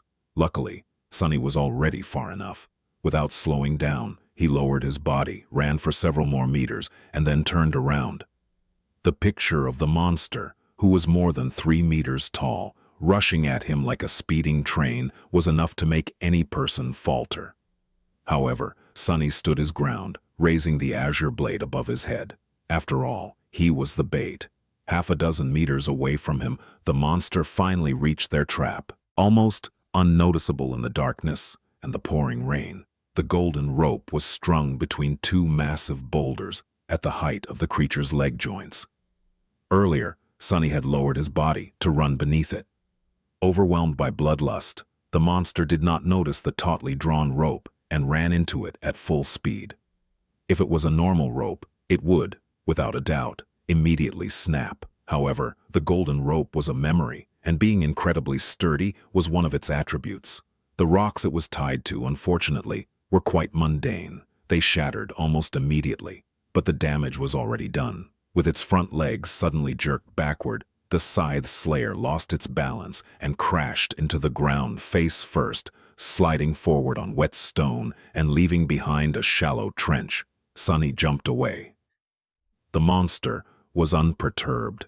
Almost immediately, 2 bone scythes pierced the ground, jerking its massive body to a stop. In the next moment, unexpectedly swift and nimble for its size, it was already beginning to rise. If it was allowed to stand up, their fates would be sealed. Fortunately, Sunny's echo was faster. The moment the monster fell, it stopped pretending to be one of the dead scavengers, got up and dashed forward. Just as their enemy was about to rise, it jumped on its carapace from behind, pinning the creature down with its weight, and locked its pincers on the creature's arms just beneath the point where the bone scythes began. Despite the fact that the echo was wounded by the spikes growing from the monster's carapace, it succeeded in immobilizing it, at least for a second. A second was enough. As though out of nowhere, Nephis, who was lying in ambush, appeared in front of the monster. Darting between its terrifying scythes, she leaned forward and delivered a devastating thrust with her longsword, putting her whole weight behind it. They didn't know if the awakened monster had the same weak spot on its back as its lesser relatives, the scavengers, had. However, there was no reason to assume that there was no gap between its carapace and torso armor. It was a mechanical issue. Anything that had to be flexible could not be too rigid. The tip of Changing Star's sword plunged into the narrow gap. Then the sword disappeared into the monster's body, penetrating so deep that its hilt ended up brushing against the chitin. Hell yes, Sunny thought, triumphant. However, in the next second, his expression dimmed, because the creature didn't even seem to notice the wound that was supposed to be, if not fatal, then at least heavily debilitating. Straining its body a little, it suddenly twisted, throwing the echo off its carapace, and rose to its feet. The bone scythes scraped against the rock as it pulled them out from the ground. Defenseless, Nephis was right in front of it, her sword still stuck in the monster's flesh. Oh no! Sunny was too far away to do anything, circling around the massive creature to attack it from behind. The echo was on the ground, still reeling from being thrown off the enemy's back. It didn't seem like it could help either. For the moment, Changing Star was on her own. The scythes pierced the air, aiming for her flesh. At the last moment, however, a pair of pincers locked one of them into an iron grip. That gave Nephis another fraction of a second to react. Letting go of the sword, she dove under the creature's body, hiding in the blind spot of the remaining scythe's attack range. As far as hiding places went, this one wasn't optimal, since all the monster had to do to crush her into a bloody pulp was to lie down. However, in that moment, Nephis had no other choice. This is bad, this bad. By then, Sunny was already behind the creature. Hoping to buy Neph some time, he brandished the azure blade and slashed down. The sword connected with the joint of one of the monster's rear legs, drawing azure blood. However, unlike how it was in the battle against a scavenger, he failed to completely sever the limb. It was too tough and thick. In the next moment, the leg disappeared from Sunny's field of vision. Crap.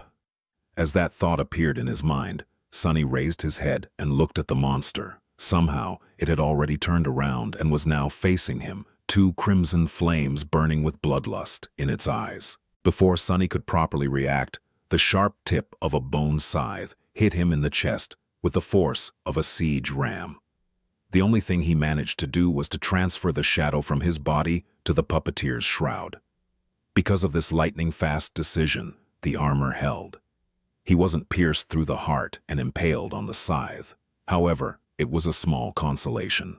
The force of the blow was still enough to make his ribcage cave in and send his body flying through the air like a rag doll. Somehow, Sunny found himself lying on the ground. His body felt weird, and he couldn't breathe. Something bitter was flowing from his mouth, making him choke. It was blood. He was drowning in his own blood. Weakly, Sunny tried to move, but his limbs wouldn't listen to him. Only the shadow listened, enveloping his body and delaying the inevitable a little. I'm hurt. With his thoughts moving slower and slower, as though submerged in a dense fog, he looked up, hoping to see the stars. Instead, he saw two burning crimson eyes approaching him from the darkness. Chapter 52, Clarity. In that moment, hovering on the edge of nothingness, Sunny realized that he was about to die. He had to struggle against the fog that permeated his mind, slowing down his thoughts and dampening all emotions, all except for fear.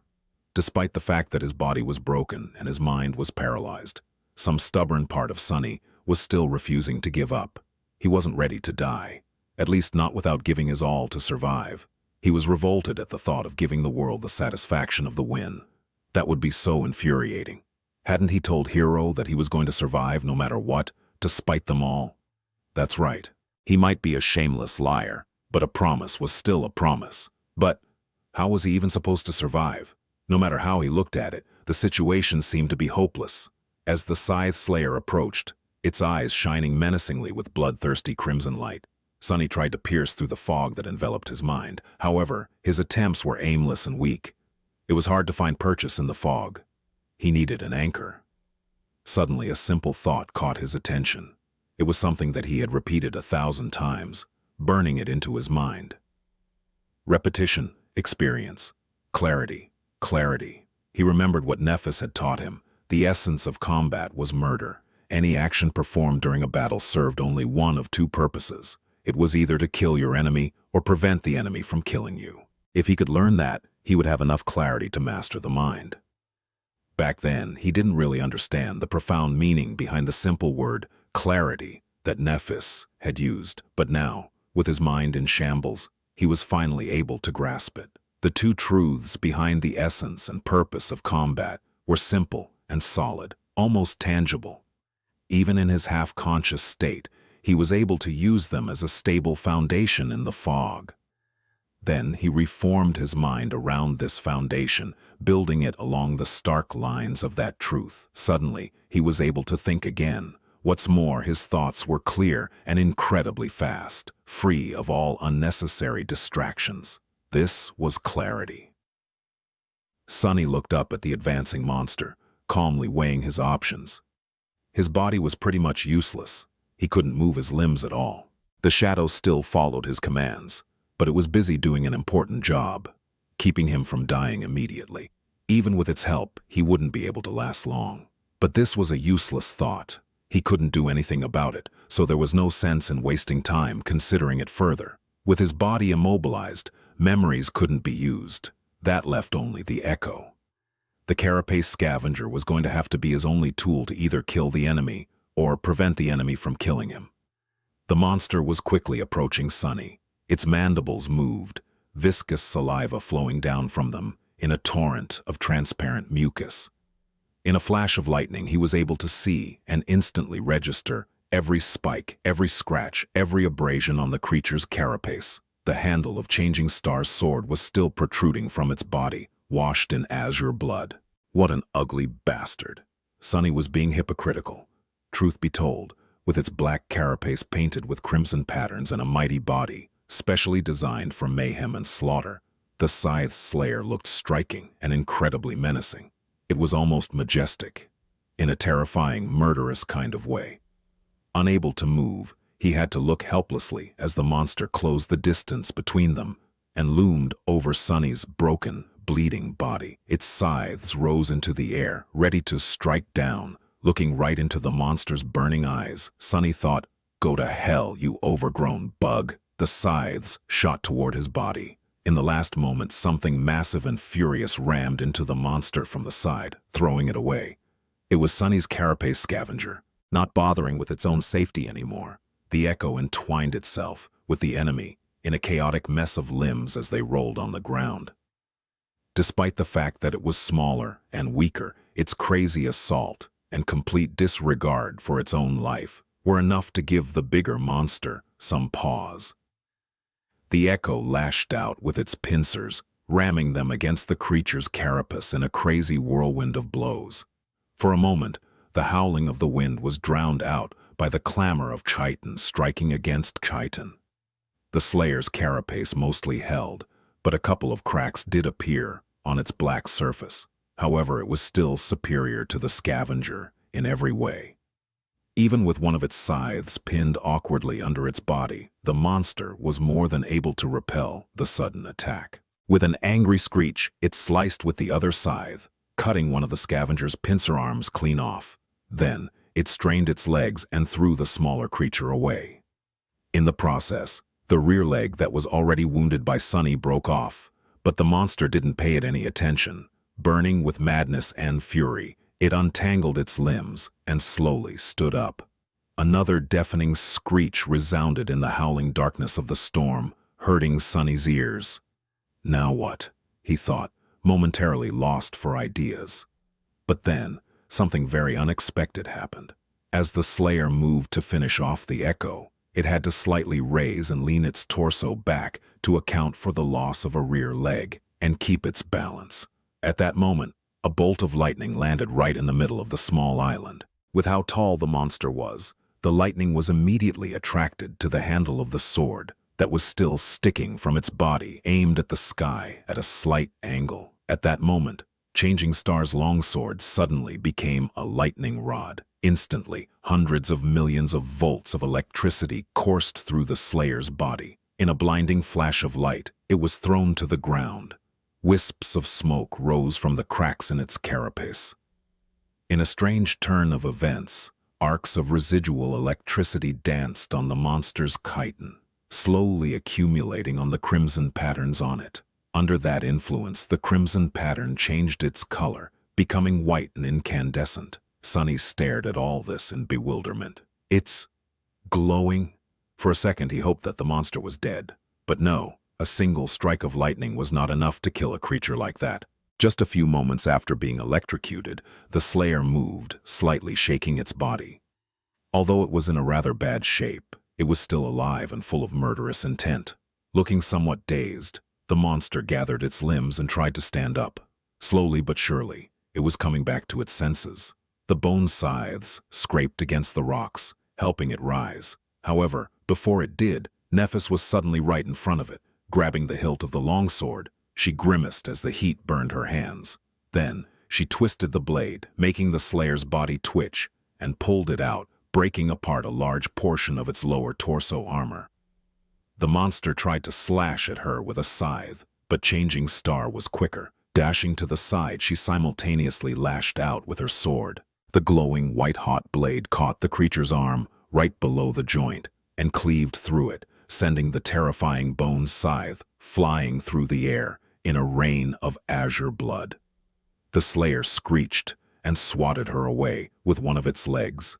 Nephis was thrown back and rolled on the rocks, losing her grip on the sword. Her eyes momentarily lost focus. The monster, on the contrary, was back to its sense. It seemed as though the sudden pain of losing a limb had shaken it wide awake.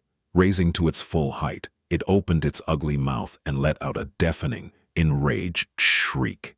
Then, it lunged toward Neph with all-consuming hatred burning in its eyes. But it didn't get far. Right as the livid monster was beginning its attack, the battered echo appeared in its path. Its one remaining pincer shot forward, plunging into the wide gap in the armor created by Changing Star's sword. Twisting its arm, the scavenger pushed it inside the enemy's body, wreaking havoc on its innards.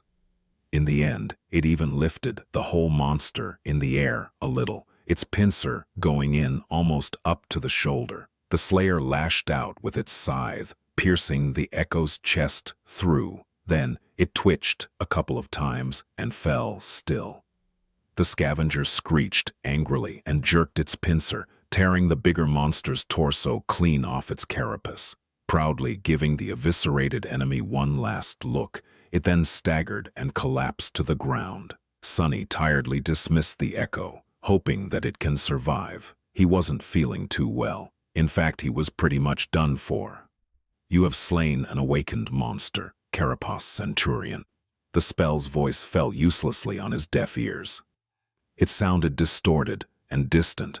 You have received a memory, Starlight Legion armor. Your shadow grows stronger. I won. Sunny closed his eyes, finally allowing pain and exhaustion to flood his mind. The fog was back, making everything feel like it was happening to someone else. He was tired, and he couldn't breathe. Drowning in blood was not very pleasant. As his conscience began to slip, he heard the sound of someone's hurried steps, and then two soft hands gently touched his face. Chapter 53, Immortal Flame. Somewhat surprised, Sunny struggled to open his eyes. As his vision slowly focused, he saw Neph's pale face looming above him. Her short silver hair was wet, sticking close to her skin. She was standing on her knees beside his broken body, caressing his face with her hands. In her eyes there was a strange expression. It was as though she was frightened, but resigned to something. Her pupils were wide and dark. What? Greeting her teeth, Nephis moved her hands to his collapsed chest and pressed them lightly against it, causing a pulse of pain to radiate through Sunny's body. Then, a soft, radiant brilliance suddenly ignited beneath the skin of her palms, reflecting in her gray eyes like two dancing white sparks. Almost immediately, Changing Star's face contorted in a grimace of excruciating agony, and she let out a terrible, muffled scream.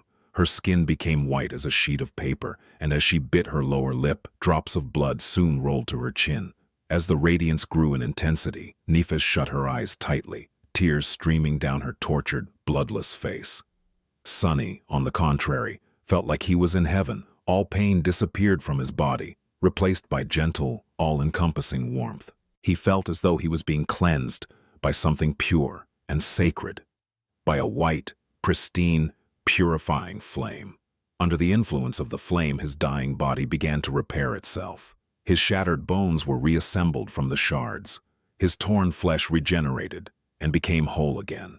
His collapsed lungs and damaged heart were brought back to life and rejuvenated, instantly turning strong and healthy. Suddenly, he could breathe again. As his chest moved, drawing in a new breath, Nephis flinched away with a harrowing moan. The white radiance beneath her skin dimmed and disappeared, letting the darkness return to its rightful place. Crawling away a few steps, Changing Star stopped, standing on her knees and hands, and violently vomited. Her whole body was shivering uncontrollably, as though on the verge of a seizure. As the shivers died down, she slowly lowered herself to the ground and lay there motionlessly, catching the raindrops with her mouth. Sunny, meanwhile, raised his hands and carefully explored his body. To his surprise, nothing really hurt. It was as though he was never wounded in the first place, let alone almost died. With the help of Nephis and her mysterious aspect ability, he was completely healed. It was a miracle. By the time the storm was over, it was already deep into the night. Sunny, Nephis, and Cassie huddled together for warmth and slept as though they were dead, too tired to make someone keep watch. If anything were to happen, the shadow would probably alarm them in advance. If not, so be it. They were just too exhausted to care. Luckily, the rest of the night went without incidents. In the morning, no one was in a hurry to make any plans or suggest leaving the cliffs. They just gathered some meat from the dead carapace centurion and the scavengers, collected the 2 soul shards and moved to the opposite side of the small island, afraid that the remains would attract some creature's attention. As it turned out, they were right. Not long after the group left the place of the battle, a dark spot appeared in the sky. Soon it became larger and approached the cliffs, landing near the corpse of the centurion in a whirlwind. Sunny had never seen anything like it. The creature was massive in size, easily weighing twice as much as the carapace monster. Its body was white as a corpse and muscular, like that of a lion.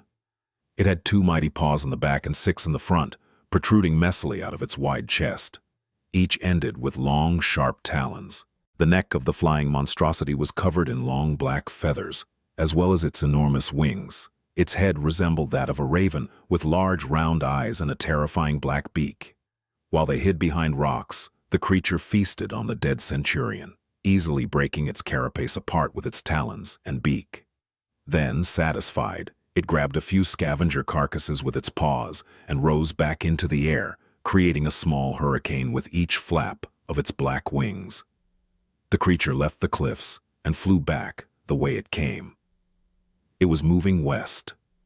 Following the black dot as it disappeared into the distance, Sunny sighed. "Neph, what do you think that thing is?" Nephis was also looking at the sky. After a few seconds, she lowered her gaze. "I have no idea." Sunny simply nodded and went about his business. He still had to perform his 1,000 strikes.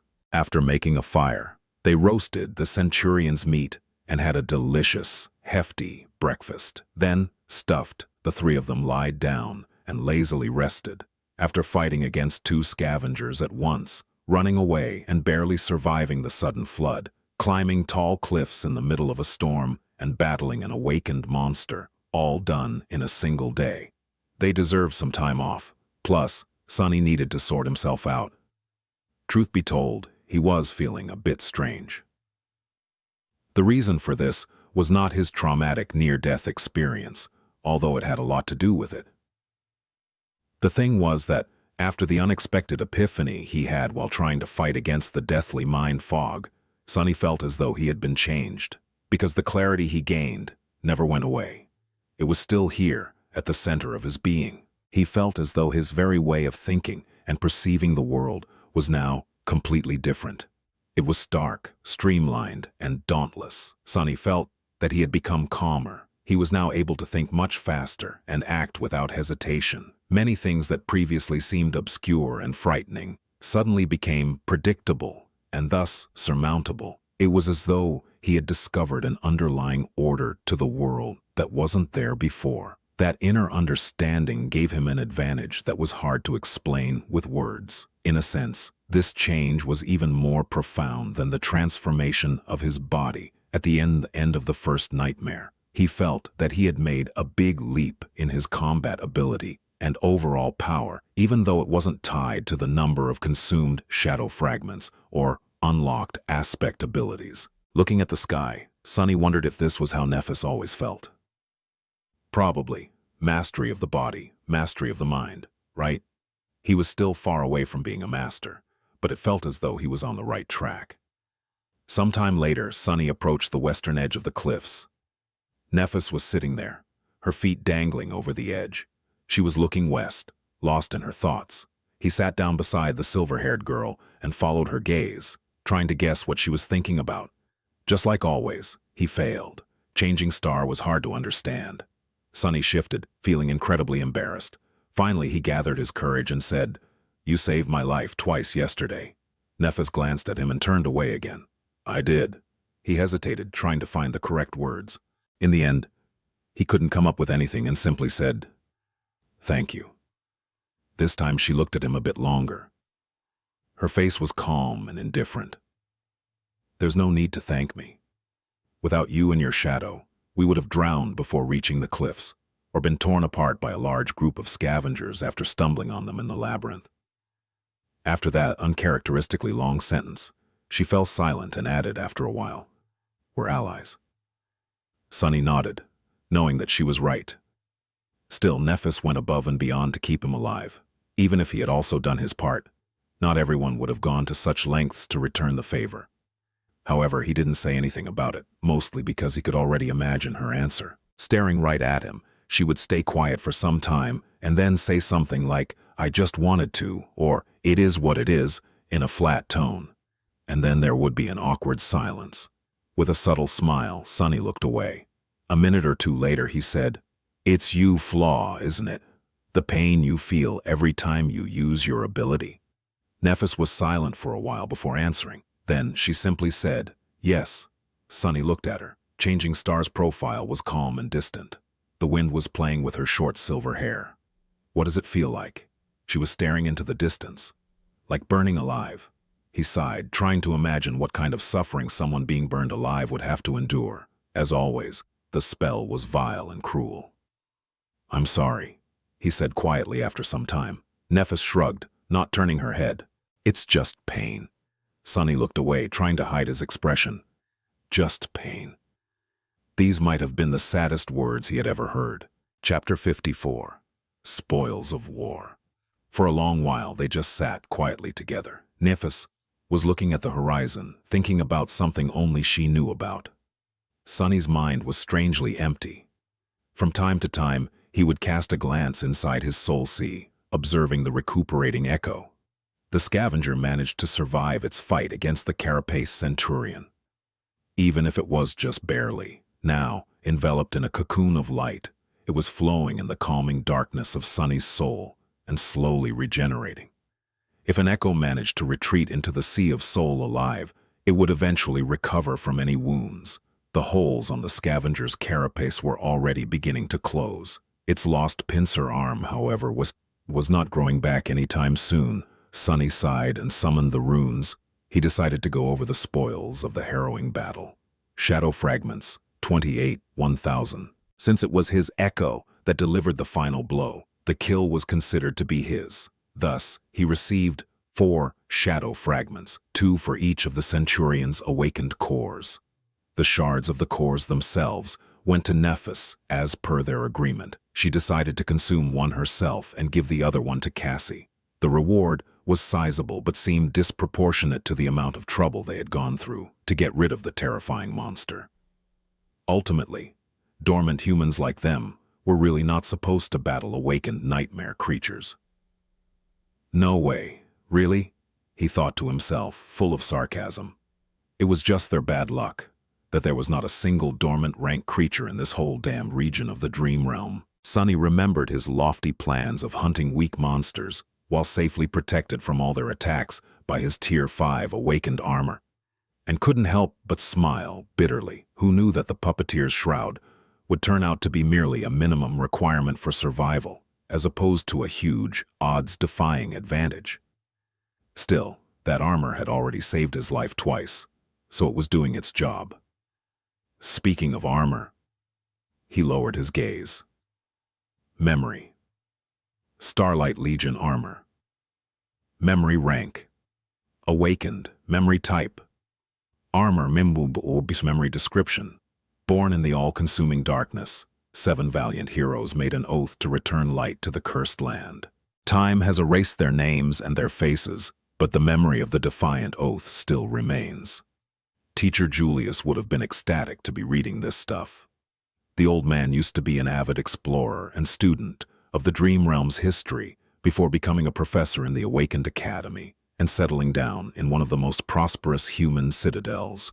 He was still one of the leading researchers in that field, often irritating hunting expeditions with requests to explore this or that ruin. Sadly, Sunny had no idea when they would meet again. He cleared his throat and looked at Nephis. "Anyway, I have a present for you." She turned her head and looked at him with a bit of confusion. Present?" Sunny smiled. "Yeah, I forgot to tell you that I received a memory after we finished off the Centurion. Guess what type it is?" He glanced at her expectantly. However, Changing Star did not guess. In fact, her expression did not even show a hint of curiosity. After an awkward pause, Sunny had to look away. It's an armor, so give me your hand." Physical contact was required to transfer a memory. Otherwise, he would have preferred to avoid it for as long as possible. There had already been too much contact between them for his mental composure. In retrospect, being invaded by the healing flame was a strangely intimate experience. Not to mention the memory of her soft touch. Not that he had been in any condition to think about such things back then. Staring right at him, Nephis slowly held out a hand. Sunny hurriedly grasped it in his own, wishing to be done with this part of the process as soon as possible. Her skin was cool and soft. Trying not to get distracted, he willed the Starlight Legion armor to be expelled from his soul sea. One of the spheres of light disappeared from the Shadow Core's orbit. Immediately, he felt something akin to a spark of electricity moving through his body and into Changing Stars. She blinked and retracted her hand. Then, Nephis stood up, walked a few steps away from the edge of the cliff, and summoned the memory. Spinning sparks of light appeared around her. A moment later, they covered her porcelain body and turned into a black, skin-tight bodysuit made out of an unknown, durable material. It looked quite similar to the rubbery seaweed that permeated the area. Then, intricate pieces of pristine white plate armor materialized over the black bodysuit. First, the greaves and vambraces, then articulated pauldrons and braces, then cuisses and sabatons. Finally, a breastplate engraved with 7 shining stars appeared to protect Neph's torso, short enough to pose no hindrance to her mobility. It was followed by a helmet with a white plume. The engraving of the 7 stars was identical to those carved into the giant knight statues, cuirass. The armor looked light and elegant. It was simultaneously functional and flattering, both providing high levels of protection and accentuating the graceful lines of Changing Star's body. A stark contrast of black and white made for quite a striking sight. Nephis dismissed the helmet, letting her silver hair move in the wind. Then she summoned her sword and performed a few tentative pirouettes, testing out the weight and flexibility of the armor. Seemingly satisfied, she then let the sword disappear into the air. Sunny observed all this in silence. When Neph was finally done, he asked, "Well, how is it?" She turned to him. Soon a wide smile appeared on her face. Beaming with delight, Nephis hesitated, and finally said with a bit of embarrassment, "Much better." Sunny heaved a sigh of relief. At least now all 3 of them were properly clothed. That was good. Really good, not only because Changing Star's combat effectiveness would dramatically increase due to the acquisition of a reliable armor, but also because now he wouldn't have to be distracted every time he saw her. Chapter 55, Lucky People. When they returned to the makeshift camp, the first thing that Nephis did was come up to Cassie. "Hey, Cass, guess what?" The blind girl turned to her and smiled. "You finally received an armor-type memory?" Simultaneously, Nephis said, "I found something decent to wear." Then she fell silent and stared at her smiling friend. Cassie laughed. The sound of your footsteps changed. Changing Star blinked. Ah, I see. Well, it's from the Carapace Centurion. While she was describing the armor to Cassia and letting her touch the mysterious white metal it was forged out of, Sunny relaxed and rested by the fire. Sometime later, Nephis was busy preparing dinner. Sunny was once again lying lazily on the stones and staring into the sky. The sky, like always, was gray and unfriendly. With all three of them equipped with decent armor, they were finally starting to resemble a real, awakened cohort. In fact, Sunny thought that their group was rather eye-catching, even by awakened standards. In her light tunic and sea-wave cloak, beautiful and delicate Cassie looked like a princess. Lithe and poised, Nephis was like a noble knight tasked with protecting her. Sunny, however, if he was generous to himself, he would say that he looked like a young squire, but truthfully, he resembled a page boy a lot more, at best. If a random stranger were to see the three of them, that stranger would most likely assume that Sunny was either a lowly servant or a feeble ruffian that had been captured by the noble lady's guard. Well, that'll just add to their surprise when I stab them in the back. Wait, why would he stab a random stranger? Ah, who cares? I'm sure there'll be a reason. At that moment, Cassie sat down by his side. Sunny turned his head, looking at the blind girl with a bit of surprise. She bit her lip. Nephis told me that you almost died yesterday. Oh, so that's what this is about. He shrugged. Yeah. Then, with a silent sigh, Sunny added, but don't worry about it too much. It's not my first brush with death. Although it was, as far as he knew, the closest. The memory still sent shivers running down his spine. Cassie was silent for a while. Then she quietly said, I'm sorry. Sunny raised his eyebrows. Sorry? What are you sorry for? The blind girl lowered her eyes. For being so useless. Sunny frowned and looked away. A second or two later, he said in his usual careless tone, You're not useless. Cassie softly chuckled. Aren't I? If I want to walk, I need to be leashed to you or Neph. If I want to eat, I need to wait for one of you to feed me. That's my life now. I can't do even the simplest of things without your help, let alone be of use to either of you in return. Slowly, her voice turned raw with emotion. This was the first time Sunny had seen her mask of resolve slip a little, revealing the desperate, angry, frightened face beneath. He was silent for a long time. Then he said, Hey, have I ever told you about my first nightmare? The blind girl shook her head. Sunny half closed his eyes. My first nightmare was as bad as it gets. To tell you the truth, the situation was pretty hopeless. I was a slave destined to die of cold or mistreatment, chained, bleeding, defenseless. What's worse, my aspect turned out to be completely useless. I mean literally. If I remember correctly, the phrase, the spell chosen to describe it was, a useless wretch with no skills or abilities. Worth a mention. Cassie turned her head slightly, visibly drawn in by his words. Then, how did you survive? Did things change for the better? Sunny smiled. Gods no. In fact, they quickly turned worse. Much, much worse. But what would you know? In a strange twist of fate, my useless aspect turned out to be the only thing that could guide me through that mess alive. In that regard, I was incredibly lucky. He shifted a little and glanced at the delicate girl, noticing a thoughtful frown on her face. But here is a thing about luck. People usually speak about it as though luck is something that just happens to you. It's not. Luck is 50% circumstance and 50% your own ability to grasp it. Luck is something you have to make happen yourself. I fought with everything I had to survive. That's one of the two reasons I'm still here. Saying that, Sunny remembered the cold, dark mountain and shivered. Then, pushing the chilling memories away, he continued. The second reason is the spell itself. I won't go as far as to call it reasonable, but it is fair, in its own perverted way. The spell takes with one hand and gives with the other. It was like this with my first nightmare, and it is the same with you. Cassie's frown deepened.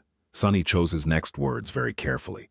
Eventually, he said, "Your flaw is the most debilitating one I have ever seen or heard of. You are right. Without help from someone like Neff, it would have been a certain death sentence.